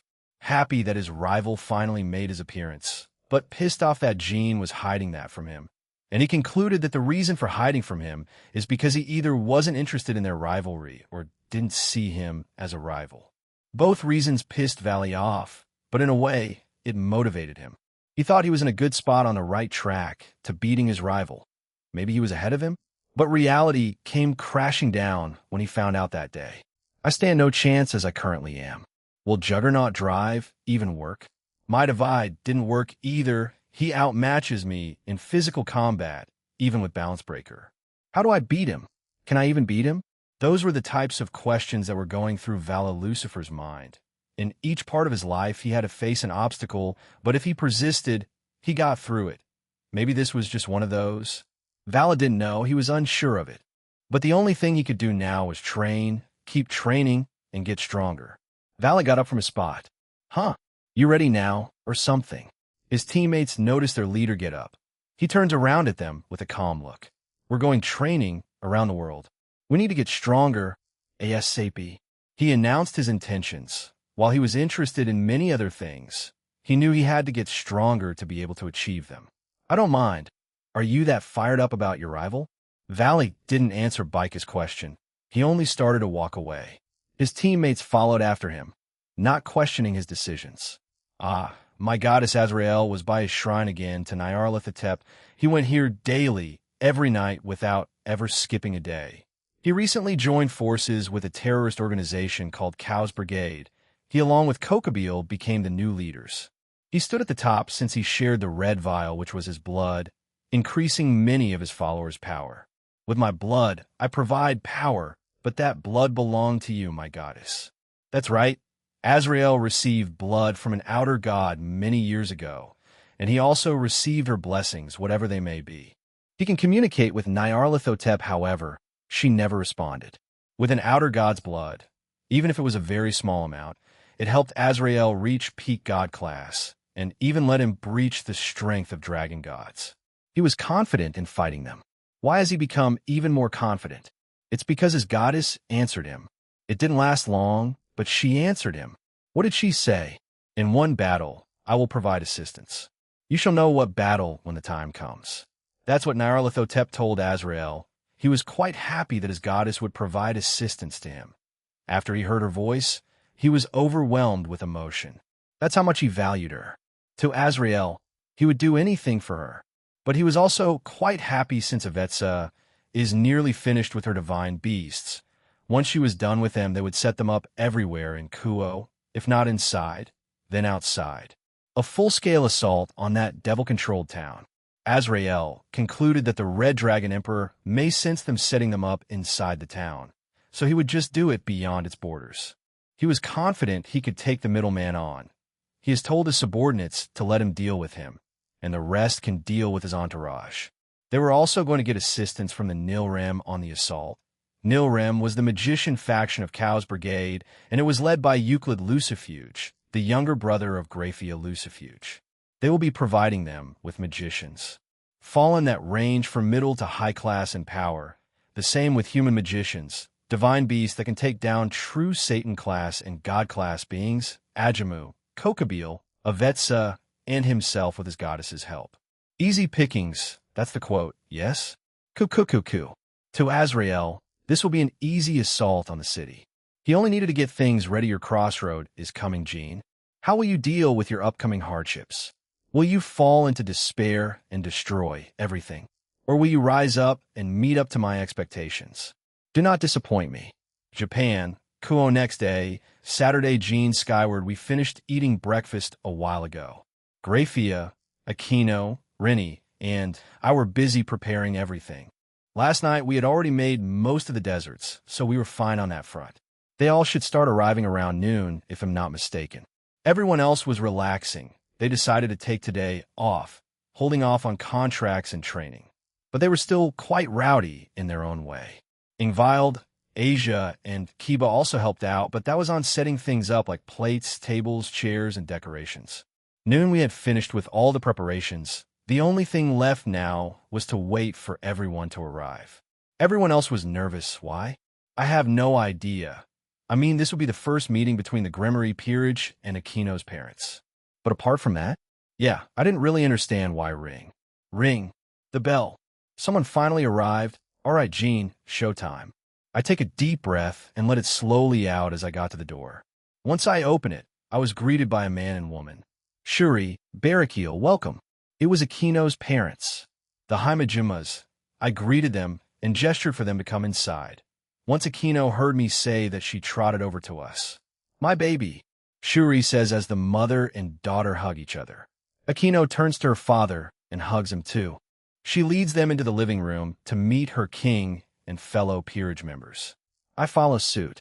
Rias, everyone, this is my mother Shuri Himejima and my father Barakil. Akino introduces them to them, as well as everyone else in the room who didn't know who they were. Rias walks up to Shuri and puts her hand out. Shuri smiles and shakes it. I am Rias Gremory. Akino has been with me since, well, let's not get into our sad pasts. It's a pleasure to meet you, ma'am. Yes, it's nice to meet you, Rias-san. Thank you for looking after my daughter in our absence. Shuri pinches Barakil as he nods along furiously. Why, yes. Thank you for looking after Akino. Ring. I couldn't get a word in since the bell rang again. I run to it and open the door. Joe, bro. Cookie Bear hugs me as he goes through the door. He was followed along with everyone else on the Slash Dog team. He finally lets go of me and grins. Hey man, glad you guys could make it. Everyone else is in the living room. Rini runs over and welcomes her team. She grabs Natsum, SAE, and Shigen's hands and pulls them into the living room. Looks like SAE can walk on her own 2 feet now. She looks a lot better now than before. She also has a ring. Tobio, you madman. You actually went through with it. I was wondering when you'd get her the ring. Good job and congrats again, Toby. I grab his shoulder again and congratulate him. He looks at me a bit surprised but smiles. Yeah, it's all thanks to Eugene. None of this would have happened if you didn't heal, SAE. Sensuredo likewise, Akino-san. Huh, what a great reunion. All that's left is Suzaka Shuri sighs as she looks at me. Yeah, they'll go wait out for her. She should be here soon. We can have lunch then. Sorry about this. I leave the room and wait just outside my house. I left the door open and I could still hear everyone chatting away, laughing, and having fun. 5 minutes have passed. Why are you talking like Dio? 6 me Jean. She's here. Yes, I've been counting down. Up. Like Dio, heh. Anyway, I look up and see a figure in the distance. She had a calm and collected look. She looks up and we see each other. She smiles and waves at me. I wave back to her. She's really Suzaku is a beautiful young woman who has long, flowing black hair and red eyes. She has a slim figure. She really did look like her aunt, Shuri Himejima. Heh. Ha, Jean. I come back to reality and see that Suzaku was right in front of me, looking at me in concern. It's our first time meeting. We only spoke twice on the phone and texted a lot, yet she's already concerned for me. How thoughtful. Oh crap, my bad. I zoned out. I was talking to Drake. Sorry about that. No, he wasn't. Drake's Mark appeared and ratted me out. You lying traitor. He immediately disappeared once his job was done while cackling to himself. Suzaku giggled at my expense as I whisper-shouted at my hand. Ha, it's finally nice to see you, Suzaku. Yes, likewise, Jean. Shall we? I gesture for her to follow, and she does. We go through the door and go into the living room. Everyone's here then. Hey race, Suzaku high move. I didn't finish since Shuri pushed me to the side and hugged Suzaku hard. Suzaku also did the same, and the two started to weep in each other's arms. Akino joined them, and the three of them wept together. Barakil eventually joined and had a group hug. A reunion that was far in the making. Are you okay, Jean? Shigen came up to me as she worriedly looks at me. Physically? Yes. Emotionally? Also yes. I laugh, and she also giggles. I'm fine, Shiguna. The Himejimas were still having their moment. Shuri quickly turns around and pulls Tobio into them. Whoa! The guy was caught off guard and was brought into the family hug. He just smiled through it and hugged them back. I stand beside S.E. Hey, how's everything lately? Body giving you any trouble? How about the sacred gear? Feeling anything off overall? I see S.A.E. smile beside me and shake her head. Everything has been great. Thank you, Jean-san. I haven't started training with the sacred gear yet, but overall, I feel great, very healthy. I see, that's good. If you do find anything wrong, don't hesitate to contact me, all right? Yes. The little reunion with the Himejimas plus Tobio ends. The women start to wipe their tears away, and a few of the girls, Asia in particular, was also crying. Even Rias got a bit emotional for them as she wiped a tear away. All right, so I was also pulled in by Barakil. Sheesh, so many interruptions. Everyone was hugging me now. So embarrassing. but I don't dislike it. I actually quite like it. It feels very warm and comforting. Is this how a caring family feels like? I like it they finally let me go, and I continue on with what I was going to say. Oh, let's go and have lunch now, shall we?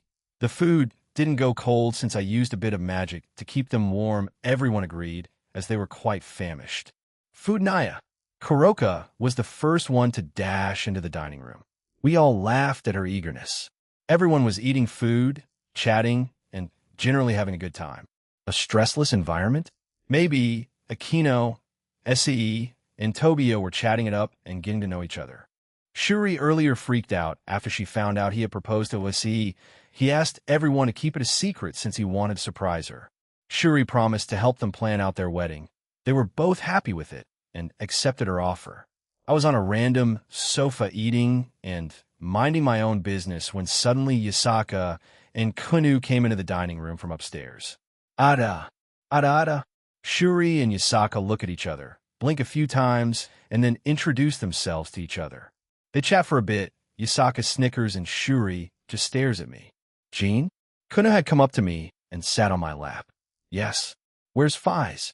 As soon as she finished asking that, my necklace glowed and Ophis came out. Kunu smiled, and they went up to the table to get food together. I guess that answers her question. I chuckled to myself, but still felt Shuri's gaze on me. Is she going to comment on my current situation or something? I could see Shuri slowly walking towards me. I look at Barakil, and he had a nervous look on him, but he didn't try stopping his wife. I did the same thing with Akino. She, along with Tobio, had given me their condolences through sympathetic looks. I'm not dying, you know. Don't assume I'm going to just because she's coming up to me. I can feel her emotions, and she isn't angry. But she is looking at me with a blank stare, so I'm kind of confused. Jean? Everyone's chatter had stopped as they all stare in our direction. Yes? How can I help you, Shuri? Is this? She gestures around herself, your current group of close companions? Barakil came up behind Shuri and tried to calm her or stop her. As Shuri, come now. Honey, let's not bring this up. Ow, ow. His attempts were futile. She simply grabbed his ear and held the mighty blade at her mercy. Barakil gave me a look of I tried. That was your best attempt? Hang in there, man.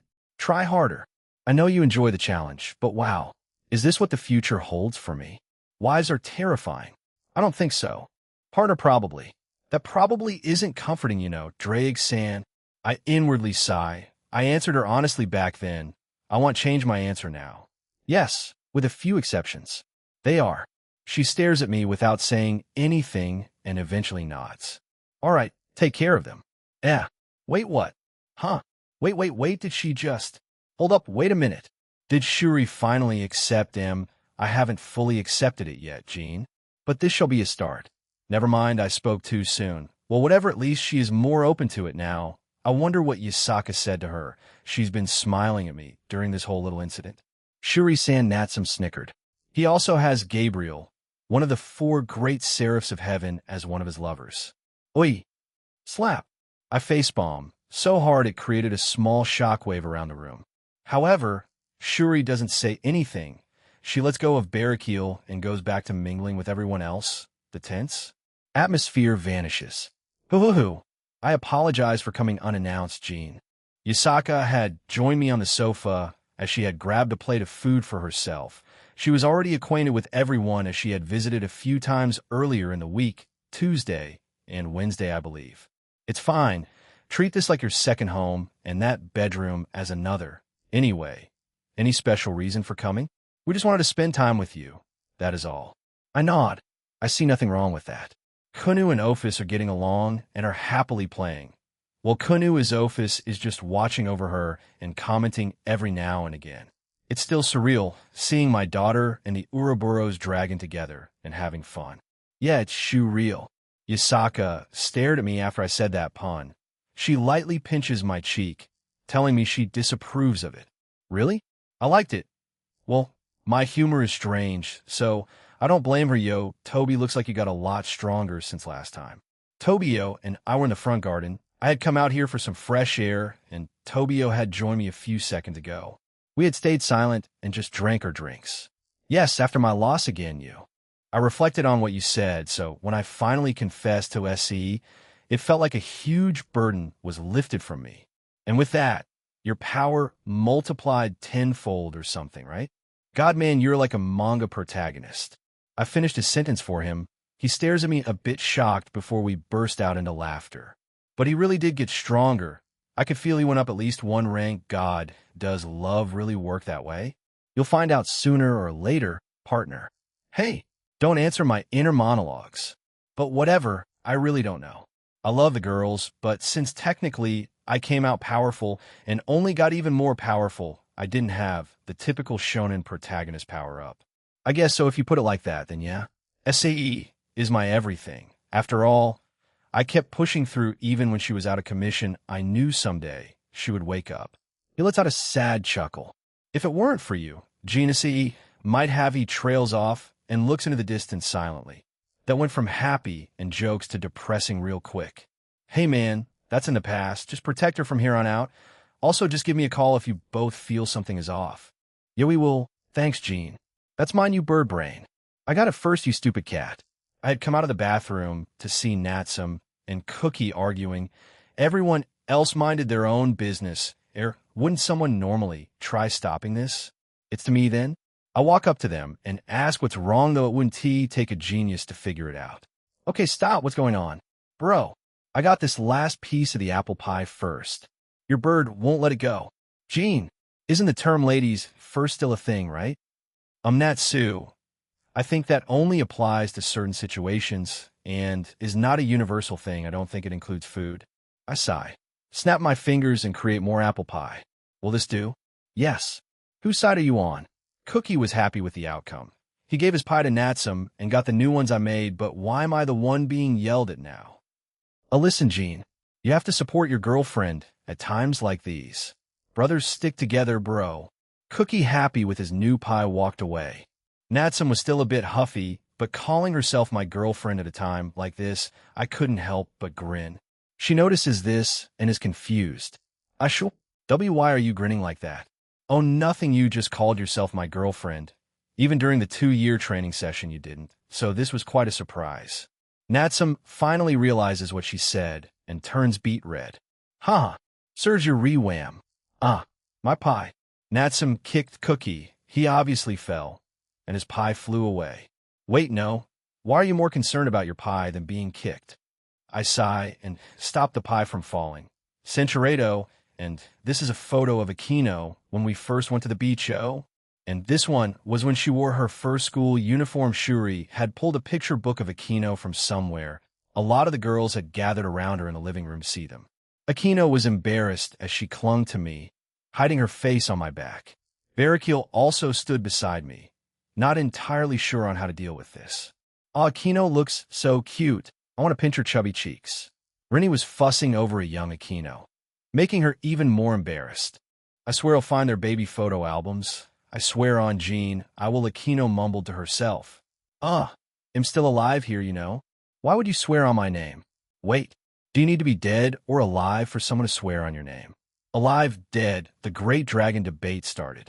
AUM exhausted Gasper, Kiba, and I were out back.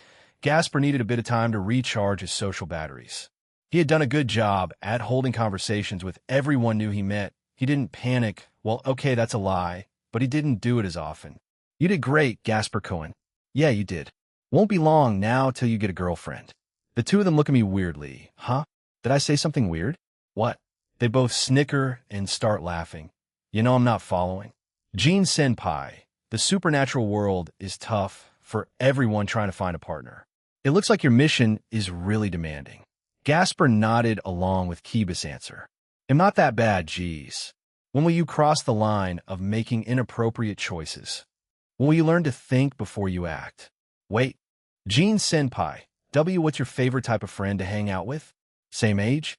Younger? Older? All of them? Gasper started to panic. Huh. I mean, I get along with people of any age, as long as they're a good friend. Okay, that probably came out wrong. I think he's fine with anyone, Gasper Cohen. President and Aquino-san are the same age as Jean Senpai. Grafia-san and Yasaka-sama are older than him, and the ones younger are Kaneko-chan and Asia-chan.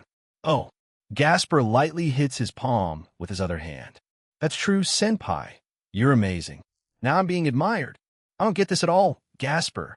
Nighttime, the day slowly turned dark, and night had arrived. Everyone was slowly unwinding. We just had dinner, even though we mostly ate from noon and until now, but everyone was still in high spirits, albeit a bit calmer. If you guys want to, you could stay the night. Natsum told us yesterday. Yeah, we're prepared. The Slash Dog team brought out some bags and showed some clothes. Seems like they were prepared. The same with us. Shuri also produced a bag that was filled with extra clothing. I wonder what other weird tools are in there. I gave Barakiel a weird look, and he just shook his head. I turned to Suzaku. We haven't had much time to talk to each other today. The only time was when she first got here. Hopefully tonight we have some time to talk. I'm fine as well. I had planned on staying here in Kuo for a few days. She also produced a bag and showed it to me. All right, cool. Everyone is set and ready then. Grafia, do you mind showing them to their rooms? I ask, and she nods. She starts with Akino's parents. Oh, they'll show my team to theirs. They nod and follow Reni. Suzaku and Ii-san, follow me. Akino grabbed Suzuka's hand and pulled her up the stairs. I turned to the remaining few in the living room. A few of them seemed like they were going to pass out already. We can stay overnight with you tonight, right, Naya? Yeah. There are no problems with that. Kuroka seemed relieved like the other girls. Well, maybe they weren't so sure with Shuri here, and Allingvild walked towards me like a zombie and hugged me. Carry Mimo. No Faringvild-san. Asia joined in and hugged me too. Kuroka did so, and the group gathered around me. Guys, you need to wash up before we all turn in tonight. They all said in unison and stepped back. Want to have some group bonding time, Naya? Kuroka suggested, and Asia happily agreed. Some bonding time, Jean-san. Will you try that with the guys? Asia-chan, you're saying very dangerous words right there. I mean, it's possible Barakiel, Tobio, and Cookie just as talking about guy stuff. Gasper and Kiba left earlier. I told them they could stay, but they insisted on going home, so I didn't push it. They did say they'll come back tomorrow, so it's whatever. We'll go tell the girls, then we'll pass it along to the guys. So they left, and with that my night became a little bit weirder. Bath, yeah, so we're here. Guys, time we all sat away from each other. We had some distance, so it didn't feel weird. What do guys even talk about at times like this? Games? Their life? Women they're interested in? How would that last one work? I got a bunch of girls around me. One's a delinquent, one's married, and the other is newly engaged. So, bro, will you marry everyone in your current and future group of close girls? Well, Cookie started it. Might as well go with it. Everyone else turned to see what my answer would be. I mean, that's the plan, I guess. Some may want traditional weddings. I'm fine with that. If others just wanted to get married legally and quietly, you'll do that too. Some might not care about it. And just marry me without any type of ceremonies, if you get what I mean. Right, like the dragon god. She's quite clingy with you, bro. Cookie nodded in understanding. I turn to look at Barakiel. I know Akino wants a traditional wedding. She's told me more than once that she wants to get married, so I'll propose to her in the future. The rest I'm not sure. I see. We already got both our permissions, so we fully support it, Jean. Barakiel turns to Tobio. How about you? Tobio, is there a set date for the wedding, or are the two of you still unsure? I was wondering about that earlier, but I just guess they would leave it up to the help of Shuri, since she was really excited about it. Well, Sae is a girl, so she might have her own dream wedding in mind. Sae and I aren't too picky. We're in no rush to get married, either, so when Aunt Shuri offered to help with the wedding plans, we accepted pretty quickly. He nods, and we turn to Cookie. The guy wasn't expecting us to, so he looked flustered. What? Dude, you started it, so you gotta answer. What about your love life? Barakiel hasn't answered, though.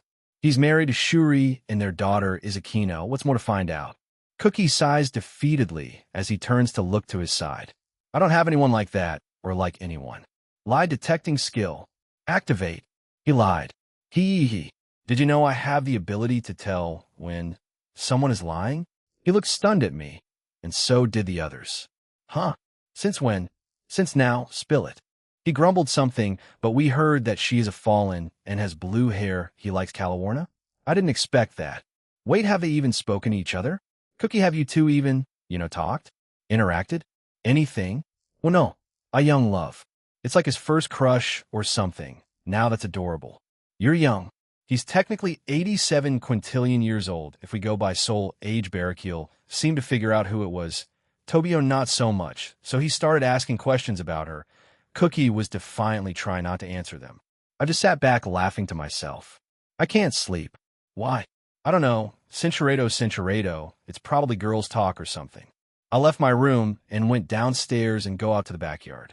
It feels like this is my go-to spot now, or something. The next action should be looking up at the moon, and so I did. I really do look up a lot at it. Maybe you did a lot in your past life.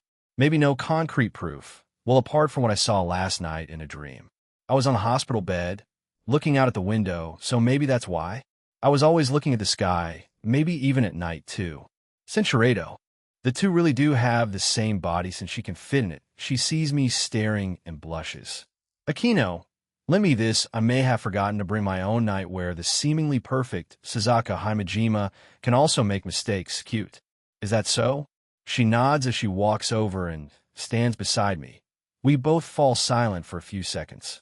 Says before I could start, Suzaku turns to me and grabs both my hands. I was a bit confused and surprised. She looks at them, a calm smile on her face. Jean, thank you. This again, it's really no big deal. It's really not a big deal. Suzaku, no need to keep thanking me. She shakes her head, disagreeing with what I said. To you, it may not be, but to me it means a lot. My aunt that has been dead for years, suddenly being revived, Akino and Barrakiel's relationship being repaired quite suddenly, and finally she woke up and is fine now. To me, those seem like miracles that gods can make happen. Jean, are you a goddess some type? She looks up at me, staring into my eyes, almost like she was searching for the answers herself. Well, Emma, why am I so compelled to tell her the truth? I couldn't say I was a human dragon god hybrid.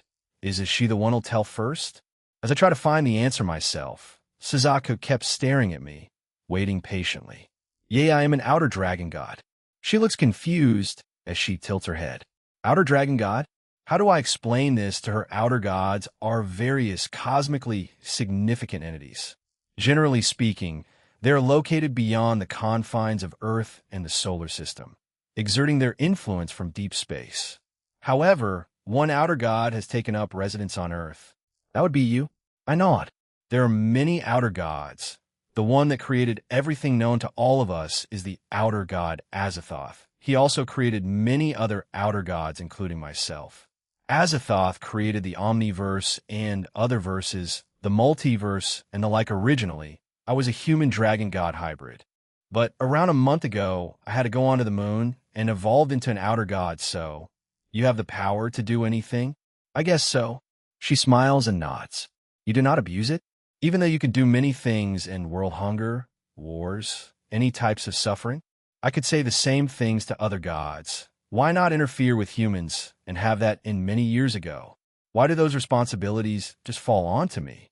I was just a normal person before reincarnating. I probably did worry about those things back then. I was just one person who couldn't make a difference, especially with whatever disease or cancer I had.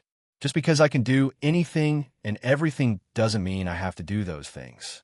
I don't owe anyone anything. You have a point, Jean. I'm sorry. I didn't mean to upset you. No, I'm not upset. It just feels like if I reveal that information to everyone, that's beyond my circle of close companions. They'll probably ask those kinds of questions. And even if I give the same answers as the gods of Earth, I probably won't get their easy pass. You haven't told Akino and everyone else? I shake my head. I plan on telling them soon. I don't know why I was compelled to tell you the truth, though. Maybe during the month before Kokobile, after it. But I will tell them soon. It won't go past the conference. I want them to know about that part of me. I see, but again, thank you, Jean. Even if I do know you're a god now, that doesn't change the fact you helped my family. I don't think I can ever repay you. It's fine, really. I want Akino to be happy. The same with Tobio. We're friends after all. Are you going to ask me to help you with Tobio and the clan? She looks a bit surprised and nods. Why, yes. That was my original request. I had in mind. Will you help me with that? Don't worry about it. I have a plan, though it may take a little while. Perhaps I can meet with the Shinto gods, more specifically Amaterasu. The Himejima clan does use fire manipulation after all, and she's the sun goddess. I get a good rapport going with them, and then have Amaterasu come to have a look at the situation with your clan. In the Middleman and Red Dragon Emperor, and now that you know an Outer God. But that last one isn't known, and I seriously doubt your clan elders care too much about my titles. She sadly nods, yeah, I guess as much. These clans work on very old traditions and systems. Even with Shizuko trying to change them, it will take a while unless something major happens like Amaterasu visiting them or something. Anyway, that's my plan. Are you on board with it? She grips my hand tighter and nods. Yes, thank you again, Jean. I'm getting too many thank yous right now, Suzaku-san. Please lighten up a little. Haha, you know, a lot of Hamajimas have been thanking me lately. Shuri, Akino, and now she giggles at this. Cool, I managed to lighten the mood a little. Now that I look at her, Shizuku and Akino's smiles are almost identical. Slide close, we both turn to see who else came out, Shuri and Akino. Akino was already giggling as she saw Shizuku holding both my hands, while Shuri stared at me unamused. So, you have your clutches on my little Suzaku now, huh? This makes Suzaku blush as she quickly tries to explain it to her aunt. We were just talking. Aunt Shuri, I'm sure you were. She shakes her head and goes up to me, causing Suzaku to let go of my hands and take a step back, looking a bit worried. Shuri and I stare at each other without saying anything, until she sighs heavily and shakes her head. Take care of both of them, all right? She gestures to both Akino and Shizuku. Akino was happily waving at me, while Suzaku was sporting another small blush, stunned at what she heard. Annie W., what are you talking about? Mom, Jean's already doing a good job at that Shuri size one last time before turning to leave. Akino trots over to me and gives me a friendly pat on the shoulder. She winks as she turns to follow her mother. Thank you again, Jean. Suzaku steps back over to me and hugs me. I hug her back on reflex, and we stay like this for a few seconds until she breaks it off. We'll go to sleep now. Good night, Jean. Since you're 8, I didn't know things would drastically change for me.